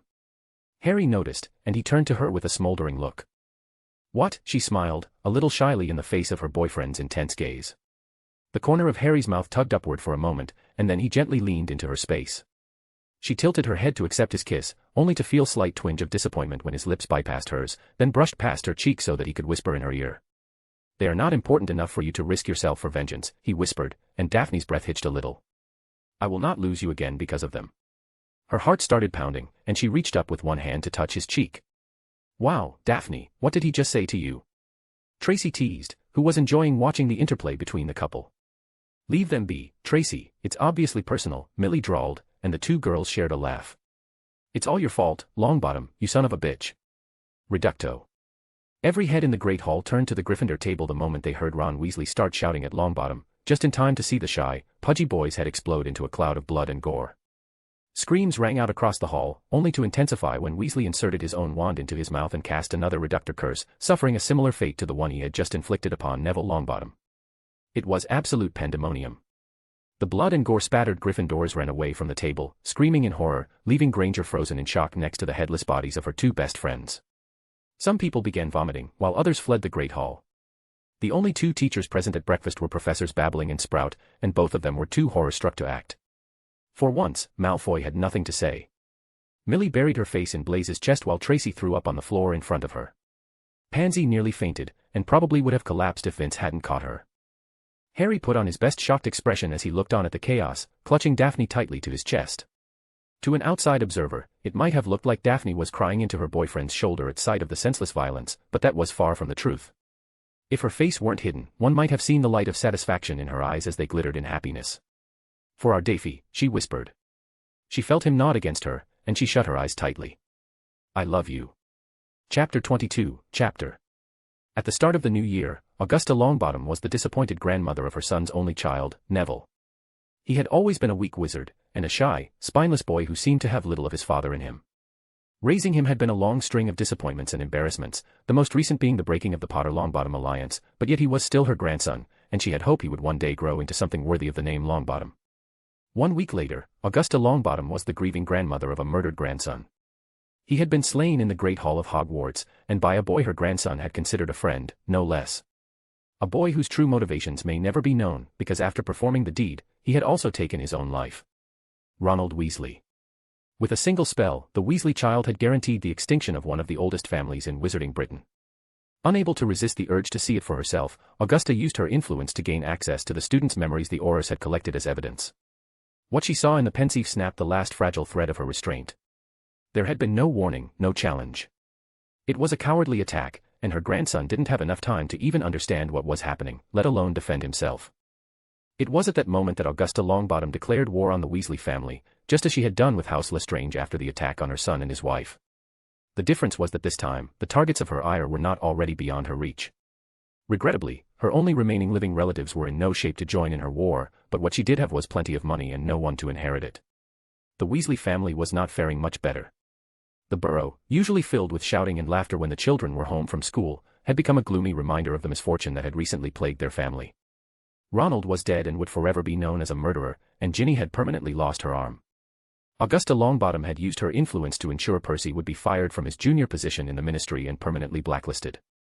Arthur was demoted from his already meager position and sent to the Office of Magical Creature Relations, arguably the most thankless and unfulfilling department in the entire Ministry of Magic. None of them had any idea what had driven Ronald to commit such unspeakable acts. He and Neville were supposedly friends, and they had become especially close following the fallout with Harry Potter. Molly had insisted that there was some sort of foul play involved, but there were no potions in Ron's system, and there was no evidence that he had been subjected to the Imperious Curse or any other mind-altering spells. They were at a complete loss. While his mood had been sour ever since the split with Potter, especially after the events of the Yule Ball, no one had seen anything that would suggest that Ron was capable of perpetrating a murder/suicide. The remaining Weasleys had all gathered at the Burrow to support one another. Fortunately, they had the good sense not to attend Neville's memorial, because Augusta would have openly attacked them the moment she laid eyes on them. Bill and Charlie both planned on staying as long as they could, but they would need to return to their jobs sooner or later. The twins and Ginny would also have to return to Hogwarts eventually, and they didn't even want to think about the kind of reception they would receive. As Arthur sat pondering the events of the past few days and the future of his family, he concluded that this state of being could not continue. He resolved to approach the Dowager Longbottom and apologize on behalf of his son and his family, and to offer any restitution he was able to give. They had always been on friendly terms with the Longbottoms, perhaps there was still a chance to mend that bridge. It was at that exact moment that Arthur Weasley felt the wards around his home being crossed. Had his wife taken a moment to glance at her special clock, she would have seen that all the remaining hands were pointing to mortal peril. Break. Harry Potter did his best to hide his boredom, while Dumbledore droned on about the regretful passing of two young and promising wizards. Everyone at Hogwarts had been given a black armband to wear in memorial of the two dead students, and Harry and Daphne were dutifully wearing theirs. However, they did not wear them in remembrance of Ron Weasley and Neville Longbottom. Instead, they considered it a symbol of their mourning for another child, one who had meant so much to both of them. To Harry and Daphne, the armbands they wore symbolized their final goodbye to their future daughter. Harry glanced at Daphne and saw her quietly toying with her armband. Sensing his gaze, she turned to him with a small smile and a look of pride in her eyes. Their fight in the dungeons and the horrible accusation she'd made had been a low point for her, and she was happy things between them were back to normal. After the incident with Longbottom and Weasley, Harry had explained to her what had happened after their argument. He had apparently spent several hours in the Chamber of Secrets, mostly venting and trying to determine his next steps. More than anything, he didn't want to lose her again because of Longbottom or her need for revenge. Telling her that made Daphne feel even guiltier for acting so rashly, but he assured her that he understood. Ultimately, he had decided that Longbottom had been humiliated enough, and it was time to end it. He faded into his old dorm under his invisibility cloak and put Weasley under his Veritas Imperio spell. Unlike the traditional Imperious Curse, the alternative he created was undetectable, even while the subject was still under its effects. The downside was that it required a lot more power to cast and carried the risk of causing madness in the victim, not that either of those were a concern to Harry at the moment. Harry's instructions to Weasley were simple. He was to kill Longbottom during breakfast the following day, making sure to cause a commotion whilst doing it, and then turn his wand on himself. His work done, Harry went back to the chamber and climbed into bed, intent on getting up early to make sure Daphne didn't do anything reckless. Once he had caught Daphne up on everything he had done, she practically dragged him to the Chamber of Secrets and snogged him senseless for the better part of an hour. They hadn't even made it to the living quarters, she had jumped him right there on the floor of the main chamber. It had easily been their most intense session to date. Harry had felt the need for more, but of course, he respected Daphne's decision that she wasn't ready for that yet. That had been 3 days ago. A gloomy atmosphere had settled over Hogwarts, and all classes had been temporarily suspended.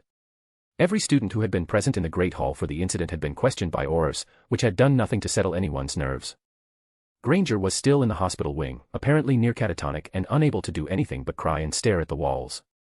They were currently in the Great Hall because Dumbledore had insisted on holding a memorial for the 2 deceased students. The idea hadn't been overly well received, since many saw Weasley as nothing more than a murderer and considered poor Neville the sole victim. Harry wrapped his arm around his girlfriend's shoulder and waited patiently for Dumbledore to finish his speech. This was going to be a big night for them. Tonight, they would be collecting the Ring Horcrux from the Gaunt shack, and both Harry and Daphne had to work to keep their anticipation from showing. Daphne had been training hard for this day. Even though it should be a simple raid, this would be Daphne's first experience with something like this, which had them both a little on edge. Dumbledore concluded his speech by informing everyone that classes would resume the following day. Harry and Daphne rose from their seats and intertwined their hands, following the crowd out of the Great Hall. They made their way towards the Slytherin common room, thinking it would be prudent to put in an appearance before leaving for their mission. The moment Harry and Daphne entered the room, a loud hiss came from near the fireplace. "My pet." Harry closed his eyes and lightly shook his head, while Daphne snickered. "The blonde hairless monkey didn't feed me. Punish him." "Here we go again," Harry groaned, looking to the tank perched on top of the mantel, which contained one annoyed green python. Much to the amusement of the Slytherins, sans Malfoy, the snake Draco had brought to school after the holidays had adopted Harry as its pet. Flashback. Malfoy was standing next to a glass aquarium in the fourth-year boys' dorm, showing off his new snake to his year mates. The snake inside seemed agitated. Its forked tongue darted in and out of its mouth, while it hissed furiously and poked its nose against the glass, as if it was demanding to be let out. "I bought it at the Magical Menagerie, as a special order, of course," Malfoy drawled, trying to sound impressive. "It was quite expensive, but the owner assured me the snake was extremely rare." "Why is it so excited?" Theo asked, raising one eyebrow. "Also, you don't think you're going to keep it in the dorm, do you?" "Where else am I going to keep it, not?" Draco retorted. "Go put your snake in the common room, Malfoy," Blaise insisted. "There's more space out there, plus, that way everyone can see it." "What's with all the commotion in here?" Harry asked as he entered the dorm. "What do you want, Potter?" demanded Malfoy. "This is my dorm too, Malfoy." "I have the right to be here," he replied evenly. "Great, another hairless ape. Get me out of this damn tank and get me some food," the irritated snake hissed. "What is your name, Green One?" Harry hissed, mildly entertained by the snake's antics. "You speak the language of the serpents," the snake replied, raising its head in curiosity. "Tell the pathetic blonde hairless ape that it's his duty to feed me properly, and I want out of this tank." "Your snake is hungry, Malfoy." "Extremely hungry, in fact," Harry chuckled. "It also said it wants out of the tank." "Are you insane?" Blaise asked. "We can't just let a snake roam around." "Before you do anything, feed it," Harry instructed. Malfoy sent Harry a nasty look, but he still went to his trunk and removed a small box containing several stunned mice. He picked one out by its tail and tossed it into the tank. The snake rapidly struck at the mouse and swallowed it instantly. Satisfied, Harry asked. "You performed your task suitably well, Speaker," the snake replied. "I am pleased with you. As a reward, I shall adopt you as my pet, and you shall have the honor of attending to my needs. Now, get me out of this tank." "What's it saying?" Theo asked, and Harry made the translation. "You have to be joking. I'm with Blaise, you can't let it out." "My friends don't want me to let you out, not unless you promise me you won't hurt anyone." "Why would I do that?" "Let me out of this tank, my pet." Harry stayed put, scrutinizing the snake and waiting for it to agree with his condition. "Not even the blonde one?" the serpent questioned. "As much as I would enjoy watching you sink your teeth into him, no, not even the blonde one." "Very well, my pet. I promise that if you let me out, I shall not hurt anyone." End of flashback. The snake acted needy, self-centered, and childish, but in truth, all it really wanted was companionship. Harry was the only Parselmouth in the house, so it was natural that the snake would gravitate to him, even if it was only to sleep in his lap or around his neck. "Malfoy, feed Sila." Again. Draco huffed, as he stomped his way to the dorm in search of the bloody snake's food. The snake came from the shop with no name and Malfoy never bothered to give it one, seeing the snake only as a symbol of his importance, rather than as a living pet. Eliza, who had taken a liking to the snake and was also fond of Greek mythology, suggested naming her Sila, after the mythical sea monster. The snake loved it, and demanded that everyone either refer to her as Sila or Master. Needless to say, no one called her Master. "My pet, today I want to sleep in your lap," Sila demanded again from inside her open tank. "Not today, Sila," Harry replied. "We have an important mission tonight, and we won't be around for too much longer." "If it's dangerous, you should bring me to protect you," she offered, raising her head to face him. "Good help is hard to find, but good pets are even harder." "Ah, thanks, Sila," Harry chuckled, caressing the top of her head with his index finger. She coiled herself up again and awaited her dinner, which came moments later, courtesy of a loudly complaining Malfoy. "Good luck, my pet. Tell your mate I want her to keep you safe, or else I'll bite her and her sister. Their deaths will be quick, but agonizing." Harry laughed and looked across the common room, watching Daphne talking with Astoria and Tracy. He'd noticed Astoria spending a little extra time with her sister the last few days. She had been late to breakfast and just missed witnessing the murder, but she still seemed a little shaken by the idea that something like that could even happen at Hogwarts. His eyes flitted back to Malfoy, who had just returned to the seat he was occupying before he had to feed Sila.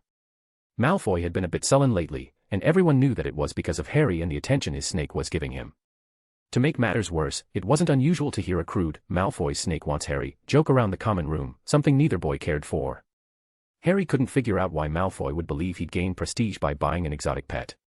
He supposed there was a Slytherin connection in there somewhere, but the idea still sounded ridiculous.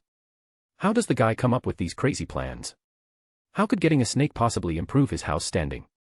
Harry wondered. "Hey, Potter, every flavor bean," offered Brian Carrick, taking a seat next to him on the sofa. "No, thank you," Harry replied, turning to the older boy. "Something I can help you with?" Information, actually, Brian replied, popping a bean into his mouth. Strawberry. Anyway, the second task is scheduled for February.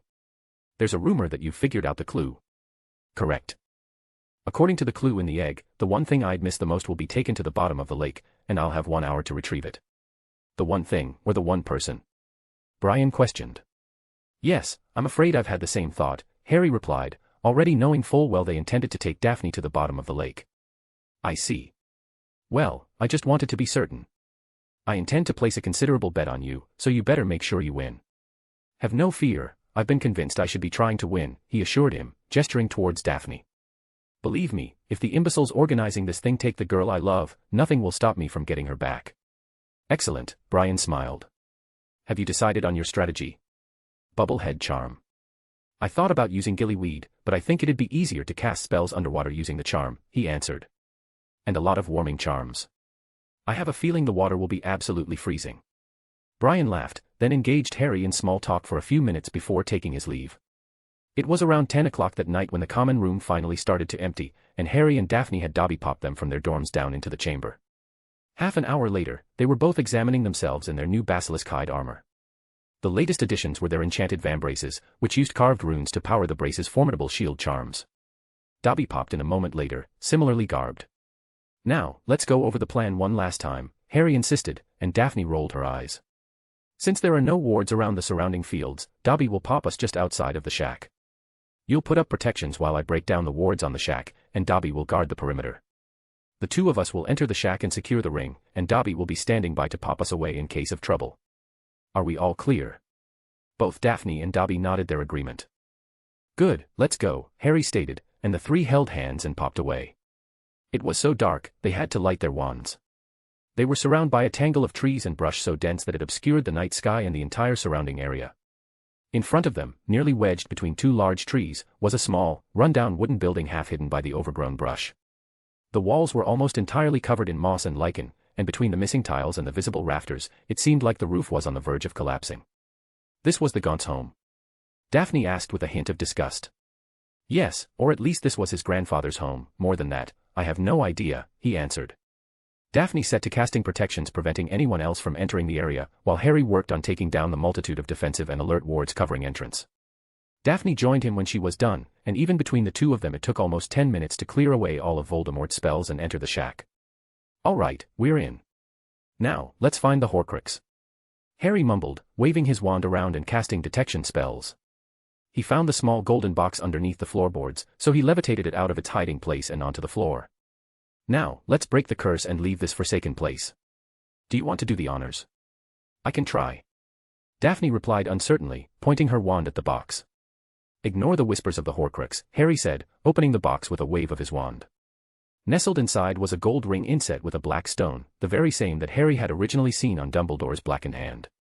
Daphne knew that if she looked closely, she would see the sign of Deathly Hallows engraved on its surface, identifying it as the fabled Resurrection Stone. Even so, she didn't want to get any closer than she had to, until the curse was broken. Not wanting to waste a single moment, Daphne started pushing her magic into the ring, only to realize it was too strong for her.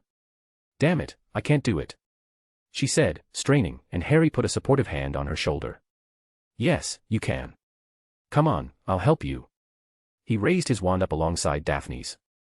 Find how the curse is weaved into the object, and then focus on disrupting the flow of magic. Once you do that, you'll be able to weaken the curse enough to break it. You make it sound so simple, Daphne replied, but she did as Harry instructed her. She felt his magic working in conjunction with hers, and before long the ring discharged a blue flash. Daphne smiled proudly. She was no fool, she knew Harry had done most of the work, but it still felt nice having him encourage her and let her test her skills. Bag, please, Harry called, after making sure the curse was broken and only the Horcrux remained.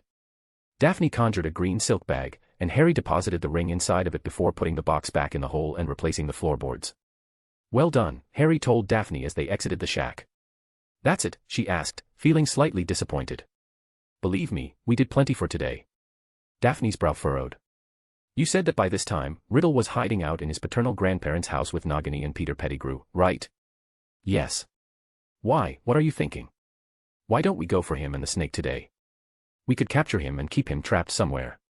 I actually thought about it, but I don't think it's a good idea. I'm not entirely sure, but I believe the homunculus he's occupying is extremely unstable. If we trapped him, there's a good chance the body would decay and eventually fail, letting his shade escape again. That would mean that all our work would be for nothing. But if we destroyed all the Horcruxes, then shouldn't his vapor form also die? Theoretically, Harry replied, but do you want to take that chance? Not really, Daphne conceded, crossing her arms.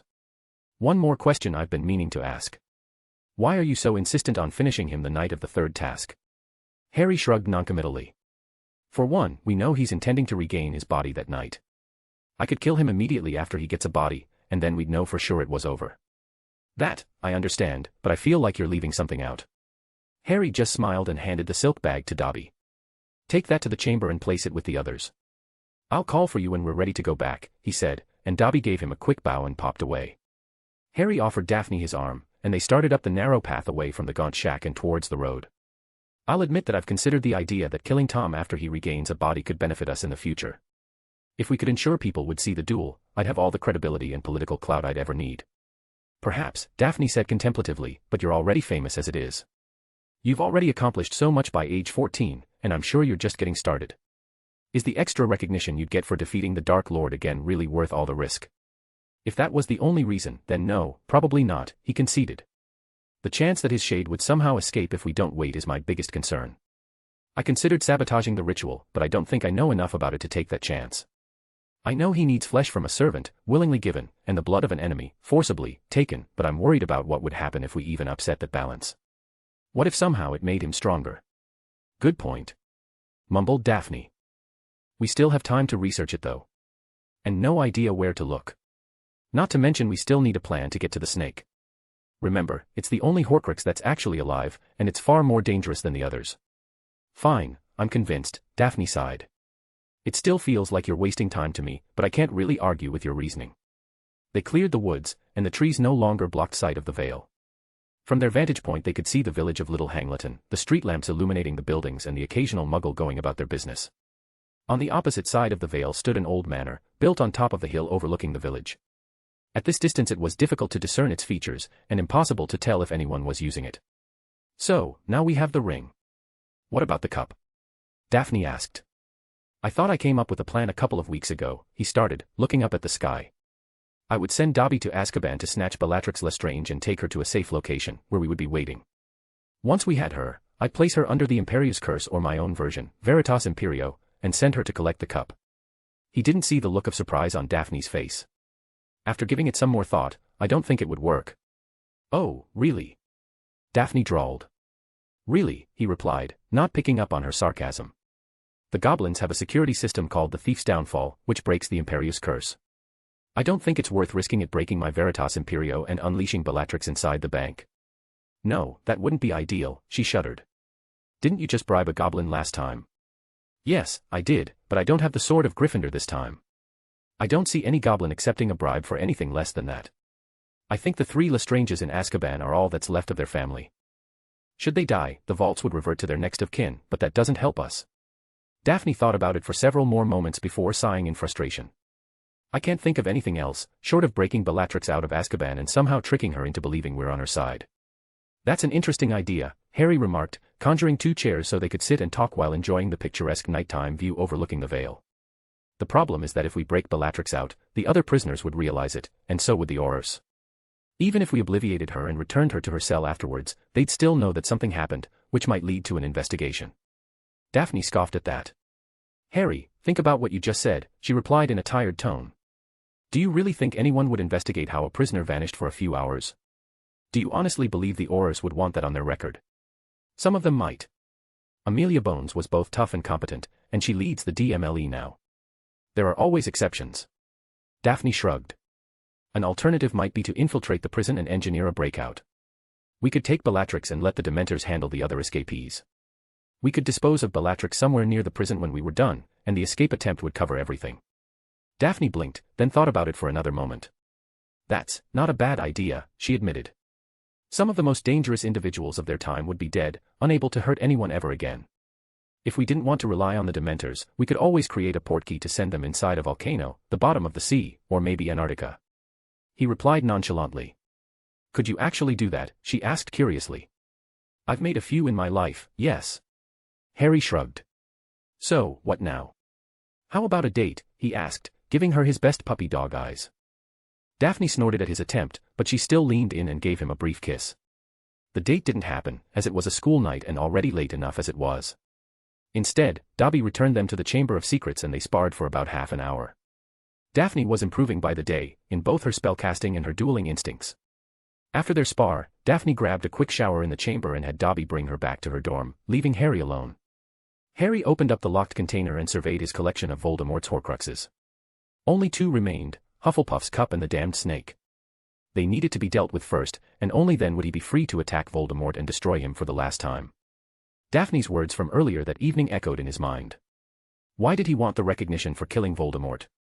All he wanted was to live his life in peace. He had sacrificed enough for the good of the nation in his former life.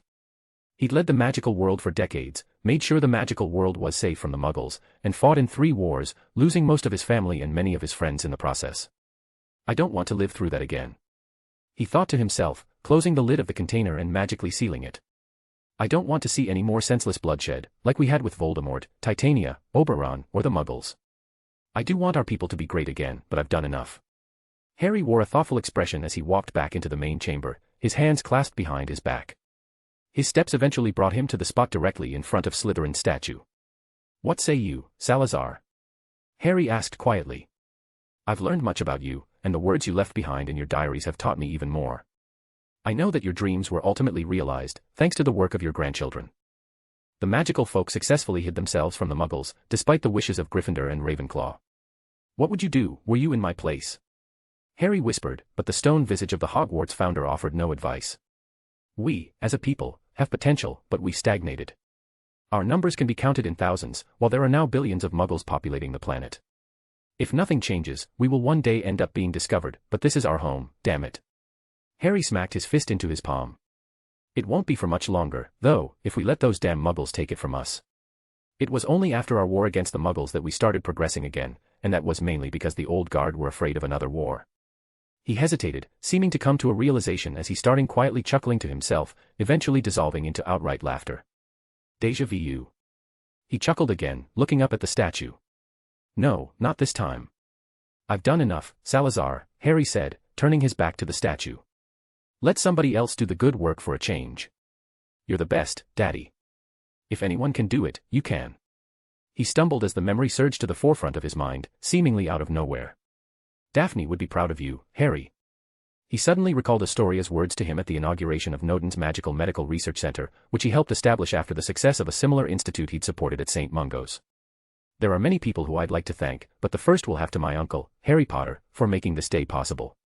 That's how Felicia Knott began her celebratory speech after the unveiling of a new Wizarding Wireless for Entertainment and Communications, which combined the concept of the 2-way mirrors Sirius had showed him in his 5th year with Muggle television.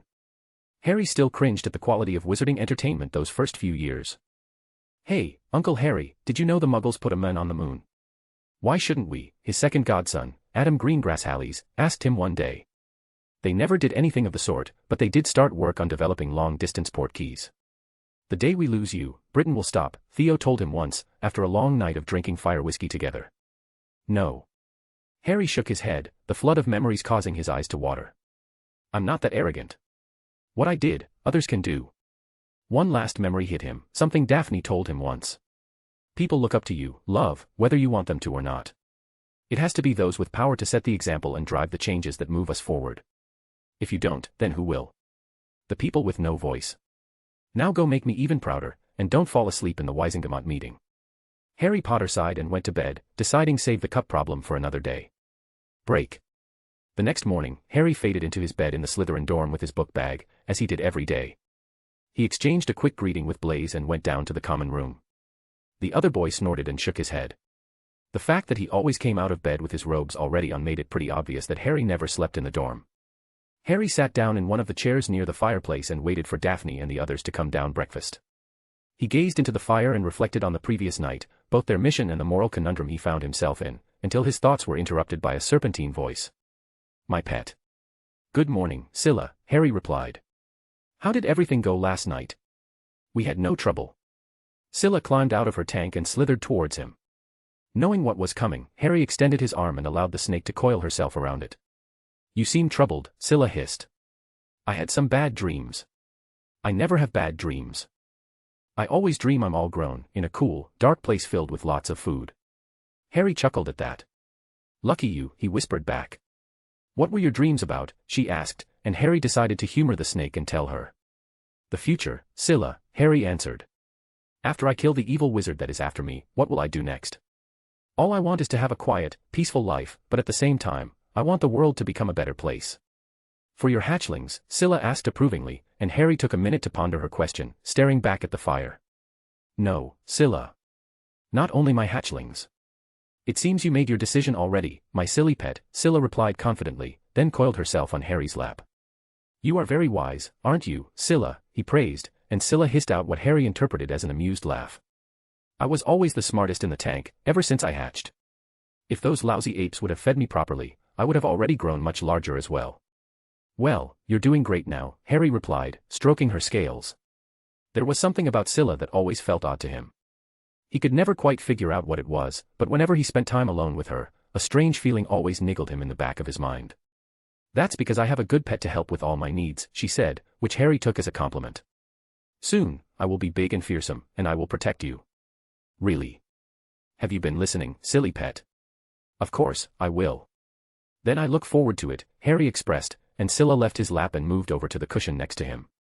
Harry went back to watching the fire, but it wasn't long before the rest of his group began trickling into the common room from their dorms. 20 minutes later, the entire Slytherin fourth year was gathered and ready for breakfast, Malfoy included. All right, shall we go, then? Harry asked, his arm around Daphne's waist. He turned back to bid Sila farewell, only to find the cushion empty. She probably coiled herself under the sofa. He thought, then picked up his book bag to leave. They arrived at the Great Hall and took their seats, the conversation centering around their classes for the new term. They expected Snape would be stopping by to give them their new timetables any minute. I would appreciate no classes with the dorks, more than anything, Harry offered. Good luck with that, Tracy snorted. It's as if they stick us in classes together on purpose.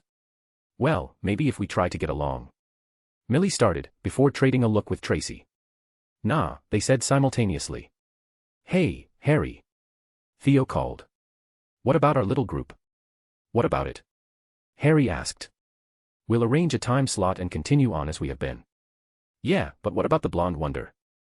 Theo asked again, tilting his head down the table towards Malfoy. How about we just put him to sleep and get on with our lives, suggested Tracy. I don't think killing him is the best solution to our problem, Tracy. Harry replied, fully aware he was lying. What? He asked, as Theo, Tracy, and Daphne stared at him. I was talking about putting him to sleep with a somnus charm. Tracy clarified. Ah, sorry, Harry grimaced, as Daphne gave him an amused smile. The rustle of feathers announced the arrival of the Morning Post and the Daily Prophet. Within moments of the owls being relieved of their burdens, the conversation in the hall started getting louder as students reacted to the news.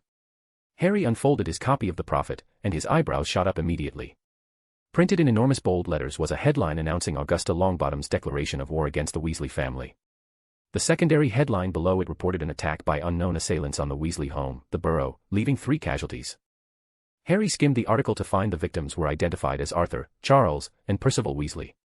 Harry heard some commotion at the Gryffindor table, but ignored it, having been genuinely shocked by the news. His revenge on Neville Longbottom had, somewhat indirectly, led to the Weasley family basically being cut in half. If the report was accurate, all that were left were Molly, Bill, the twins, and Ginny. Well, this is... He mumbled to himself, unsure what else to say. In all honesty, he was a little impressed by the Dowager. Perhaps he should be a little more wary of the Longbottom regent instead of assuming she wasn't a threat. Merlin. Theo mumbled as he read the article. Daphne appeared unaffected, but Harry could sense her apprehension. He'd have to reassure her later that they were safe, since it would be nearly impossible to connect the incident in the Great Hall back to them. Their contemplation of the morning's headlines was suddenly interrupted by a loud hiss. Food. Harry and Daphne jumped up from their seats, the latter uncharacteristically shouting, Holy Mother of Merlin. Sila had somehow appeared from underneath the bench, her head now level with the table and hissing excitedly at the feast laid out in front of her. So much food, she hissed again. Sila. What are you doing here? Harry asked sharply, while Daphne clutched her chest and tried to recover from her shock. The snake ignored the question and moved to immediately attack the nearby plate of bacon. Oi, Potter. What is she doing here? Asked a 6th-year Slytherin, recognizing Malfoy's snake. Why are you asking me? Harry replied indignantly, as he saw Snape barreling towards the table out of the corner of his eye. Potter. What is the meaning of this? The professor demanded at once. Hey, that's my snake, Potter. Malfoy complained, diverting everyone's attention to himself. Harry. Daphne asked tersely. Fine. He sighed. Why are you here, Sila? The snake ignored him. Sila, can you please answer me? Sila.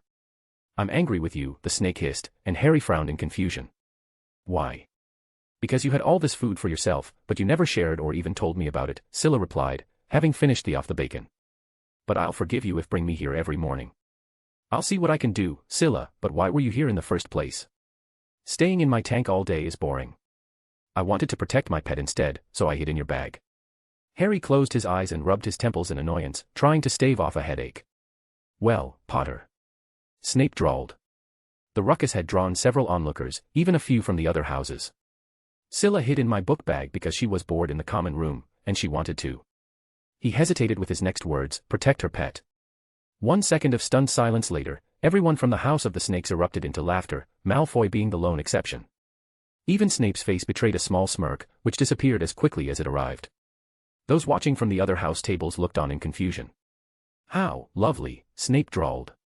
Take it back to the common room where it belongs, and make sure it doesn't come out again. Me. Harry replied in surprise. It's Malfoy's snake. I've had it with that thing. Malfoy ranted. If it likes you so much, you keep it. That thing isn't even useful to protect my valuables. He stomped out of the Great Hall in a huff, leaving Harry and rest of the Slytherins slightly dumbfounded. What's wrong, my pet? Sila asked, regaining Harry's attention. Well, I'm not sure, but I think I'm responsible for you now, he replied, and Sila cocked her head to the side. You've been responsible for me for some time now, my pet. I guess Malfoy's snake finally belongs to Harry. A fifth year quipped, and everyone broke into laughter at the innuendo. A few of the younger Slytherins blushed, while Daphne scowled at the bad joke. Well, she asked, as Harry reclaimed his seat and Sila coiled herself on the now empty bacon plate. What just happened? He asked Daphne, slightly dazed. Well, let's see. Sila appeared out of nowhere, scared the life out of me, ate all the bacon, and is apparently now your property, because Malfoy's had it with that thing that's too useless to even protect his valuables, using his own words. And now Sila is mine. Harry groaned, hiding his face in his hands. Daphne couldn't hold back anymore and started laughing, followed by Tracy, Theo, and the rest of the fourth years. You are all making too much noise, my pet, Sila hissed. Make everyone shut up. Harry groaned even louder, which sent everyone laughing even harder. Some of the braver Hufflepuffs wandered over to their table to ask what was happening, and the amused Slytherins happily obliged. Before long, practically the entire school knew all about Malfoy, Sila, and her preference for Harry Potter. Sila, apparently you're my responsibility, now, Harry hissed, closely examining the snake. He'd noticed her orange eyes were starting to become pale. Seeing as how she was now officially his to take care of, he considered bringing her to some sort of animal healer. Hagrid wouldn't even acknowledge him after the dragon and he didn't know any other animal experts, except for maybe Greg. I already told you, I have been your responsibility since we met, my pet, Sila replied patiently. No, Sila. Harry sighed, fully aware that everyone was mocking him. Malfoy, the blonde hairless ape. He brought you from the store, didn't he? He did, but I liked you more, Sila replied. Yes, but he owned you, Harry spoke, and Sila hissed in annoyance. He never owned me. He didn't serve me. He didn't feed me. He didn't take care of me. He's a useless ape. You fed me and took care of me. You I like, that's why I made you my pet. Harry sighed again. Sometimes it was like talking to a child. Fine, Sila. He didn't see it that way, and he was jealous of me being your pet instead of him. He gave up, and now I'm the only one to take care of you. Good, Sila replied. If you feed me and treat me right, I will protect you, your mate, your hatchlings, and your secrets. That's very nice of you. Now eat some more if you want, because I have to take you back to your tank in the common room before I get in trouble. You know, one of these days, I might start to get jealous, Daphne whispered in his ear. You've been giving Sila so much more attention lately. I swear, sometimes it's almost like having a child, Harry sighed. And you're the only woman for me, my love. Oh, how romantic, Tracy teased, and Harry glared at her. Don't listen to her, that was sweet, Daphne assured him. So, what are you going to do about Sila now? I don't know. Harry confessed. I'll probably leave her in the common room, so at least she gets some attention. I'm really not sure what else I could do with her. What, you aren't going to have her protecting your valuables? They both shared a laugh at Malfoy's ridiculous notions. Well, she may be small, but she's fierce. Why not have her protect you instead? Not on your life, Potter, Daphne snorted, as Harry hid his grin behind his goblet. The way she eats, she'll soon be too fat for me to carry. You'd be better off just putting her in the chamber. Who knows? Maybe telling her she's protecting something valuable would make her feel important. Tell her it's a secret of utmost importance, something that no one, not even I, can know about. Say you need her there because she's such a fierce snake, and nobody would dare try to go through her. Those listening in found some humor in the idea. Harry, however, dropped his goblet in shock, his eyes practically bulging as he looked back at Daphne. What? He mumbled distractedly. What did you say? Me? Daphne asked, looking around in surprise. Genius, Harry muttered, a little louder this time, and he grasped both of Daphne's hands. You're a genius. Harry, asked Theo, genuinely concerned. Harry cupped Daphne's face and kissed her passionately, leaving her stunned. Genius, he nearly shouted, leaping from his seat and sprinting away from the table. Dobby. Chamber. Now. The entire Great Hall stood up, watching in astonishment as a raving Harry Potter disappeared from their sights with a pop. Nobody really knew how to react to Harry's confusing disappearance. Sila became agitated and started hissing, but of course, no one could understand her. Finally, a seventh-year conjured a tank for her and transported her back to the common room. The day passed and Harry still hadn't returned, having missed every class. That, combined with Dobby ignoring her summons, had upset Daphne enough that she was having trouble concentrating. Luckily, she only had herbology and charms in the morning and data in the afternoon, all classes she was doing exceedingly well in. Once dinner began and Harry still hadn't shown up, she started getting really concerned. He's fine, Tracy said, attempting to soothe her friend. It's Harry, you know that whatever he's doing will have a great story attached to it. Daphne nodded at her friend. She was probably right, though that was little comfort at the moment. As if on cue, the Great Hall doors opened suddenly with a bang, and Harry Potter himself strolled through them with a huge smile on his face. Mr. Potter, I demand to know where you have been, Professor McGonagall shouted. 20 points from Slytherin for skipping classes. Oh, Professor. Harry grinned, every eye in the hall focused on him. Have a seat and I'll tell you, because otherwise I'm not sure your heart could endure the story, he said, blatantly mocking her. Mr. Potter. McGonagall shouted back, her cheeks reddening. 10 points for insulting a teacher. Please, Professor, I'd like to let everyone know where I've been. I really want to. May I? Yes. Daphne shouted, rising from her seat and glaring at her boyfriend. Harry smiled brightly at her, confusing her even further. My love, this moment, this day. Harry said softly, approaching her and kissing the knuckles on each of her hands. It is all thanks to you.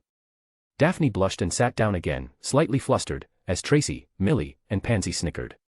Well then, Harry. If you'd like to tell us, then I'd be delighted to hear your justification for skipping classes, Dumbledore spoke from his golden throne. He looked tired and a little saddened by Harry's behavior, but he didn't bother trying to hide his curiosity. Thank you, Headmaster, he bowed, before addressing the crowd. My dear friends, professors, esteemed guests, and colleagues. Oh, Theo started, coming to a realization. Yes, he's being too polite. This is going to be big, Blaise said, finishing Theo's thought. I would like to start by reading you a small passage from Salazar Slytherin's diaries, if I may. As no one objected, he snapped his fingers and a book appeared in his hands. This is important, so pay attention. Helga disappointed me today, and I'm convinced Godric and Rowena are fools. Haven't they realized yet that this crazy plan of theirs will only result in more bloodshed? What do they expect will happen by going to the Muggle and Christian king? Hasn't our kind suffered enough? Do they want us to be persecuted even more than we are today? Should we really be shouting to the four corners of the Isles, here we are, come and get us? We had a vote about this stupid idea of theirs, and I was the only one to argue against it and vote no. I alone argued for the continued safety of the children and future generations. I argued we should do the opposite of their proposal and take the magical children from their Muggle homes. I would not want other children to suffer what Helga suffered in her youth, before my brother and I saved her, the same brother who died fighting the Muggles. I thought I would have her support. I was wrong, as Helga didn't vote at all, and it was their 2 votes against my 1. I retreated to the secrecy of my chamber, after being accused of being a sore loser by that boisterous fool. How could I ever think I could work with him? Bah, I'm too old to deal with that blood traitor. I have much to do in too little time, if I want to make sure my students survive the year. If my plan works, we Magicals will be able to build settlements completely hidden from the Muggles, or better yet, we would be able to repel those animals away. I still hear those little girls' cries when I'm outside in the sun. Is it any surprise I prefer the dark places? They call me dark and evil because of the magic I know, but it's not I who rapes, tortures, and burns children for their gifts of birth. This will be my last entry in this journal. My son, if you are reading this, then you are the new head of the family, and I am very proud of you. Our people have potential. Nurture it, make it grow, and above all else, protect it. Use my knowledge and my wealth. This world doesn't need boisterous fools pretending to be knights shouting about rights for the magical people. It needs thinkers, wise men and women, and above all else, leaders. May you be all that and more. Goodbye, my son. May your life be long and prosperous. Harry closed the book and saw everyone looking at him with wide eyes. As it would seem, Slytherin wanted to keep the magical way of life safe and separate, while Gryffindor and Ravenclaw wanted to reveal it to the Muggles, Harry summarized, as the book disappeared from his hands. Yet, 3 of the founders are lauded as heroes and saviors, while Slytherin is derided as dark, evil, and treacherous. Harry's look of distaste was enough to make his opinion on the matter clear. Old Salazar's son did find his father's journal, and he did do as his father asked him, as did his children and the generations that came after. Nobody is entirely sure when or why, but we do know that at some point, the line of Slytherin ended. There have been fools who attempted to claim the line, but all of them failed. Harry paced up and down the aisles between tables, as if he were a professor delivering a lecture. There are several families connected by blood to the Slytherin line, and yet, it wasn't enough. Those who shared his blood seemingly lacked the wisdom and vision to claim the Slytherin legacy, until one candidate finally came along. His name was Tom Marvolo Riddle, but you all know him as Lord Voldemort. The Great Hall erupted. The room was a sea of fearful shrieks and angry shouts, until Dumbledore stood from his seat and silenced everyone with his booming voice. That's enough, Harry. Headmaster, I swear on my parents' souls I'm not going to glorify the bastard, I just need to use him to make a point. Dumbledore seemed to consider Harry's words carefully. He glanced at the Slytherin table and saw they were all enraptured by the tale. He understood that the Slytherins would hear the full story one way or the other, and whatever Harry was in the process of revealing, it would likely be better to have it all out in the open, so he relented. Very well, he said, then sat back down, an action that some of the other teachers and students didn't seem to approve of. You will not regret it, Headmaster, Harry promised. Where was I?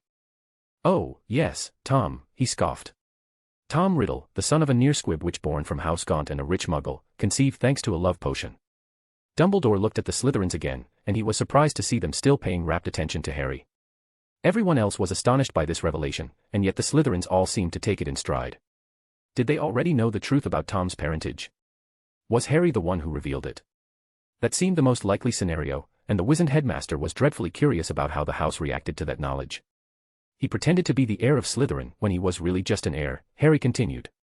He even found the Chamber of Secrets and unleashed the basilisk 50 years ago, killing poor moaning Myrtle. He became one of the most feared wizards of a generation, and yet for all his power, he was unable to learn the most important lesson Slytherin wanted to teach his descendants, and that was why he failed. And what lesson was that, Harry? Asked Dumbledore, practically on the edge of his seat. Power is never given freely, Headmaster, Harry replied with a smile. Sometimes, in order to achieve power, we first need to humble ourselves. That's where many pretenders failed. That's where many who carried the name Slytherin even failed, and most importantly, that's where Tom Riddle failed, because he believed himself greater than everyone else. In his hubris, he refused to recognize that sometimes, even the most prideful need to grovel. Harry's words were met with silence. However, regardless of what he may have believed, Tom Riddle was not the only living descendant of Slytherin, he revealed. That bit of information perked everybody up. The anticipation in the room was palpable, as people started sensing that Harry was approaching to the climax of his tale. As with many of the old houses, there were multiple squibs from the Slytherin line who moved on and started their own families. Unbeknownst to Tom, and everyone else for that matter, 2 of them happened to meet one day and fall in love. They had 2 daughters, one of which was a squib and the other a magical, the latter going on to be educated right here at Hogwarts. Unfortunately, she was unable to access her Slytherin family traits, so she never had a chance to find Slytherin's secrets. Who? Asked Professor Snape, already fearing the answer. I have a feeling you know, Professor, Harry replied gravely. She was beautiful, she was powerful, she had red hair, and she once called you her friend, until you insulted her in your 5th year. Snape's face, already ghostly pale as it was, turned almost completely white as he slumped in his chair. Lily. McGonagall mumbled in shock. No one else uttered a word, not even to mention what they had just learned about Snape. Yes, Professor, my mother, Lily Evans, Harry said reverently. When she married my father, the magic in his blood helped activate the Slytherin family traits in me, and here I am. Harry chuckled to himself and addressed the students. 2 years ago, when you accused me of being the heir of Slytherin, you were actually half right. I wasn't the heir responsible for unleashing the basilisk, but I was indeed an heir. The shouting started up again immediately, mostly from the Gryffindors and Hufflepuffs accusing him of being dark, or other such nonsense.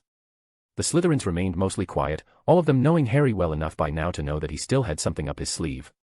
Dumbledore shouted for quiet again, firing a concussion charm into the air for good measure. The crowd fell silent immediately. Continue, Harry, as I am almost certain there is more to your story. The headmaster requested, and Harry nodded in gratitude for his crowd control measures. First of all, much to my chagrin, I need to say this, Harry said reluctantly, almost as if he was still trying to talk himself out of whatever he was about to do. Draco Malfoy, I, Harry James Potter, Lord of House Potter, do hereby release you from the vow you performed for me on my first night as a Slytherin, on your life and magic. With this action, every debt I may have incurred from you is now paid in full. So mote it be. Harry glowed as the oath was released, leaving many gaping. The Slytherins were particularly astonished, remembering the duel and knowing exactly what the oath actually entailed. Harry, what happened? Asked Dumbledore, and everyone wondered the same. I groveled, Headmaster, Harry replied, his smile directed to only one person in the hall. Thanks to the genius insight of Daphne Greengrass and one stubborn serpent, I groveled. Harry raised his right hand in the air and displayed the 2 rings on it. One was the Potter ring, and the other was green and silver with a remarkably familiar signet engraved on. How could it not be familiar? Every single of them saw it every day.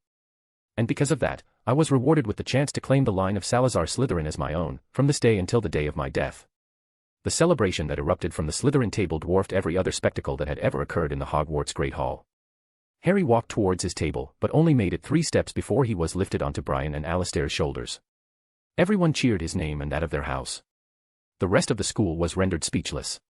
Even Dumbledore was left dumbstruck by Harry's revelations, while McGonagall looked like she was about to faint, probably still in shock from hearing that Lily was related to Slytherin. Snape's 2 opposing instincts of celebrating his house and jeering Potter were at war with one another, but in the end, he stood and applauded with the rest of the Slytherins. They eventually set Harry down next to Daphne, who was gazing at him with a look of pride and awe, her eyes glimmering. Like I said, this was all because of you, my love, he told her with a radiant smile, taking one of her hands and kissing her palm softly. Daphne laughed and threw her arms around his neck, kissing him possessively in front of everyone. They both ignored the catcalls and the cheers surrounding them as they snogged in celebration, right in there in the Great Hall, in front of everyone. Chapter 23, Chapter. In the aftermath of Harry's emergence as the Lord Slytherin, Draco Malfoy could often be found either glaring at Harry, or just being generally rude towards him and the rest of the Slytherin 4th years. Freed from his oath and no longer forced to restrain himself, 2 months of built-up frustration had come pouring out of Malfoy, though he was smart enough not to go against Harry directly. Draco had been so obnoxious that the other 4th years were actually starting to get annoyed with Harry. He was forced to defend his releasing of Malfoy as a matter of honor, since giving him Sila led to his claiming the Slytherin lordship. It wasn't a very popular decision, but they grudgingly accepted his reasoning. Oath or no, if Draco was holding out hope that he might one day maneuver himself back into a leadership position in the house, he was completely delusional. Nothing proved that more than when Pansy got so fed up with his attitude that she punched him in the nose, right in the middle of the common room. It was clear where the future of Slytherin House lay, and it was with Harry Potter. While the vast majority of Slytherin House rallied around Harry, the other 3 houses were divided. To those students already predisposed to disliking Harry, this was just another example of why he should not be trusted. Others found the situation exciting and didn't see how being related to a Hogwarts founder could be a bad thing. Whatever their opinion on Harry may be, the one thing that united them all was their curiosity. The story Harry had read them from Slytherin's diary had been utterly fascinating, and teachers and students alike were clamoring for more. The story was somehow leaked to the Daily Prophet, Harry knew exactly how, and Hogwarts was promptly assailed by reporters and ministry officials, including the minister himself. Harry seized the opportunity for some petty revenge by refusing to give an interview to the Daily Prophet, making sure to remind them of all the badmouthing and character assassination directed at him the last few months. Instead, he offered his exclusive interview to the Quibbler, which was conducted by Luna Lovegood at dinner, 2 days after Harry's announcement. Flashback. Luna Lovegood was sitting in directly across from Harry at the Slytherin table in the Great Hall, with Theo and Blaise on either side of her. "Thank you for the offer, Lord Potter Slytherin." "You're welcome, Ms. Lovegood, and welcome to the Snake Table. I'm ready for your questions whenever you are." "Hey, what's Loony doing at our table?" Malfoy demanded, and Daphne groaned at the interruption. "Mind your own business, Malfoy," she replied dismissively. "Watch your mouth, Greengrass." "I am." Daphne lazily waved her wand and silenced Malfoy, but that didn't stop the boy from continuing his silent rant. He took out his wand and attempted to cancel the charm on himself nonverbally, but he failed, and no one else seemed willing to offer their assistance. Frustrated and annoyed, Malfoy got up from the table and stormed out of the hall. "Should I put these events in the interview as well?" Luna asked, making Harry laugh. "Please do," he insisted, and everyone snickered. "Let's begin, then," Luna said, making sure her quill was set to record their conversation. "When did you first become aware you were the Slytherin heir?" "First of all, I need to clarify something. I was never the Slytherin heir. I was merely one of the potential heirs, though as far as I know, there's only one other at this particular time. His name is Tom Riddle, also known as Lord Voldemort, and I just realized we're related." "That's disturbing." "Focus," Daphne whispered. "Just adding a touch of humor, love," Harry chuckled. "As for your question, I became aware of my possible heritage the day I went to Gringotts to claim my Potter inheritance." "I see. You claimed the Slytherin line passed through your mother. Did the former Lady Potter know of her origins?" "She did, and she ordered the information to be sealed as an official secret of House Potter. The goblins believed that not even my father knew about it." "Interesting. In that case, allow me to offer my congratulations on claiming the lordship of House Slytherin. May I ask what you did in order to claim it?" "You may ask, but regrettably, I will not be able to respond. The method has been a closely guarded secret for generations, and I intend for it to stay that way." The other Slytherins all wore looks of resigned disappointment. They were all clearly hoping to hear the story in full, especially Daphne. "I can respect that," Luna acknowledged. "Then, if you'll allow me, I would like to ask you more about the excerpt you read from the diaries of Salazar Slytherin." "Sure. Would it be possible to provide a small transcript to publish? I'm sure the public would like to read it themselves." "That can be arranged," Harry agreed. "I recall correctly, the passage you read described how Slytherin opposed Gryffindor and Ravenclaw's plan to reveal themselves to the Muggles. More specifically, he opposed their idea of revealing the location of Hogwarts to the Muggle King," Harry corrected, before diving into an explanation. "From what I understand, Gryffindor was a half-blood and a knight of the king. Once Hogwarts had been successfully operating for 10 years or so, he tried to persuade his peers to reveal their secret to the king. He was insistent that the king had the right to know, and that the kingdom would protect the magical people. Ravenclaw, a noble pureblood, agreed with Gryffindor, mainly because she believed the school could be greatly improved with the financial support of the crown." Harry paused to take a sip from his goblet. Godric and Rowena believed that with the king's blessing and their promise to use their magic to better the realm, the people would embrace them. They envisioned a future where Magicals and Muggles could live side by side in peace. Slytherin believed they were both naive, and that the persecution of Magicals would only get worse. Hufflepuff refused to choose a side, which seems to have been due to her conflicting feelings on the matter. "What do you mean?" asked Luna. "Hufflepuff was a Muggle-born, and one day, the people of her village attempted to kill her because of her magic. She was saved from Muggles by 2 young purebloods, which happened to be none other than Salazar Slytherin and his brother Salarin. They all became close friends after that, and Helga eventually married Salarin. Together, they succeeded in retrieving magical children from across the country and bringing them to Hogwarts." Luna's quill was flying across the parchment, making sure to capture every word while everyone in earshot listened to Harry's tale with rapt attention. "I believe that more than anything, Helga wanted the persecution to end. She didn't want anyone else to experience what she went through, or would have, had she not been rescued. Part of her supported Ravenclaw and Gryffindor's plan, because she very much wanted the idealistic future they described to come true. However, another part of her shared Salazar's more cynical view, and she was torn between hope and doubt. That's why she didn't vote," Harry explained. "Salazar lost the vote, of course. He wrote how Gryffindor repeatedly insulted him after, calling him a sore loser, dark, and disloyal to the crown, amongst other things. Neither of the others seemed willing to support him, so in his anger and fear of what was to come, he retreated to his private chambers and refused to engage with them ever again." "You reveal a very different Gryffindor from the one portrayed in history." "I am only revealing what I read in Salazar's journals," Harry emphasized. "I'm sure the portrayal is tinted with his own personal bias, but we have to also consider the dislike between the two men. Yet, at his core, Salazar was a pragmatist. When he came up with the idea to educate young children in magic, Slytherin came up with it." "I thought it was Ravenclaw's idea," Luna interjected. "Salazar came up with the plan to train young children together, which gave Rowena the idea for Hogwarts," Harry explained. "Pillow talk, I believe," he added with a chuckle. "That was certainly an unexpected revelation, judging by the looks of shock around the table." "Yes, Ravenclaw and Slytherin were together for some time, but she broke it off and married another man. Don't ask me for details, Salazar isn't very forthcoming about it in his memoirs." "Fascinating," Luna said dreamily. "I hadn't arrived at that part yet," mumbled Daphne, resolving to increase the pace of her reading. As I was saying, Salazar was a pragmatist. Despite not liking the men personally, he believed Gryffindor would be able to help them with their undertaking, and rightly so, since it's 1,000 years later and we're still attending the school they built together. Sadly, he was proven right once again when Godric and Rowena's plan backfired on them all. What happened? Luna asked. The details are sketchy, but it seems that the Muggle King was outraged by the idea he would welcome those who used magic. The king was an extremely religious man, and witchcraft, as they called it, was seen as an instrument of evil. It wasn't long before the secret of Hogwarts became known, and the castle was nearly attacked by a horde of angry Muggles.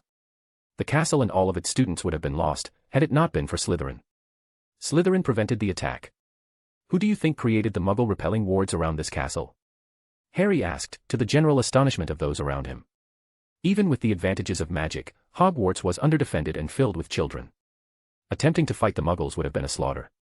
So, Salazar did the best next thing and worked around the clock to finish his greatest project to date, a new kind of protective ward that would confuse nearby Muggles and make them leave the vicinity. Needless to say, he succeeded, but he was no longer a young man. The magical strain of erecting the wards by himself was too much for him, and he died from the effort. His son found his body in the Chamber of Secrets, along with all his writings, including his notes on creating the Muggle-repelling wards. The son went on to complete the trials his father left him and became the next Lord Slytherin. I don't know what happened after that. What you've been able to tell us has been quite enlightening, Luna replied. Would you consider publishing Slytherin's journals for everyone to read? I probably will, he responded, smiling at Daphne as he remembered how, in his past life, his wife had insisted on him doing that very thing. Thank you for your time, Lord Potter Slytherin. Before we go, I do have one final question about the heirs of Slytherin. Ask away. Earlier, you said, there's only one other at this particular time, Luna recalled, reading off her transcript. Are you implying that Lord Voldemort is still alive? No comment, Harry responded, the ghost of a smirk teasing at his lips. End of flashback.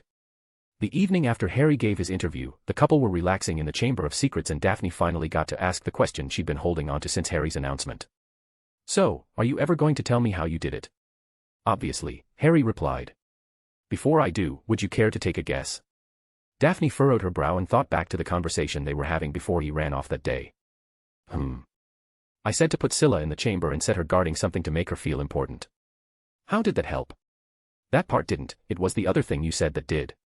What else did I say? She asked, replaying the discussion in her head.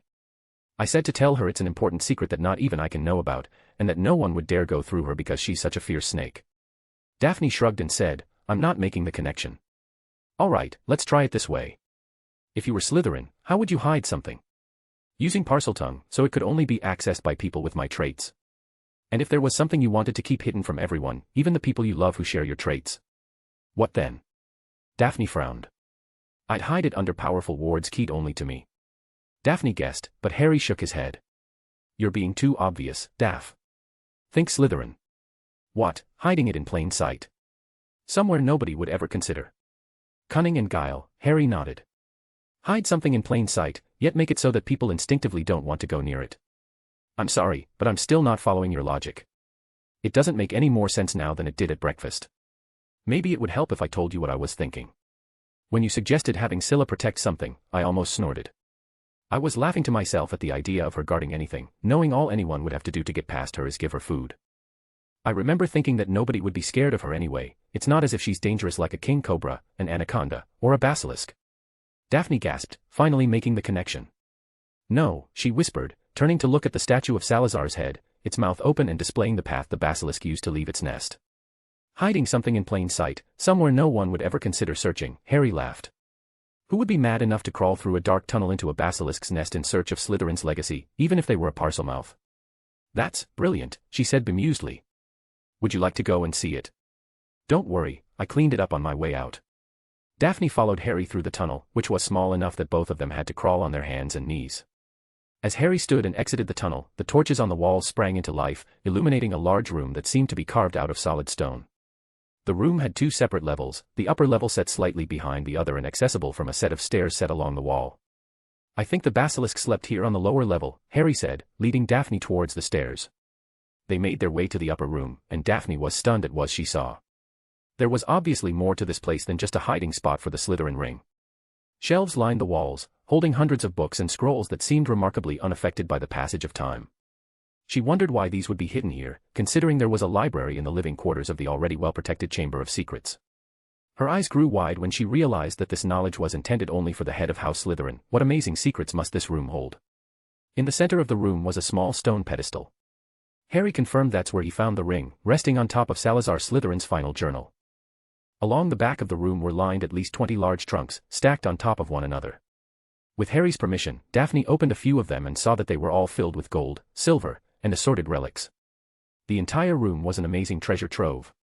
"One day, this will all be yours too, if you agree to marry me," Harry said softly, and Daphne gasped and started blushing furiously when she heard it. They left the vault a short time later and started their training session, but Daphne's mind kept drifting back to what Harry said. Break. Several interesting things happened in the days following their evening in the chamber. The Quibbler article was a resounding success, and Harry was flooded by letters offering to help him publish Slytherin's journals. Many proposals of another sort were sent his way as well, but Harry completely ignored them. There was only one woman for him, he knew it, and so did Daphne. In fact, she greatly enjoyed showing him the letter her parents had sent her, the contents of which was fairly straightforward. She had been instructed to seduce Harry by any means necessary, and to make sure she kept him on a tight leash, with the intention of securing a marriage between them. They both shared a laugh at how that was the easiest request her parents were likely to ever make of her. The Weasley children finally returned to Hogwarts. The twins seemed to barely be going through the motions, a stark contrast to their usual boisterous selves, and Ginny was said to spend most of her free time crying in her dorm. The Gryffindor common room had certainly become a fairly depressing place. Sirius and Remus paid Harry a visit one afternoon after classes to throw a small party for him and his friends, complete with confetti and a cake shaped like a green snake. The Slytherins laughed, knowing it was all in good fun, although Malfoy found it childish and didn't stick around for long. The rest of the fourth year spent the rest of their evening enjoying some quality time with the two adults who had become fixtures in their lives whenever something happened around Harry. The other big news was that Lucius Malfoy had passed away, having finally succumbed to the damage Harry had done to his magical core. Draco went home for a few days to be with his mother and attend to family business. He seemed somewhat upset when Professor Snape gave him the news, but with Lucius having been in a coma for months, it was hardly unexpected. Since their families were allied with the Malfoys, Greg, Vince, and Pansy left school one afternoon to attend the memorial service, while Theo opted to stay behind. He used his need to revise for an important test as an excuse, though the truth was that he didn't want to interact with his father unless absolutely necessary. Professor Dumbledore managed to generate some excitement by announcing a dueling club, sponsored by Professor Moody and Professor Flitwick, culminating in a school-wide tournament. The headmaster and Professor Flitwick described it as an opportunity to learn proper dueling protocols and proper technique.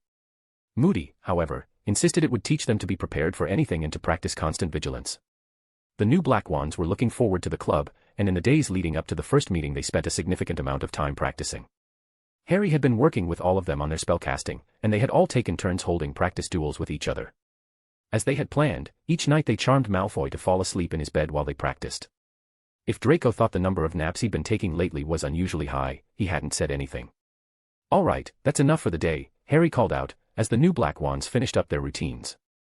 "Yes, Lord Slytherin," Theo replied grandly, trying not to laugh. "Stop calling me that, Theo," Harry growled, taking note of the others snickering. "Of course, Lord Slytherin," Theo said again, before yelping as Harry hit him with a stinging hex on his right buttock. "Damn it, that hurts," Theo complained, and everyone laughed as he rubbed the spot where the spell connected. "Keep calling me that and I'll keep cursing you," Harry warned. It seemed that Theo wanted to come back with something witty, but his stinging butt cheek spoke louder. "Can't take a joke," Theo grumbled as he moved to stand with the others while Harry addressed them. "All right, the first meeting of the Dueling Club is tomorrow. You're all more than ready, but we're all going to need to exercise a little patience. I'm fairly certain that they'll want to go over the basics first, so be prepared to be bored for the first few meetings, especially since they're not likely to let fourth-year students duel the upper years. Like you shouldn't be allowed in a tournament for students 17 and older," Daphne pointed out, eliciting chuckles from Harry and the others. "Besides," she added, "Moody is one of the teachers in the club, and you know what he's like." Daphne gave Harry a meaningful look, as if trying to remind him that Moody was actually a Death Eater in disguise. Harry may not have been concerned about Crouch Jr., but that didn't mean she couldn't be. "Constant vigilance," Blaze recited, more softly than Moody would have, but still loud enough to get his point across. "I bet that bastard will be lurking around just so he can randomly throw curses at us to test our reflexes." "I'll take that bet," Tracy replied confidently. "Flitwick wouldn't let him do that." "Since when does Moody listen to anyone but himself?" Millie questioned, making Tracy actually reconsider her bet. "Either way, you'll all get your chance at the tournament." In the meantime, remember to have fun with it, and if you duel, win, Harry directed. Now, let's go before curfew starts. The group left the room of requirement and leisurely made their way down to the dungeons. Once they were outside the common room, Harry hissed a Parseltongue command at the door and the wall slid open. One of these days I'm going to forget the password, and when I'm locked outside, I'm blaming you, Tracy informed Harry, though her grin made it obvious she was joking. They all went inside, only to find a group of sixth-years standing around Sila's tank in deep discussion. Potter, glad you're here, one of them called. Is something wrong? Harry asked. Sila is, how to put this? Getting bigger and fatter than she was supposed to, one of the other sixth-years finished. Harry raised an eyebrow and realized one of them had a small parchment with him. We've been monitoring her growth as a small project for care of magical creatures. We thought she was some sort of green python, but she's gotten too big, and we're not even sure what kind of snake she is anymore. We just thought you should know.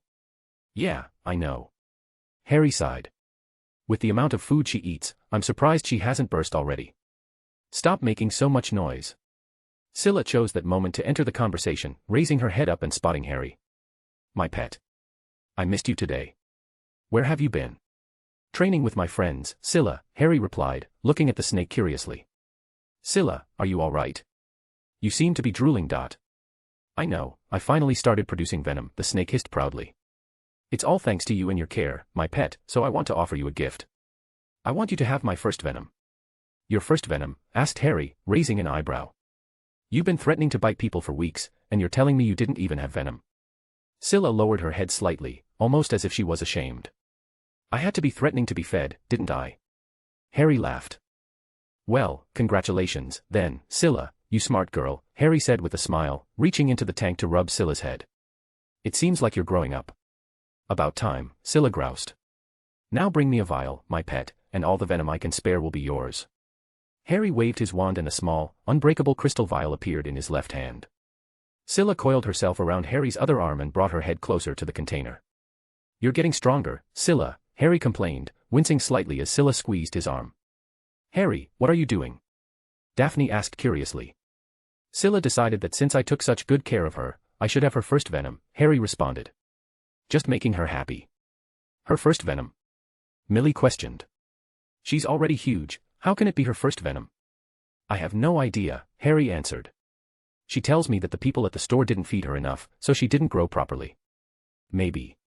Daphne mused, observing Sila's yellowish venom slowly fill the vial. There, that's all I can spare, my pet, Sila announced, seemingly pleased with herself. She slid off of Harry's arm and coiled up the table next to her tank. Thank you, Sila, Harry replied, unsure of what he should do with the venom. He'd probably just stick it on a shelf somewhere, unless Millie wanted to use it for potion experiments. Be careful, my pet, Sila warned him. If I was bigger and older, my venom would kill you instantly. As I'm still barely more than a hatchling, it's not as dangerous, but it may still be deadly. Maybe you can still use it on the useless blonde monkey that didn't feed me. Or better yet, maybe I'll just bite him now that I have venom. Sila, if you bite him, people will know what happened, and they will try to kill you. As if they could, she scoffed. I have you to protect me, and... No, Sila, Harry scolded. You cannot bite anyone in this castle, do you understand me? It would put you in immediate danger, and not even I would be able to help you.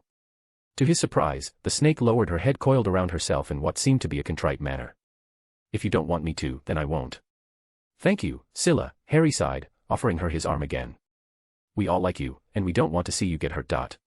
Sila coiled herself around his arm again and Harry hissed in pain, just as before. Sila, you're hurting me. Harry, are you all right? Daphne asked. I'm fine, Sila's just squeezing a little too hard. I'm sorry, my pet. It seems I'm getting really strong, Sila replied gleefully. My pet, I want a new nest. This one is getting too small to accommodate my greatness. A cool, dark place where I have room to grow larger and more powerful would be more suitable. There isn't a place like that around here, Sila, Harry replied, frowning slightly as he placed Sila back in her tank. Besides, if I find you a place like that, people won't be able to see you as often. We wouldn't want to prevent others from witnessing my growth into greatness, would we? No, that wouldn't be fair at all, would it? Harry joked. Besides, if you keep growing the way you have been lately, you'll be as big as a basilisk before we know it. Sila perked up at that. Good night, Sila, he said, walking away from the tank to go sit with Daphne. You're so silly, my pet, she answered, shaking her head. Of course, I'll grow as big as a basilisk. I may be a hatchling, but I am a basilisk. Harry paled considerably and tripped over his own feet, his stumble drawing the attention of most of the room's occupants. Harry, what's wrong? Asked Daphne, already standing up from her seat. The shocked look on Harry's face was enough to worry her. What did you just say, Sila? Harry asked insistently. I said I am a basilisk, my pet, Sila responded. I may be little more than a hatchling, but I'm still a basilisk. Harry felt the strength in his legs vanish, and he fell down on his knees right in the middle of the common room. Harry. Seeing the normally unshakable Harry Potter collapse to his knees was enough to alarm everyone, but none more than Daphne. She dropped down beside him as he laid back on the floor, covering his face with his hands and laughing hysterically at the absurdity of the situation. Harry. Daphne barked, starting to get really concerned. Please, tell me what happened. Malfoy. Harry starting to get his laughter under control. What about him? Theo asked, not understanding. I'm going to kill him, Harry announced in deadly voice, his eyes still closed with a cruel smile playing at his lips. Why? Daphne asked. Because no matter how much I may love Sila, he should have never brought her here. Harry slowly stood up from the floor. That pathetic excuse for a wizard brought a basilisk hatchling into our midst, and none of us was the wiser. Break. Dobby popped into the Chamber of Secrets with Sila and left her on the floor, still inside in her tank. The sudden travel had taken Sila by surprise, but her pet had told her stay in her tank, and she intended to do as he'd asked. She liked her pet. She wanted him to continue taking care of her, so she made sure to listen to him and try not to upset him. Sila took in her surroundings and was fascinated by the large snake statues lining the room. Whoever designed it obviously had exquisite taste. More surprising was the assembled skeleton of what was once a giant snake. The sheer size of it had Sila convinced it must have been a basilisk too. Hello, Sila. The serpent turned to see that her pet had joined her in the mysterious room. My pet, where are we? Are those basilisk bones? You are in the Chamber of Secrets, Sila. This is where I come to train and sleep, Harry responded, but he was looking down at the ground instead of at her. Sila, when will you gain the ability to kill with a look? Once my eyes are completely yellow, Sila said proudly. Will you be able to control it? He asked carefully. The snake's demeanor shifted slightly, as she picked up on how serious Harry was acting. Yes, I think I will. Siren said I would. Who's Siren, Sila? He's the one who taught me, my pet. He's not a basilisk, but he was a wise, old snake I met at the store. He's the one who told me I was a basilisk and everything he knew about my kind. He died a few days before the blonde monkey took me away. Harry nodded thoughtfully. And how will you control your gaze?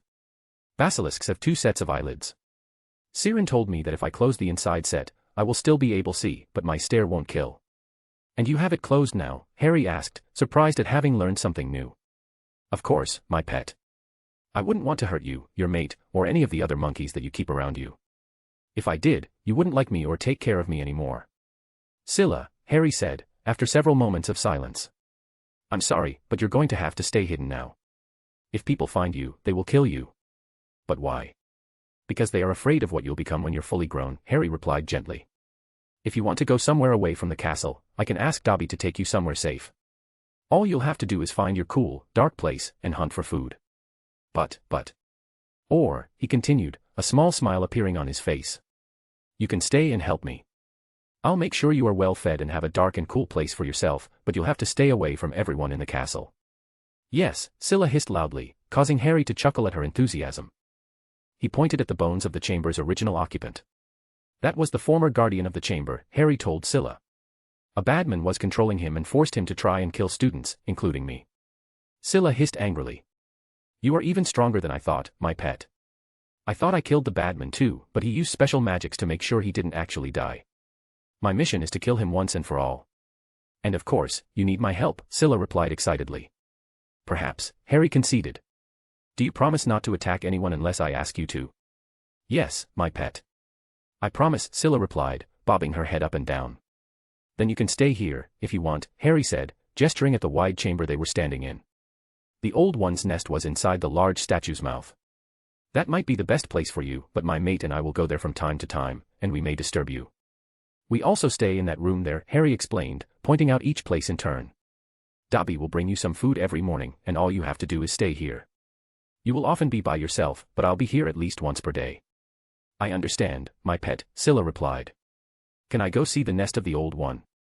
And can I stay there too? Harry agreed, and Sila slithered off towards the statue. Thank you, my pet. Harry's expression grew serious as he watched his serpentine friend retreat. Steeling his resolve, he drew his wand and marched after her. He loathed himself for doing so, but a basilisk was far too dangerous to be kept in a school, even if it was Sila. Break. Dobby popped Harry back into the common room, which was now completely full. Malfoy was standing off to one side, while the others glared at him from across the room. The word about Sila had clearly gotten around, though it wasn't clear what had been said up to that point. Already backed into a corner, Malfoy seemed primed to lash out at Harry as soon as he appeared, but he wasn't fast enough. Harry hit Draco with a silent disarming charm and deftly caught the other boy's wand in his left hand. Without a word, he handed both of their wands to a surprised-looking first-year girl. "What the hell, Potter?" Malfoy shouted. Harry said nothing in response. He slowly shrugged off his robe and laid it neatly over the back of a nearby chair. "Potter?" Alastair asked questioningly, observing Harry as he rolled the sleeves of his shirt up to the elbow. "Malfoy." Harry spoke in a low tone as he stalked towards the increasingly nervous blonde. "You brought a basilisk into this house." Everyone paled at the reminder, not even wanting to consider how bad things could have been if they hadn't found out when they did. "Sila could have killed us all." Before Malfoy could respond, Harry decked him in jaw, making the boy crumple to the floor. "You stupid, arrogant shit. I didn't know." Malfoy pleaded, holding his hand up to his bruised jaw and frantically scooting backwards.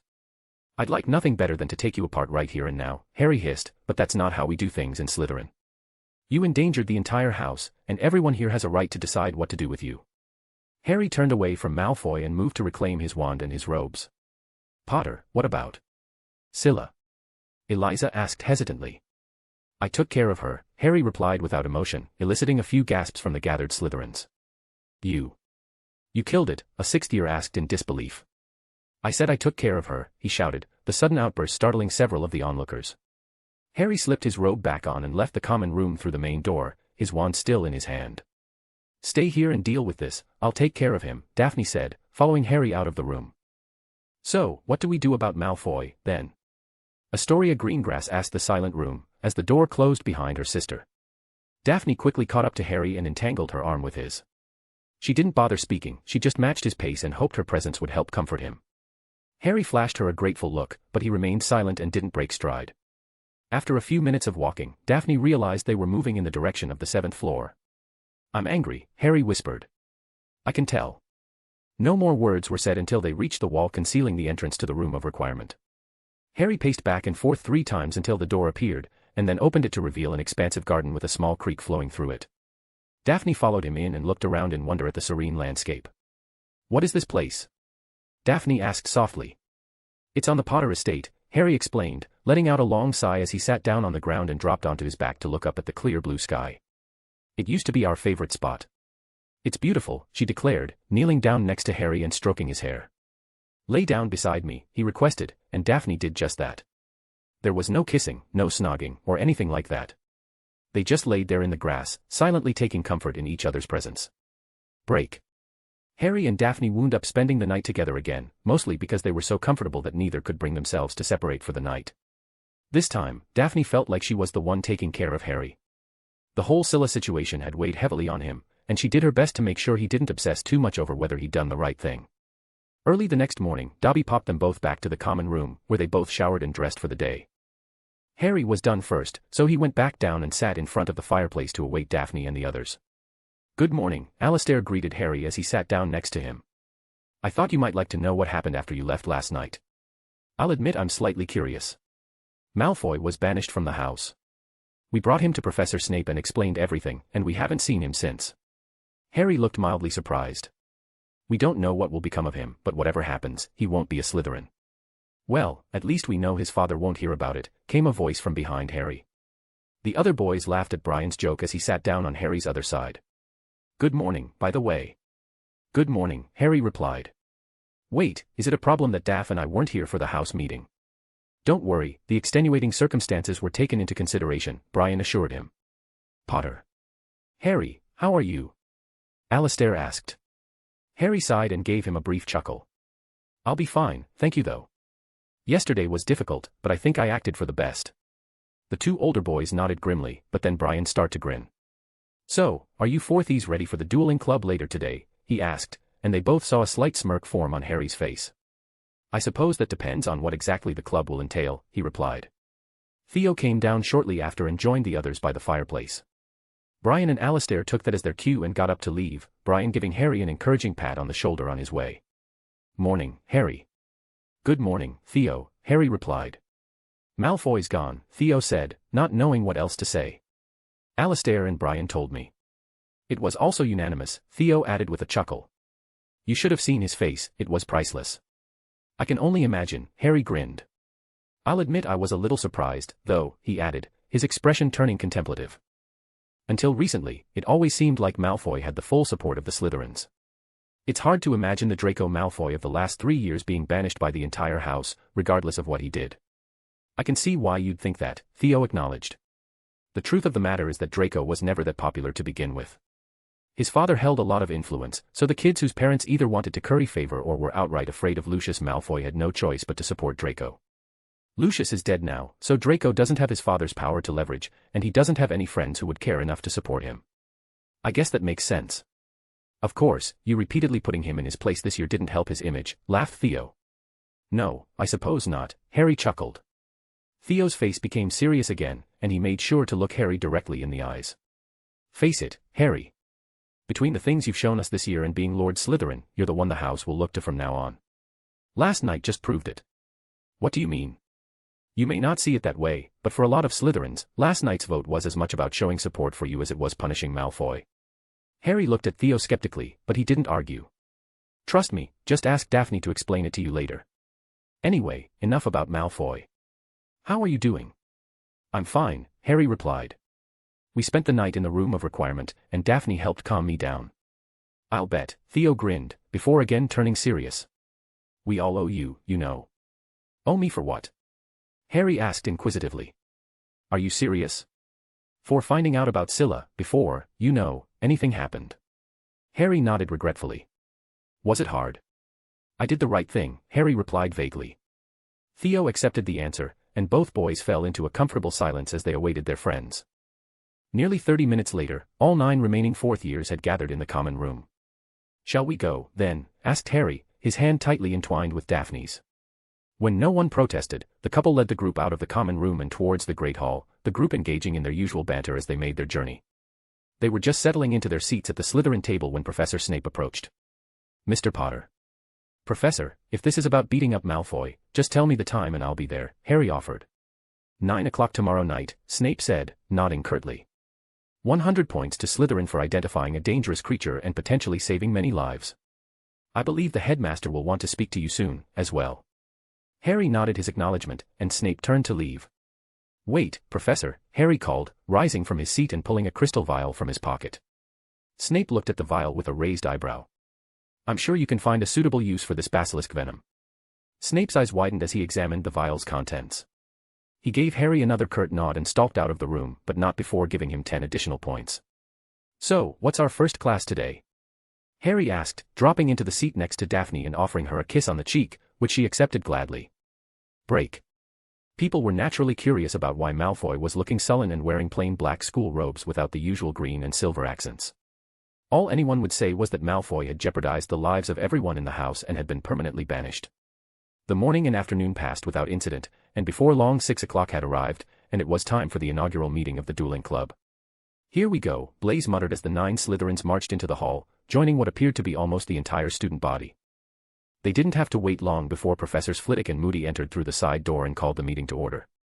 Each professor began by offering a small introduction to dueling from their own unique perspective, and then it was finally time to get started. Now, let's begin by pairing up and practicing the disarming and shield charms, Flitwick said. Professor Moody and I will be roaming around and offering instruction as needed. I told you we'd be going through the basics, Harry whispered to Daphne, as they paired up for spell practice. I expected as much, she replied with a smirk.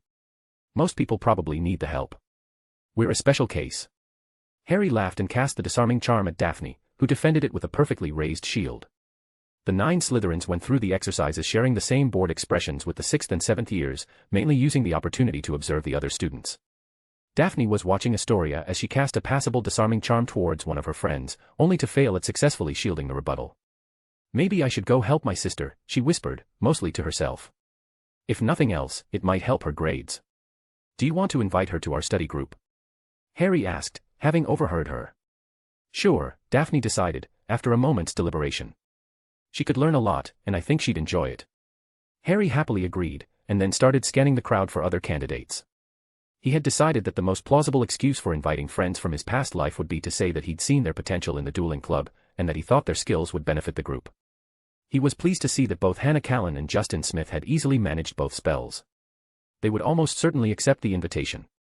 The biggest surprise was little Jason Halleys, who was one of the few first years Harry had seen successfully cast both spells.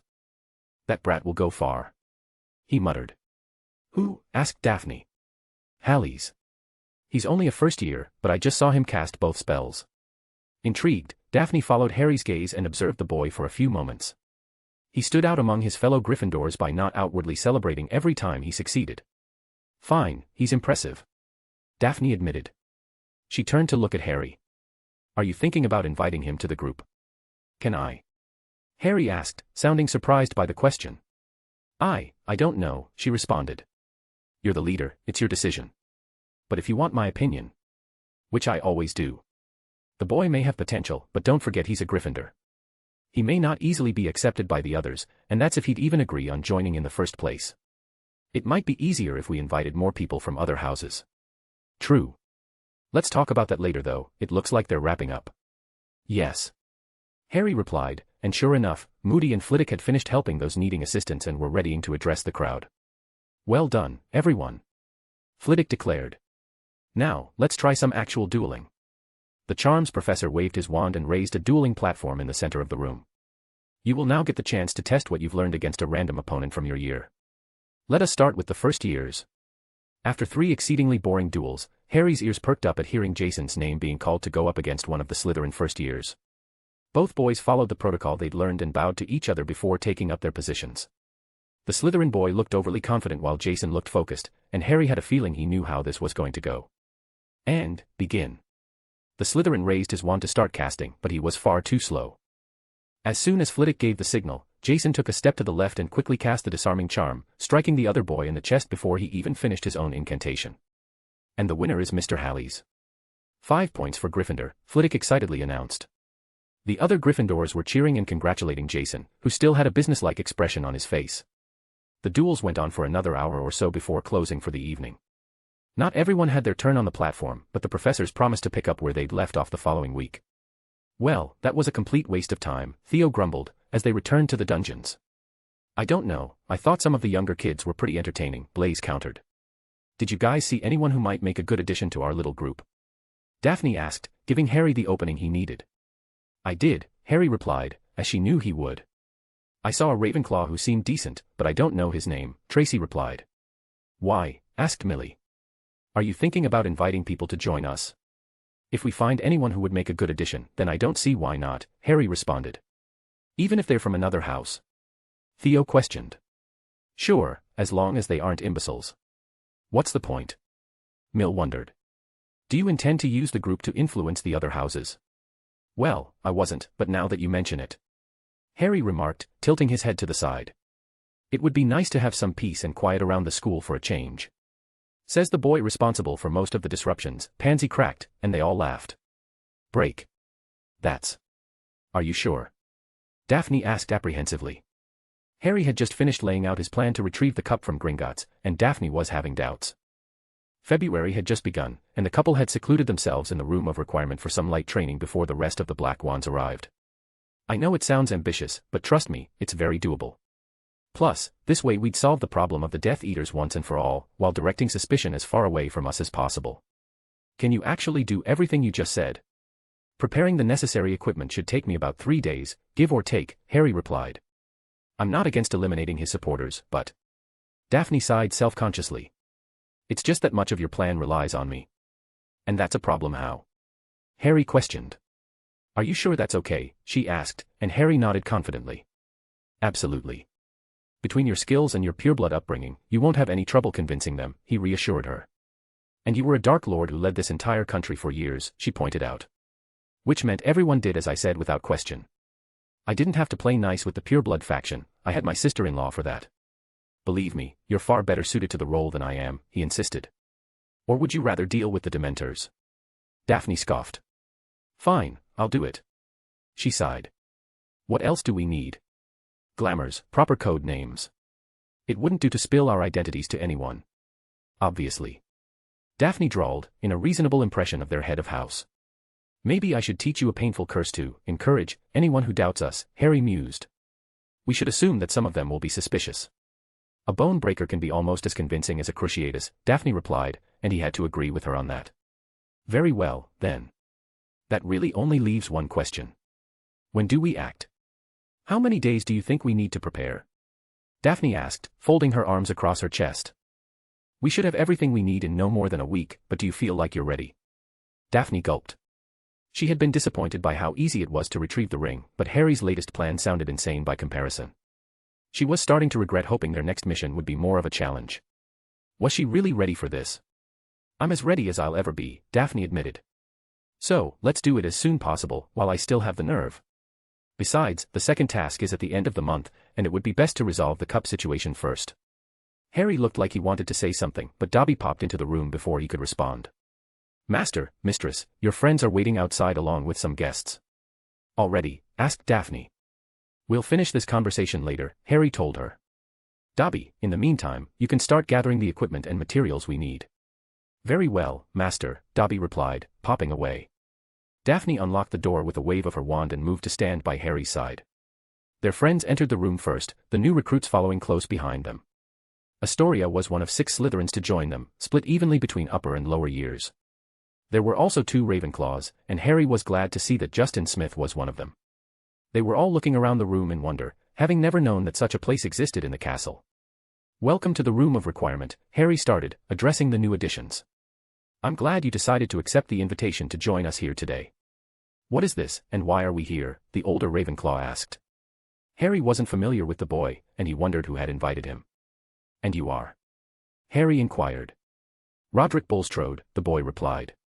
This, Roderick Bulstrode, is a club for dueling and general study. We were impressed by your performance at the Dueling Club, so we decided to invite you to join our group. MMH. Not interested, the boy replied. As you wish, Harry said, gesturing towards the door. The older boy turned and walked to the door, almost knocking over a latecomer on his way out. Sorry I'm late, came a voice from just inside the room. I had trouble getting away unnoticed. Am I too late? Don't ask me, ask them, the older boy replied shortly, sidestepping the late arrival and leaving the room. Had anyone been watching, they would have noticed Roderick Bulstrode's eyes glaze over as he passed through the door. Within a few steps, the charms Harry had placed on the doorway would wipe all knowledge of the room and the meeting from his memory. Come in, and make sure you close the door, Daphne instructed, curiously observing the boy. Sorry I'm late.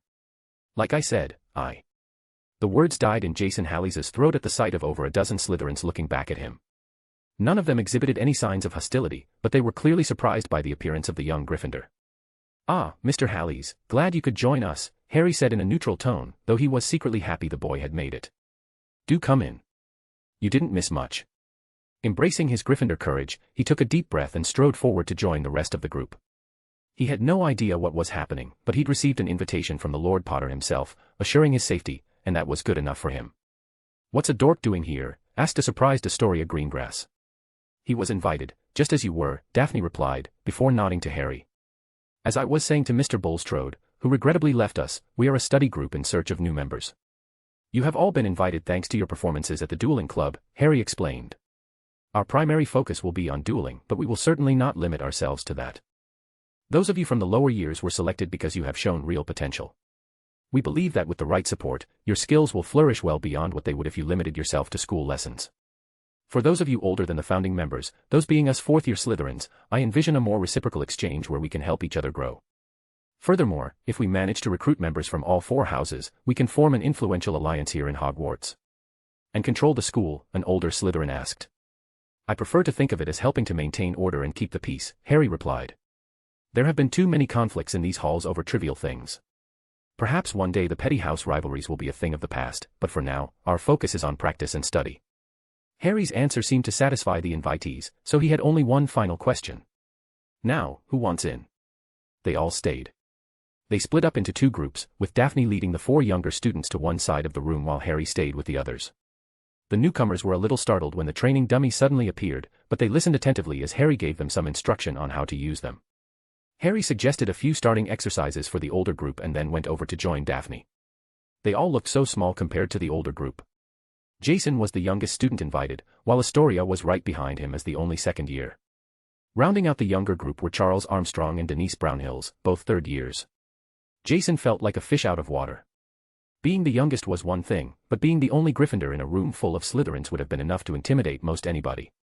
Daphne could sense his uneasiness and tried to help him acclimate. "No one will hurt you in this room, Mr. Hallows," she assured him.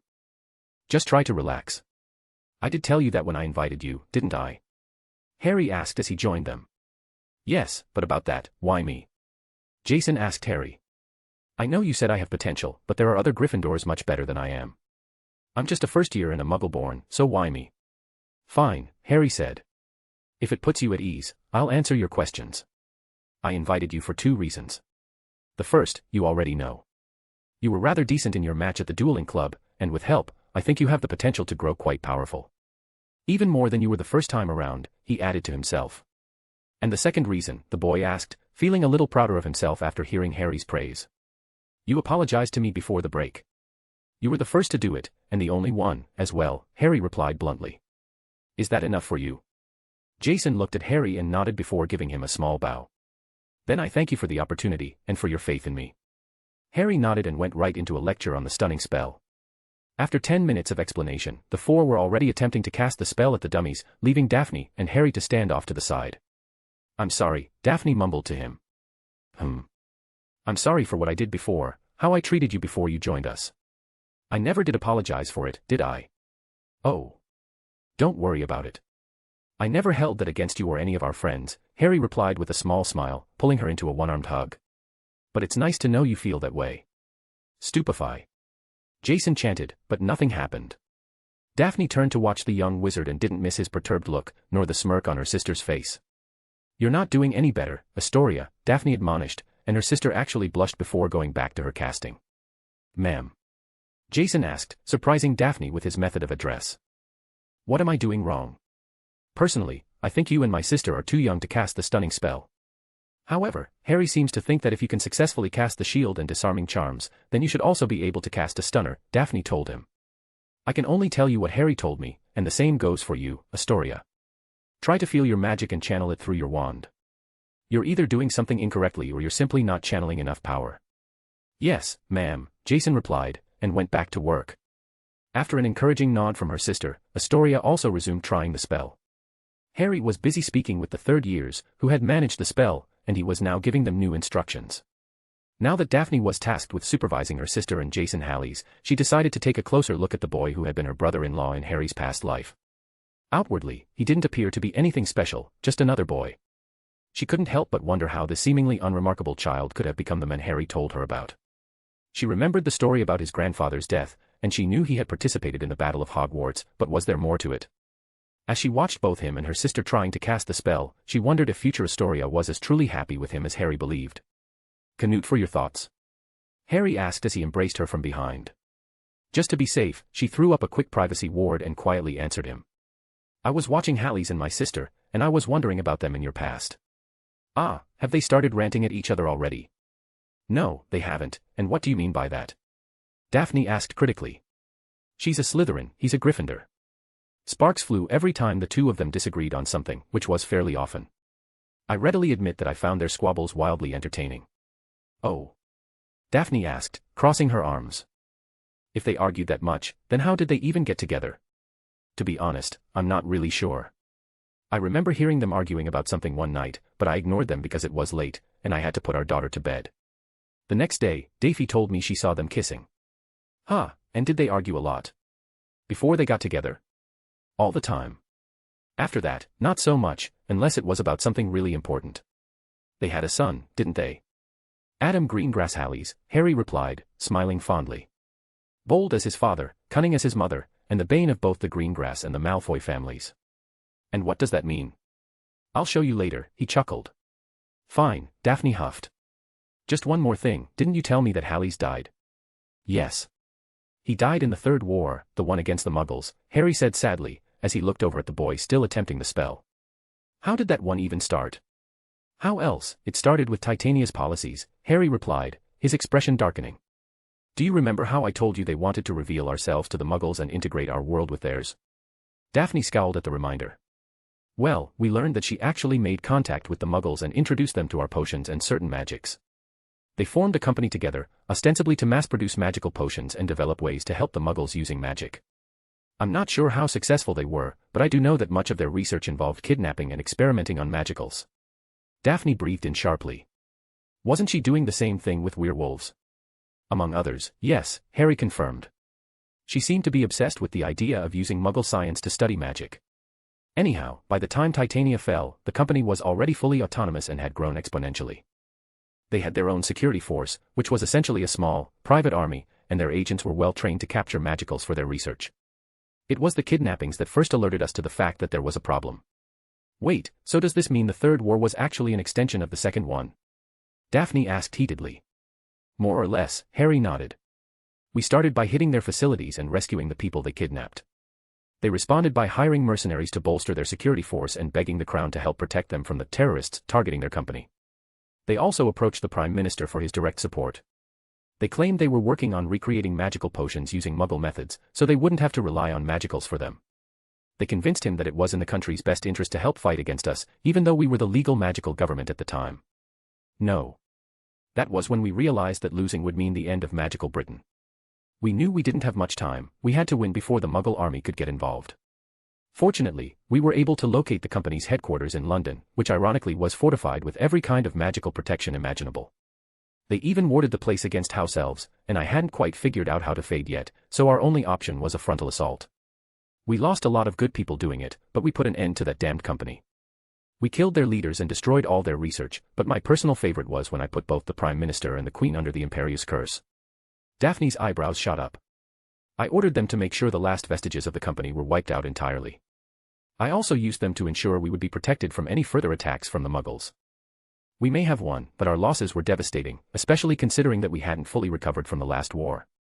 Theo took a hit in the spine that couldn't be magically repaired. He spent the rest of his life in a wheelchair, and Jason.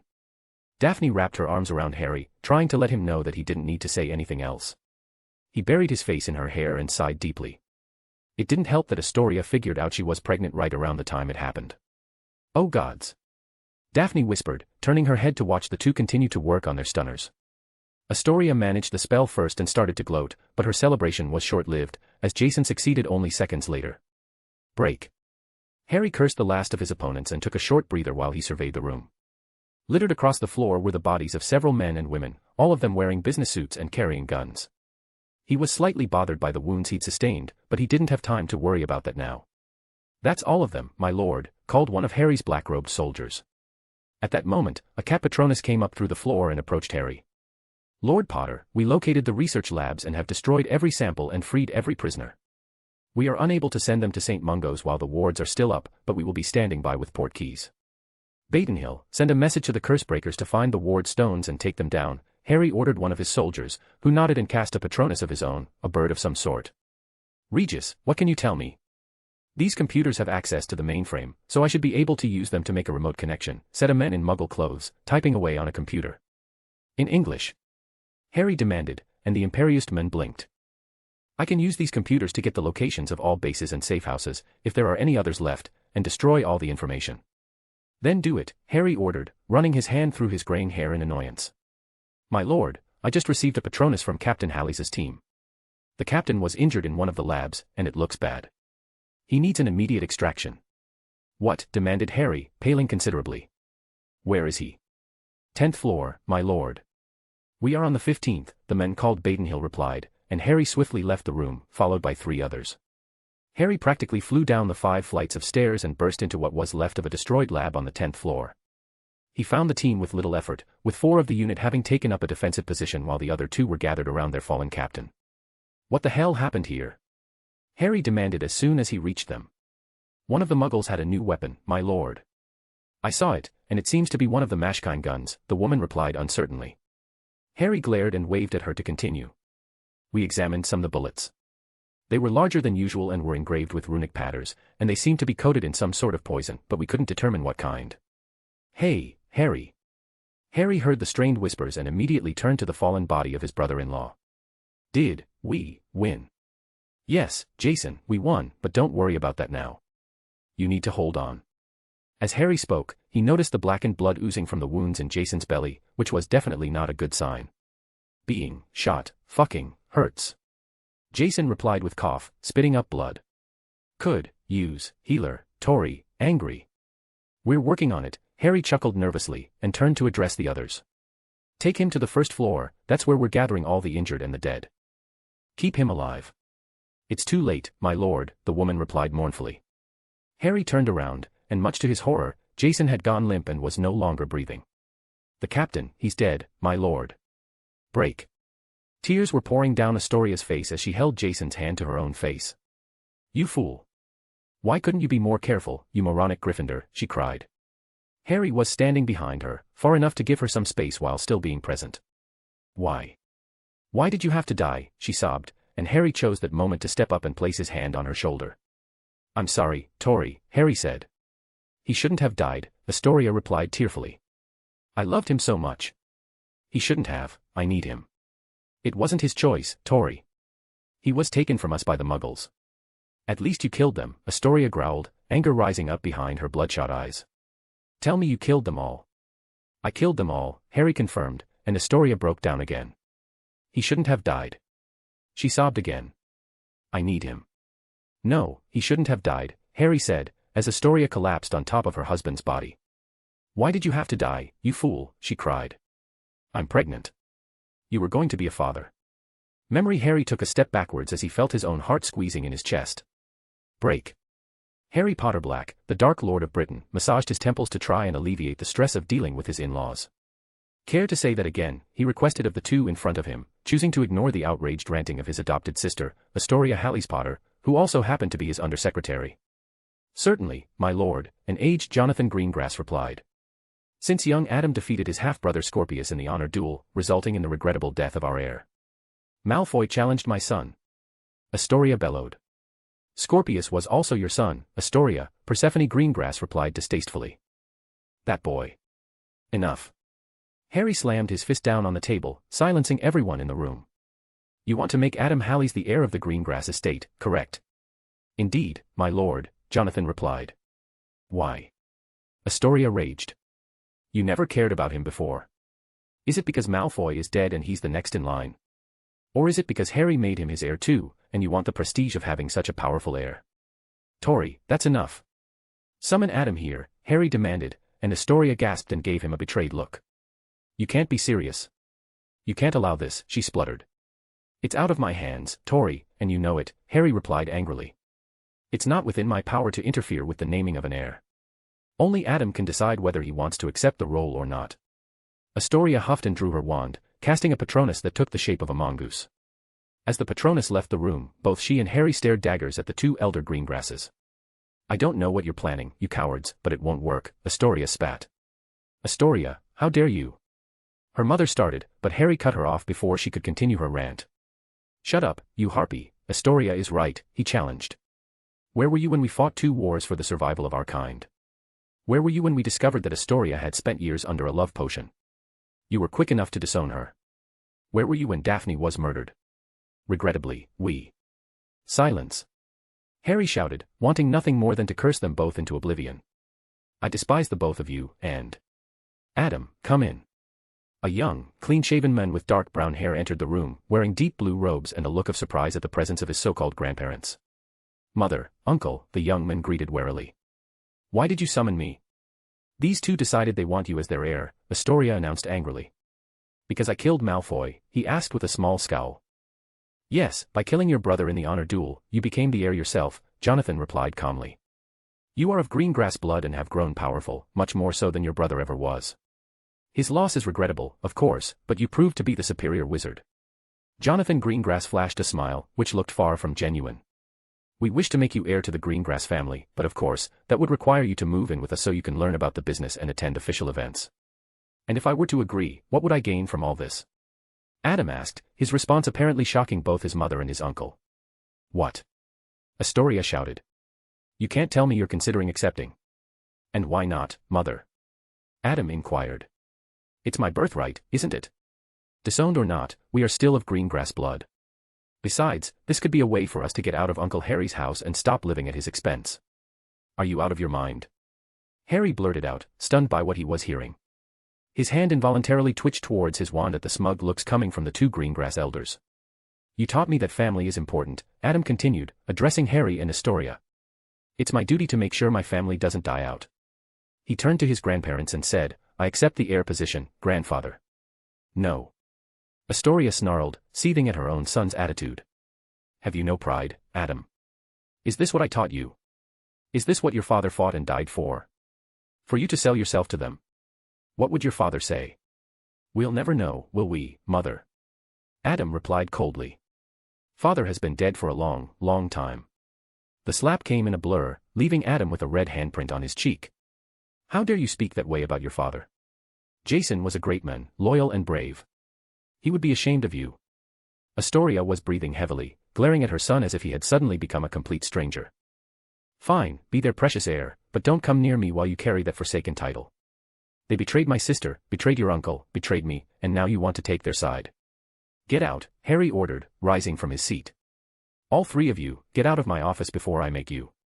His magic flared around him, and the other three needed no further encouragement. Astoria sagged to the floor and broke down crying over what just happened, while Harry debated the merits of simply ending the Greengrass bloodline. Break. The Dark Lord's laughter echoed throughout the chambers of the new Wizengamot. At his side, Astoria's expression was a unique combination of baffled and amused. All the others in attendance had been rendered speechless by the proceedings. Something must be done. We demand the restitution of the Greengrass estate and the immediate imprisonment of the boy. Now I'm the boy, Adam replied dryly, standing a few feet from his grandparents with satisfied grin on his face. 2 days ago, I was his dearest grandson, and now I'm worse than the filth under his boots. There's so much love in this family. Silence, whelp. Jonathan Greengrass shouted. You shut up, old man, Adam retorted. You had your chance and now it's mine. Adam turned to address the Wizengamot. If it pleases this body, I can provide evidence that not only were my actions legal, but they were also approved by none other than the former Lord Greengrass himself. Adam snapped his fingers, and a house elf popped to his side and handed him a folder.